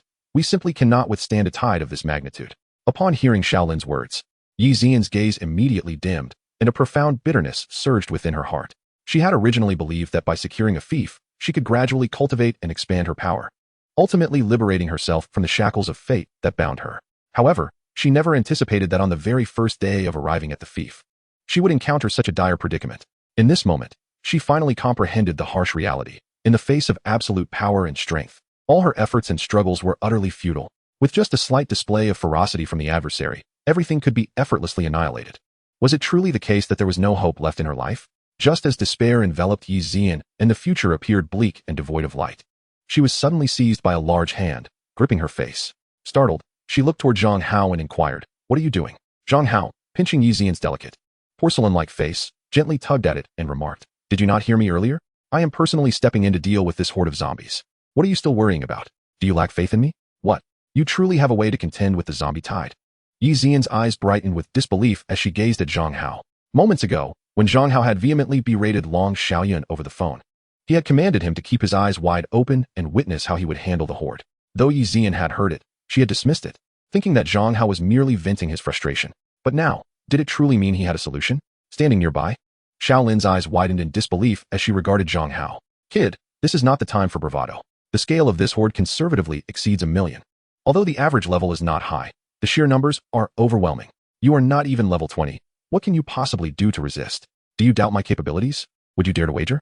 Zhang Hao replied, raising an eyebrow and casting a challenging glance at Xiao Lin. A wary expression flashed in Xiao Lin's eyes as she scrutinized Zhang Hao. "You little rascal, are you trying to trick me? If you're scared, then forget it. Pretend I never said anything." Who has scared? Though she knew this was Zhang Hao's tactic to provoke her, Xiao Lin's personality was precisely the type that fell for such challenges. With a huff, she readily agreed. "If you can truly resolve this zombie tide, I will accept your 3 conditions." "Excellent. It's a deal." Zhang Hao laughed heartily, then turned to Yi Zian, offering her a gentle smile as he softly reassured, "Rest easy. This city is one I helped you conquer, and no one shall destroy it." After finishing his words, he playfully pinched Yi Zian's soft, fair cheek and strode confidently to the edge of the city wall. gazing at the horde of zombies, only a few miles away from the wall beneath. A glimmer of brilliance flickered in his eyes. With a sweeping motion of his hand, he unleashed all the energy points at his disposal, transforming them into iron-eating insects. Summoning forth a dark cloud that blotted out the sky, the sound of their wings resonating throughout the heavens. Towards the distant throng of zombies, an overwhelming swarm surged forth. Chapter 62, The Million-Strong Insect Horde, a Deluge. Behold, what emerges from the City of Desolation. It appears to be a swarm of insects. Witness the dense mass, as dark as a storm cloud, emanating from the City of Desolation, a horde of iron-eating insects. In the live stream, countless viewers widened their eyes. The expression of profound astonishment etched upon their faces. A torrent of comments cascaded like a waterfall, igniting fervent discussions in the chat room. Look, those insects have plunged into the tide of zombies, commencing their feast. Ah, is this nature's calamity contending with another? It is truly remarkable that they could conceive such a strategy. Is this the terrifying prowess of the insect cultivator? To command such a vast multitude of insects with but a single individual. How fearsome. Those with a phobia of swarms were both thrilled and horrified. Yet, alas, the scale of the insect horde remains insufficient, dwarfed by the immense number of zombies pouring forth from the secret realm. Ultimately, it seems that this effort will be in vain, unable to alter the fate of the City of Desolation being overrun by the zombie tide. In the live stream, innumerable netizens engaged in animated discussions. Meanwhile, thousands of miles away, the Long brothers, upon witnessing Zhang Hao unleash the insect swarm against the zombies through the live feed, felt a simultaneous jolt of surprise. After the conclusion of the heroic competition, they had meticulously investigated Zhang Hao's various intelligence reports. They were already aware of his possession of a formidable swarm capable of devouring anything. However, they were utterly astonished by the sheer magnitude of this swarm. From the livestream footage, they conservatively estimated it to consist of at least several tens of thousands. This revelation left the brothers in a state of alarm. Yet, they soon scoffed disdainfully, their eyes revealing a cold smirk. Is this paltry swarm of tens of thousands the reliance of that insufferable brat? I expected some remarkable trump card. But this is all he has. With such a meager horde, even if allowed to feast freely, how many zombies could they possibly consume? It's akin to an ant attempting to shake a tree, utterly deluded. Atop the City of Desolation, initially, when Yi Xian and Xiao Lin beheld Zhang Hao release the insect swarm to assault the horde, their eyes sparkled with hope.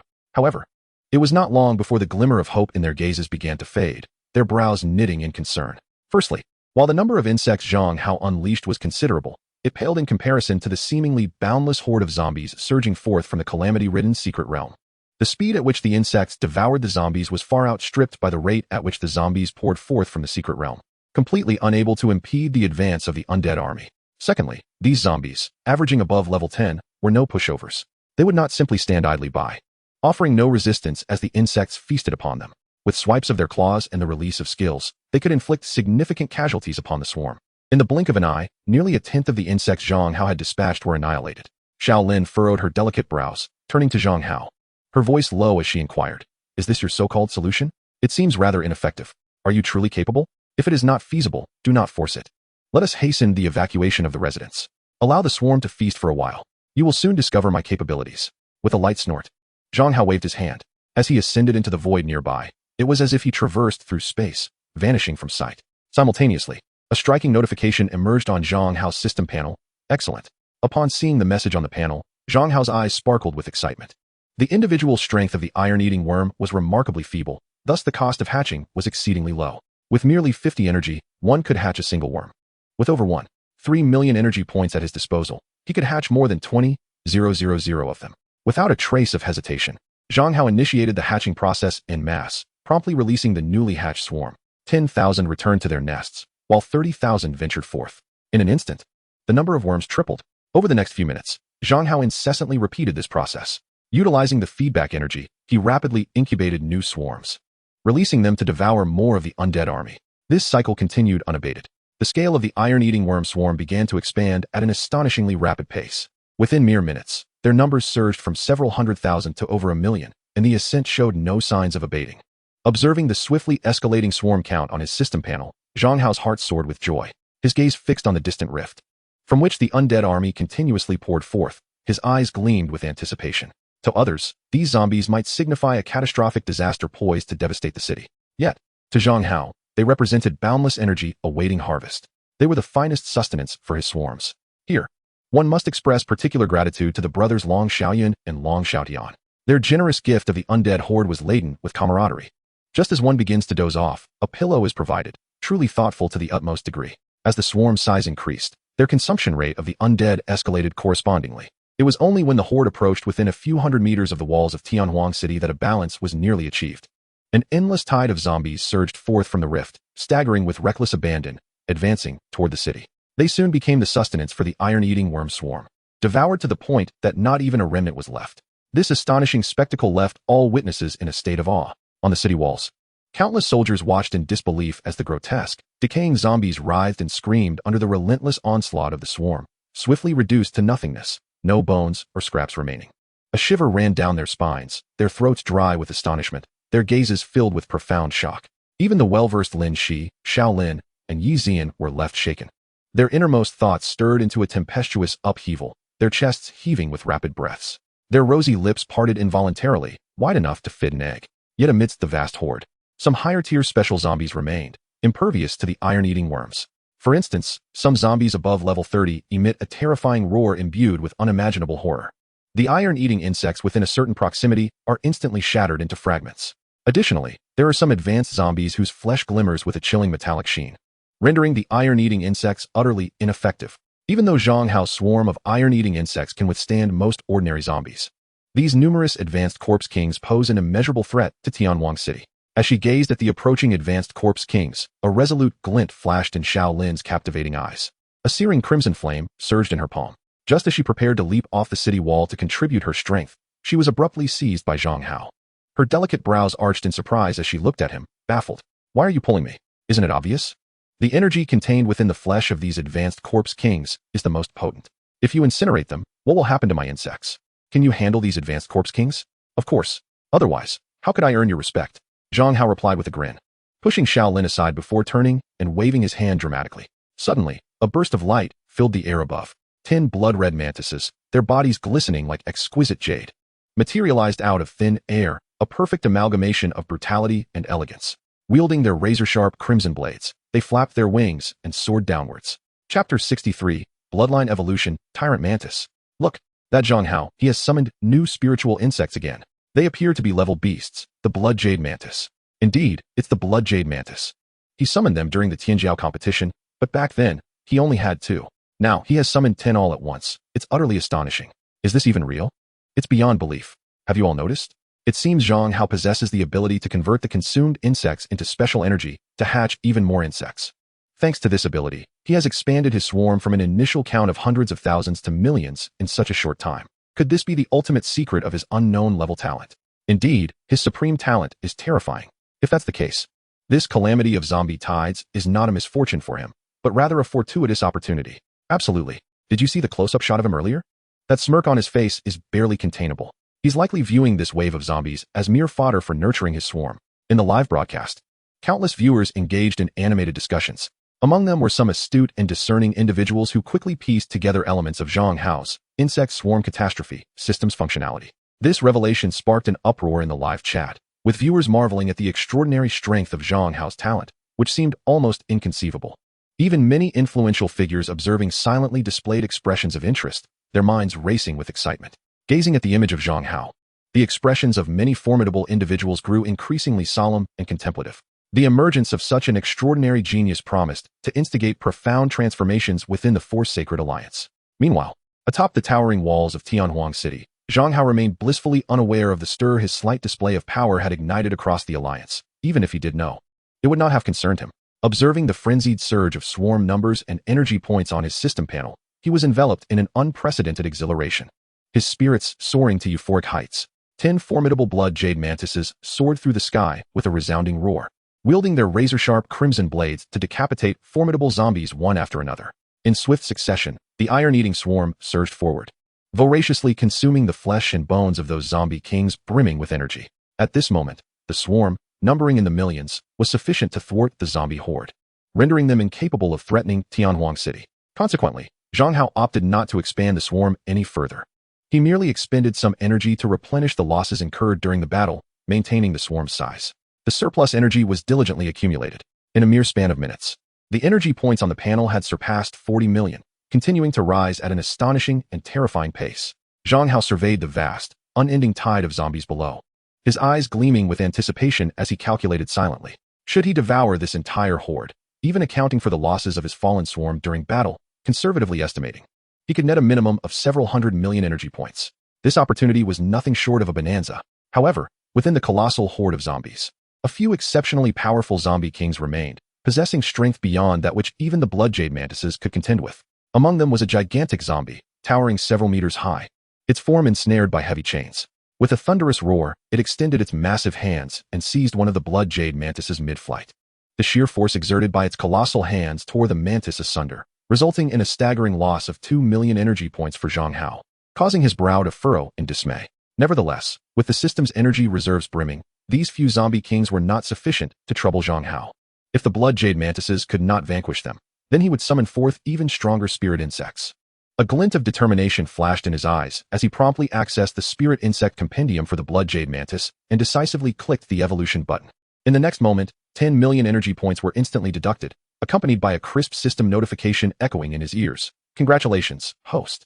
You have consumed 10 million energy points. The bloodjade mantis has successfully evolved into the tyrant mantis. Tyrant mantis, grade, level, 40, hatching cost, 20 million energy points. Introduction: a monstrous insect beast with a formidable bloodline, the tyrant among the mantid creatures, possesses 2 razor-sharp arm blades, marked by a ferocious temperament and a penchant for brutality, making it a natural bloodthirsty predator with unparalleled combat prowess. The evolved tyrant mantis, in comparison to the original bloodjade mantis, requires an astonishing 10-fold increase in energy consumption for incubation. To hatch one, a total of 20 million energy points must be expended. However, the initial level has risen from 30 to 40. Coupled with the power transformation brought about by the elevation of its bloodline rank, 1 is far superior to 10. When considering the value for energy expenditure, it is undeniably exceptional.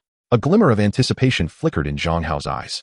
Eagerly, he consumed 20 million energy points and immediately hatched one, summoning it forth. In the next moment, a ripple appeared in the air beside Zhang Hao. A colossal mantis, standing over 5 meters tall, materialized atop the city wall. Its carapace was predominantly black, interwoven with striking orange stripes. The overall silhouette exuded an aura of overwhelming dominance, radiating an unparalleled oppressive presence. Particularly notable were its immensely powerful arm blades, each serrated and barbed, emanating an aura of unmatched ferocity and brutality that sent chills down the spine. The soldiers near the city wall turned pale, unable to conceal their fear. Standing not far from Zhang Hao, Xiaolin gasped in disbelief, her eyes widening as she stammered. Tyrant mantis. Struggling to articulate, she appeared as though she had never encountered such a creature before. Zhang Hao chuckled heartily, teasing Xiaolin while patting the robust legs of the tyrant mantis, commanding, "Go forth, your moment to shine has arrived. Target the most formidable zombies for extermination." The tyrant mantis let out a fierce roar, suddenly unfurling its wings and diving off the city wall, propelled by Zhang Hao's directive, heading straight for the zombie king that had just slain a bloodjade mantis. Chapter 64. This boy is too fierce, you cannot contain him. Roar. A towering zombie king, entwined in chains, stood several meters tall. In one massive hand, it clutched a bloodied half of a bloodjade mantis, chewing hungrily. Upon noticing the ferocious tyrant mantis approaching with great momentum, it felt an immediate threat. With a thunderous roar, it extended a massive, iron-gray hand toward the tyrant mantis, attempting to seize it. Swish! In response to the zombie king's outstretched hand, the tyrant mantis swung its arm blades. Like a flash of a razor-sharp black edge, it sliced through the air in an instant. The zombie king howled as its right hand was severed at the wrist, foul, leaden gray blood oozing from the wound. The tyrant mantis, seizing the advantage, rapidly circled the zombie king, spiraling through the air. Its 2 formidable arm blades, adorned with menacing barbs, whistled through the air, carving astonishingly fierce trajectories. In a mere few seconds, it inflicted numerous ghastly crimson streaks upon the body of the zombie king. A painful roar erupted, transforming into countless shattered remains that crashed to the ground in a cacophony of destruction. This vividly displayed the inherent brutality and ferocity of the tyrant mantis bloodline. On the city wall, Xiaolin, witnessing this scene from afar, gasped in horror, her beautiful eyes filled with disbelief. She quietly approached Yi Zian and whispered, "Zian, what level is this guy at now? I'm not entirely sure, but I think he has reached level 14? Level 14. Xiaolin's voice suddenly soared in pitch, her face a mask of incredulity as she stared at Yi Zian. Is it reasonable for a level 14 insect tamer to summon a level 40 tyrant mantis? Yi Zian, momentarily speechless, retorted with a smile, "So, is it reasonable for a level 14 insect tamer to control millions of insects? Exactly. That's unreasonable too. This guy is an absolute anomaly. His talent is simply outrageous. It's downright monstrous." Xiaolin's heart was tumultuous. feeling as if the worldview she had constructed over the past 20 years was being violently shattered by Zhang Hao in mere minutes. In contrast, Yi Zian remained remarkably composed, not displaying the same astonishment as Xiaolin. Instead, her beautiful eyes sparkled with a myriad of colors as she gazed at Zhang Hao, who stood at the edge of the city wall, commanding 1,000,000 insects to fend off the relentless tide of zombies and protect Tianwang City. She softly murmured, "The reason geniuses are called geniuses is that they are extraordinary, with abilities that surpass the imagination. They can effortlessly accomplish what ordinary people cannot. I knew my judgment would not be in vain. Zhang Hao is that rare prodigy, destined to stand above the masses. I have placed my bets wisely this time." "Oh my, Zian, are you serious? Are you truly infatuated?" Xiaolin noticed Yi Zian's shining gaze fixed on Zhang Hao's figure, and her heart sank, her expression turning peculiar. She quietly advised, "Take my advice. This boy is too formidable for you to handle alone. Fear not. We have the oath of the alliance curse binding us. He would never betray me." Meanwhile, standing on the other side, Lin Shi witnessed Zhang Hao summon a level 40 tyrant mantis with a mere wave of his hand. Her beautiful eyes widened slightly, glimmering with a hint of unusual brilliance. Her evaluation of Zhang Hao's innate potential rose yet another tier, and she couldn't help but feel an increasing curiosity about the deeper secrets hidden within him.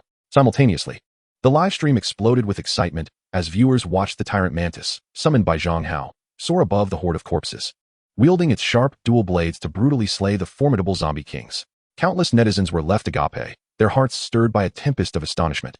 "No way. Am I seeing this correctly? That's a tyrant mantis. A 5-meter-tall tyrant mantis, surely above level 40. Is this for real?" Zhang Hao, who recently participated in the Tianjiao Championship, is still only at a mere level of over 10. The mere ability to summon a level 30 blood jade mantis is already astonishing. Now, he has even managed to summon a level 40 tyrant mantis. Is there no sense of fairness left in this world? What incredible talent has this young man awakened? It is truly extraordinary. With such a low level, how can he control such formidable beasts without suffering a backlash? Truly, he is a prodigious genius, a royal heir awakened with the Azure Dragon bloodline, capable of overwhelming others with ease. Countless netizens are in a state of shock, fervently discussing in the comments. Even the mysterious bigwigs who have been secretly monitoring are deeply moved. The ability to command swarms while summoning high-level demonic insects carries immense significance. It is fascinating. This young man, named Zhang Hao, possesses a terrifying potential with his insect control talent. He is destined for greatness. Such genius, if not utilized for my benefit, must be eliminated. Among all those watching the live broadcast to keep tabs on Tianwang City, none are more agitated than the brothers Long Xiaodian and Long Xiaoyan, who are thousands of miles away. Impossible. Absolutely impossible. Where did that brat acquire such power to summon the tyrant mantis? And how could a mere low-level awakened being control 1,000,000 insects? There must be some trickery involved. Long Xiaoyan's furious roars echoed throughout the living room, nearly shattering the glass windows. It was hard to accept that his meticulously planned, seemingly foolproof revenge scheme could be so effortlessly thwarted by Zhang Hao, especially considering the lengths he went to, utilizing family resources, to obtain the catastrophe secret realm. In the end, not only did he fail to destroy Tianwang City, but the released corpses became fodder for Zhang Hao's cultivated insect swarm, essentially tailoring a gift for him. This realization only deepened his frustration, making him feel as if his heart were bleeding, and his lungs were about to explode from anger.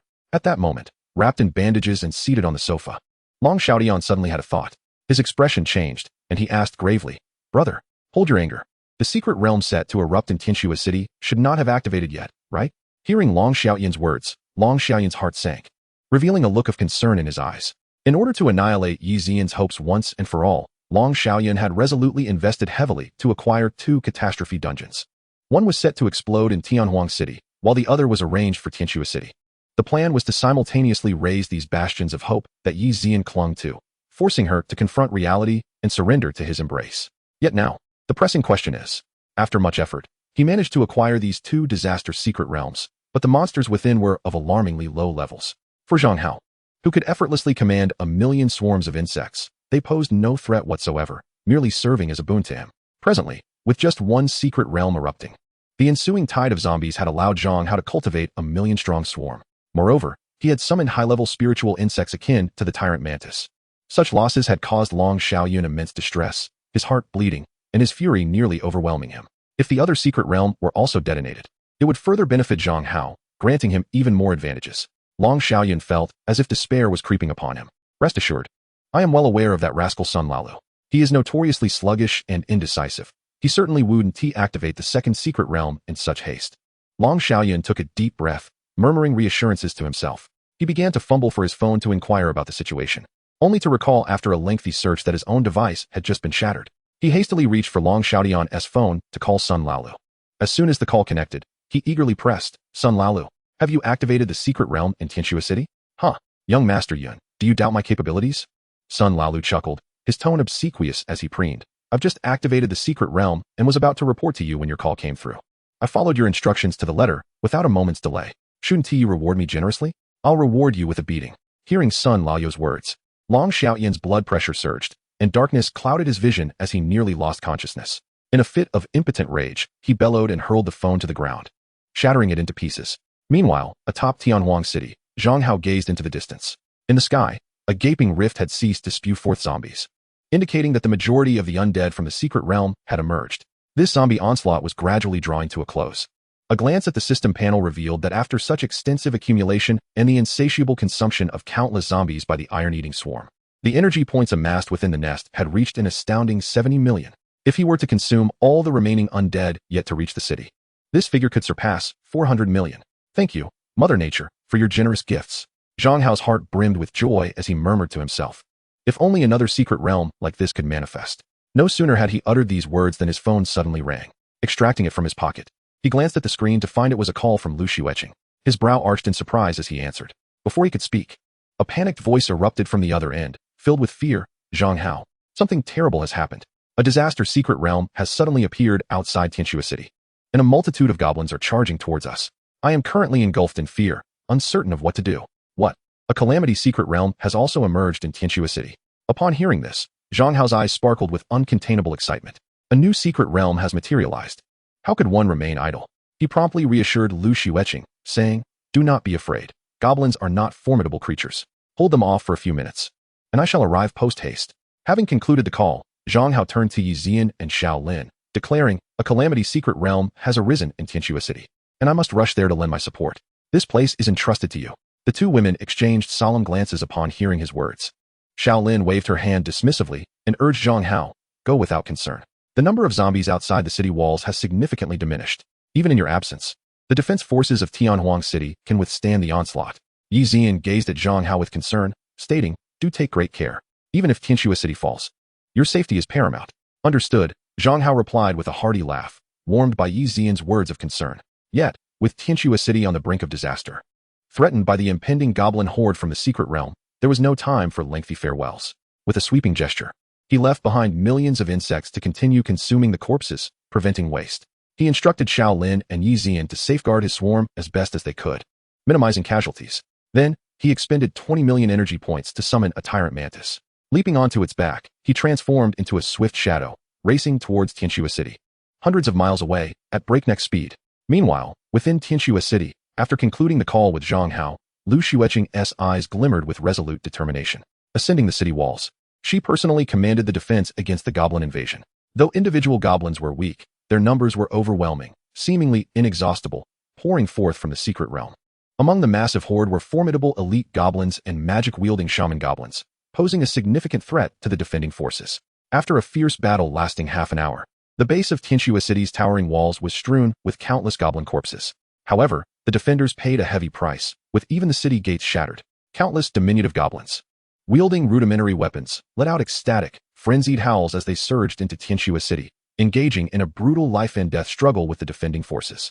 As the city lord, Lu Xueqing faced this sudden calamity, one that far exceeded the city's capacity to endure, and although she could have fled, she obeyed Zhang Hao's command and remained at the battlements, fighting valiantly. One by one, the soldiers of the defense forces fell around her.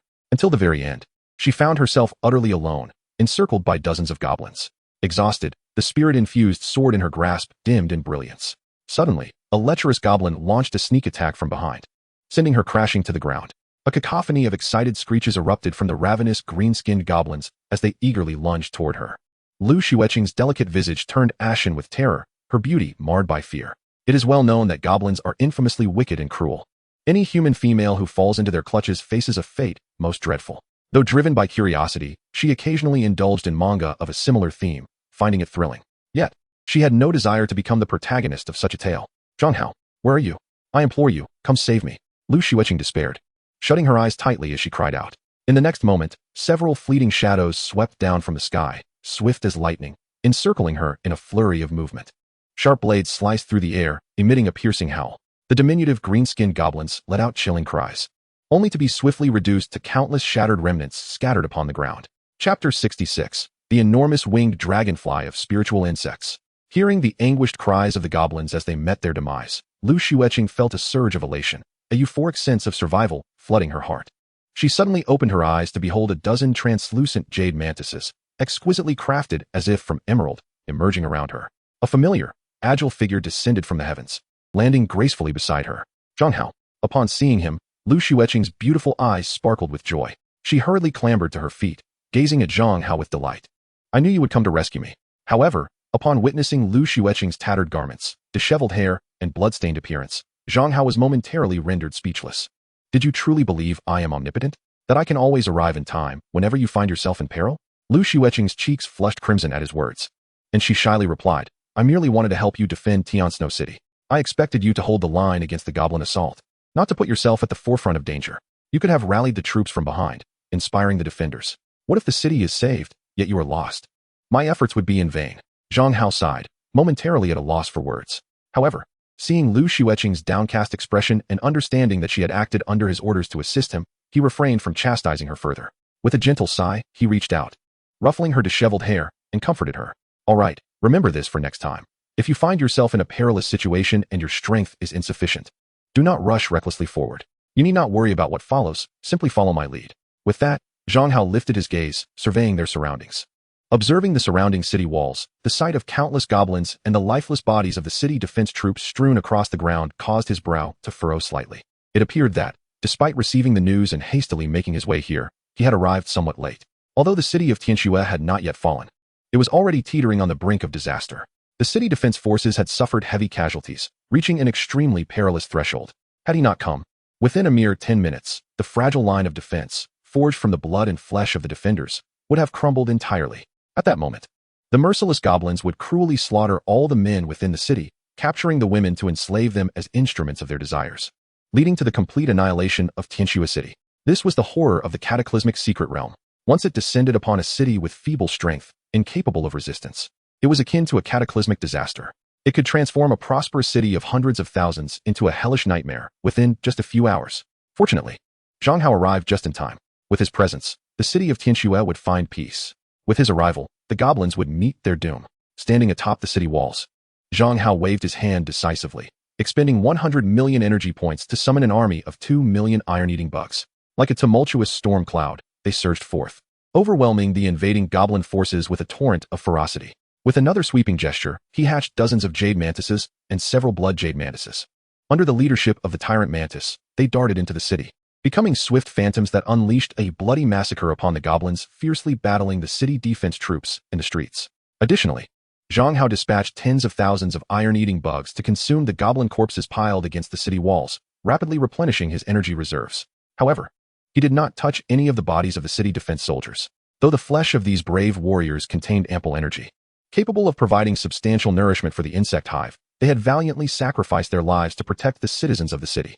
They were heroes who upheld their oath with their lives, safeguarding the city. Their corpses deserved a grand and honorable burial, not to be reduced to mere sustenance for the swarm. This was Zhang Hao's unwavering principle. After contemplating, he hatched dozens of swift-winged spirit butterflies. They fluttered gracefully across the battlefield, employing their levitation abilities to lift the fallen soldiers' bodies, arranging them neatly along the city walls. After the battle, their identities would be verified for a proper burial. With Zhang Hao's arrival, the previously precarious situation within Tianxue City was swiftly reversed.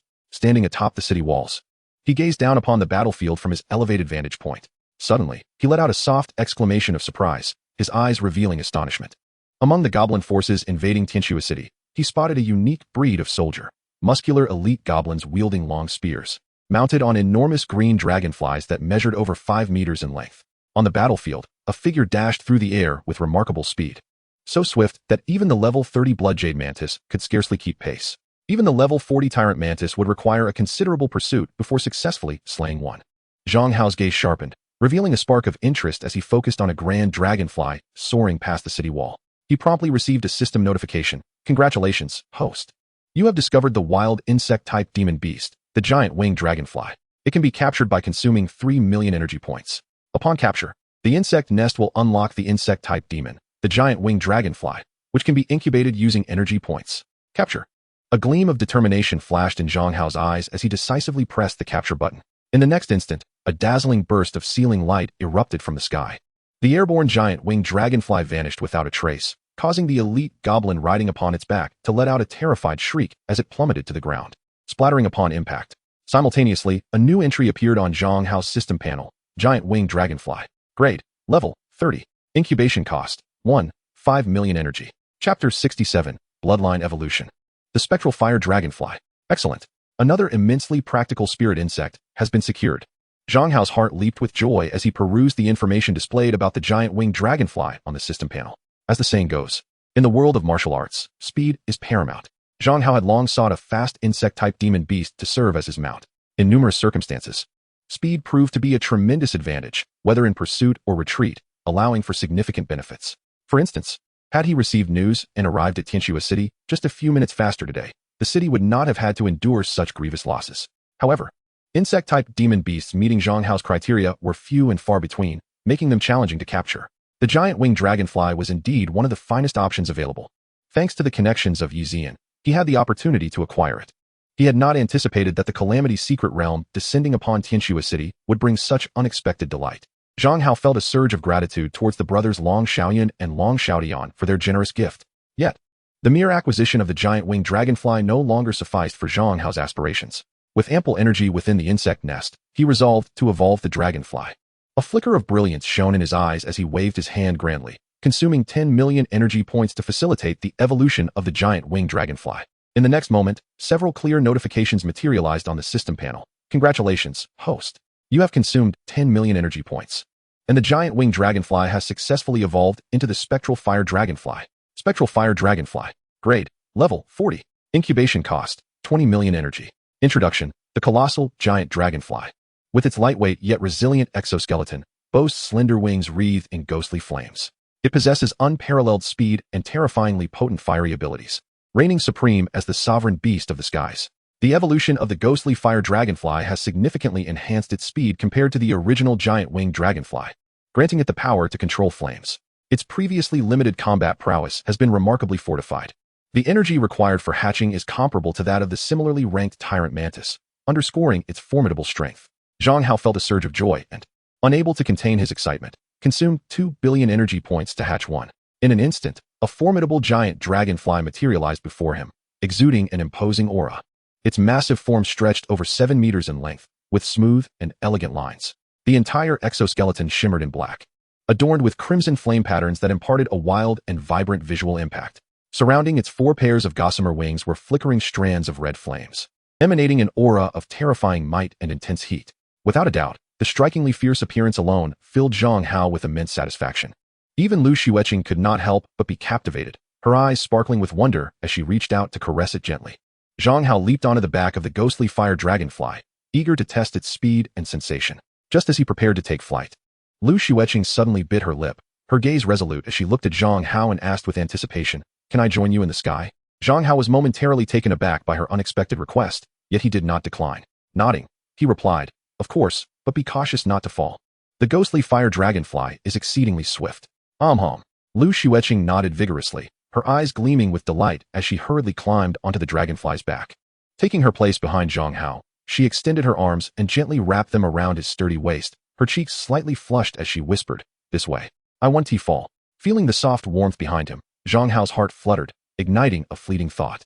Without uttering a word, he commanded the ghostly fire dragonfly to ascend with his mind. The dragonfly's 4 immense wings, enveloped in ghostly flames, beat with an astonishing frequency, generating formidable thrust. In an extraordinary burst of speed, they soared into the sky. Lu Xueqing could not suppress a gasp, tightening her grip around Zhang Hao's waist. Her entire form pressed closely against him, creating an intense sensation as the dragonfly's vigorous acceleration combined with her soft, curvaceous figure. The exhilarating force overwhelmed Zhang Hao, prompting a quiet gasp of excitement as he pushed the dragonfly to its limits. Like a blur of flickering flames, they streaked across the sky.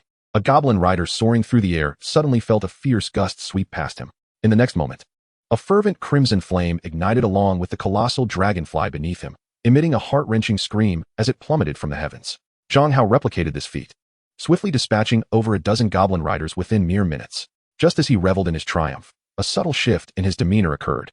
He sensed the small hand of Lu Xueqing, resting upon his waist, begin to stir restlessly. Not only did she explore his abdominal muscles, but she also attempted to venture lower. What are you doing? Lu Xueqing's delicate face flushed a deep crimson, her gaze evasive as she murmured, I wish to repay you.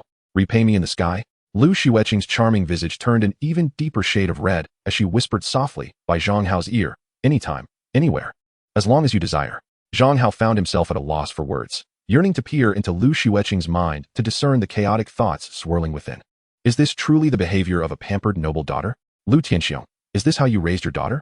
Yi Zian, perhaps you should take a leaf out of her book. Silently, Zhang Hao commanded the ghostly fire dragonfly to ascend into the clouds above. Meanwhile, outside and within Tianxua City, the fierce battle between the insect swarm and the goblin army raged on.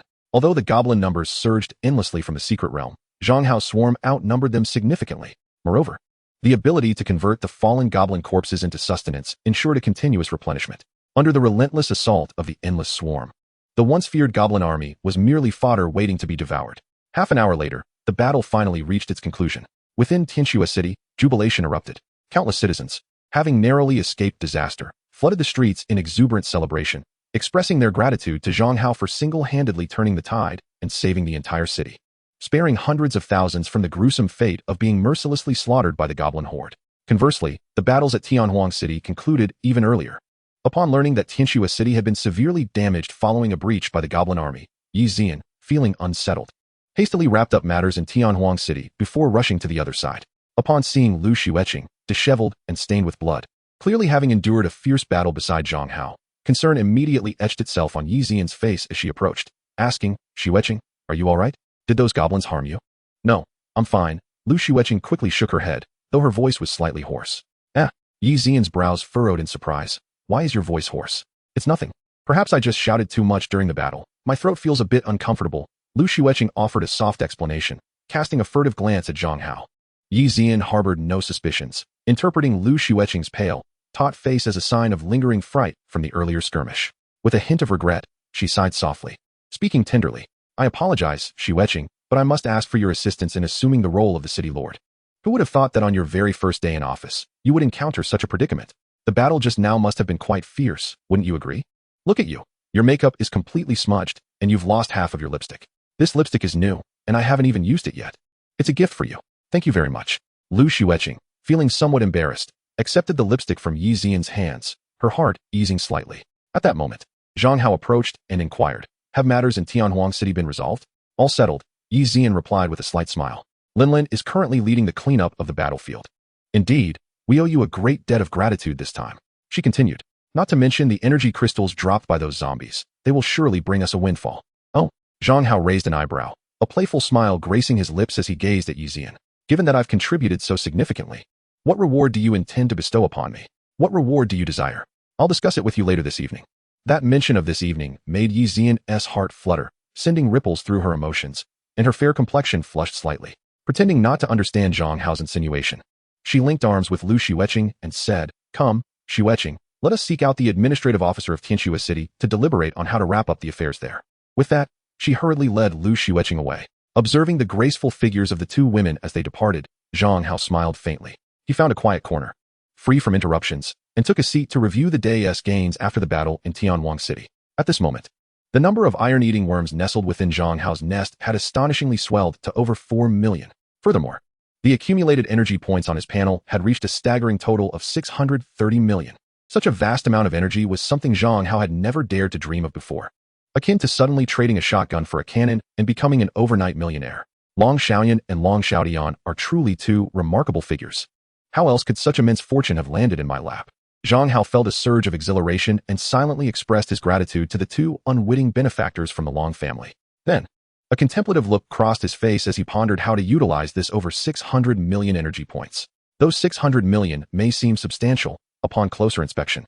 It is hardly sufficient. For instance, the tyrant mantis, which has already ascended to the bloodline of level 1, would require an entire 100 million energy points just for its evolution in the illustrated guide to advance further into a more powerful level beast. The consumption for hatching would inevitably soar to over 100 million as well. Even if all 600 million energy points were expended, it would only suffice to hatch 2 of them at most. Thus, after careful consideration, Zhang Hao resolutely abandoned this alluring notion. The current level of his nest was still too low to hatch level spirit insects. However, he could elevate some of his frequently utilized main insect troops to level 1. Zhang Hao murmured to himself, having come to a clear understanding after many days with the awakening system.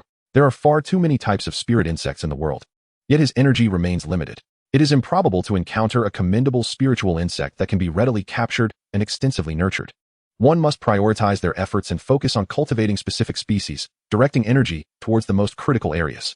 Initially, it is essential to enhance the rank and scale of several primary insect swarms. Once one's level increases and an abundance of energy is attained, further functional spiritual insects can be developed.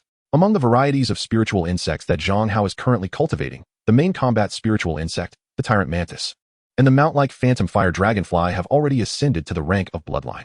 Moreover, two other vital spiritual insects, the copper-eating insect and the copper-armored insect, are of paramount importance.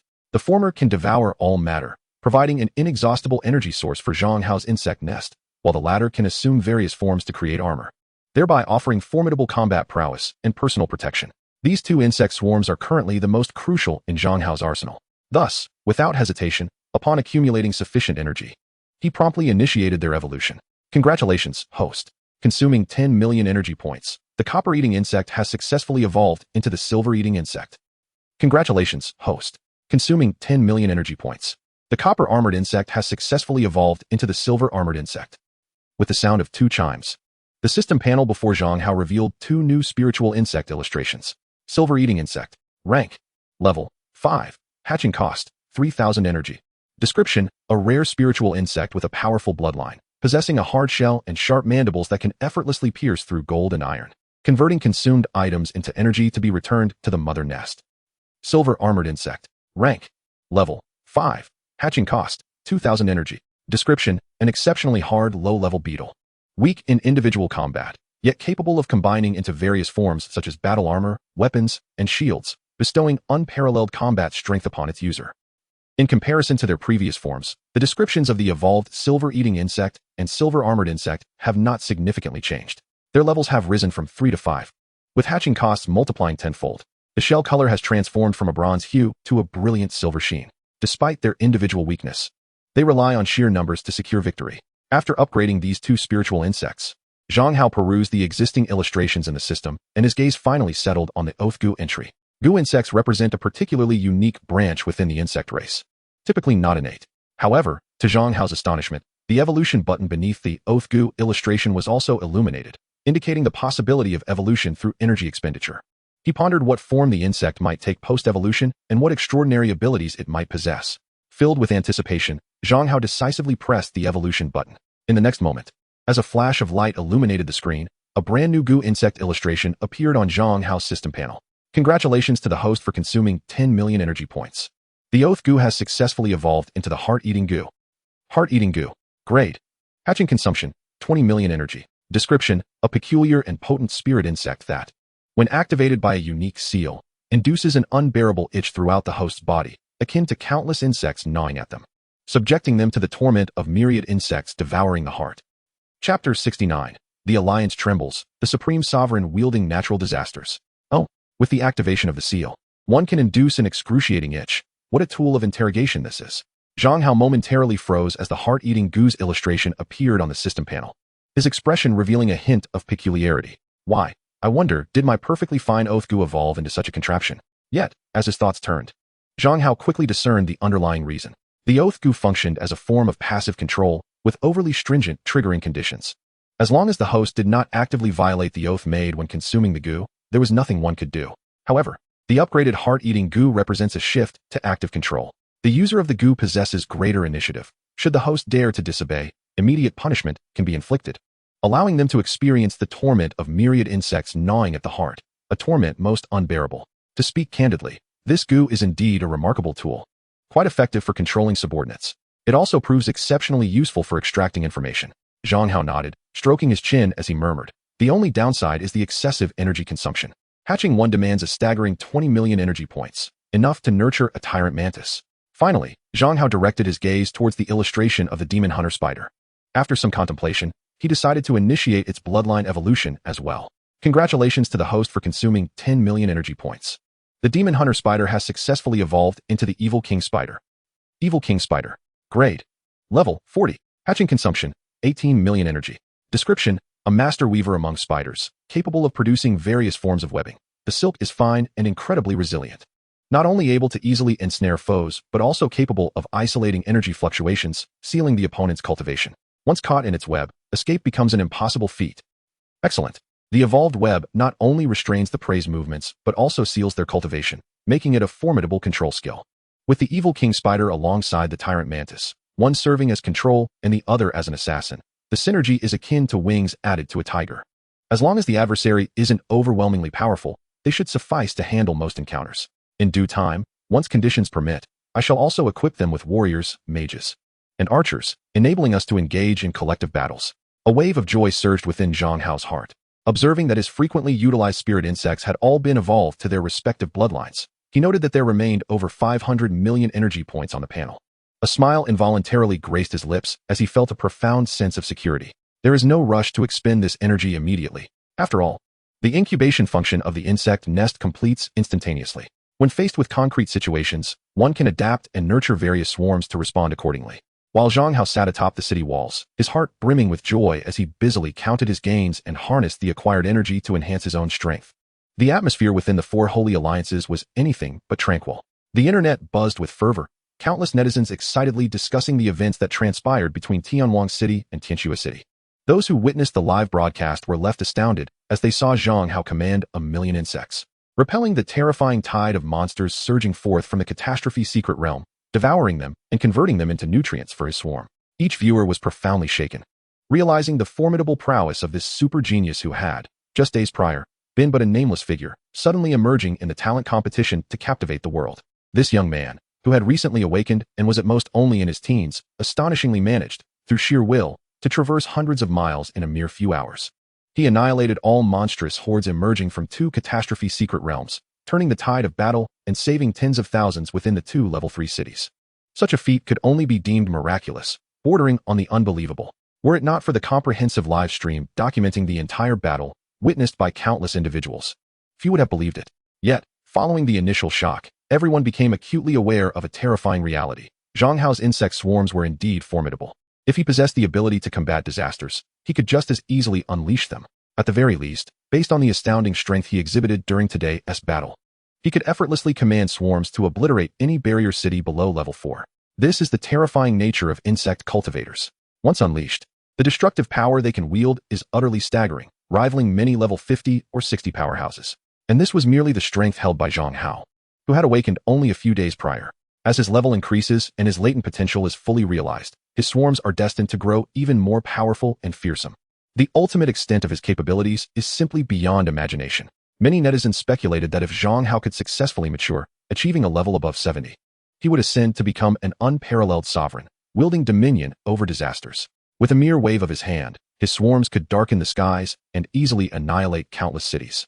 By that time, he might not be the strongest within the alliance, but he would undoubtedly be the most destructive force among all powerful beings.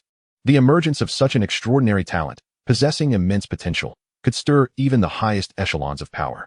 However, Zhang Hao found himself in a precarious position, locked in a fierce rivalry with the Long family, one of the 4 great royal families, causing many to tread cautiously and refrain from entering this murky waters.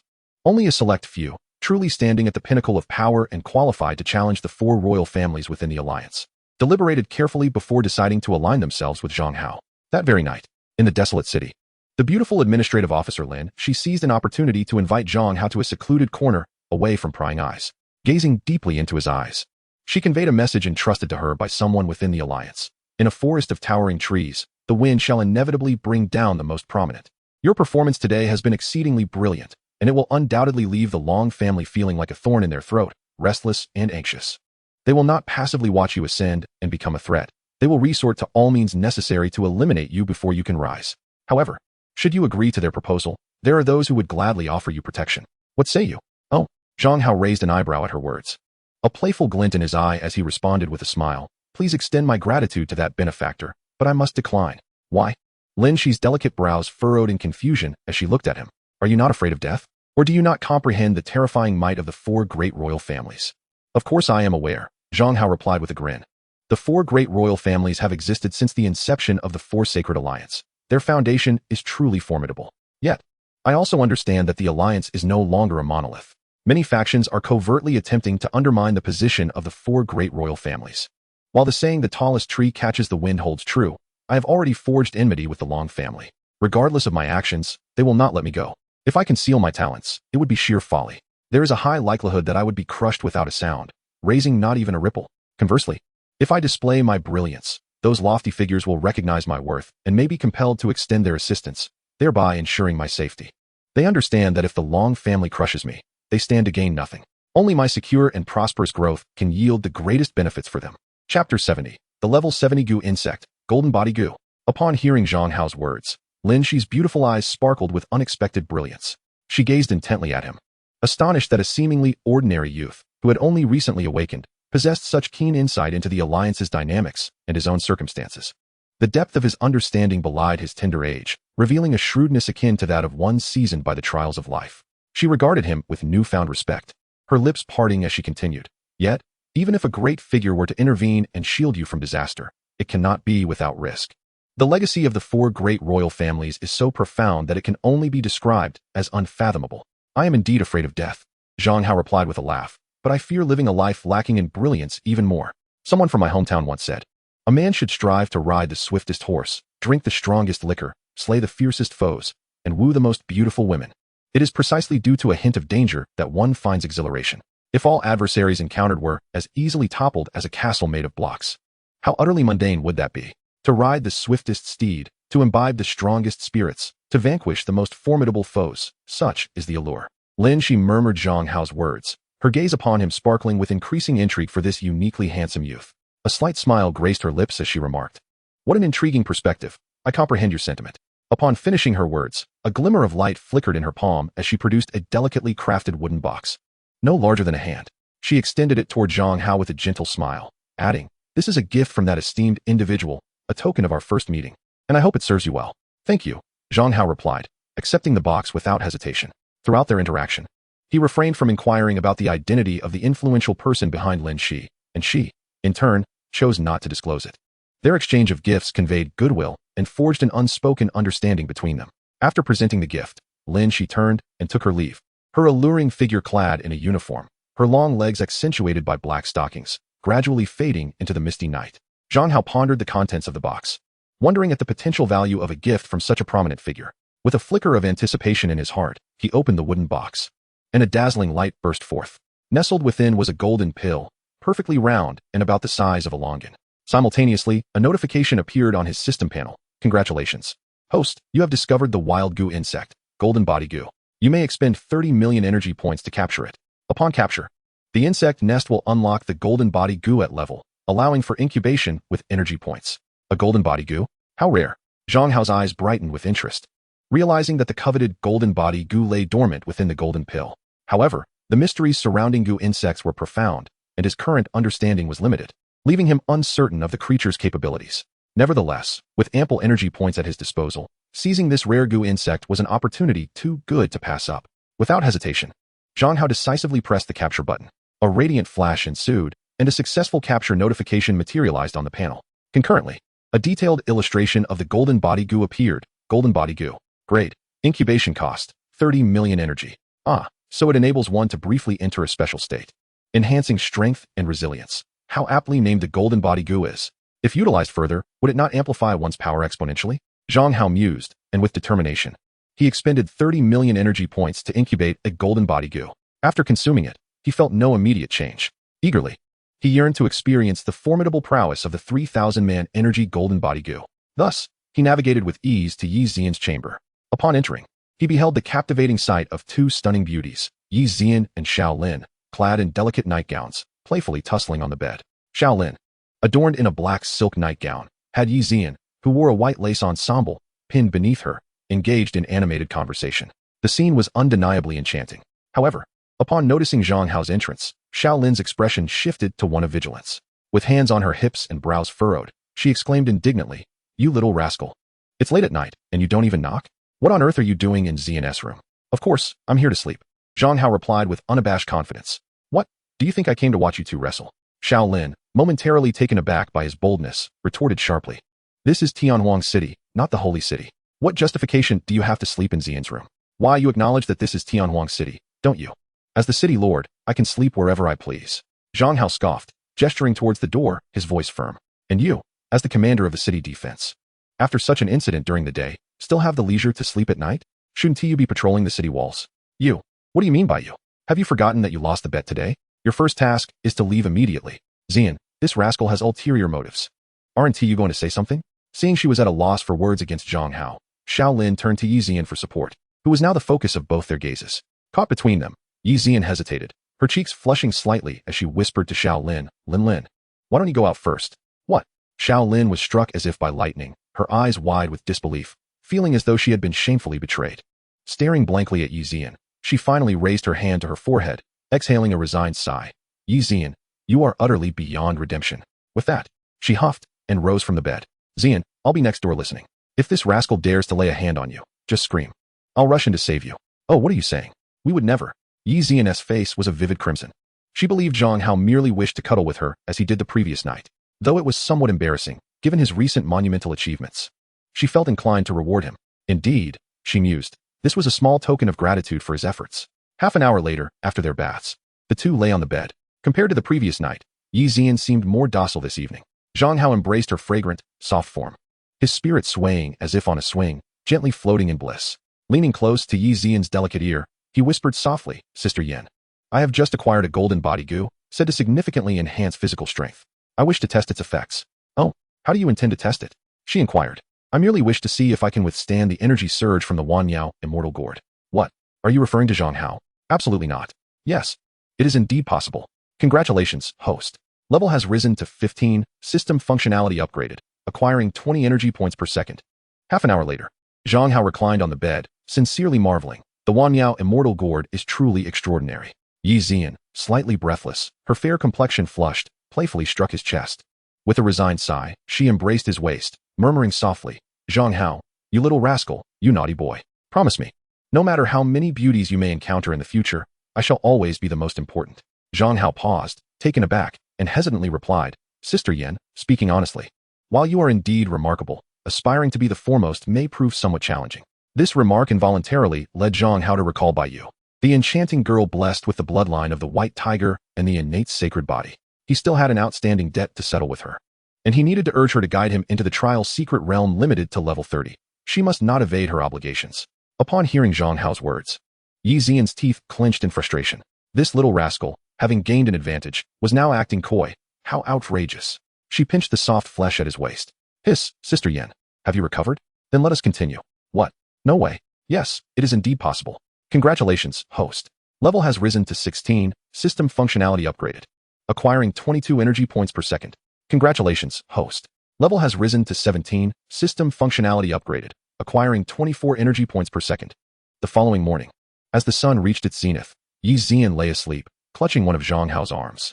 Her delicate, flower-like face bore traces of tears, exhibiting a subtle blush and an expression of profound satisfaction, reminiscent of a flower that had endured storms yet was just beginning to bloom. Zhang Hao gently extracted his arm from her embrace and quietly descended from the bed. He tenderly covered her with the blanket, gazing at her radiant, dewy visage, unable to resist leaning down to plant a soft kiss on her cheek. In that moment, he began to comprehend why Long Xiaoyun, in his foolishness, went to such lengths to win Yi Xian's affection. Remarkably, within just one night, without absorbing any energy crystals, the rich energy from the Wanyao immortal gourd had propelled Zhang Hao to ascend 3 levels, reaching level 17. This, of course, was largely due to the vast disparity in levels between him and Yi Xian. However, it sufficiently demonstrates the immense efficacy of the Wanyao immortal gourd in enhancing one's cultivation. This is but one of the many wondrous uses of the gourd, revealing its profound benefits. It truly deserves the title of a top-tier auxiliary talent. Coupled with Yi Xian's impeccable, alluring figure and enchanting beauty, it is not an exaggeration to label her a perfect masterpiece crafted by nature. It is no wonder that Long Xiaoyun is so captivated, unable to forget her.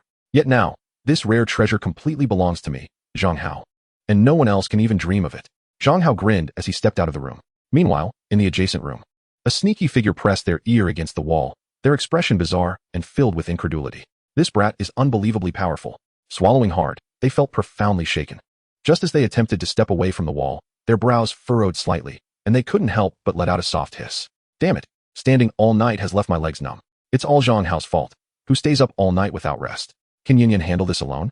Achoo. Just then, Zhang Hao, who was walking along, suddenly sneezed. He rubbed his nose in confusion, pondering, who was murmuring about me behind my back? However, he dismissed it and soon arrived atop the city wall. After standing there for a while, the sky outside the city soon filled with swarming insects, resembling dark clouds returning from all directions. Zhang Hao's system panel began to display notifications. The previous afternoon, he had unleashed 1 million iron-eating insects, 10 blood jade mantises, and 1 tyrant mantis into the boundless wilderness outside Tianhuang City for free hunting. After accounting for the losses from deaths, he still had over 5 million remaining. Zhang Hao was quite satisfied with this outcome. With a smile, he decided to release all the iron-eating insects. After a moment of contemplation, he also hatched 30,000 silver-eating insects, sending them into the vast wilderness as well. Having finished, Zhang Hao took out his phone. He opened his messaging app and found the username Super Fierce and Adorable, sending a message. Chick, when can I enter the trial secret realm we agreed upon earlier? Super Fierce and Adorable replied. First of all, I am not a chick. Secondly, I am not a chick. Finally, the entry level for that trial secret realm is level 30. I must reach at least level 20 before I can attempt to enter. Your family is so wealthy, and you can have as many energy crystals as you want. Reaching level 20 should be a piece of cake, right? It's not as easy as you say. After leveling up, I still need to train to build my foundation. Even with my family's assistance, it will take at least 5 days to successfully reach level 20. Just practice more. Stop making excuses.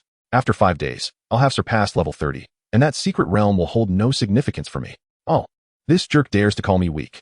Hundreds of miles away, in the Lord's residence of the super divine city, Bai Yu, fuming with anger, hurled her phone onto the plush bed, her teeth clenched in frustration, her ample bosom heaving with emotion, a sight that could startle anyone. Even her game, which she had been engrossed in, was forgotten as she strode out of the room, hands on her hips, and called out in a petulant tone, Grandfather San, I want to train. Give me the highest intensity. What? An elderly man with a head of white hair approached, his face a mask of astonishment as he gazed at Bai Yu. Xiao Yuer, are you feeling unwell? What has upset you? Normally, at this hour, you would be engrossed in your games. That scoundrel dared to call me a novice. I cannot tolerate such an insult.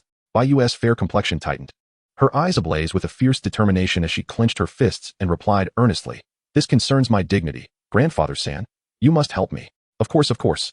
If Xiao Yuer wishes to train, Grandfather will certainly assist you with all his might. Grandfather San beamed, the wrinkles on his face creasing into a joyful array. This little ancestor, who usually needed coaxing and persuasion, had taken the initiative to request training. Despite possessing unparalleled talent, she squandered her time on games, much to the consternation of the family elders. Today, however, something seemed to have spurred her into action, much to the delight of Grandfather San, by Chirshan.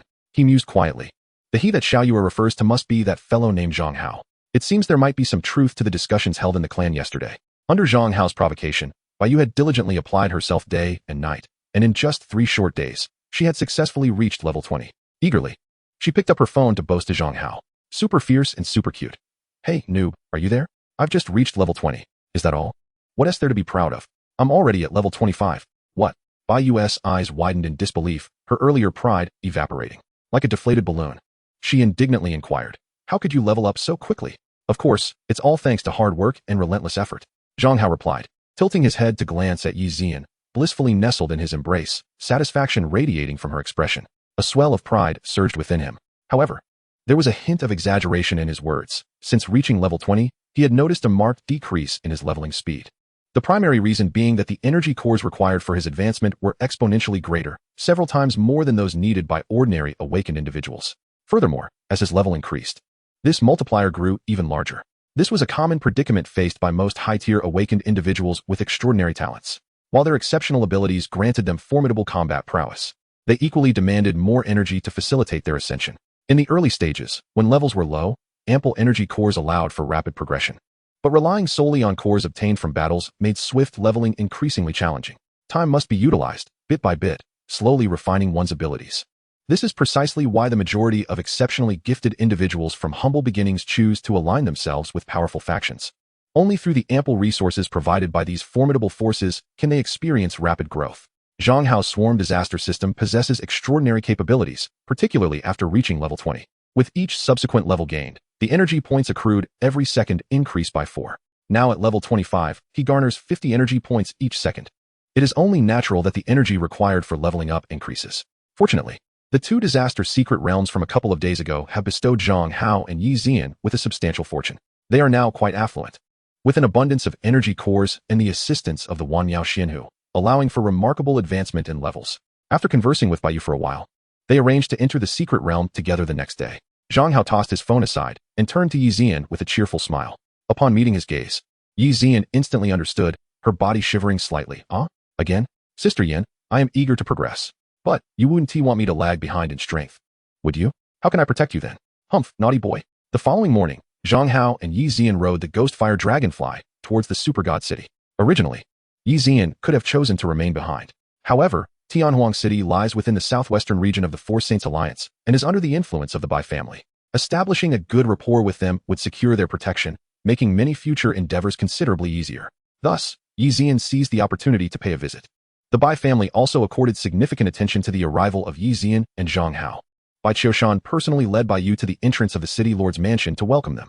An unusual gleam flashed in his eyes as he scrutinized Zhang Hao, confirming that the relationship between this young man and Yi Zian was indeed extraordinary. In an instant, myriad thoughts danced through Bai Qiushan's deep-set eyes, yet his expression remained composed, warmly ushering Zhang Hao and Yi Zian into the city lord's residence. Despite both Zhang Hao and Yi Zian being younger, Bai Qiushan did not let his status dictate a lack of courtesy towards them.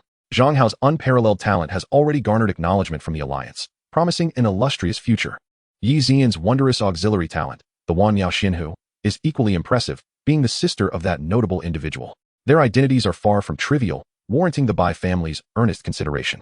Once inside the city lord's mansion, after some pleasantries, Bai Qiushan and Yi Zian engaged in lively conversation, creating a harmonious atmosphere. However, both Zhang Hao and Baiyu found themselves quite bored. Casting a glance, Zhang Hao signaled to Baiyu, who immediately piped up, urging Bai Qiushan to dispense with the small talk and present the secret realm stone, allowing him and Zhang Hao to enter the secret realm without delay. Chapter 73, The Trial Realm with Hidden Mysteries. You are quite impatient, my dear girl, Bai Qiushan said, casting a doting glance at Baiyu. Yet he did not wish to thwart her enthusiasm. It was a rare occasion indeed when this troublesome little girl expressed an interest in something beyond mere games. She had taken the initiative to request entry into the secret realm for training. The elders of the Bai family were overjoyed. How could they bear to dampen her spirits? With a helpless expression, Bai Qiushan turned to Yi Zian and, accompanied by a few others, made his way to the courtyard outside. With a flick of his right hand, a brilliant light flashed above his palm, revealing a diamond-shaped stone inscribed with runes. He raised it into the air, instructing Zhang Hao and Baiyu to step forward. Then, he executed a seal, causing the runes to illuminate the stone's surface. In the next moment, the stone erupted with an intense violet glow, enveloping Zhang Hao and Baiyu, who vanished from sight, leaving only the floating stone of the secret realm suspended quietly in the void.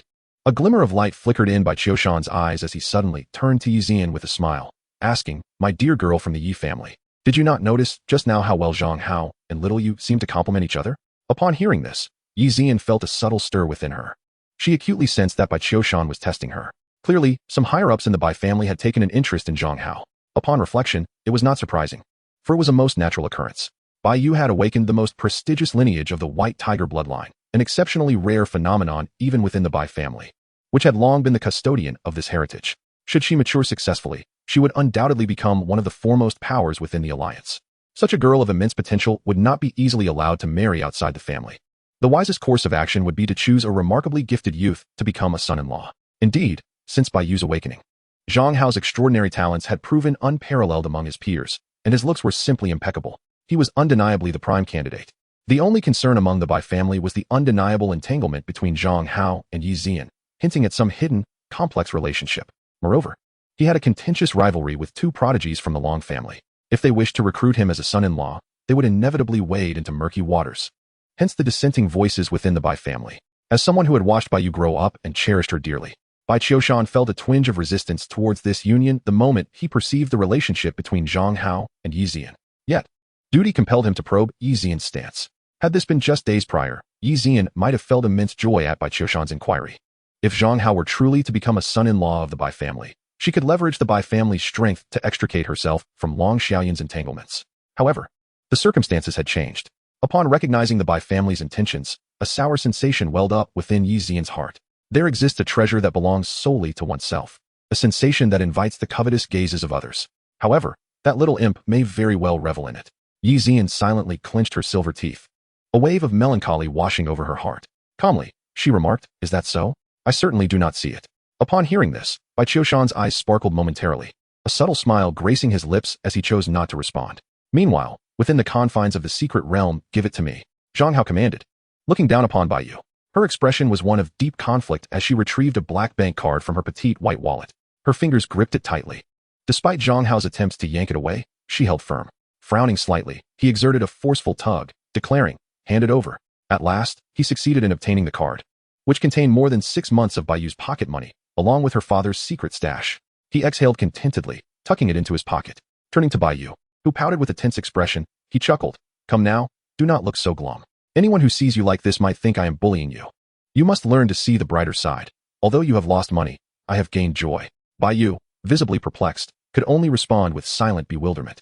By the way, what is the nature of this secret realm? Enlighten me. I do not know, Bai Yu replied, shaking her head. This secret realm has not been opened since it was sealed, and today marks its first revelation. All I know is that it is a trial realm restricted to those of level 30. Beyond that, I am unaware. Zhang Hao nodded in acknowledgement, not overly surprised. After all, the nature of such realms, like many other phenomena, often allows the first explorers to reap the greatest rewards. It was hardly surprising that this extraordinarily valuable trial realm was designated for Bai Yu as its inaugural explorer. Before them lay 8 dark caverns, each inscribed with the ancient characters for heaven, earth, profound, yellow, universe, cosmos, flood, and wilderness. It appeared that they were to select a path for their trials. Zhang Hao, stroking his chin, regarded the entrances with contemplation, while Bai Yu's eyes sparkled with eager excitement as she clenched her fists. Let us have another competition to see who can clear the trial first. This time, I shall not lose. With a huff, she dashed into the cavern marked with the character for heaven. Hey, why are you rushing in? We haven't even settled on the stakes. Zhang Hao exclaimed, exasperation creeping into his voice as he watched Bai Yu's figure vanish into the depths of the cave. This girl seems to have grown wiser. Could it be that she has gained some sense? With that thought, he cast a glance over the remaining 7 caverns before stepping into the one marked wilderness. Inside, the passage was winding and dimly lit. Zhang Hao summoned forth dozens of fiery fireflies to illuminate the cavern, followed by the mighty tyrant mantis to forge a path ahead. After only a few steps, a complex inscription on the stone wall above suddenly ignited with brilliance. A golden-armored deity wielding dual whips emerged from the stone wall. With a thunderous roar, he lifted the whips high, unleashing a dazzling golden light that descended upon Zhang Hao with great force. Chapter 74. Why is it so desolate ahead? With a swift motion, jagged arm blades sliced through the air, leaving behind fierce trajectories. They swept past the energy-formed body of the golden-armored deity. In the next moment, the deity flickered with brilliance, its entire form shattering into countless fragments of golden light. After all, the entry level of this secret realm was merely level 30, while the tyrant mantis was a level 40 beast, boasting a significant 10-level disparity. Dealing with such minor adversaries was as effortless as slicing through vegetables. Although there was no stipulated wager in the bet with Bai Yu, Zhang Hao's competitive spirit urged him not to lose. Moreover, in trials of this nature, the rewards often correlated with the speed of completion. Thus, in the ensuing moments, Zhang Hao unleashed his full power, summoning forth 2 tyrant mantises. They charged ahead like unstoppable vanguards, wielding their gleaming, sharp arm blades as they whirled through the cavern with astonishing speed, dispatching energy entities emerging from the cave walls. Meanwhile, Zhang Hao himself needed to do nothing but effortlessly follow behind the 2 mantises, sprinting forward with fervor. For over 10 minutes, he ran. As the energy fluctuations emitted by the divine shadows stepping forth from the cave walls grew increasingly potent, and their numbers multiplied. At times, several appeared simultaneously. Yet, they could not deter the relentless and fierce assault of the 2 tyrant mantises. Eventually, Zhang Hao even summoned the Phantom Emperor Moth. And with 3 powerful insectoid beasts leading the way, they swept aside all obstacles in their path. After approximately half an hour, they finally reached the end of the passage, entering a naturally formed stone hall with a soaring dome. In the center stood a statue of a divine general, over 3 yards tall, sculpted from solid rock. Upon sensing Zhang Hao's arrival, intricate runic markings on the statue's surface flashed to life, emanating formidable energy waves as it awakened from its slumber. Grasping an immensely heavy metallic greatsword, it charged toward Zhang Hao. With a slight arch of his brow and a smirk on his lips, Zhang Hao waved his hand, summoning 20,000 silver-eating worms. They surged forth like a flowing galaxy, instantly enveloping the statue's entire form, voraciously devouring it. Within mere minutes, the imposing armored general was utterly annihilated, transforming into millions of energy points on Zhang Hao's system panel. As the armored general vanished, a stone pillar slowly rose from beneath the ground in the center of the hall. Atop the pillar rested 3 palm-sized, pristine jade bottles. Is this the reward for clearing the challenge? Zhang Hao's eyes brightened as he stepped forward to collect all 3 bottles. He casually removed the stopper from one of the jade vials. Within, he discovered a crystalline, translucent azure liquid that shimmered softly, emanating a uniquely refreshing fragrance. The scent invigorated the senses, evoking a celestial feeling. It appeared to be a special elixir, one that could cleanse the essence and solidify foundations. Though its true nature remained a mystery, Zhang Hao raised an eyebrow, unable to identify this liquid's significance. However, there was no doubt that its presence in this secret realm indicated it was a rare treasure. He decided to secure it for later examination. After storing all 3 jade vials, a thunderous rumble echoed from the front of the stone hall. A stone door slowly ascended, revealing a passageway. Zhang Hao stepped forward, traversing several dozen meters before finally emerging from the cave. Before him stood a small mountain, magnificent and brimming with spiritual energy. At its center, a white jade staircase ascended directly to the peak. For every 99 steps he climbed, a platform would emerge along the mountainside, each adorned with a mysterious treasure chest of varying colors. Beside each chest stood a formidable statue of a divine general, standing sentinel day and night. It seemed that this enchanting mountain was the essence of the second trial. By ascending the white jade stairs and defeating the guardian statues on each platform, he could claim the treasures within the chests. Zhang Hao's eyes sparkled with intrigue as he murmured to himself, yet he did not act immediately. Instead, he gazed at the verdant beauty of the mountain, noting the ethereal clouds swirling around it, a hint of excitement igniting within him. With a grand gesture, he summoned millions of iron-eating bugs, a swarm that descended upon the mountain with overwhelming force, voraciously devouring its essence. Meanwhile, he dispatched a tyrant mantis, a wicked spider king, a deceptive emperor moth, and 100,000 silver-eating bugs to confront the statues on the platforms. The iron-eating bugs possessed an innate talent for consumption, their efficiency staggering. Their formidable mandibles easily shattered the rocky terrain and consumed it. The sight of millions of these bugs voraciously devouring the mountain was both awe-inspiring and terrifying, enough to induce a sense of dread in those with a fear of swarms, potentially causing them to faint. Under the relentless onslaught of the bugs, the 100-foot mountain diminished at an astonishing rate, visibly shrinking in mere moments. In less than half an hour, it had entirely vanished, reduced to a desolate expanse of earth. In its place, Zhang Hao's system panel reflected an increase of over 50 million energy points. Of course, over 40 million of these points were attributed to the 9 formidable guardian statues. The energy contained within ordinary stones and flora was notably scarce. The mountain itself possessed a degree of sentience, harboring some spiritual ores within its depths. After their consumption, it yielded just over 10 million energy points. If it were an ordinary stone mountain, it would hardly amount to even a few 100,000. The entire peak had been gnawed away, and the 9 mysterious treasure chests placed upon the platform naturally fell into Zhang Hao's possession. A surge of eagerness welled up within him as he prepared to open the chests and discover the treasures within. Suddenly, he caught a faint sound, prompting him to hastily stow away all the chests. A few seconds later, in a state of bloodline transformation, the fluffy white short hair sprouted 2 beastly ears, and a white tiger tail swayed playfully behind her as Baiyu emerged from a cave entrance. Upon her appearance, her gaze swept across the surroundings and landed on Zhang Hao, causing her pointed ears to droop in dismay. With a pouting expression, she exclaimed, "How infuriating. You managed to get ahead of me again. When did you clear the trial?" "I've only just emerged, and we arrived almost simultaneously." Hearing Zhang Hao's words, Baiyu felt somewhat relieved. Her gaze shifted forward, assessing the scene ahead. Upon seeing the vast expanse of barren, desolate land devoid of any vegetation, her expression turned blank. "I don't understand." Zhang Hao shrugged, perplexed. He placed his hands on his hips and, with an irritated expression, questioned Baiyu. "I was just about to ask you, this so-called trial secret realm, it can't possibly be limited to that single trial passage we just encountered, can it? If so, the rewards are far too meager, wasting my half a day's effort." Chapter 75, The Bronze Giant Gate and the Mysterious Bloodlight. "It shouldn't be." Baiyu replied, her voice lacking confidence in response to Zhang Hao's inquiry. "This is my first time entering this secret realm as well." However, during the initial sealing, the realm seal master sensed energy fluctuations within. There should be plenty of treasures to uncover. Let us proceed further. Perhaps the true treasures lie ahead. "Very well then. I hope you're not deceiving me," Zhang Hao said, nodding in resignation as he followed Baiyu onward. As they traversed the barren ground, Baiyu cast her gaze downward at the desolate earth beneath her feet. Her delicate brows furrowed slightly as she scratched her head in confusion. She felt that something was amiss, yet she could not pinpoint what it was. In any case, it felt quite unsettling.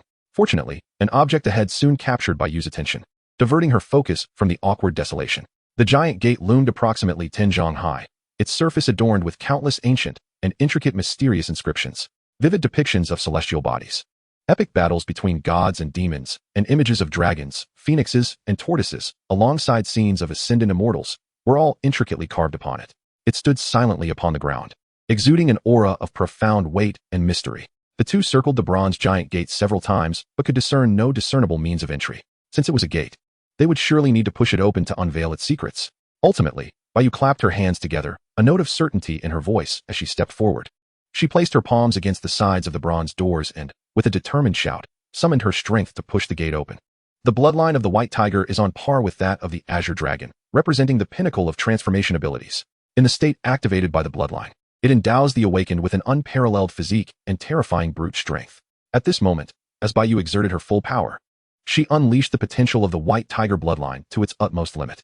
In the void behind her, a silvery glow flickered, faintly outlining the blurred visage of a white tiger's head, which let out a deep, resonant growl. A shimmering silver royal emblem emerged on Bayu's smooth forehead. The veins on her arms, as sleek as jade, bulged, unleashing an astonishing and formidable force. The immensely heavy bronze doors began to tremble slightly, inching open as if responding to her might. Observing this, Zhang Hao's gaze sharpened, revealing a glint of interest in his eyes. Under the intense scrutiny of Zhang Hao, the doors slowly parted, revealing a narrow gap. Suddenly, a beam of rich crimson light surged forth from the crevice, bathing Bayu in its glow. She gasped in surprise, as if the radiant beam had seared her, her eyes reflecting a hint of pain. Yet, Zhang Hao, standing nearby, could distinctly sense that under the illumination of this sanguine pillar, the blood energy within Bayu was being fully mobilized. Her flesh seemed to be nourished, gradually enhancing her physical strength at a slow pace. Could it be that the blood-red light emanating from beyond the door could stimulate one's blood energy and bolster physical prowess? Zhang Hao's eyes narrowed as he contemplated this revelation. Ultimately, Bayu gritted her teeth and summoned every ounce of her strength, managing to push the bronze doors open just enough for a fist to fit through. After enduring for nearly a minute, she finally exhausted all her energy, allowing the massive doors to close once more. Sweaty and breathless, she collapsed onto the ground, gasping heavily. Her chest heaved dramatically, causing her sweat-drenched white shirt to stretch tightly. Nearly on the verge of tearing, Zhang Hao watched in alarm, concerned that the buttons might pop off at any moment.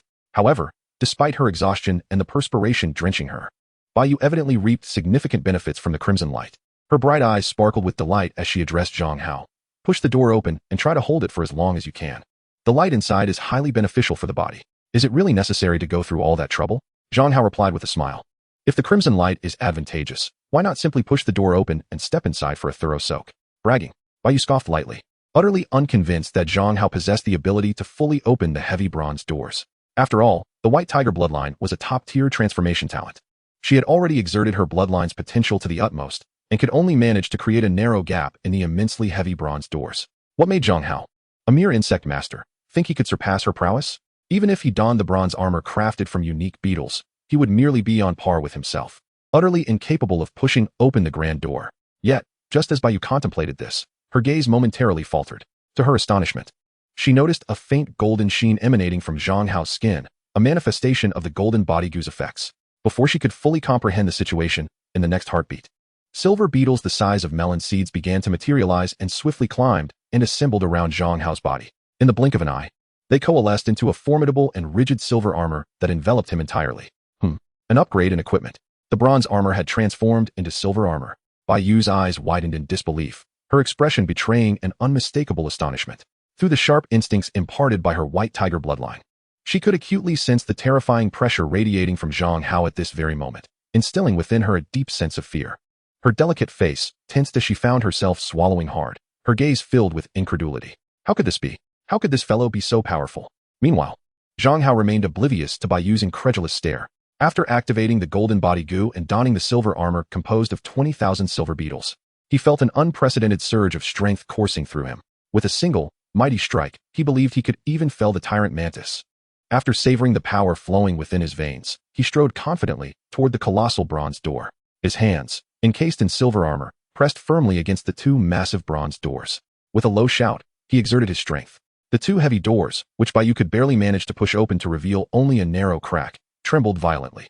Then, to Bayu's utter astonishment, the gap widened further until, at last, Zhang Hao completely swung the doors wide open, revealing a passage large enough for an ordinary person to traverse with ease. Chapter 76. Inside the bronze hall, 100 feet of severed fingers. He truly accomplished it. Could he possibly be a freak of nature? Gazing ahead at the imposing figure clad in the formidable silver armor, akin to a deity descending from the heavens, effortlessly pushing open the weighty bronze doors, Bayu felt her heart race. Her lips parted slightly, her eyes filled with profound disbelief and shock. Simultaneously, standing between the two great doors, Zhang Hao was bathed in the crimson light that surged forth from within. Instantly, he felt a warm sensation enveloping him, as if scorched by searing flames. His internal energy surged, flowing vigorously through his meridians, and the Xiantian transformation technique began to operate autonomously. Within mere seconds, a distinct crimson pattern began to emerge on his skin, subtly revealing itself. This bloodlight is indeed a marvelous treasure. Zhang Hao's eyes sparkled with exhilaration, a glint of joy evident within them. Eagerly, he advanced toward the entrance, yearning to discover the treasures concealed within the rich crimson glow. Wait for me.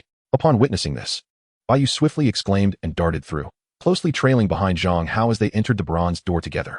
With a resounding thud, the colossal bronze door thunderously closed behind them. Initially, the two were enveloped in an intense crimson glow that seared their skin, leaving them feeling unbearably hot, as if their blood were nearing a boil. After a brief moment of adjustment, they finally beheld the world beyond the bronze door. Instantly, their bodies trembled, and their eyes reflected profound astonishment, as if tumultuous waves of dread surged within their hearts. Before them stood an immensely towering bronze hall, at the apex of which floated an extraordinarily thick finger, extending 100 feet in length, resembling a majestic mountain ridge suspended in the void. It emanated an overwhelming pressure, seemingly capable of subduing the very stars of the heavens. The finger's severed edge was impeccably smooth, as though cleaved with a razor-sharp sword. It had evidently floated in the bronze hall for an eternity, yet the flesh remained vibrantly alive, as if freshly severed, with droplets of blood oozing slowly, destined to coalesce into a single drop that would fall into a bronze brazier suspended in the void beneath. Within the brazier, a fierce crimson flame danced, casting a sanguine glow that filled the entire bronze hall. Gazing at the monumental finger that spanned the hall's expanse, both Zhang Hao and Bai felt an unyielding fixation, their hearts churning with overwhelming waves of awe. They realized that even the blood dripping from this finger, igniting the flames that cast the red glow upon them, caused their blood to surge and their physical strength to swell rapidly. It was unimaginable what formidable power resided within a single drop of that blood, let alone the entirety of the terrifying finger. The mind boggles at the thought of the colossal giant from which such a massive finger could grow. What unparalleled being of transcendent cultivation could sever a finger from such an awe-inspiring giant and place it within this bronze hall, allowing its lifeblood to drip continuously as fuel for the flames? As they beheld this astonishing spectacle, the tumult within their hearts roiled, refusing to settle.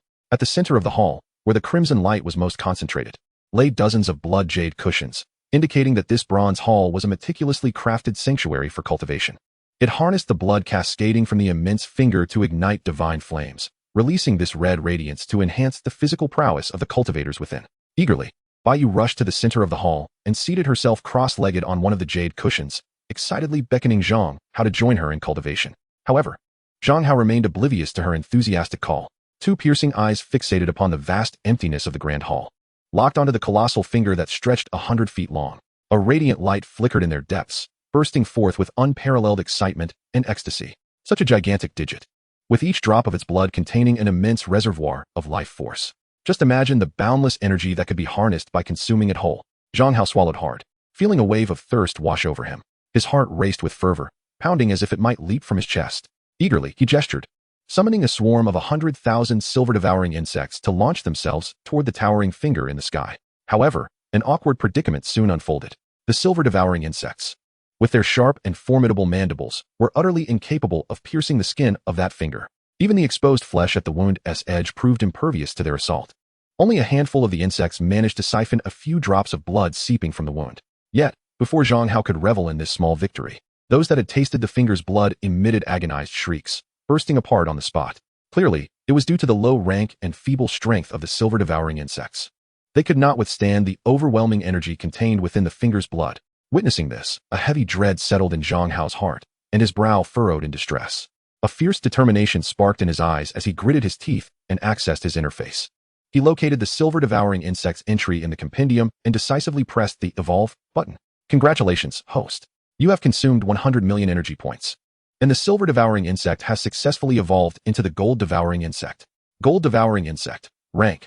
Level. 20. Hatching cost. 100,000 energy. Description. A rare spiritual insect with a potent bloodline. Its shell is extraordinarily hard, capable of disregarding certain magical attacks. Its mandibles are sharp and precise, easily piercing through gold and iron, converting all consumed matter into energy to be returned to the hive. The evolved gold-devouring insect experienced a monumental transformation compared to its predecessor, with its level soaring by an astonishing 15 ranks, achieving an impressive level of 20. However, The energy consumption surged correspondingly. Hatching a single one required a staggering 100,000 energy points. Simultaneously, a prominent system notification materialized on Zhang Hao's interface. Reminder: the bloodline rank of the gold-devouring insect has reached a critical level. Special materials are required for further advancement. What does this mean? Could it be that upon reaching this critical rank, the bloodline has attained a pinnacle and cannot evolve further simply through energy consumption? Zhang Hao's brow slightly furrowed as he contemplated the notification. Nevertheless, he had no time to ponder these intricacies. With a glimmer of resolve in his eyes, he expended 100,000 energy points to hatch a gold-devouring insect. It vibrated its wings and soared skyward, darting toward the gigantic finger suspended in the void. Chapter 77, Bloodline Evolution. Level 20, Demon-Devouring Insect. The evolved gold-devouring insect, approximately the size of a chicken egg, is entirely encased in a dazzling golden exoskeleton. Its mandibles are fierce and razor-sharp, glimmering with a chilling sheen. Under Zhang Hao's anxious gaze, the insect vibrates its wings and ascends skyward. In no time, it reaches the void, landing upon the gaping wound of the colossal finger. With its serrated mandibles, composed of multiple rows of teeth, it eagerly begins to gnaw. With tremendous effort, after several fierce bites, it finally manages to tear off a small piece of glistening flesh and swallow it. Although the progress is agonizingly slow, it is indeed making headway. Yet Zhang Hao remains composed, holding his breath and intently observing the gold-devouring insect. After a considerable while, the insect consumes several scattered morsels of flesh and does not succumb, but instead, under Zhang Hao's watchful eyes, its exoskeleton flashes with golden light, indicating a level up. A flicker of astonishment and joy finally sparkles in Zhang Hao's tense eyes, allowing him to breathe a sigh of relief. With a resolute glint in his gaze, he decisively expends 100 million energy points to summon 1,000 gold-devouring insects. They surge forth like a dazzling cascade of golden meteors, piercing the void. They alight upon the massive finger's wound and begin to voraciously feast. In the distance, Baiyu gazes at Zhang Hao's actions in astonishment, her eyes revealing an uncontrollable curiosity as she inquires, "What are you doing? It's none of your business. You'd best pretend you haven't seen anything. Once we're outside, you must not speak of this to anyone." Zhang Hao retorts with a dismissive scoff, casting a glance at Baiyu. "Otherwise, I shall unleash the insects upon you." Baiyu, having been cherished by her numerous elders since childhood, is the treasured jewel of the Bai family. After all, this trial secret realm is inherently theirs. Bai Qiushan awaits their return from the trials outside. Should Zhang Hao dare to act against her in this realm, his fate would undoubtedly be dire. Thus, Zhang Hao's threat, in essence, poses no real danger to Baiyu. It is merely a scare tactic. However, since encountering Zhang Hao, she has continuously found herself at a disadvantage in their interactions, unwittingly developing an indescribable feeling towards him. At this moment, hearing Zhang Hao's fierce words, her small face pouts, displaying a look of a spoiled child. "If you don't want me to look, then I won't. Why are you being so fierce?" she retorts, letting out an adorable huff. She then turns her back, refusing to observe Zhang Hao any longer. Seeing the little girl acquiesce so readily brings a sense of satisfaction to Zhang Hao, and a smile graces his face. Suddenly, a system notification appears on Zhang Hao's panel. Upon reading the message, his heart swells with elation. Just imagine the energy points he would gain if he devoured the entire finger. Isn't it true that one would become invincible in the world? At this very moment, Zhang Hao's gaze burned with fervor. He looked skyward at the fragmented finger, akin to a solitary man in his 40s who, upon encountering a ripe peach, beheld the alluring charm of a widow in her prime. His excitement reached an unparalleled zenith. Taking a deep breath, he resolutely decided to hatch all the remaining billions of energy on the panel into devouring gold worms. The sound of thousands of these creatures fluttering their wings resonated throughout the grand hall, resembling a terrifying golden cloud of insects. They surged towards the giant, severed finger suspended in midair. As the swarm of devouring gold worms darted back and forth between the giant's finger and the insect nest, their numbers expanded rapidly within a mere half hour, swelling to over 20,000. Zhang Hao was elated, his heart brimming with joy, and he grinned so broadly that his lips nearly reached his ears. At that moment, a light chime echoed in his mind. A striking system notification appeared on the interface before him. "Congratulations, host. One of your devouring gold worms has consumed a substantial amount of ancient divine flesh, resulting in a metamorphosis of its bloodline, evolving into a level spirit bug, devouring demon bug." Devouring demon bug? Upon seeing the notification, Zhang Hao's eyes widened in surprise. He immediately recalled a previous alert from the system panel indicating that once a devouring gold worm evolved to a certain bloodline level, it could no longer ascend merely by consuming energy points. To further elevate its bloodline and evolve into a superior spirit bug, specific rare materials were required. Could it be that this colossal, enigmatic severed finger is one such special material? Moreover, the notification mentioned that the devouring gold worm had consumed ancient divine flesh. Did this 100-foot-long mysterious finger belong to a fallen ancient deity? Or was it perhaps a member of a unique race named after ancient gods? Why would consuming vast amounts of ancient divine flesh lead to the evolution into a devouring demon bug? Should it not be a devouring god bug? Zhang Hao mused inwardly. However, at that moment, he had no time to critique the name of the evolved spirit bug. Eagerly, he opened the panel to access the detailed illustration of the devouring demon bug. Devouring demon bug. Rank. Level, 30. Hatching cost, 5 million energy. Description, a premium spirit bug with a formidable bloodline and limitless growth potential. Its exoskeleton is exceedingly hard, capable of withstanding powerful attacks. Its mandibles are sharp and keen, thriving on the flesh of various bloodline-strong creatures, which promotes its own bloodline evolution. Chapter 78. The Spirit Bug Parasitic Upon Ancient Divine Flesh. A premium spirit bug with a level bloodline, yet hatching just one requires a staggering 5 million energy points. Gazing at the intricate details of the devouring demon bug in the illustration, Zhang Hao's expression was a mixture of complexity. For a moment, he was unsure whether to rejoice or lament. Upon evolving, the devouring demon bug had not significantly changed in size compared to the devouring goldworm, but its exoskeleton had transformed into a mesmerizing scarlet hue. Upon the rigid carapace of its back, a series of menacingly curved barbed spines sprouted forth, enhancing its ghastly appearance and exuding an aura of ferocity, as if it were poised to devour any unfortunate soul. Furthermore, Zhang Hao observed with keen interest that among the swarm, numerous gold-eating insects had undergone remarkable transformations, showing signs of evolving into the more formidable demon-eating insects. This revelation filled Zhang Hao with elation. It is noteworthy that hatching a single gold-eating insect requires merely 100,000 energy points, whereas birthing a demon-eating insect demands a staggering 5 million energy points. If he could first hatch a gold-eating insect and subsequently allow it to evolve autonomously into a demon-eating insect, it would equate to a savings of 9 million energy points. Such a windfall. Upon realizing this, Zhang Hao's heart surged with joy. He immediately released more insects to ravenously consume the abundant, energy-laden flesh of the severed finger of the ancient deity. As time elapsed, the population of Zhang Hao's gold-eating insect swarm burgeoned, with an increasing number of them undergoing the metamorphosis into the higher-tier, demon-eating insects. The efficiency in devouring the ancient deity's flesh was markedly accelerated. Within an hour, the swarm swelled to an astonishing number exceeding 100,000, among which over 10,000 had successfully evolved into demon-eating insects. A conspicuous and immense indentation had been gnawed into the severed finger of the ancient deity. However, in comparison to the deity's colossal size, this pit remained trivial, barely constituting a fraction of 1%. At that moment, amidst the swarm diligently feasting on the ancient deity's flesh, a sudden commotion erupted. Zhang Hao gasped in surprise and looked up to witness a peculiar phenomenon. From the blood-soaked hollow created by the insects, a creature resembling a massive, red, serpentine worm, devoid of scales, emerged. It abruptly opened its gaping maw and lunged ferociously at one of the gold-eating insects. With a resounding crunch, it shattered the insect's carapace and consumed it whole. Zhang Hao's gaze sharpened, his eyes wide with astonishment. It is essential to note that although the gold-eating insect was only at level 20, and its individual power was not particularly remarkable, it was nonetheless a genuine spirit insect. Especially considering its incredibly tough shell, even a level 40 tyrant mantis would find it challenging to crush. Yet, this bizarre creature, unlike anything he had ever encountered, had effortlessly obliterated a gold-eating insect, which was indeed astonishing. As Zhang Hao's attention fixed upon this sudden apparition of the crimson monstrosity, a soft chime resonated in his mind. Almost instantly, a corresponding system notification materialized before him. Congratulations, host. You have discovered the wild insect-type monster, blood serpent worm. It can be captured for 300 million energy points. Upon capture, the insect nest will unlock the blood serpent worm, allowing for energy points to be expended for hatching. A high-tier insect, the blood serpent worm? He pondered what manner of creature this could be. Gazing upon the creature that abruptly emerged from the ancient deity's blood and flesh, a being suffused in crimson. Resembling a coiling dragon yet devoid of scales, Zhang Hao perceived a peculiar radiance in his eyes. It possessed less of the dragon's imposing majesty and more of an eerie, fantastical essence akin to a wondrous spirit insect. He resolved to capture it, intrigued by its distinct attributes.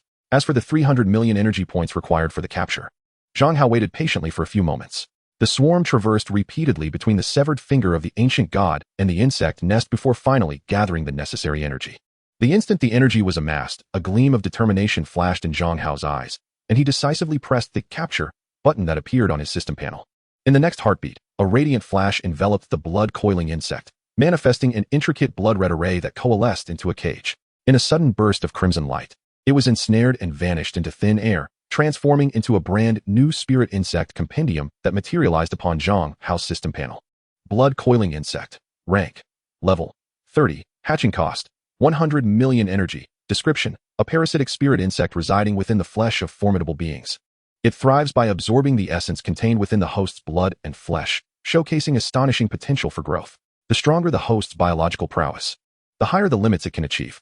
It harbors an exceptionally pure blood energy, akin to a miraculous elixir for those practicing body cultivation.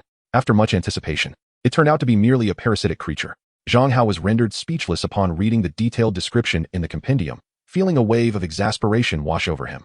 However, even the parasite birthed from flesh was an extraordinarily powerful spirit insect. This revealed the formidable nature of its former owner. The ancient being known as the ancient god, an existence of terrifying capability. It harbors an exceptionally pure blood energy, akin to a miraculous elixir for those practicing body cultivation. Just in time, the cultivation of the Xiantian Creation Sutra necessitated a substantial tonic to bolster vitality. After ascending to a higher realm, the modest blood energy provided by the blood aphid would no longer suffice. This blood-coiling insect was the perfect substitute. Zhang Hao's eyes shimmered with excitement as he murmured to himself. At that moment, a furious roar resonated from above, jolting Zhang Hao from his reverie.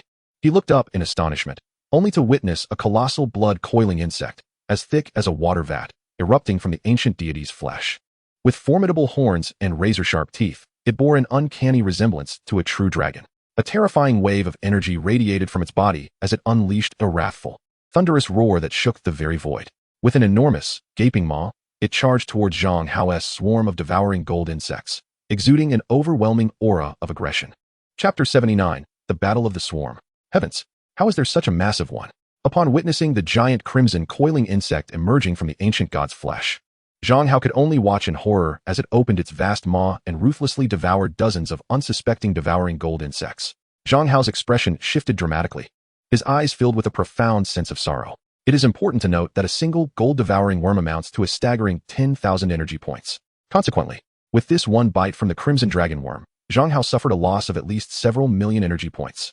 Moreover, among this swarm of gold-devouring worms, many had consumed copious amounts of ancient divine flesh and blood, on the verge of evolving into demon-devouring worms. When calculated, the losses were even more substantial. Zhang Hao, now agitated, let out a cold snort, his eyes gleaming with ferocity. He promptly commanded the gold-devouring worms and the demon-devouring worms to launch a concerted attack against the suddenly appeared colossal blood dragon worm. In the face of the ferocious swarm of insects, sweeping in like a tempest, the crimson dragon worm refused to yield. This ancient divine finger was, after all, its dwelling and territory. For countless years, it had regarded this place as its own domain, refusing to allow any foreign invaders. Little did it anticipate that today it would be met with such uninvited guests, gnawing at its very home. This was intolerable. Consequently, the blood dragon worm was filled with immense rage. It suddenly reared back, releasing a thunderous roar of unparalleled fury. In the void, a crimson radiance surged violently, coalescing in an instant into an astonishingly long blood-red giant finger. Surrounding the giant finger, the blood energy surged, emanating an unparalleled might, as if it could shatter the very fabric of space. With a thunderous crash, it descended upon the swarm of gold-devouring worms. Many of the worms at the forefront could not withstand the terrifying pressure emanating from the blood-red giant finger. Upon contact, they were instantly obliterated. With merely the force of a single finger, a vast vacuum was created within Zhang Hao's swarm, resulting in the immediate destruction of several thousand gold-devouring worms. Witnessing this, Zhang Hao felt a pang of anguish deep within his heart. However, his swarm of gold-devouring worms had already amassed to a staggering scale of 100,000. Although the loss of several thousand was grievous, it was not insurmountable. The remaining swarm, their bloodlines ignited with a bloodthirsty ferocity, emitted shrill cries and fiercely pounced upon the blood dragon worm, determined to tear it apart with all their might. Yet, the blood dragon worm, as a creature residing within the ancient divine flesh, could effortlessly navigate through the incredibly dense material, feeding on the vast energy contained within. Despite lacking scales, its body exhibited an astonishing resilience. The razor-sharp mandibles of the gold-devouring worms, capable of effortlessly piercing through divine metal, proved utterly ineffective against it.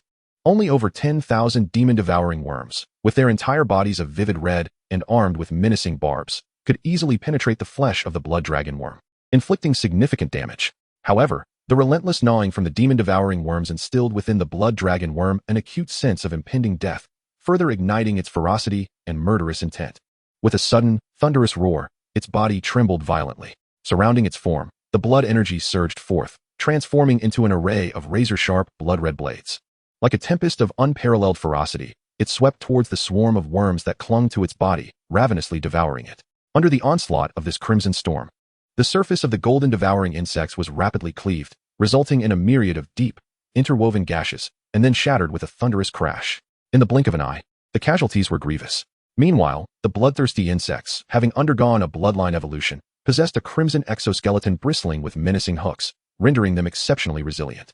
No matter how many razor-sharp crimson blades struck, they merely left trivial, shallow markings upon the hardened shell. Despite the relentless onslaught of the sanguine tempest, the insects stubbornly clung to the body of the massive blood wyrm, voraciously devouring it. Just as Zhang Hao's eyes gleamed with triumph, believing the tide of battle had turned in his favor, a sudden twist of fate occurred. Yet another stout and fearsome blood wyrm emerged from the ancient god's flesh. Though not as colossal as the first, it was far from insignificant. Upon its appearance, it swiftly converged with the initial blood wyrm, revealing its gaping maw filled with jagged teeth, and began to bite down on the voracious insects, crushing and swallowing them whole. In an instant, Zhang Hao's swarm suffered devastating losses. Damn, why are there so many more? Zhang Hao's heart sank at the sight, his expression darkening considerably.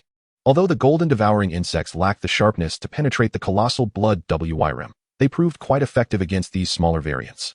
Moreover, the blood wyrms thrived by parasitizing the ancient god's flesh, absorbing the pure energy contained within to grow.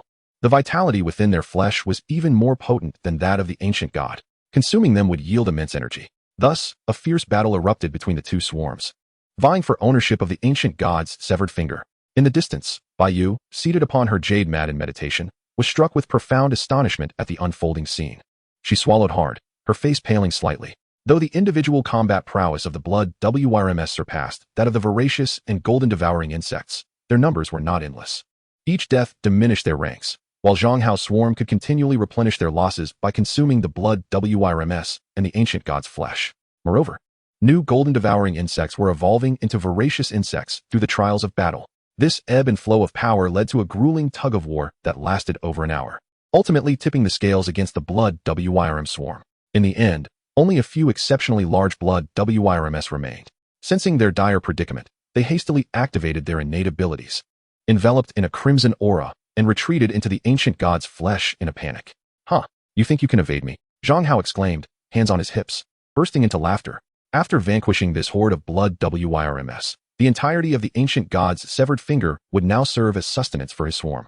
However, before Zhang Hao could revel in his fleeting joy, the colossal finger suspended in the void suddenly trembled violently, unleashing a terrifying wave of energy that shook the very heavens and the earth. Chapter 80. The Stirring of the Colossal Finger, the Collapse of the Secret Realm. What in the world is happening? What chaos is this? All I desired was for my swarm to enjoy a peaceful feast, yet it seems unrest is their only companion. As the overwhelming oppressive force radiated from the ancient god's severed finger, Zhang Hao's heart sank. His expression shifted to one of grave concern. Fearing an unforeseen calamity might obliterate the swarm he had painstakingly nurtured, he pondered the situation. A finger of such magnitude floating in the sky was an opportunity too tempting to forsake. Gritting his teeth, he released a third of his devouring gold insects to continue their feast. As time progressed, the oppressive aura emanating from the ancient god's finger intensified, as if an ancient deity, long dormant, was on the verge of awakening from an eternal slumber. The immense pressure felt as deep as the ocean and as heavy as a mountain bore down upon Zhang Hao and Baiyu, causing their hearts to race in trepidation. As if facing divine wrath, they were overwhelmed by an uncontrollable urge to kneel and prostrate themselves in reverence. Even the entire bronze palace trembled violently under the weight of this unfathomable aura, resonating with a thunderous roar. Baiyu, her face pale with fright, hurried to Zhang Hao's side, her voice laced with concern as she implored, "Zhang Hao, what have you done? This finger is terrifying. We must escape at once." Zhang Hao's expression oscillated between hope and despair as he gazed at the alluring ancient god's finger, his eyes filled with a tumult of struggle. Soon, a resolute glimmer ignited within his gaze. He decided to heed Baiyu's counsel and retreat for the time being. After all, no matter how enticing an object may be, it remains a mere external possession. Should he lose his life in pursuit, he would truly have nothing left. He had already gained enough today, and with the system by his side, he was confident that, given ample time to develop, he would eventually thrive. There would always be another chance to approach the ancient god's finger. Together with Baiyu, he dashed towards the exit of the bronze palace, ready to push open the colossal bronze doors and flee. Yet, at that moment, the terrifying pressure emanating from the ancient god's severed finger reached an unparalleled intensity. The long-fallen finger, akin to a mountain range spanning the void, suddenly stirred ever so slightly. This movement sent shockwaves through the heavens, causing the very fabric of the void to collapse. The once solid and eternal bronze palace could not withstand this unparalleled force, shattering into fragments in an instant. Zhang Hao and Bai Yu's eyes reflected boundless terror as they were engulfed by the tempest generated by the palace's destruction, sucked into a maelstrom of chaotic energy. In that moment, Zhang Hao's eyes widened in horror, and without hesitation, he pulled Bai Yu close to him. Then, all the remaining energy on the panel was entirely transformed into silver beetles. Hundreds of thousands of silver beetles swarmed around the bodies of the two individuals, swiftly intertwining and coalescing. In the blink of an eye, they condensed into a colossal silver sphere, their energies merging seamlessly, providing a robust protection for Zhang Hao and Bai Yu. In the next moment, they were engulfed by a ferocious maelstrom, violently swirling in the void. Meanwhile, outside the secret realm, Bai Qiushan and Yi Zian sat in the reception hall, savoring tea and engaging in conversation. As midday approached, it had been several hours since Zhang Hao and Bai Yu entered the secret realm, yet there were no signs of their return. Bai Qiushan stroked his long white beard and remarked with a smile, "It seems they have made significant gains in the secret realm this time. It is almost time for lunch. You should dine in Super God City." Just as he was about to instruct the servants to prepare the meal, the sealing stone of the secret realm, suspended in the courtyard, suddenly trembled violently, unleashing waves of unusual turbulence. Bai Qiushan immediately sensed the change in the sealing stone, and his expression shifted dramatically. Without uttering a word, he soared into the air, his form transforming into a fleeting shadow as he rushed into the courtyard. Furrowing his brow, he gazed at the sealing stone, which had been perfectly suspended in midair. At that moment, it was riddled with countless fine cracks, resembling a web of intricate ice fractures that swiftly spread across the entire surface of the sealing stone.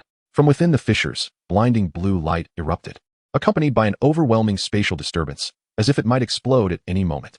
"This is bad." Bai Qiushan's face paled at the sight, and he prepared to intervene forcefully. However, just then, the vibrations of the sealing stone reached their zenith, culminating in a dazzling burst of blue light that erupted with a resounding explosion. Yi Zian, who had reacted slowly and had just rushed out from the hall, witnessed this scene and froze in place, her beautiful eyes reflecting profound shock and disbelief. Coming from one of the 8 royal families, she was well aware of the implications of the sealing stone's destruction. It signified that the entire secret realm contained within had crumbled and was utterly obliterated. As for those still inside the secret realm, they would either perish alongside its collapse or be swept away by the chaotic currents generated during the destruction, transported to an unknown location. Years ago, her brother, a prodigy of unparalleled talent who had left countless high-ranking officials in the alliance awestruck, had met a similar fate. Otherwise, she would not find herself in such dire circumstances today. Now, having finally encountered Zhang Hao, she believed her bleak existence had reignited with hope. Yet, she could never have anticipated that such a terrifying calamity, with such a minuscule probability, would once again strike without warning. In an instant, her heart plummeted into despair. As the sky seemed to darken, enveloped in boundless hopelessness, her hands instinctively pressed against her chest, filled with utmost concern for Zhang Hao. Anxiously, I prayed within my heart, "Zhang Hao, you must not come to any harm." Bai Qiushan's expression had transformed into one of utter dismay, his usual calm demeanor completely dissipated. In a state of frantic worry for Bai Yu's safety, he shouted furiously in the courtyard. Meanwhile, countless miles away, deep within a sea of dense, mysterious fog, a battered silver sphere, marred by numerous deep scars, rolled onto the ground. Moments later, the sphere shattered, revealing 2 figures tightly embracing within. They lifted their gazes, curiously surveying the unfamiliar world before them. Chapter 81. The rampaging beasts in the chaotic fog sea, enveloped within a sphere composed of over 100,000 silver-armored insects. Zhang Hao felt as if the world was spinning around him. The sphere endured an unending barrage of tremors. Even though his Xiantian transformation technique had reached a modest level of mastery, and he had activated the golden body effect of the golden body goo, rendering his physique remarkably resilient, he still felt his internal organs churning, the violent vibrations threatening to dislocate his bones. It was only after an indeterminate amount of time that the sensation of upheaval finally subsided. Zhang Hao lingered in the sphere for a moment longer before raising his gaze, curiously observing the strange world that lay before him. As Zhang Hao cast his eyes around, he found that the entire expanse was shrouded in a thick mist, rendering anything beyond 100 meters indistinguishable. The ground was strewn with jagged stones, interspersed with peculiar and exotic flora. From the depths of the fog, faint yet terrifying roars of beasts echoed, reverberating through the air with a palpable ferocity. A distinct scent of blood wafted through the mist, carried by the wind, enveloping the atmosphere with a sense of imminent peril. In this mysterious and eerie ambience, Zhang Hao could not help but feel a surge of tension.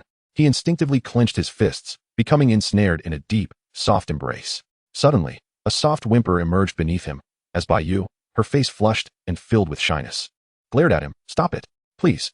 "Apologies, I was too anxious. It was purely instinctive," he replied, as Baiyu hastily scrambled to her feet, her fluffy white hair framing her face, with two beastly ears standing erect. Her bright, curious eyes scanned the surroundings with acute vigilance. Just then, a thunderous roar erupted from the sky, causing Zhang Hao to look up in alarm. The mist parted under the force of the roar, revealing a colossal finger stretching 100 feet long. From this mountainous appendage emerged a dragon-like creature, its terrifying aura palpable, partially obscured by the haze as it emitted a furious, violent roar. My heavens, there is indeed such a massive creature, Zhang Hao thought, his heart racing as he recognized the shadowy figure in the mist. It dawned on him that the blood-sucking insects he had previously slain were merely offspring of this formidable being. After nearly obliterating its kindred, he had inadvertently awakened it from its slumber. The sheer size of such a bloodthirsty leech was enough to instill terror in Zhang Hao, who could scarcely fathom its power. Yet he was acutely aware that he was in no position to confront it. No matter how immense the energy contained within that ancient deity's colossal finger, he did not dare to covet it. The most prudent course of action was to retreat. With a swift change of expression, he called forth the ghost fire dragonfly, hastily pulling Baiyu onto its back before making a swift escape. The ghost fire dragonfly, with its 4 transparent wings wreathed in flames, vibrated with astonishing speed. Even with 2 passengers, it soared with remarkable swiftness, akin to a mighty helicopter navigating through the fog, racing forward with a piercing whir. Suddenly, amidst the swirling mist, a ferocious and brutal roar reverberated. A colossal shadow, a mysterious behemoth, surged forth from the depths of the fog. Zhang Hao's expression turned icy, and without a moment's hesitation, he waved his hand, unleashing a swarm of 100,000 silver-eating worms and several 100,000 iron-eating worms. They billowed forth like a dark cloud obscuring the sky, charging towards the enigmatic shadow. In the blink of an eye, they consumed the unknown beast lurking within the mist. "Huh, what sort of lowly creature dares to act recklessly before me?" Zhang Hao smirked disdainfully. However, at that moment, the ghost fire dragonfly, in flight, suddenly executed a sharp stop and veered abruptly. The unexpected maneuver nearly sent Zhang Hao and Baiyu tumbling off. Startled, Zhang Hao clutched the dragonfly's carapace, peering ahead in bewilderment. Before him, merely dozens of meters away in the fog, a gigantic paw, covered in black fur, descended from the sky. As he followed the paw upwards, he beheld a terrifying creature, towering like a mountain, its body thickly clad in fur, its height unfathomable. With each step it took, the ground trembled with a thunderous roar, emanating an overwhelming aura of terror, accompanied by an earth-shattering, furious bellow. Simultaneously, from other directions within the fog, equally formidable roars echoed, creating a cacophony that shook the heavens and earth, as if declaring war upon one another. Upon hearing this discordant symphony of roars, Zhang Hao's heart sank, and he quickly understood. It must be that the previous shattering of the secret realm, along with the ancient deity's severed finger, had fallen into this mysterious fog sea, emitting a scent of blood and flesh that attracted the attention of numerous beast kings lurking within. They were converging, ready to vie for supremacy. What in the world is this place? How could there be so many terrifying top-tier beasts? Zhang Hao's expression shifted dramatically, a sense of dread enveloping him. He realized that this enigmatic fog sea was fraught with peril. Before such formidable beasts, likely of levels 60 or 70, he felt as feeble as a mere insect. Even if he unleashed his entire swarm, it would hardly suffice. It might merely serve as a gourmet meal for some of those colossal creatures. Fortunately, at this very moment, the undivided attention of these colossal beasts was captivated by the ancient god's fingers suspended in the sky, leaving no room for them to pay heed to Zhang Hao. This allowed him to maneuver the ghostly flame dragonfly, soaring forward at a swift pace, evading the impending chaos of a battlefield soon to be engulfed in a maelstrom of fierce combat among countless titanic creatures. Along the way, numerous formidable beasts lunged forth from the mist, launching surprise attacks. Yet, they were swiftly overwhelmed by Zhang Hao's swarm army, which devoured them to the bone. Thus, with an exhilarating yet perilous journey, after traversing several miles, a fierce battle finally erupted deep within the mist behind them. The earth-shattering sounds of devastating skills and the furious roars of enraged beasts echoed throughout the realm, transforming the very atmosphere. In the midst of the fog, countless creatures were left trembling in fear, prostrating themselves on the ground, paralyzed with terror. Both Zhang Hao and Baiyu displayed expressions of having narrowly escaped death, their hearts still racing with trepidation. At that moment, perched upon the back of the ghostly flame dragonfly and tightly clutching Zhang Hao's waist, Baiyu's pristine beast ears suddenly twitched, and she exclaimed in alarm, "I remember where this place is. This is the Chaotic Mist Sea." Chapter 82, Bloodline Evolution. The Evil-Eyed Mosquito. The Chaotic Mist Sea. Upon hearing Baiyu utter this name, Zhang Hao's heart jolted, revealing a flicker of astonishment upon his countenance. As an exemplary student during his high school years, he had certainly heard of this place and understood its significance.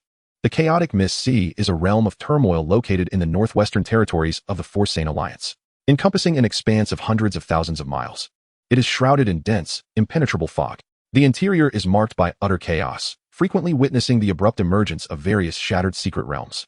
Consequently, the living conditions within this misty sea are exceedingly harsh, teeming with terrifying creatures that descend from these secret realms. It can be aptly described as a place rife with peril and lurking dangers. Even superlative beings of princely rank, if unprepared, may fall victim should they recklessly intrude. Exceeding the limits that the chaotic Mist Sea can bear may trigger a horrifying surge of beasts, assailing the borders of the Forsane Alliance. Each outbreak of such a tide may last for varying durations, necessitating the mobilization of elite forces from across the Alliance's major cities to reinforce the borders. Thus, the chaotic Mist Sea has earned a notorious reputation within the Forsane Alliance, echoing through history as a place where countless formidable beings have met their demise.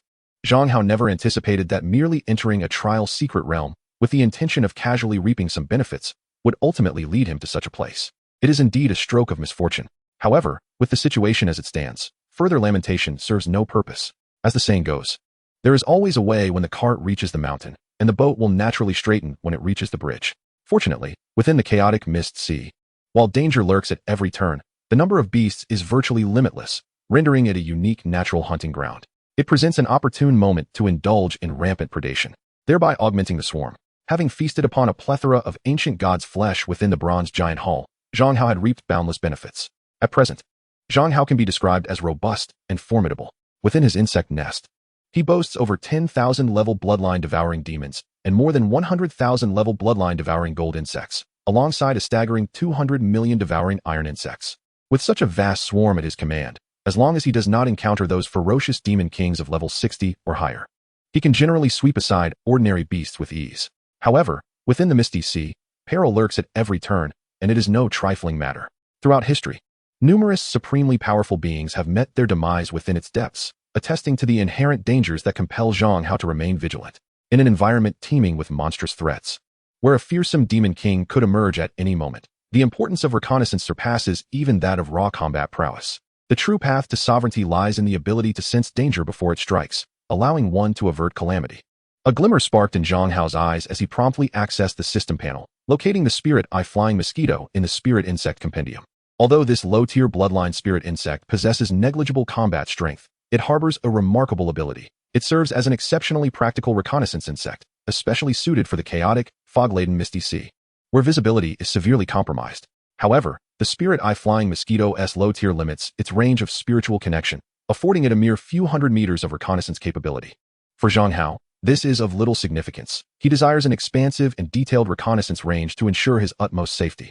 Hence, without hesitation, he chose to evolve the spirit eye flying mosquito, advancing it to a higher bloodline level. Soon, a novel spirit insect entry appeared on his system panel: Evil Eye Mosquito.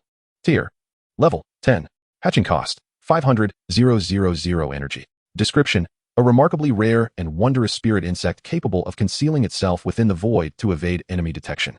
Possessing acute perceptive abilities that allow it to discern weaknesses in targets, even enabling X-ray vision. It can establish a spiritual connection with other beings, granting them a perspective through the evil eye mosquito within a certain range. This extraordinary mosquito can obscure its form and hide within the void, and its ability to see through objects makes it a natural scout. At merely 500,000 energy each, it is quite a bargain. Once his energy reserves are ample, he intends to procure them for his esteemed readers and friends. Zhang Hao glanced at the system panel. After evolving the spirit eye flying mosquito into the evil eye mosquito, he was left with 3 million energy. Without a moment's thought, he hatched 6 evil eye mosquitoes. Although they are indeed level 10 demon insects, their size remains diminutive, comparable to a bottle cap, adorned with intertwining black and white stripes. They circled around Zhang Hao, their bodies rapidly becoming ethereal and faint. In the blink of an eye, they vanished into the void. Even the sound of their wings ceased to exist. Were it not for the connection with the system, Zhang Hao would have been entirely unaware of their presence. Upon establishing a mental link, Zhang Hao immediately gained a shared perspective from the 6 evil eye mosquitoes. It must be said that the evolved higher-tier spiritual insects have seen a remarkable enhancement in all aspects of their performance, even possessing X-ray capabilities. Inadvertently, he caught a fleeting glimpse of Baiyu, and the breathtaking allure of her figure stirred Zhang Hao's heart, leaving him in awe.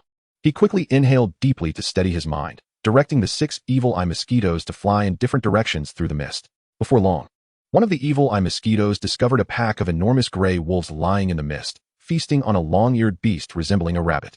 How could such an adorable creature be consumed? Zhang Hao's expression darkened instantly. With a decisive wave of his hand, he unleashed a swarm of 1,000,000 iron-eating insects, sweeping through and leaving nothing but remnants of the gray wolves and the rabbit-like beast. After a while, several evil-eye mosquitoes had flown over a distance of 1,000 meters. At that moment, they stumbled upon a secret realm entrance that resembled a luminous gate, quietly suspended in the void. Chapter 83. Something more entertaining than a game. The ethereal gate hovered silently, and Zhang Hao raised an eyebrow, a look of wariness crossing his features. Had he encountered such a secret realm entrance elsewhere, he might have been intrigued, contemplating an exploration for potential treasures. However, within this perilous and chaotic Misty Sea, he dared not entertain such thoughts. The most significant characteristic of the Misty Sea is its spatial disorder, concealing an unknown number of secret realms. Moreover, the duration of these realms' existence within the mist remains uncertain. Some may have just emerged, while others could have been occupied by powerful beast kings for decades, becoming their lairs.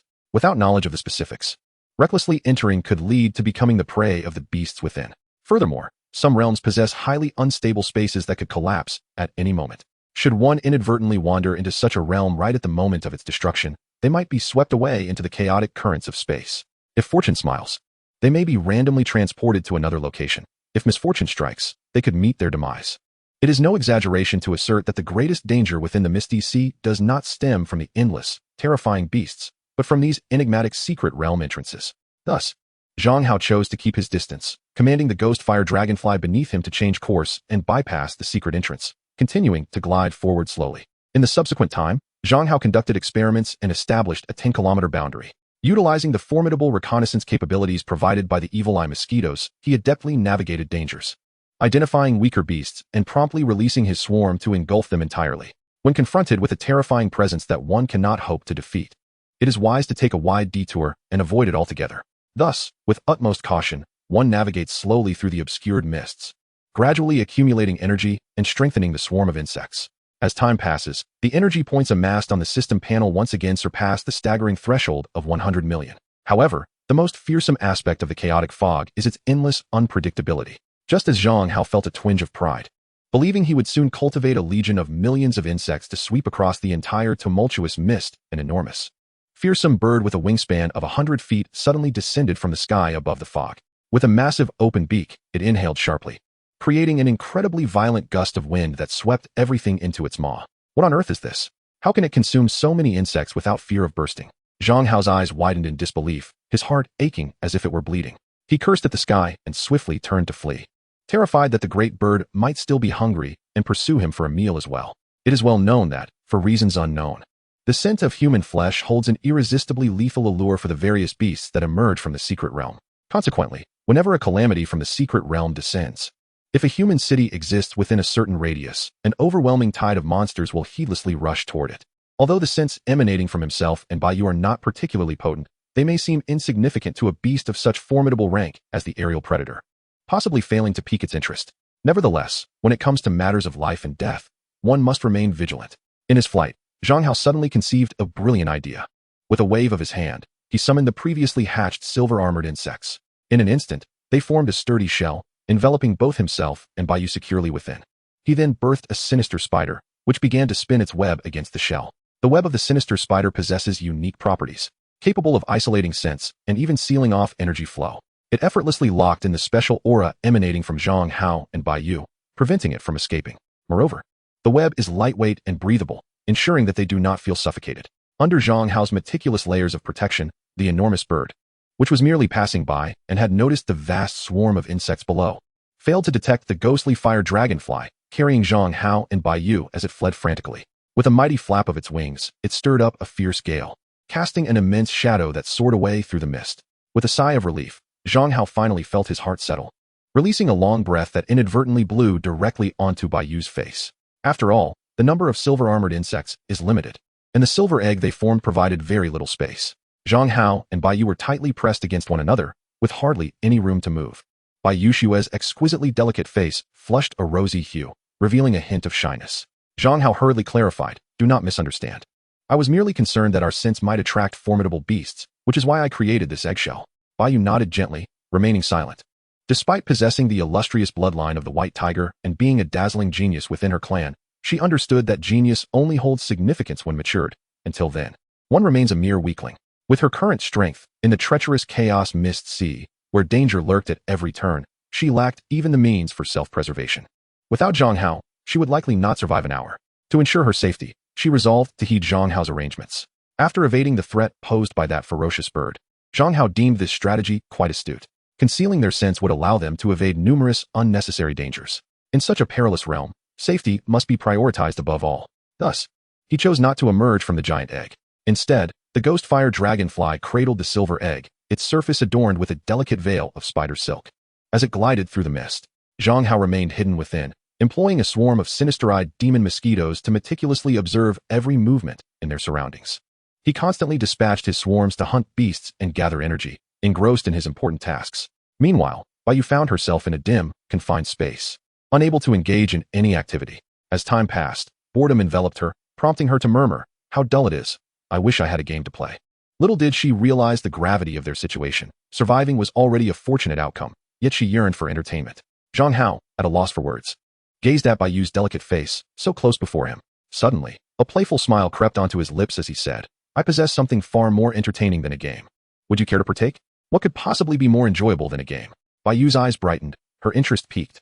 Zhang Hao's gaze drifted downward to her rosy, tender lips, and he leaned down to plant a gentle peck upon them. Baiyu trembled, her fair face instantly ablaze, akin to a ripened apple. With wide, glistening eyes, she stared at Zhang Hao in disbelief. "You're deceiving me. This is hardly a game." "No, this is an adult's game," Zhang Hao replied with a subtle smile, playfully pinching Baiyu's delicate cheek. "Do you wish to continue?" "I don't want to." She stammered. "Zhang Hao, you're naughty." Chapter 84. The Beast Tide of the Mist Sea. The chaos mist sea stretched infinitely. Amid the hazy, ethereal fog, a colossal ghost-fire dragonfly flapped its wings, gliding smoothly. Beneath its body, several insect legs clutched a silver egg, which swayed gently. From within, occasional sulky voices could be heard. "You're pressing on my hair. Could you please release my tail? I have no strength left." Husband. Time flew swiftly within the mist sea. Unbeknownst to them, 3 days have elapsed since Zhang Hao and Baiyu were engulfed by the chaotic currents of space, plunging into the tumultuous fog sea. Throughout this period, both Zhang Hao and Baiyu have exercised extreme caution, taking refuge within a colossal silver egg formed from the silken webs of countless silver-armored beetles and the sinister king spider, which effectively conceals their presence. They venture outside only when absolutely necessary. Within the confines of the giant egg, Zhang Hao utilizes the evil eye mosquito to scout the surroundings, carefully navigating the treacherous terrain to avoid formidable and terrifying beasts, as well as the concealed entrances to perilous realms. He commands the swarming insects, resembling a locust plague, to sweep through their path, devouring all creatures they can overpower, thereby bolstering the ranks of the swarm. After 3 days of relentless cycles, Zhang Hao finds himself amidst a new insect colony. The millions of iron-eating beetles, which once formed the backbone of his forces, have perished entirely. Now, his primary combatants consist of 10 tyrant mantises, 10 evil king spiders, and up to 1 million silver-eating beetles. Depending on the type of beast encountered, he dispatches various swarms to engage in battle. The vast majority of ordinary beasts below level 45 can be easily dispatched. For those between levels 45 and 50, the gold-eating beetles and demon-eating beetles are sufficient to consume them effortlessly. As for the formidable beasts above level 50, while unleashing over 10,000 demon-eating beetles could potentially eliminate them, it would inevitably incur losses. Moreover, the bloodline of the demon-eating beetles is potent and rife with potential, requiring a staggering 5 million energy points to hatch a single one. Zhang Hao is reluctant to squander such resources in battle, choosing instead to cultivate them gradually to elevate the swarm's level, transforming them into a crucial weapon. However, a sudden epiphany struck Zhang Hao. If brute force was not an option, why not resort to poison? Conveniently, he had previously captured a highly toxic flying millipede. Upon locating its entry in the insect codex, he promptly expended energy to upgrade it into a highly poisonous creature known as the seven-tailed millipede. He hatched 10 of these creatures, knowing that most beasts below level 60 would be gravely weakened, if not killed, by their sting. Following this, he could easily dispatch the incapacitated beasts with his swarm. Yet, Zhang Hao underestimated the potency of the seven-tailed millipede's venom. During the first attempt to send his silver-eating beetles to consume the carcasses of the poisoned beasts, thousands of them succumbed to the very poison they sought to feast upon. In his moment of despair, he recalled having previously unlocked a special spirit insect known as the white jade spirit cicada, capable of absorbing toxins and aiding in detoxification through the system's random unlock feature. He hastily sought out this entry in the codex as well, upgrading it into a new form called the ice jade cold cicada.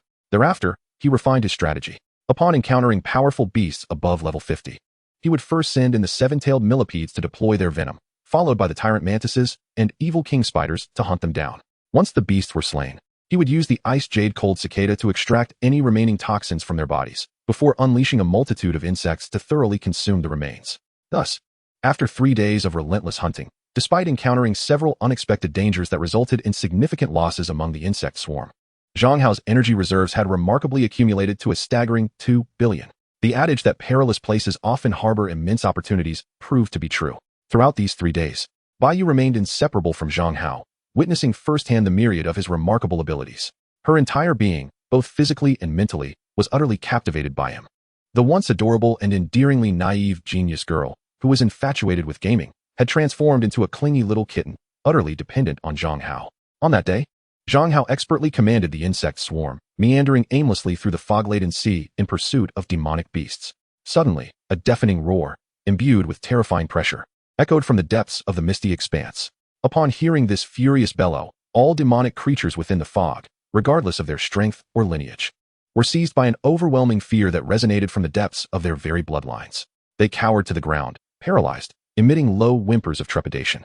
Even the ghostly fire dragonflies could not withstand the primal terror emanating from their bloodlines, landing on the ground, trembling uncontrollably, too frightened to move a muscle. Zhang Hao's heart sank, his expression shifting to one of uncertainty. He firmly covered Baiyu's mouth, signaling her to remain silent, forbidding any sound from escaping her lips. Moments later, his pupils dilated as he caught sight of a colossal beast, as formidable as a mountain, striding forth from the foggy sea, its presence exuding an aura of unparalleled terror. With each heavy footfall, the very ground trembled in response, resonating for miles around. The mere passage of its massive form stirred the air, causing the entire fog sea to churn violently. As the giant beast moved on, the previously cowed demonic creatures, suppressed by its aura, began to rise, following the immense silhouette in a grand procession, converging like a tide towards a singular direction. Upon witnessing this spectacle, Zhang Hao's gaze sharpened, realizing the gravity of the situation. A beast tide. The demon kings from the depths of the fog had once again reached a consensus, rallying the endless army of demonic beasts to launch an assault on the Four Holy Alliance, the human settlement beyond the fog. The sudden emergence of the beast tide was undoubtedly catastrophic for the Four Holy Alliance, heralding untold casualties and destruction. However, for Zhang Hao and Baiyu it was, without question, fortuitous news. The foggy sea, a veritable labyrinth, made it exceedingly difficult to discern direction. Should fortune turn against them, they could wander for years without finding an escape. Yet, with the outbreak of the beast tide, the corpses of countless demonic creatures would inevitably accumulate in heaps beneath the walls of the border cities during each surge, painting a grim picture of the impending chaos. Among them are formidable, high-ranking supermonsters, presenting an unparalleled opportunity to cultivate swarms. Upon this realization, a fervent glint could not be concealed in Zhang Hao's eyes. He playfully pinched the smooth, delicate face of Baiyu Shui, exclaiming with excitement. Chapter 85, A Cataclysmic Battle, Imminent. At the northwestern border of the Four Saints Alliance, adjacent to the chaotic Misty Sea, stands a magnificent structure known as the Misty Sea Great Wall. This colossal wall stretches across thousands of kilometers, dominating the northwestern landscape. Along this Great Wall, there are 9 cities, 3 passes, and 72 towns, all of which are permanently fortified with heavy troops for defense. It serves as the front line of the Four Saints Alliance in their battle against the monstrous tides of the Misty Sea. On this particular morning, atop the walls of one of the 9 cities, Baifeng City, an army clad in formidable armor gathered. Massive, intricately inscribed cannons unveiled themselves as they shed their protective tarps, revealing their weighty metallic bodies. Behind the walls, towering arrow towers were erected, each equipped with imposing crossbows, their bolts gleaming with a chilling, menacing brilliance. The atmosphere was thick with tension, akin to the ominous stillness before a storm. Shaolin, donned in a striking crimson leather armor that accentuated her remarkable figure, stood atop the city walls, leaning against the arrow stack. Her gaze fixed upon the depths of the fog, her expression grave. 3 days prior, patrol riders along the Misty Sea Great Wall had detected unusual movements of beasts within the depths of the mist. Foreseeing an imminent wave of monsters poised to assault the wall, they sounded the alarm and sought aid from the Alliance. In response, the Alliance issued orders to all barrier cities in the Western Territories, instructing them to dispatch troops according to their respective ranks to support the Misty Sea Great Wall. Shaolin had also hurried from Tianhuang City, leading a contingent of 1,000 soldiers to provide assistance, assigned to the defense line of Baifeng City. However, at that moment, her mind seemed to wander.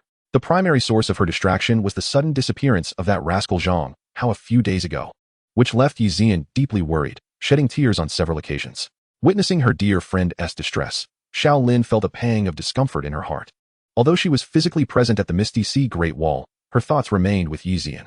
Her brows furrowed slightly, and she could not help but mutter to herself in concern. At that instant, a thunderous roar erupted from the depths of the Misty Sea, reverberating like a cataclysmic shockwave that rattled the very heavens and earth. The guards atop the wall instantly straightened, their expressions shifting to one of grave apprehension.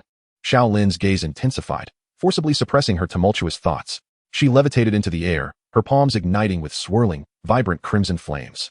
In the next moment, the distant, hazy mist surged violently. An endless tide of ferocious beasts erupted from the depths of the fog, unleashing a blood-curdling roar that echoed across the land, crashing towards the Great Wall like an unrelenting tidal wave. On the walls, the already primed inscription cannons erupted in a synchronized display. Powerful inscription cannonballs rained down upon the boundless horde of beasts. With a deafening roar, the air erupted into a terrifying tempest of energy, shattering the bodies of countless monstrous beasts and sending severed limbs flying in all directions. An unprecedented battle was on the brink of eruption. Meanwhile, hundreds of miles deep within the Misty Sea, a colossal ghostly fire dragonfly, cradling a silver egg beneath its form, soared through the endless horde of creatures. Heading towards the Great Wall with a swift, silent flight, it ascended above a gigantic insect, its body encased in a formidable shell, possessing immense strength. Suddenly, a flash of light occurred, and the massive insect vanished without a trace. The surrounding horde, caught in their advance, immediately turned in surprise, but with their rudimentary intellect, they could not discern the cause of the disturbance. Thus, they paid it little heed and continued their march forward. Simultaneously, within the confines of the silver egg, Zhang Hao's eyes sparkled with delight. 2 lines of system notifications materialized on the interface before him. Congratulations, host, for consuming 3,000 energy points and successfully capturing the level 40 demon worm. Demon worm, grade, level 40, hatching cost, 2,500 energy points. Description: a rare insect species with a formidable lineage, colossal in size, possessing immense strength and covered in a heavy shell, capable of withstanding fierce attacks. Regarded as one of the most valiant warriors among the insect tribe, with yet another highly practical creature at his disposal, Zhang Hao was filled with joy. He playfully ruffled the soft beast ears peeking from Baiyu's fluffy short hair, causing her delicate face to flush with embarrassment and emit a series of soft huffs. Over the past 3 days, Zhang Hao had stealthily maneuvered the ghostly fire dragonfly, blending into the tide of beasts as they advanced together. It should be noted that those capable of commanding such hordes and instigating beast tides were top-tier demon kings, endowed with extraordinary intelligence, rivaling that of humans. Thus, to avoid drawing unnecessary attention from these demon kings, Zhang Hao had meticulously restrained his overwhelming impulses, refraining from unleashing his swarms to hunt the rich, nearby sources of nourishment. However, during these 3 days, Zhang Hao had not remained idle. He continually guided the ghostly fire dragonfly, wandering through the throng of creatures. He flew west, then east, leveraging the extraordinary perceptiveness of the evil eye mosquito to uncover several types of special spirit insects. In addition to the recently captured demon worm, he discovered the plasma worm, which could expel a viscous liquid infused with volatile energy from its tail, the illusionary worm, capable of altering its form at will based on its surroundings, the burrowing giant ant, adept at effortlessly excavating complex mazes underground, and several other special spirit insects, each with unique functions that could prove useful in various situations. With the addition of these diverse special insects, Zhang Hao finally felt that his insect army was beginning to take shape. Furthermore, during these days, he had not neglected his own advancement. With a continuous influx of energy crystal cores, his level had already risen to 32. Without unexpected developments, upon surpassing level 30, the increment of energy points gained per second escalates with each level gained, from 4 points in the 20 level range to 8 points thereafter. Presently, the automatic acquisition of energy points stands at 86 per second. Even with a leisurely existence at home, one could amass over 700,000 energy points daily. Furthermore, upon reaching level 30, the swarm catastrophe system underwent a significant upgrade, introducing a subnest feature. This allows for the differentiation of subnests from the main nest through the expenditure of energy, establishing them in locations external to Zhang Hao's body. This functionality proves to be immensely practical, marking a substantial enhancement. Having just captured a troll worm, Zhang Hao felt a surge of joy. At that moment, a faint yet intense roar echoed from the distant horizon. His spirit immediately surged, and a glimmer of determination ignited in his eyes. He promptly commanded the Ghostfire Dragonfly to dart forward at full speed. After more than half an hour, the Ghostfire Dragonfly broke through the mist, revealing a magnificent and grandiose battlefield before Zhang Hao. Chapter 86, Endless Blood Feast, Frenzied Hunting. Emerging from the mist, Zhang Hao maneuvered the silver-armored insect to create a small aperture in the eggshell. Peering outside, his gaze abruptly sharpened, and his spirit was profoundly shaken. Before him, On the boundless expanse of land, a towering city wall loomed. Like a colossal chasm rising from the earth, it obstructed the advancing horde of beasts. Upon the wall, cannon fire roared, relentlessly raining down devastating blasts into the throng of beasts below. The violent energy unleashed by the artillery shredded countless monstrous bodies, scattering them into a myriad of bloody fragments. Beneath the wall, a mountain of beastly corpses lay piled high. Yet, the assault of the beasts was ferocious beyond measure. An endless array of various creatures, their eyes gleaming with a savage, bloodthirsty crimson light, surged forward. In such an environment, the ferocity hidden deep within their veins was thoroughly awakened. They unleashed excited howls, fearlessly trampling the fallen beasts beneath their feet, and charged wildly toward the city wall. In the skies above, innumerable flying beasts sought to soar over the great wall, aiming to wreak havoc beyond its defenses. Behind the wall, countless towering arrow towers stood, unleashing a barrage of formidable enchanted arrows. The arrows shimmered with divine light, resembling multicolored rainbows piercing through the air. Whistling through the wind, they struck down the monstrous creatures, sending them plummeting from the heights. Additionally, numerous human warriors pushed their capabilities to the limit, roaring in battle. A gallant youth clad in a pristine sword robe wielded several flying swords simultaneously, slicing through the battlefield with unparalleled precision. His sharp swords pierced through the skulls of the beasts, claiming one for every 10 steps, leaving no trace behind for miles. A mighty general, clad in heavy armor, transformed into a towering war god, standing resolutely before the great wall. With a mighty tug, he tore apart a ferocious giant bird with a wingspan of 100 feet, reveling in the blood of the monsters. In summary, the battle rages with unparalleled ferocity, both in the heavens and on the ground, as chaos erupts in every direction. Countless shattered corpses of demonic beasts nearly blanket the area in front of the Great Wall, covering the entire expanse of land. Zhang Hao's eyes gleamed with fervor, his gaze radiating an unmistakable intensity. As cultivators of the human race, it is our duty to fight valiantly for humanity. Zhang Hao's breath quickened with impatience, eager to unleash a swarm of insects and indulge in the carnage below. Yet, a significant dilemma loomed before him. He was still amidst the throng of demonic beasts. Should he recklessly approach the Great Wall, he might meet an untimely end at the hands of a human warrior's sword, a most unjust fate. Fortunately, Zhang Hao had already devised a solution to this predicament. From his nest, he hatched 2 colossal subterranean ants, each the size of a calf, which swiftly burrowed into the earth. In an instant, they excavated a deep hole. Zhang Hao then commanded a spectral firefly to drop a silver egg into the cavity, allowing it to roll down the tunnel to a depth of several meters.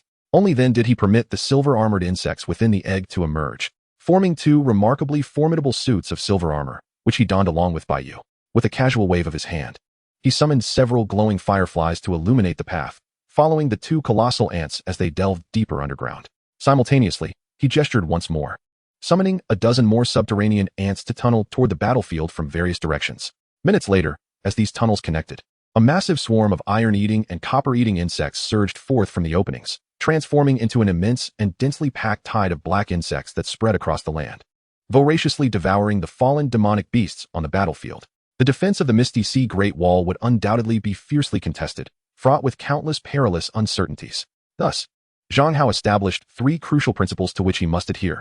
Safety, safety, and once again, safety. Regardless of the abundance of fallen demonic beasts on the battlefield, the sustenance for his swarm holds meaning only if safety is assured. Surveying the battlefield, Zhang Hao discerned that the safest location was undoubtedly deep underground. The solid and formidable earth would provide the strongest protection for both himself and his swarm. Hence, upon reaching the battlefield, his first task was to excavate tunnels deep into the earth. He would then utilize the extensive network of tunnels to dispatch the iron-eating and copper-eating insect swarms to the surface, where they could feast upon the scattered corpses of demonic beasts. At this very moment, the battle above was intensely fierce. All demonic beasts were lured by the deadly allure emanating from the gathering of human bloodlust behind the Great Wall. Their eyes gleamed with bloodthirsty ferocity as they relentlessly launched ferocious assaults. The human warriors were preoccupied with slaying the ceaseless waves of powerful demonic beasts charging toward the battlements. No one noticed the multitude of shadowy holes silently appearing across the vast battlefield, from which swarms of insects emerged, swiftly consuming the fallen corpses of demonic beasts. Amidst the bustling throng of countless insects, the energy points on Zhang Hao's system panel surged at an astonishingly exaggerated pace, soaring dramatically. Within a mere half-hour, they had swelled by over 3 billion. Even during the time he devoured the ancient god's severed fingers within the Bronze Palace, the rate of energy point accumulation had not been so outrageous. After all, although the ancient god's flesh contained abundant energy, only the gold-eating insects and demon-eating insects could partake. At their peak, the swarm had numbered merely in the hundreds of thousands. Yet now, Zhang Hao had unleashed over 20 million iron-eating and copper-eating insects, ravenously consuming on the battlefield. The efficiency of energy point acquisition was naturally incomparable. In addition, Zhang Hao had released dozens of evil-eyed mosquitoes, serving as his eyes, flitting about the battlefield and closely monitoring the evolving situation. Soon, Zhang Hao's gaze sharpened as he spotted a fiery figure clad in leather armor. Surrounding her was an inferno of terrifying flames as she dashed along the city walls, reducing powerful beasts charging towards her into mere ashes. What is she doing here? Zhang Hao was momentarily taken aback, a hint of surprise flickering in his eyes. Remarkable. I hadn't anticipated her ferocity in battle. He mused, acknowledging that Xiaolin, being a close friend of Yi Zian and a resident of Tianhuang City, could be in peril should any unforeseen incidents occur during the fight. He was just about to dispatch several formidable insect warriors for her protection when suddenly, an unforeseen calamity erupted on the battlefield. From the depths of the misty sea, a thunderous, wrathful roar reverberated, heralding the emergence of a colossal demon ape, towering 1,000 feet tall, exuding a terrifying aura, with 4 arms and 2 heads. Grasping 2 gigantic mountains, each 100 feet high, it strode forth from the fog. With a fearsome roar, it hurled the mountains like meteors, their unstoppable momentum crashing toward the Great Wall of Mist. Monstrous beast, how dare you? Faced with the meteoric descent of the 2 massive mountains, a wave of sheer terror washed over the countless human soldiers atop the wall. Enveloped in the shadows of the looming peaks, their fear reached a crescendo. Just then, from the rear of the Great Wall, in Baifeng City, a thunderous voice rang out. An elder clad in azure robes stepped into the void, fingers forming a sword seal, pointing skyward. Instantly, a multitude of sword energies surged forth, coalescing into thousands of radiant azure blades that emanated a breathtaking sharpness. Hurtling through the air towards the 200-foot mountains, the endless azure sword energies pierced through the mountains, shattering them into countless fist-sized debris, which rained down from the heavens. Although this caused some disarray among the defenders on the wall, it was not catastrophic. However, the assault from the beastly horde did not cease there, as it was swiftly followed by the towering demon ape. Suddenly, a terrifying giant eagle with a wingspan that seemed to stretch for miles, its body clad in emerald scales, descended from the heavens. With a powerful flap of its wings, it unleashed a tempestuous black wind that swept across the city walls. A multitude of soldiers were lifted into the air, their forms dissolving into a crimson mist. In the same instant, an enormous silver pangolin emerged from the depths of the earth, prompting a chorus of excited roars from a throng of monstrous beasts, surging forth like a tidal wave. Cursed be it. Was it not stated that the main force of this beast tide was at Tianwu Pass? How could 3 demon lords appear here at Baifeng City?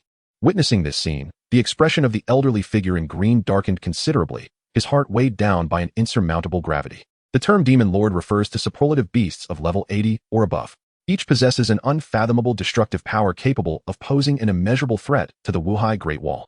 Although Baifeng City is home to several superlative warriors of level 80 or higher, sufficient to contend with the 3 demon lords, should all their elite forces be diverted to defend against these lords, the fate of the other soldiers on the Great Wall against the relentless tide of beasts becomes uncertain. However, faced with the current predicament, he had no alternative but to snort coldly. A fierce battle intent radiated from his gaze, and from his palm erupted a streak of azure sword energy, spanning dozens of yards. It soared like a divine blade, cleaving through the firmament, directed towards the rampaging pangolin demon lord at the foot of the Great Wall. Simultaneously, 2 human warriors stepped forth. One manifested a golden avatar towering 1,000 feet high, resembling a colossal war deity descending from the heavens. Wielding an immensely heavy golden blade, he clashed with a similarly towering 4-armed demon ape. Their roars reverberated across the battlefield, shaking the very ground. The other human warrior awakened a summoning ability. Clutching a gleaming ancient jade, he summoned 2 ferocious elemental dragons. Engaging in fierce combat with the azure-scaled giant eagle, the 3 demon lords of level 80 and above were swiftly held at bay. Yet, the perilous situation of Baifeng City was far from resolved. In the wake of the 3 demon lords, a large throng of lesser demon lords of over level 70 surged forth, their numbers far exceeding the defenders' expectations. The human side found itself critically outnumbered, incapable of completely thwarting these formidable demon lords. Many of the demon lords circumvented the human defenders, recklessly wreaking havoc upon the city walls. Fierce giant birds, surrounded by violent storms, swept across the walls, toppling heavy inscription cannons with ease. Towering 100 feet tall and as dark as the depths of the abyss, a colossal bull charged forth. Countless lower-tier beasts followed in their wake, fearlessly crashing into the fray. The once evenly matched scales of warfare began to tip gradually in favor of the monstrous beasts. After more than an hour, the human side found itself in a precarious situation, showing unmistakable signs of faltering. Deep beneath the earth, several thousand meters down, Zhang Hao observed everything through the distorted vision of the evil eye mosquito. turning his gaze toward the system panel. He noted the meager energy value of just over 30 billion, causing his brows to furrow slightly. With an involuntary sigh, he murmured, 30 billion energy points, though somewhat lacking. There is little choice but to act now. Otherwise, the entire city of Bifong may indeed fall. If the tide of beasts breaches this point and crosses the Fog Sea Great Wall, the losses to humanity will be catastrophic. A glint of determination flashed in his eyes as he swiftly summoned the recently acquired troll worm illustration and initiated its evolution. In the next instant, a crisp system notification echoed in his ears. Congratulations, host. Consuming 100 million energy points, the troll worm has successfully evolved into the Titan Giant Worm. Titan Giant Worm. Rank. Level 50. Hatching cost 5 billion energy. Description: a formidable insectoid possessing the bloodline of ancient titans. Its massive form exudes immense strength. Covered in a nearly impenetrable thick shell that can withstand fierce attacks, growing ever stronger with each blow it endures, a true mobile fortress of war. As Zhang Hao diligently hatched the insect swarm underground, preparing to dispatch them into battle, the situation above on the Great Wall was perilously close to collapse. Without the sturdy walls to rely upon, the human legion could only use their flesh and blood to seal the breach. They fought valiantly, charging forth in a blood-soaked struggle against the relentless tide of beasts. Yet, this method was ultimately untenable, especially given that the number of strong foes outnumbered the humans. A terrifying, piercing sound wave erupted, rippling outwards in tangible waves, directly causing the demise of hundreds of soldiers guarding the breach, their forms dissolving into a mist of blood. The vast horde of beasts surged forward, eyes gleaming with a savage thirst for blood, roaring and screeching as they approached. Meanwhile, the surrounding human defenders found themselves unable to spare any more forces to plug the gap, their spirits plummeting into despair. However, at that very moment, enormous, heavily armored giant worms emerged from the depths of the earth. Chapter 88. Captain, don't shoot. They're our own. Where did these colossal worms come from? Why was this beast tide so ferocious this time? It's over. We can't hold them back now. As the soldiers on the walls beheld the sudden emergence of these massive, imposing creatures, their hearts collectively trembled, faces filled with horror. The already desperate mood shattered further into chaos. Yet, in the following moment, to everyone's astonishment, these fearsome giant worms that had unexpectedly breached the surface did not attack the city as anticipated. Instead, Chi-Chi's massive form sank, resolutely blocking the breach in the city wall with its armored shell. Ferociously wielding its colossal pincers, it crushed the advancing beasts with brutal efficiency. What on earth is happening? Are these giant insects aiding us? Could they be summoned entities of some powerful summoner? It must be so. Enough of the chatter. Everyone, rally your spirits. Bifong City must not fall into our hands. Upon witnessing this unexpected turn of events, the soldiers on the surrounding walls felt their spirits lift, invigorated by the sight. It seemed that their situation was not entirely hopeless after all. There were still hidden powers supporting the human side, stabilizing the situation. Hope reignited among them, and they surged forth with renewed fervor, engaging fiercely with the beasts scaling the walls.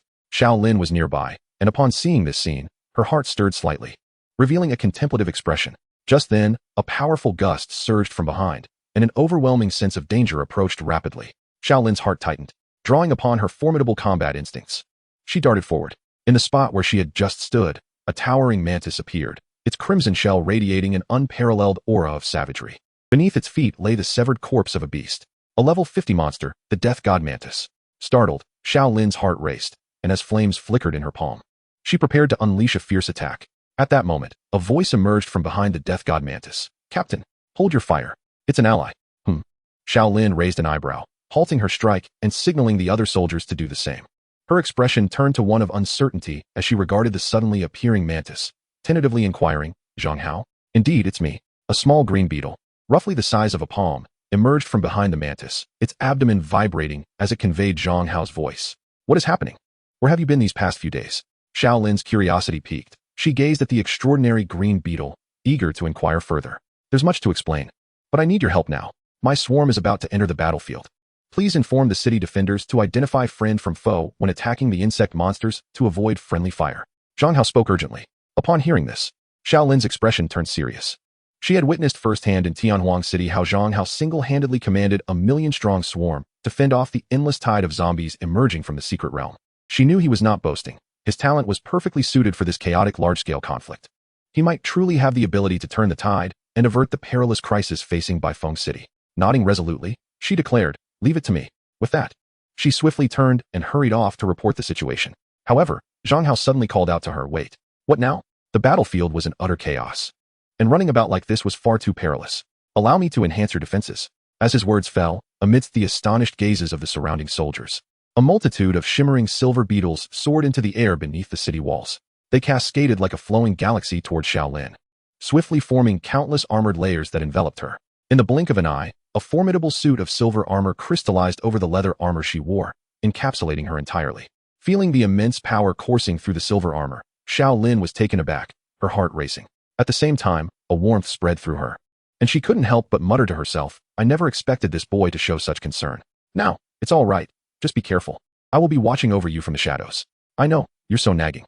Who asked you to watch?" Shaolin huffed lightly, her expression one of impatience, though the corners of her mouth betrayed a slight smile. Though Shaolin was merely a temporary reinforcement at the Misty Sea Great Wall, as a direct descendant of one of the 8 royal families, she was acquainted with several high-ranking officers. Soon, she disseminated the news of Zhang Hao's impending deployment of the insect army for defense among the officer corps through her channels.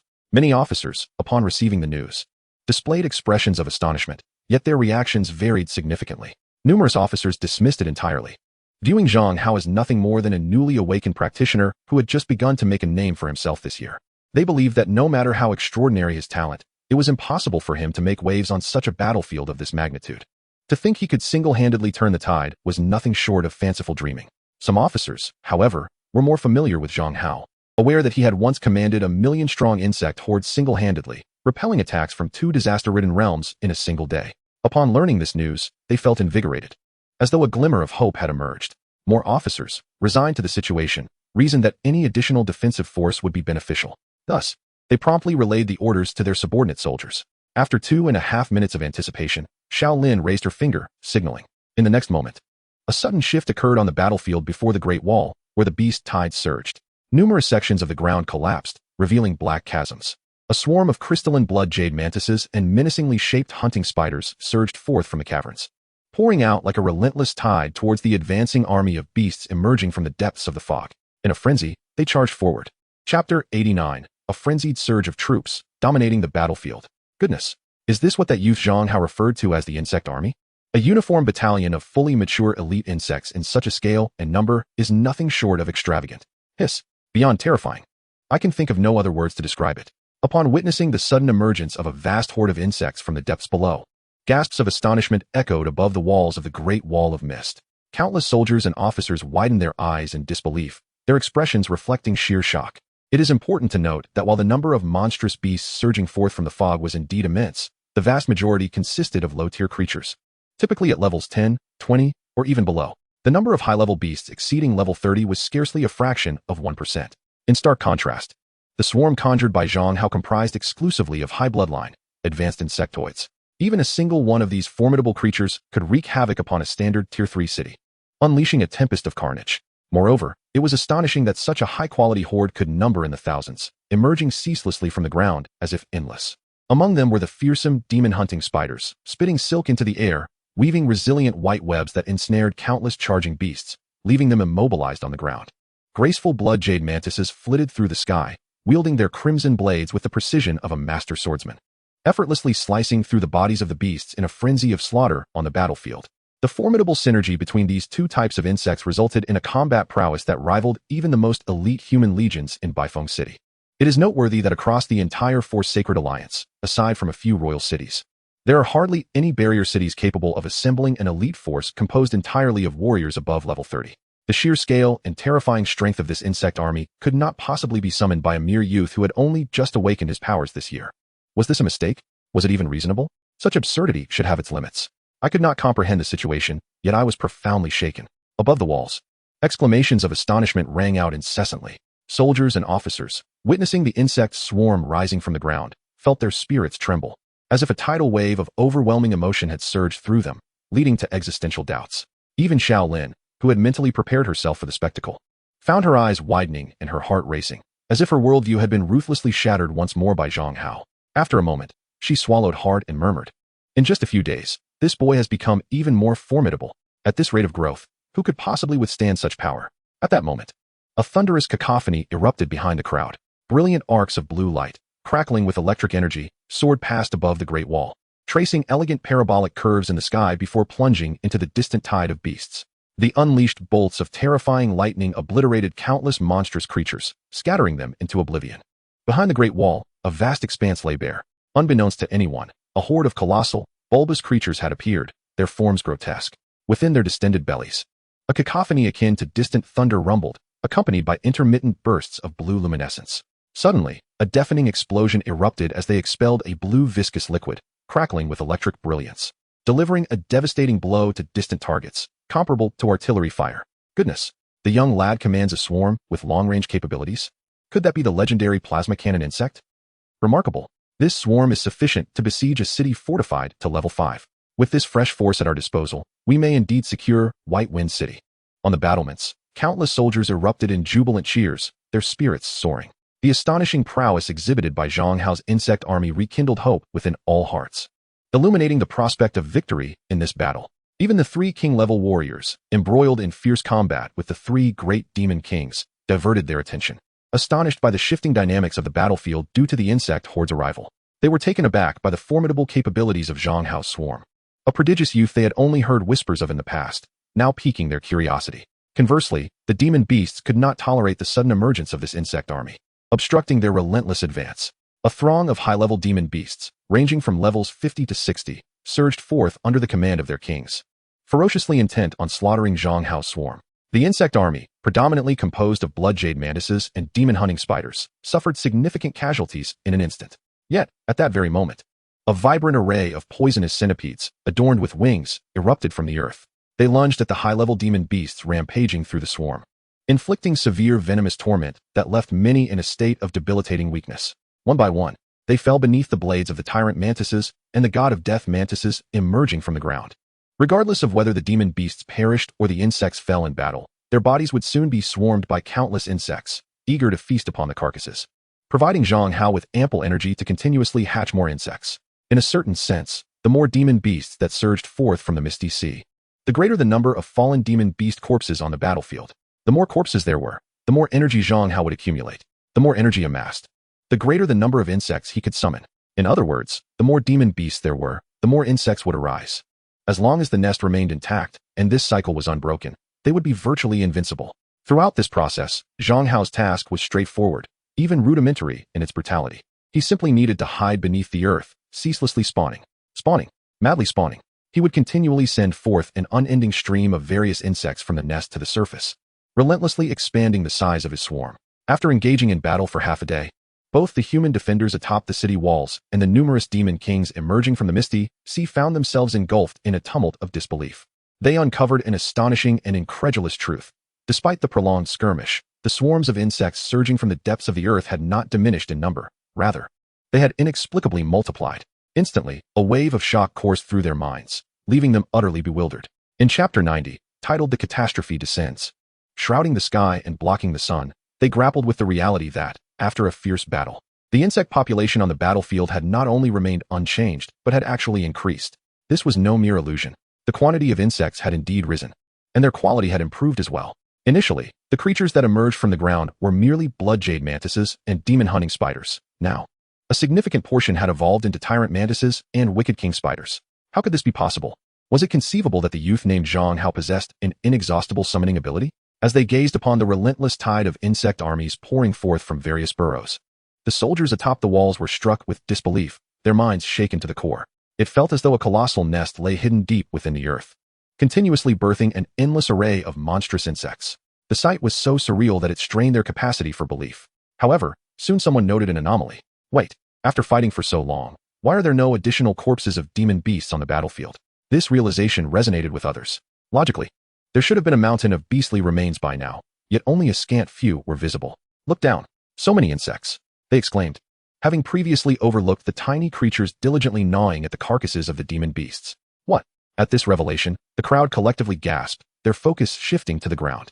They quickly spotted the diminutive insects, which had gone unnoticed amidst the chaos of battle. Their eyes widened in astonishment as they exclaimed, "Goodness! It's true. We were so engrossed in the fight that we failed to notice. My heavens, a 3-meter-long demon beast was devoured in mere seconds. These insects are terrifying. And they are everywhere on the battlefield. How many must there be? At least hundreds of millions, perhaps?" Suddenly, it dawned on them, just days prior, when Zhang Hao had defended against the catastrophe secret realm in Tianwang City, he had utilized these very insect swarms. He was employing them to incessantly consume the corpses of demon beasts, harnessing the energy obtained to birth new swarms. No wonder his summoned insect legions appeared boundless. This was the underlying reason. Amidst the crowd, a few astute individuals quickly pieced together Zhang Hao's combat strategy, correlating it with the unfolding events on the battlefield. Yet, even with the mystery unveiled and the source of Zhang Hao's seemingly endless insect army revealed, they remained deeply shaken and awestruck by his extraordinary talent. Meanwhile, on the side of the demon beasts, many demon kings have finally discovered the iron-eating and copper-eating swarms that have secretly hidden beneath the battlefield since the onset of war, continuously devouring the corpses of demon beasts. Yet, there exists no feasible solution, for the sheer number of these swarms is overwhelming, densely blanketing the entire battlefield. Unless the battlefield can be swiftly swept clean, there is no hope of resolution. This is the terror of the swarms. Although individually weak, their numbers are inexhaustible, relentless, and impossible to eradicate. If the nest cannot be destroyed in one decisive blow, all struggles will be in vain, ultimately leading to a complete submergence by the unending tide of these insect armies, becoming mere fodder for their evolution, a catastrophe unparalleled in the world.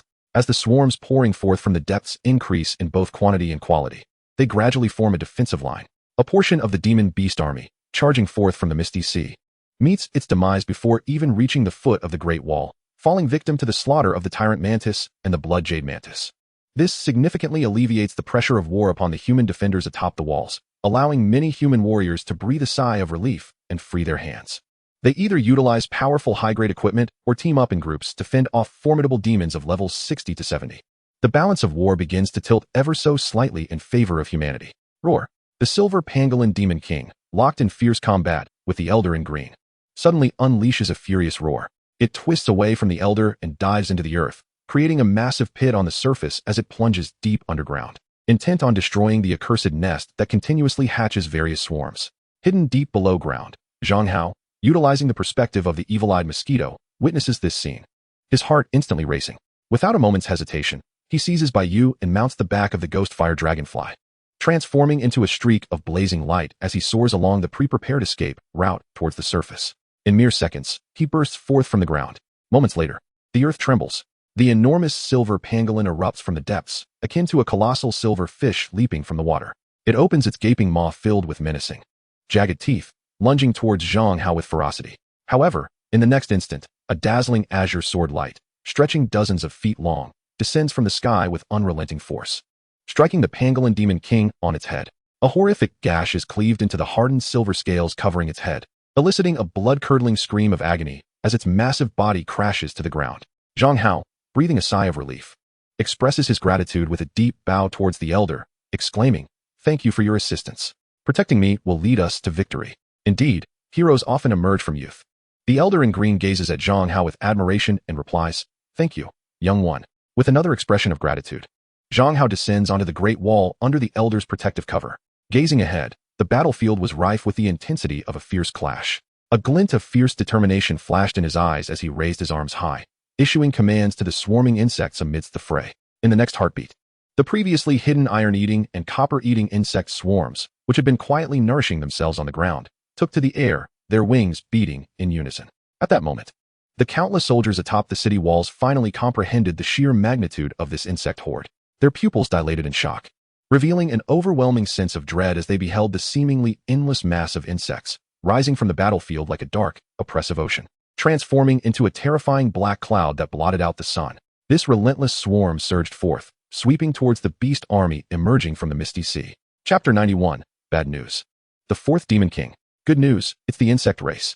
Heavens, just how vast is this swarm? Surely, it must comprise millions of these creatures, perhaps even billions.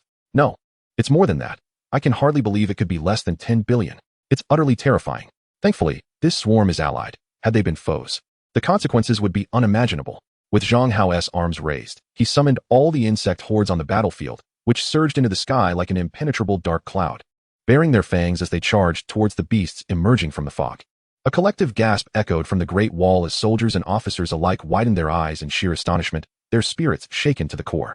This sight would undoubtedly be etched in their memories for all time. The strength of an insect swarm is deeply tied to its scale, as the adage goes. One insect may be insignificant, but a million can spell disaster. After several hours of cautious development, feasting on the flesh and blood of fallen beasts, the swarm cultivated by Zhang Hao numbered far beyond mere millions. There were tens of billions. Like a fearsome, bone-chilling storm, they swept across the land, leaving not a blade of grass in their wake. In the moments prior, countless beasts had charged forth from the mist, driven by a bloodthirsty frenzy. Yet, in the blink of an eye, as the swarm swept through, their forms were reduced to mere fragments, vanishing into nothingness. Even the colossal, terrifying creatures that once preyed upon the insects found themselves at a disadvantage before such an overwhelming horde. A monstrous bird, enveloped in swirling black energy, dove from the sky, opening its massive beak to gulp down a large portion of the swarm in a single, forceful breath. Just as it prepared to ascend, however, an unending tide of black insects surged from all directions. Though the fierce winds surrounding the bird kept them at bay, a colossal black sphere quickly formed around it, and with its immense weight, it forced the once mighty creature to plummet from the heavens. A multitude of tyrannical mantises and death-bringing mantises surged forth, their razor-sharp blades slicing through the air like a tempest. In an instant, they dismembered their foes, devouring them in a relentless swarm of insects. Beneath the overwhelming and terrifying onslaught of the insect horde, the once bloodthirsty and ferocious beasts that burst forth from the misty sea quickly lost their fervor. Many of these creatures displayed unmistakable fear in their eyes. For a moment, the soldiers stationed on the Great Wall found themselves in an unexpected reprieve, as scarcely any of the monstrous beasts could breach the blockade amidst such a terrifying swarm, having just emerged from a brutal battle with heavy casualties. Many of the battered soldiers finally caught their breath, their faces reflecting a profound sense of relief at having survived. Consequently, numerous defenders regarded Zhang Hao as their savior, gazing at him from a distance atop the wall, surrounded by flickering lights in the void as he summoned vast legions of insects. Their eyes brimmed with admiration and respect. As the multitude of beasts that had erupted from the mist was consumed by the infinite swarm, they posed no threat to the Great Wall, instead serving as sustenance to fortify Zhang Hao's insect army. The three great demon kings were suddenly engulfed by a tide of fury, their rage reaching a boiling point. They unleashed thunderous roars, intent on charging forth to eliminate Zhang Hao. However, the three human sovereigns would not allow them to succeed, standing resolutely before Zhang Hao, exerting every ounce of their strength to protect him. In that moment, Zhang Hao's safety became the pivotal factor determining the outcome of the battle. In addition to the three sovereigns, two formidable human warriors, each above level 70, instinctively positioned themselves beside Zhang Hao to ensure his protection from any unforeseen dangers. Under the layered defense of these powerful beings, Zhang Hao felt no anxiety, allowing him to focus entirely on commanding the swarm to sweep away the monstrous army that surged from the mist. With his insect legion having reached a staggering scale of billions, the lower-tier beasts below level 40 posed no threat whatsoever. They were merely fodder for the swarm. The few higher-tier beasts above level 40 deployed tyrannical mantises, death-bringing mantises, and venomous creatures like the 10,000 poison centipede, all of which could be easily managed. For the rare few formidable beasts above level 60, human warriors stepped in to confront them. In less than half an hour, the dynamics of the battlefield were firmly under Zhang Hao's control. Subsequently, he ceased the indiscriminate expansion of his insect horde, choosing instead to enhance the quality of his forces while maintaining their current size. He replaced the fallen iron-eating insects with higher-tier copper-eating and silver-eating insects, while also setting aside a portion of energy for future use. The energy points on his system panel began to surge once more, rapidly exceeding the 100 billion mark. Zhang Hao's eyes sparkled with excitement as he reveled in this newfound success. Indeed, it was on such a grand battlefield that his insect legion could truly showcase its greatest potential. Only in this blood-soaked battlefield can one swarm indulge without restraint, feasting to their heart's content and growing at an astonishing pace. One word encapsulates the feeling: exhilarating. It is truly a thrill beyond compare. However, just as Zhang Hao was reveling in this euphoria, feeling that his life had reached its zenith, a piercing shriek suddenly erupted from the depths of the misty sea, stirring his very soul. Instantly, the entire fog-laden expanse was engulfed in turmoil. Two colossal tornadoes, each with a diameter of several dozen yards and swirling with thunder and fire, emerged from the mist, exuding an overwhelming and terrifying might as they surged toward the swarm. In mere seconds, they obliterated billions of insects as if they were mere dry leaves. Zhang Hao's countenance changed dramatically, his heart aching, feeling as though it were bleeding. Countless soldiers atop the city walls were equally shaken, their eyes betraying a profound sense of alarm. What has transpired? Those two storms are utterly terrifying. Could there truly be a fourth king-level beast? How is that even possible? Under the watchful gaze of countless anxious eyes, a gigantic butterfly, measuring several yards in size, emerged from the mist. Its wings, adorned with vibrant colors yet exhibiting a harmonious elegance, radiated a grand and resplendent aura. Surrounding its body was a mesmerizing display of multicolored light. Its form was both graceful and majestic, and with each gentle flutter of its wings, it exuded an unparalleled air of elegance. The aura it emitted was so potent that it nearly rendered one breathless. Chapter 92, The Rank Spirit Insect. The monarch butterfly of all methods. Is that the legendary rank beast, the monarch butterfly of all methods? Furthermore, This is its ultimate evolutionary form. Judging by the patterns and colors on its wings, it has undoubtedly surpassed level 80. Damn it, Baifeng City is not even the primary target of this beast tide. The appearance of 3 beast kings is already outrageous enough, and now another one has emerged. How on earth can we fight this? Upon recognizing the form of the butterfly beast emerging from the mist, the countless soldiers atop the city wall were thrown into a state of alarm. Gasps and complaints erupting all around. Many warriors even resorted to outright cursing. The flickering hope of victory that had barely risen in their hearts was suddenly shrouded in darkness. Even the 3 king-level experts, including the Elder in Green, felt their spirits sink upon witnessing the sudden appearance of the monarch butterfly of all methods, their expressions turning grave. It seems that today, Baifeng City is likely to face dire consequences. With the monarch butterfly having manifested, it had a clear target. With a powerful flap of its wings, it transformed into a swift, dazzling silhouette, hurtling toward Zhang Hao with fierce intent. This is bad. The 3 human kings felt a heavy weight in their hearts, hastily attempting to intercept the monarch butterfly. However, the 3 beast kings they were engaged with would not allow such a diversion, rendering them unable to spare any attention to rescue Zhang Hao. Beside him, 2 powerful guardians responsible for his protection displayed resolute expressions, charging skyward without hesitation to stand before Zhang Hao. One of them bellowed, raising his hands high, as a radiant light surged above him.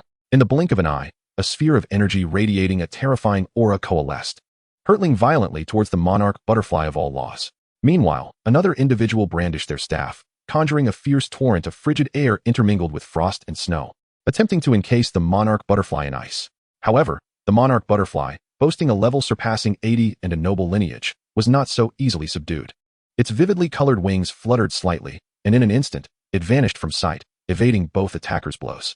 In the next moment, its colossal form, towering several meters high, soared over the 2 formidable figures. It appeared abruptly above the city wall, merely a few meters away from Zhang Hao, looming with an imposing presence that seemed to threaten his very existence with a mere flap of its wings. Witnessing this scene, the expressions of all the humans on the wall and in the sky shifted dramatically. Hearts raced, and breaths were held, as anxiety for Zhang Hao reached a fever pitch. Even the 3 king-level warriors were driven to the brink, their eyes bloodshot and frantic, yet utterly helpless. It was common knowledge that Zhang Hao's talent was extraordinarily remarkable. With proper training and time, he was destined to shine brilliantly. It could be said without exaggeration that his safety was of greater significance than the survival of 1,000,000 troops in the city of Baifeng. If he were to perish here today, it would be an unspeakable loss for humanity. Yet, as time seemed to freeze, and all present wore expressions of dread for Zhang Hao, he himself exhibited no fear whatsoever. Instead, he was filled with exhilaration, his eyes gleaming with an unmistakable fervor. Fixated on the system panel that materialized in the void before him, displaying 2 lines of information. Congratulations, host. You have discovered the wild insect-type monster, the monarch butterfly of all laws. You may expend 10 billion energy points to capture it. Once captured, the insect nest will unlock the level of the monarch butterfly of all laws, allowing for energy points to be used for hatching. After an initial surge of delight, Zhang Hao's gaze sharpened, revealing a hint of skepticism. Normally, capturing a low-level insect monster should require only 3 billion energy points. So why was this monarch butterfly demanding 10 billion? System, due to the high level of this monarch butterfly, only an increase in energy output can ensure a successful capture rate. Is this true? You wouldn't dare deceive me, would you? Must it truly be 10 billion energy points? Couldn't it be a bit more reasonable? Would 5 billion suffice? It is possible, but there will be a risk of failure. Damn, this is no laughing matter. If I fail, wouldn't my life be forfeit? Zhang Hao's mouth twitched as he gazed at the monarch butterfly, now perilously close, and decided against further negotiations. Since it had willingly presented itself, he would not be courteous. Come forth. Zhang Hao raised his head and smiled broadly at the menacing monarch butterfly. Without hesitation, he decisively pressed the large capture button on the panel. Congratulations, host. You have consumed 10 billion energy points and successfully captured the monarch butterfly of all laws. Monarch butterfly of all laws. Grade. Level 60. Hatching cost 3 billion energy. Description: a rare spiritual butterfly infused with the bloodline of ancient myths. It possesses an unparalleled affinity with the elements of heaven and earth. As it matures, it will gradually master various formidable spells. Although its physical form is exceedingly fragile, it can unleash devastating spells capable of annihilating the world. With a dazzling burst of sealing light, the monarch butterfly of all laws vanished into thin air. Its terrifying aura and overwhelming presence dissipated in an instant, transforming into a radiant spiritual insect encyclopedia that appeared on Zhang Hao's system panel. Another extraordinary spirit insect acquired. Zhang Hao chuckled with delight, hands on his hips, reveling in a sense of quiet satisfaction. The astonishing scene had not gone unnoticed by those around him. From atop the city walls, gasps of disbelief filled the air. Countless soldiers and officers widened their eyes, their expressions frozen in incredulity. After a prolonged silence, a cacophony of astonishment erupted. What on earth did I just witness? That enormous monarch butterfly of all laws just vanished with a flash of light. If I am not mistaken, that glimmer seemed to be a sealing magic. What? Are you implying that an 80-level, bloodline-imbued king-tier demon was sealed by this youth named Zhang Hao? Impossible. Absolutely inconceivable. I refuse to believe such an outrageous claim. Captain, it is entirely plausible. Let us not forget that Zhang Hao's innate ability is to command insects, and the monarch butterfly of all laws is also an insect-type beast. Perhaps it was simply countered by his powers. I cannot comprehend this, yet I am thoroughly shaken. Amidst the myriad of astonished and bewildered gazes cast upon him from the battlefield, Zhang Hao merely smiled nonchalantly, hands tucked into his pockets, exuding an air of indifference. Basic skills, do not overthink. Chapter 93. Cleaning the battlefield, wasting not a single grain of food. Brother Zhang Hao, where did that monarch butterfly of all laws go? One of them inquired curiously, their face alight with intrigue. Although they had just witnessed the flash of light that sealed the monarch butterfly, they still struggled to believe that a young prodigy, who had only recently awakened his powers, could possess the strength to seal an 80-level beast. It is well known that those above level 80 are regarded as kings because once they surpass this threshold, their power undergoes a monumental transformation, placing them above the masses with unparalleled authority. If Zhang Hao truly possessed such strength, what need would they have to protect him? Confronted with their puzzled expressions, Zhang Hao felt little inclination to elaborate, so he casually fabricated a reason, saying, "It was only through the utilization of a formidable disposable artifact that I managed to seal the monarch butterfly of 10,000 methods." So, it was indeed the power of the artifact at play.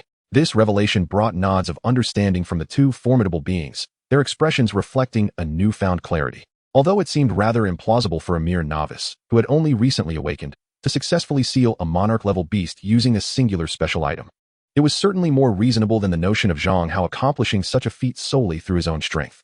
This explanation was far more palatable to them. The two powerful figures did not press further, instead resuming their positions on either side of Zhang Hao, assuming the role of guardians. The fierce battle raged on for over an hour, yet there was no presence of a monarch-level super beast dominating the battlefield. Zhang Hao's army of insects faced no formidable adversaries. Their overwhelming numbers effortlessly repelled the surging beast tide emerging from the fog-laden sea. The beast's flesh was transformed into abundant nourishment for the ever-growing swarm. Ultimately, amidst the furious roars of the three great demon kings, the beast army retreated. Zhang Hao was immediately incensed. How dare they treat the fog sea wall as a place they could come and go as they pleased? He had yet to satiate his desire for battle. With a grand gesture, he commanded his swarm to delve deeper into the fog, relentlessly pursuing the fleeing beasts. Gnashing at their heels, the fury of many demon kings within the beast horde erupted into anguished roars. Over the years, they had initiated numerous beast tides, experiencing both victory and defeat, yet never had they felt so humiliated as they did today.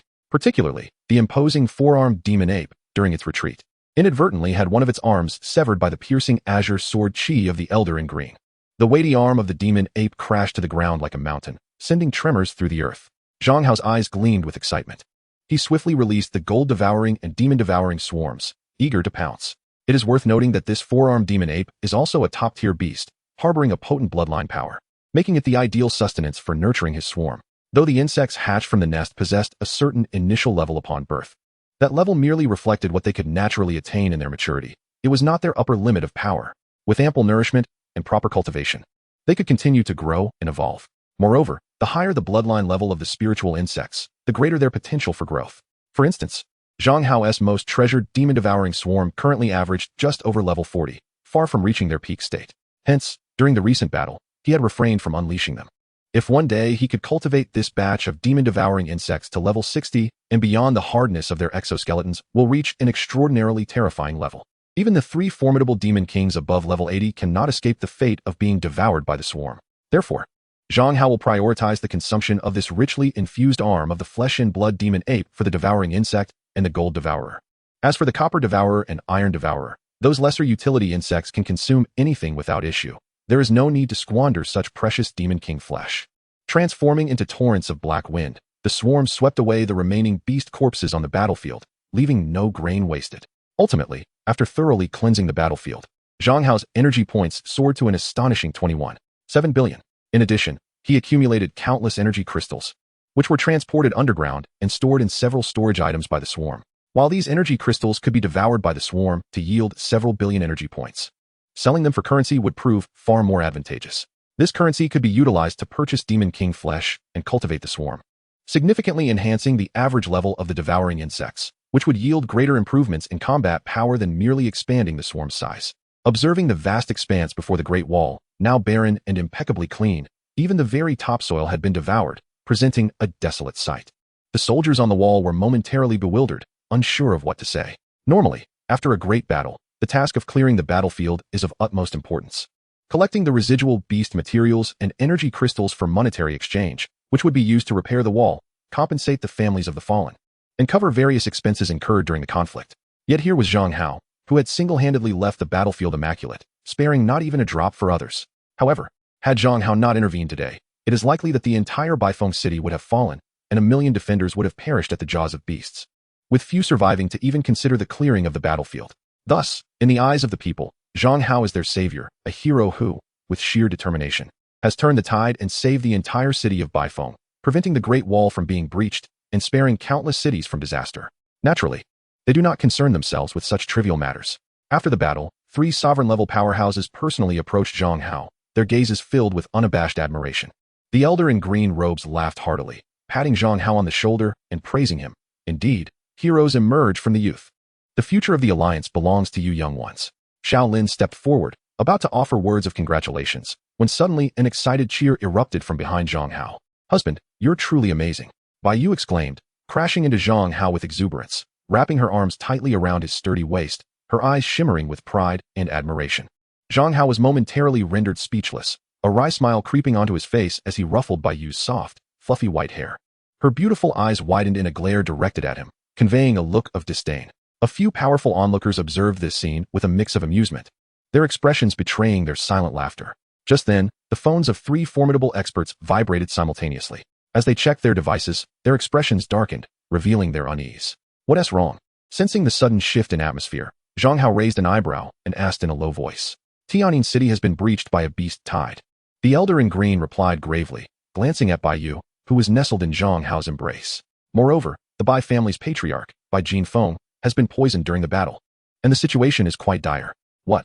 My father is poisoned? How serious is it? Upon hearing the elder's words, Bai Yu's complexion changed dramatically, her voice laced with anxiety. Bai Jinfeng was indeed her biological father. The situation is critical, the elder replied, his expression solemn as he looked at Bai Yu. He has been afflicted by the venom of a top-tier demon, the 3-tailed soul scorpion, and is now in a state of unconsciousness. What? At this revelation, Bai Yu's face drained of color, and she felt utterly disoriented, barely able to stand. She slumped against Zhang Hao, her eyes filled with worry. Zhang Hao furrowed his brow, embracing Bai Yu gently as he reassured her, do not fear. Your father is an 89-level semi-royal, a master of profound cultivation.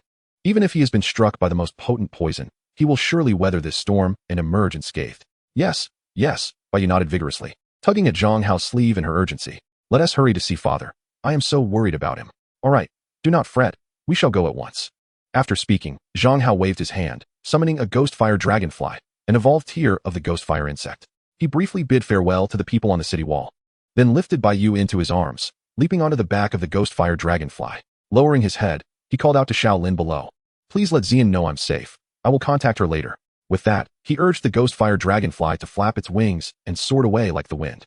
The Misty Sea Great Wall, located in the western domain of the Four Sacred Alliance, had long been defended by the Baihu family, who had held dominion over the West for generations. As the current patriarch of the Bai family, Bai Jinfeng bore the responsibility of guarding the Tianwu Pass against the onslaught of the beast tide. Despite a fierce battle where they managed to hold the Tianwu Pass through sheer determination, he sustained severe injuries and was poisoned by the 3-tailed soul scorpion, resulting in his current unconscious state. Throughout their journey, Zhang Hao continually offered gentle words of comfort, soothing Bai Yu's anxiety, managing to bring her some semblance of calm. Fortunately, the distance from Tianwu Pass to Baifeng City was not excessively far, just over 1,000 miles. The ghostfire dragonfly flew swiftly, reaching their destination in a little over half an hour. Upon entering the military town behind Tianwu Pass, they headed directly for the central residence. As soon as they stepped into the estate, the heavy atmosphere enveloping the place was palpable, casting a shadow over the entire household. Countless officers clad in military attire, their garments stained with traces of blood, bustled in and out with great urgency. Upon entering the estate, Bai Yu immediately requested to meet Bai Jinfeng. Before long, she and Zhang Hao were escorted to a secluded courtyard. The courtyard was filled with numerous figures, each wearing an expression of palpable anxiety and concern. Most of them were direct descendants of the Bai family, and upon seeing Bai Yu, who had been missing for several days, they were taken aback, exclaiming, "Where have you been all this time? We were terribly worried." A throng of elder members of the Bai family quickly surrounded her, their eyes brimming with relief. However, Bai Yu was not in the mood for pleasantries and urgently inquired, "How is my father?" At her words, the faces of the Bai family members grew solemn. An elderly man with white hair gestured towards the interior of the house and said to Bai Yu, "The situation is not good. The Yi family is inside helping him with the poison. You may want to go in and see for yourself." Upon hearing this, Bai Yu's complexion paled, and she dashed into the room without hesitation. Zhang Hao, concerned for Bai Yu, hurried after her. Although many in the courtyard did not recognize Zhang Hao, they made no effort to stop him, allowing him to accompany Bai Yu inside. As they entered the room, they beheld a tall, imposing man lying on the bed. His upper body was bare, and his muscular form was wrapped in white bandages, evidently having just endured a fierce battle and sustained numerous injuries. Notably, his entire left arm was afflicted by a potent toxin, having turned a deep shade of purple. Several gleaming silver needles were embedded in his shoulder, emitting strange waves of energy that temporarily staved off the spread of the poison throughout his body. 3 elderly men stood at the bedside, their expressions grave as they engaged in a serious discussion. Upon hearing the commotion from the entrance, they looked up. One of the elders, upon recognizing Bai Yu, appeared momentarily taken aback and asked in surprise, "You?" The other 2 elders, however, fixated their gaze upon Zhang Hao, their brows furrowing in immediate hostility as one of them asked in a low, menacing tone, "Zhang Hao, what are you doing here?" Zhang Hao furrowed his brow slightly at the inquiry. Although he did not know these 2 elders, he surmised from the earlier words of the Bai family elder that these men were likely from the Yi family. The Yi family's pharmaceutical enterprise specialized in various medicinal concoctions, with many family members skilled in the art of healing. It was entirely reasonable for them to be summoned to assist with Bai Jinfeng's poisoning. However, the animosity directed toward him was not lost on Zhang Hao. Had it been any other circumstance, these 2 elders might not have dared to address him in such a tone. Yet, in the presence of Bai Yu's ailing father, he momentarily suppressed his irritation, letting out a cold snort without responding. Bai Yu, filled with worry, turned to the elder from the Bai family and asked about Bai Jinfeng's condition. "Uncle, how is my father?" Upon hearing her, Bai Jingshan's expression turned gravely serious, unsure of how to convey the truth to Bai Yu. At that moment, the 2 elderly members of the Yi family turned their gaze towards Bai Jingshan and solemnly stated, "Brother Jingshan, the situation concerning the patriarch of the Bai family cannot be delayed any further. The only course of action now is to take decisive measures, to sever the left arm and then employ medicinal treatment to ensure his safety. Otherwise, should the poison spread and infiltrate the internal organs, the consequences would be unimaginable." Indeed, while it is true that the venom of the 3-tailed soul-devouring scorpion is not entirely incurable, the antidote would take at least 3 hours to reach Tianwu Pass. This method of using the mystic needle to halt the poison simply cannot endure such a lengthy wait. "Brother Jingshan, make a decision swiftly." Upon hearing this, Bai Jingshan's heart sank to the depths of despair, his eyes filled with turmoil and hesitation. Bai Yu was struck as if by lightning, her small face turning pale in an instant. "What? My father must lose an arm to save his life?" She could not fathom how her father would change after losing an arm. In that moment, she lost her balance and collapsed into Zhang Hao's embrace. Zhang Hao, holding the fragile and delicate figure of Bai Yu, felt a pang of sympathy and softly reassured her, "Do not worry too much. We have not yet reached that point. I may have a way to help uncle with the antidote." "Really? You have a way to save my father?" Bai Yu's eyes sparkled with hope as she gazed at Zhang Hao, her face alight with joy. "Of course, when have I ever deceived you?" Zhang Hao smiled gently, ruffling Bai Yu's soft, white hair. Bai Jingshan, who had been troubled, felt a flicker of hope surge within him upon hearing this. He looked at Zhang Hao with intense focus, eagerly asking, "Do you truly have a method to assist our family patriarch with the antidote? If he were to lose his arm, even if Bai Jinfeng were to successfully detoxify, he would undoubtedly suffer severe repercussions. It could even compromise his foundational cultivation, making future progress exceedingly difficult. He might never again aspire to break through the 90th level and become a pinnacle royal powerhouse. Such a loss would be catastrophic for the Bai family." In that moment, Bai Jingshan was overwhelmed with excitement and joy. He even momentarily set aside his concern about why this young man had his arms around his precious pearl. Faced with Bai Jingshan's fervent inquiry, Zhang Hao was reluctant to make grand promises, simply nodding and saying, "I do indeed have a method, let us give it a try." Before Bai Jingshan could respond, the 2 elderly members of the Yi family scoffed derisively. Just moments ago, they had assured Bai Jingshan that there was no antidote for Bai Jinfeng's poison and that only amputation could save him. Yet, before their words had fully settled, Zhang Hao boldly claimed he possessed a remedy. Was this not a slap in their faces? Moreover, given the existing grievances between the Yi family and Zhang Hao, the 2 elders could not help but sneer. Their eyes were filled with disdain as they mockingly retorted, "What could a mere inexperienced youth know about herbal remedies?" Do you dare to claim that you can cure the poison of the three-tailed soul-breaking scorpion? It's simply laughable, such audacity, said one of the elder members of the Yi family. Brother Jingshan, I advise you to exercise caution. Be wary of falling for this young one's reckless words, lest it jeopardize the health of the esteemed patriarch. Upon hearing these words, Bai Jingshan hesitated, recognizing some truth in the sentiments expressed by the two Yi family elders. After all, Zhang Hao was indeed quite young, and there had been no reports of his proficiency in medicine. It was all too easy to perceive him as a brash youth, oblivious to the gravity of the situation, boasting in a bid to impress. Given the life and death stakes concerning Bai Jin Feng, he could not afford to be careless. Zhang Hao, upon hearing the elder's scornful remarks, felt a surge of anger. Furrowing his brow, he retorted, "Are you too incapable of speaking like civilized individuals? Have you lived so long only to become dogs? What kind of insidious provocation is this?" The two Yi family elders were incensed, their faces turning a shade of iron as they glared at Zhang Hao. "You dare to insult us? My insults are but a mild reflection of your foolishness. I have endured your nonsense for far too long." Zhang Hao shot back coldly, his gaze unwavering. "Were it not for my uncle's illness, I would teach you a lesson right now." He harbored no fondness for these self-righteous, antiquated elders of the Yi family, who had caused Yi Ziyin much distress.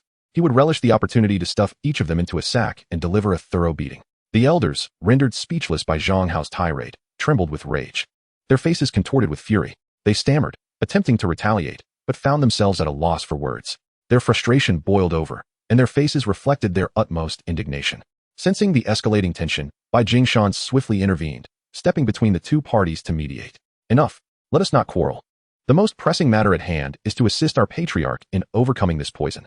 Since young friend Zhang Hao claims to possess a remedy for the three-tailed soul-breaking scorpion's venom, I implore you to share your method," he continued, addressing the two elder friends.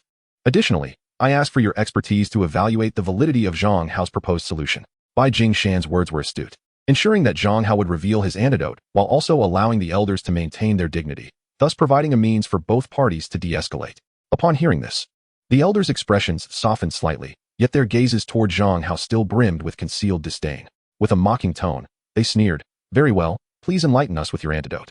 Let us witness your supposed knowledge and learn how to counteract the poison of the three-tailed soul-breaking scorpion." With that, they regarded Zhang Hao with expressions of derision, convinced that he was merely boasting. After all, how could a mere boy possibly possess a remedy for a venom potent enough to fell a top-tier warrior? They were prepared to relish the spectacle of his impending embarrassment. When Zhang Hao's deception was laid bare, and he could no longer maintain the facade, he responded with a cold sneer. He was well aware of the thoughts of the two elder members of the Yi family. With a disdainful chuckle, he remarked, "In that case, widen your eyes and observe closely." With that, he summoned the system interface, called forth the Ice Jade Cold Cicadas Spirit Insect illustration, and selected evolution. In the next moment, 100 million energy points were swiftly deducted. Before Zhang Hao's eyes, two prominent lines of system notifications materialized. "Congratulations, host. Consuming 100 million energy points, the Ice Jade Cold Cicada has successfully evolved into the Ice Jade Spirit Cicada. Ice Jade Spirit Cicada rank, level, 45 hatching cost, 300 million energy description. A rare spirit cicada with a unique bloodline and abundant spirituality. Capable of swiftly absorbing a plethora of harmful substances such as potent toxins, malevolent energy, and energy, possessing a multitude of miraculous applications. A diminutive, detoxifying spirit cicada required more energy for hatching than the formidable god of death mantis. Truly, special units are indeed costly." Zhang Hao silently scoffed at this thought. After the evolution, he did not hesitate and immediately proceeded to hatch one. In the next instant, a flash of brilliance illuminated his palm, revealing a creature comparable in size to an ordinary cicada. However, it was entirely snow-white and translucent, as if sculpted from the finest ice jade, exuding a faint chill and remarkable spirituality. He lifted it in his hand to showcase it to the others, smiling as he declared, "My method is quite simple. Devoid of any ostentation, I shall use this little insect to extract the toxins from Uncle's arm." Chapter 96. How did you know I possess 10 Ice Jade Spirit Cicadas? Is this the Ice Jade Cold Cicada? No, if it were merely an ordinary Ice Jade Cold Cicada, it would not exhibit such pure spiritual energy fluctuations. This is the legendary Ice Jade Spirit Cicada. Upon witnessing the snow-white, translucent spirit cicada in Zhang Hao's palm, both elder members of the Yi family instinctively narrowed their eyes, their expressions betraying their astonishment. The Yi family had been engaged in the medicinal liquid trade for generations, and as proficient medical elders, they naturally recognized this exceedingly rare spirit insect, capable of absorbing all toxins in existence. However, they were utterly unprepared for the fact that Zhang Hao possessed one, and their expressions grew solemn. Beside them, Bai Jingshan's gaze brightened slightly at this revelation. Suppressing his excitement, he turned to the two Yi family elders and inquired, "Since you recognize this creature, May I ask if it can neutralize the poison afflicting our family leader? The ice jade spirit cicada is exceedingly rare and can absorb all toxins, so the potent venom of the three-tailed soul-devouring scorpion would surely be no challenge. One elder of the Yi family snorted coldly and replied nonchalantly, "However, I must point out that the poison plaguing the Bai family leader is of the king level, highly virulent type. Even if a mere ice jade spirit cicada could extract some of the toxins, it would be utterly ineffectual. To be frank, our Yi family also possesses 2 ice jade spirit cicadas. If it were truly effective, it would have been brought forth for the patriarch's use long ago. There would be no need for a mere boy like you to flaunt it here." Indeed, another elder from the Yi family scoffed, casting a disdainful glance at Zhang Hao. "You, young one, should not let a stroke of fortune, a mere chance encounter that allowed you to obtain a single ice jade spirit cicada, lead you to believe you are remarkable. To alleviate the poison within the body of the Bai family patriarch, at least 10 ice jade spirit cicadas are required. Do you possess such a quantity? If not, it would be wise for you to step aside and cease your attempts to draw attention and create a ruckus." Upon hearing this, the flicker of hope that had ignited in Bai Jingshan's eyes dimmed once more. Deep concern was etched across Bai Yu's face as well. Zhang Hao, however, raised an eyebrow, a smile lingering at the corners of his lips as he regarded the 2 Yi family elders with feigned surprise. "Oh, how do you 2 elders know that I have 10 ice jade spirit cicadas? What? You claim to possess 10 ice jade spirit cicadas? Do you truly comprehend the gravity of your words? Even if you wish to boast, there must be limits." One elder from the Yi family, upon hearing this, could not help but express his derision in a mocking tone. Yet, before he could finish his sentence, he abruptly fell silent, his words caught in his throat. His eyes widened in disbelief as he beheld the radiant light emanating from Zhang Hao's palm. To their astonishment, 9 identical ice jade spirit cicadas materialized before them. The shock reverberated through their minds, unleashing a torrent of overwhelming emotions. It must be noted that ice jade spirit cicadas are not merely common spiritual insects found at every turn. They are exceedingly rare and precious. The Yi family had sought them for centuries, and to this day, they possessed only 2. The mere fact that a young lad like Zhang Hao could fortuitously acquire one was already beyond their comprehension, a stroke of immense luck. But 10? Absolutely impossible. Even if the entire 4 sacred alliance were turned upside down, such a quantity could not be unearthed. Thus, when the 2 Yi elders had earlier mocked Zhang Hao, they had done so with unwavering confidence. However, they were utterly unprepared for the swift turn of events. In the blink of an eye, Zhang Hao had indeed produced 10 ice jade spirit cicadas. It was a resounding slap to their faces. In an instant, their faces displayed a kaleidoscope of colors. Embarrassment washing over them, leaving them with no place to hide. They would have given anything to burrow into the ground. The energy required to hatch 10 ice jade spirit cicadas had consumed a staggering 30 billion energy points, a significant expenditure even for Zhang Hao at that moment. A pang of regret tugged at his heart. Yet, there was no alternative. After all, Bai Jinfeng was Bai Yu's father. It was imperative to save him, no matter the cost. Moreover, it was said that Bai Jinfeng had only one daughter, and in the future, she would be his. The benefits would ultimately remain with him. With a gentle smile, Zhang Hao waved his hand. The 10 ice jade spirit cicadas took flight, landing upon Bai Jinfeng's arm, which had been tainted by the poison and had turned a deep shade of purple. They swiftly began to absorb the toxins embedded within his arm. Before the naked eye, wisps of violet poison were continuously drawn from Bai Jinfeng's arm into the bodies of 10 ice jade spirit cicadas. The once immaculate interiors of the cicadas were soon tainted, resembling a pool of ink as the purple hue spread gradually throughout their forms. Ultimately, their entire bodies became a deep shade of violet. Simultaneously, the violet poison emanating from Bai Jinfeng's arm dissipated at a visible pace, leaving behind only a faint, ethereal purple aura. The purple toxic blood flowing from his wound gradually transformed into a vivid crimson. His eyelids fluttered slightly before slowly opening, bringing him back to consciousness. "Chief, you have finally awakened," exclaimed Bai Jingshan, his face alight with joy. Bai Yu, filled with uncontainable excitement, leaped into Bai Jinfeng's embrace, exclaiming, "Father, you are finally safe. You had me so frightened." Upon seeing Bai Yu, Bai Jinfeng's eyes sparkled with unmasked delight. It was worth noting that since Bai Yu's sudden disappearance days earlier, the entire Bai clan had been engulfed in worry. As her biological father, Bai Jinfeng had been consumed by anxiety, creating a heavy burden on his heart. To his astonishment, upon regaining consciousness from his poisoned state, the first sight that greeted him was his precious daughter, who had been missing for several days. His emotions could only be described as one of unbridled joy. Hearing Bai Jinfeng's question, Bai Yu's cheeks flushed slightly. She tugged at Zhang Hao's sleeve and approached the bedside. Addressing Bai Jinfeng, Bai Jingshan interjected, "Moreover, we owe today as fortunate turn of events to this young brother Zhang Hao and his white jade spirit cicadas." Bai Jinfeng, upon hearing this, lowered his gaze to the 10 cicadas still perched on his arm, diligently absorbing the toxins. He then raised his eyes earnestly to Zhang Hao, a scrutinizing expression upon his face. Zhang Hao felt a slight tremor of apprehension, yet met Bai Jinfeng's gaze with a composed demeanor. After a few moments of mutual contemplation, Bai Jinfeng suddenly burst into laughter, clapping Zhang Hao on the shoulder. I have long heard your name, and seeing you today confirms you are indeed a young hero of remarkable talent. Such kindness can only be likened to the vastness of mountains and seas. If you do not mind, I wish to forge a bond of brotherhood with you. What say you, young brother?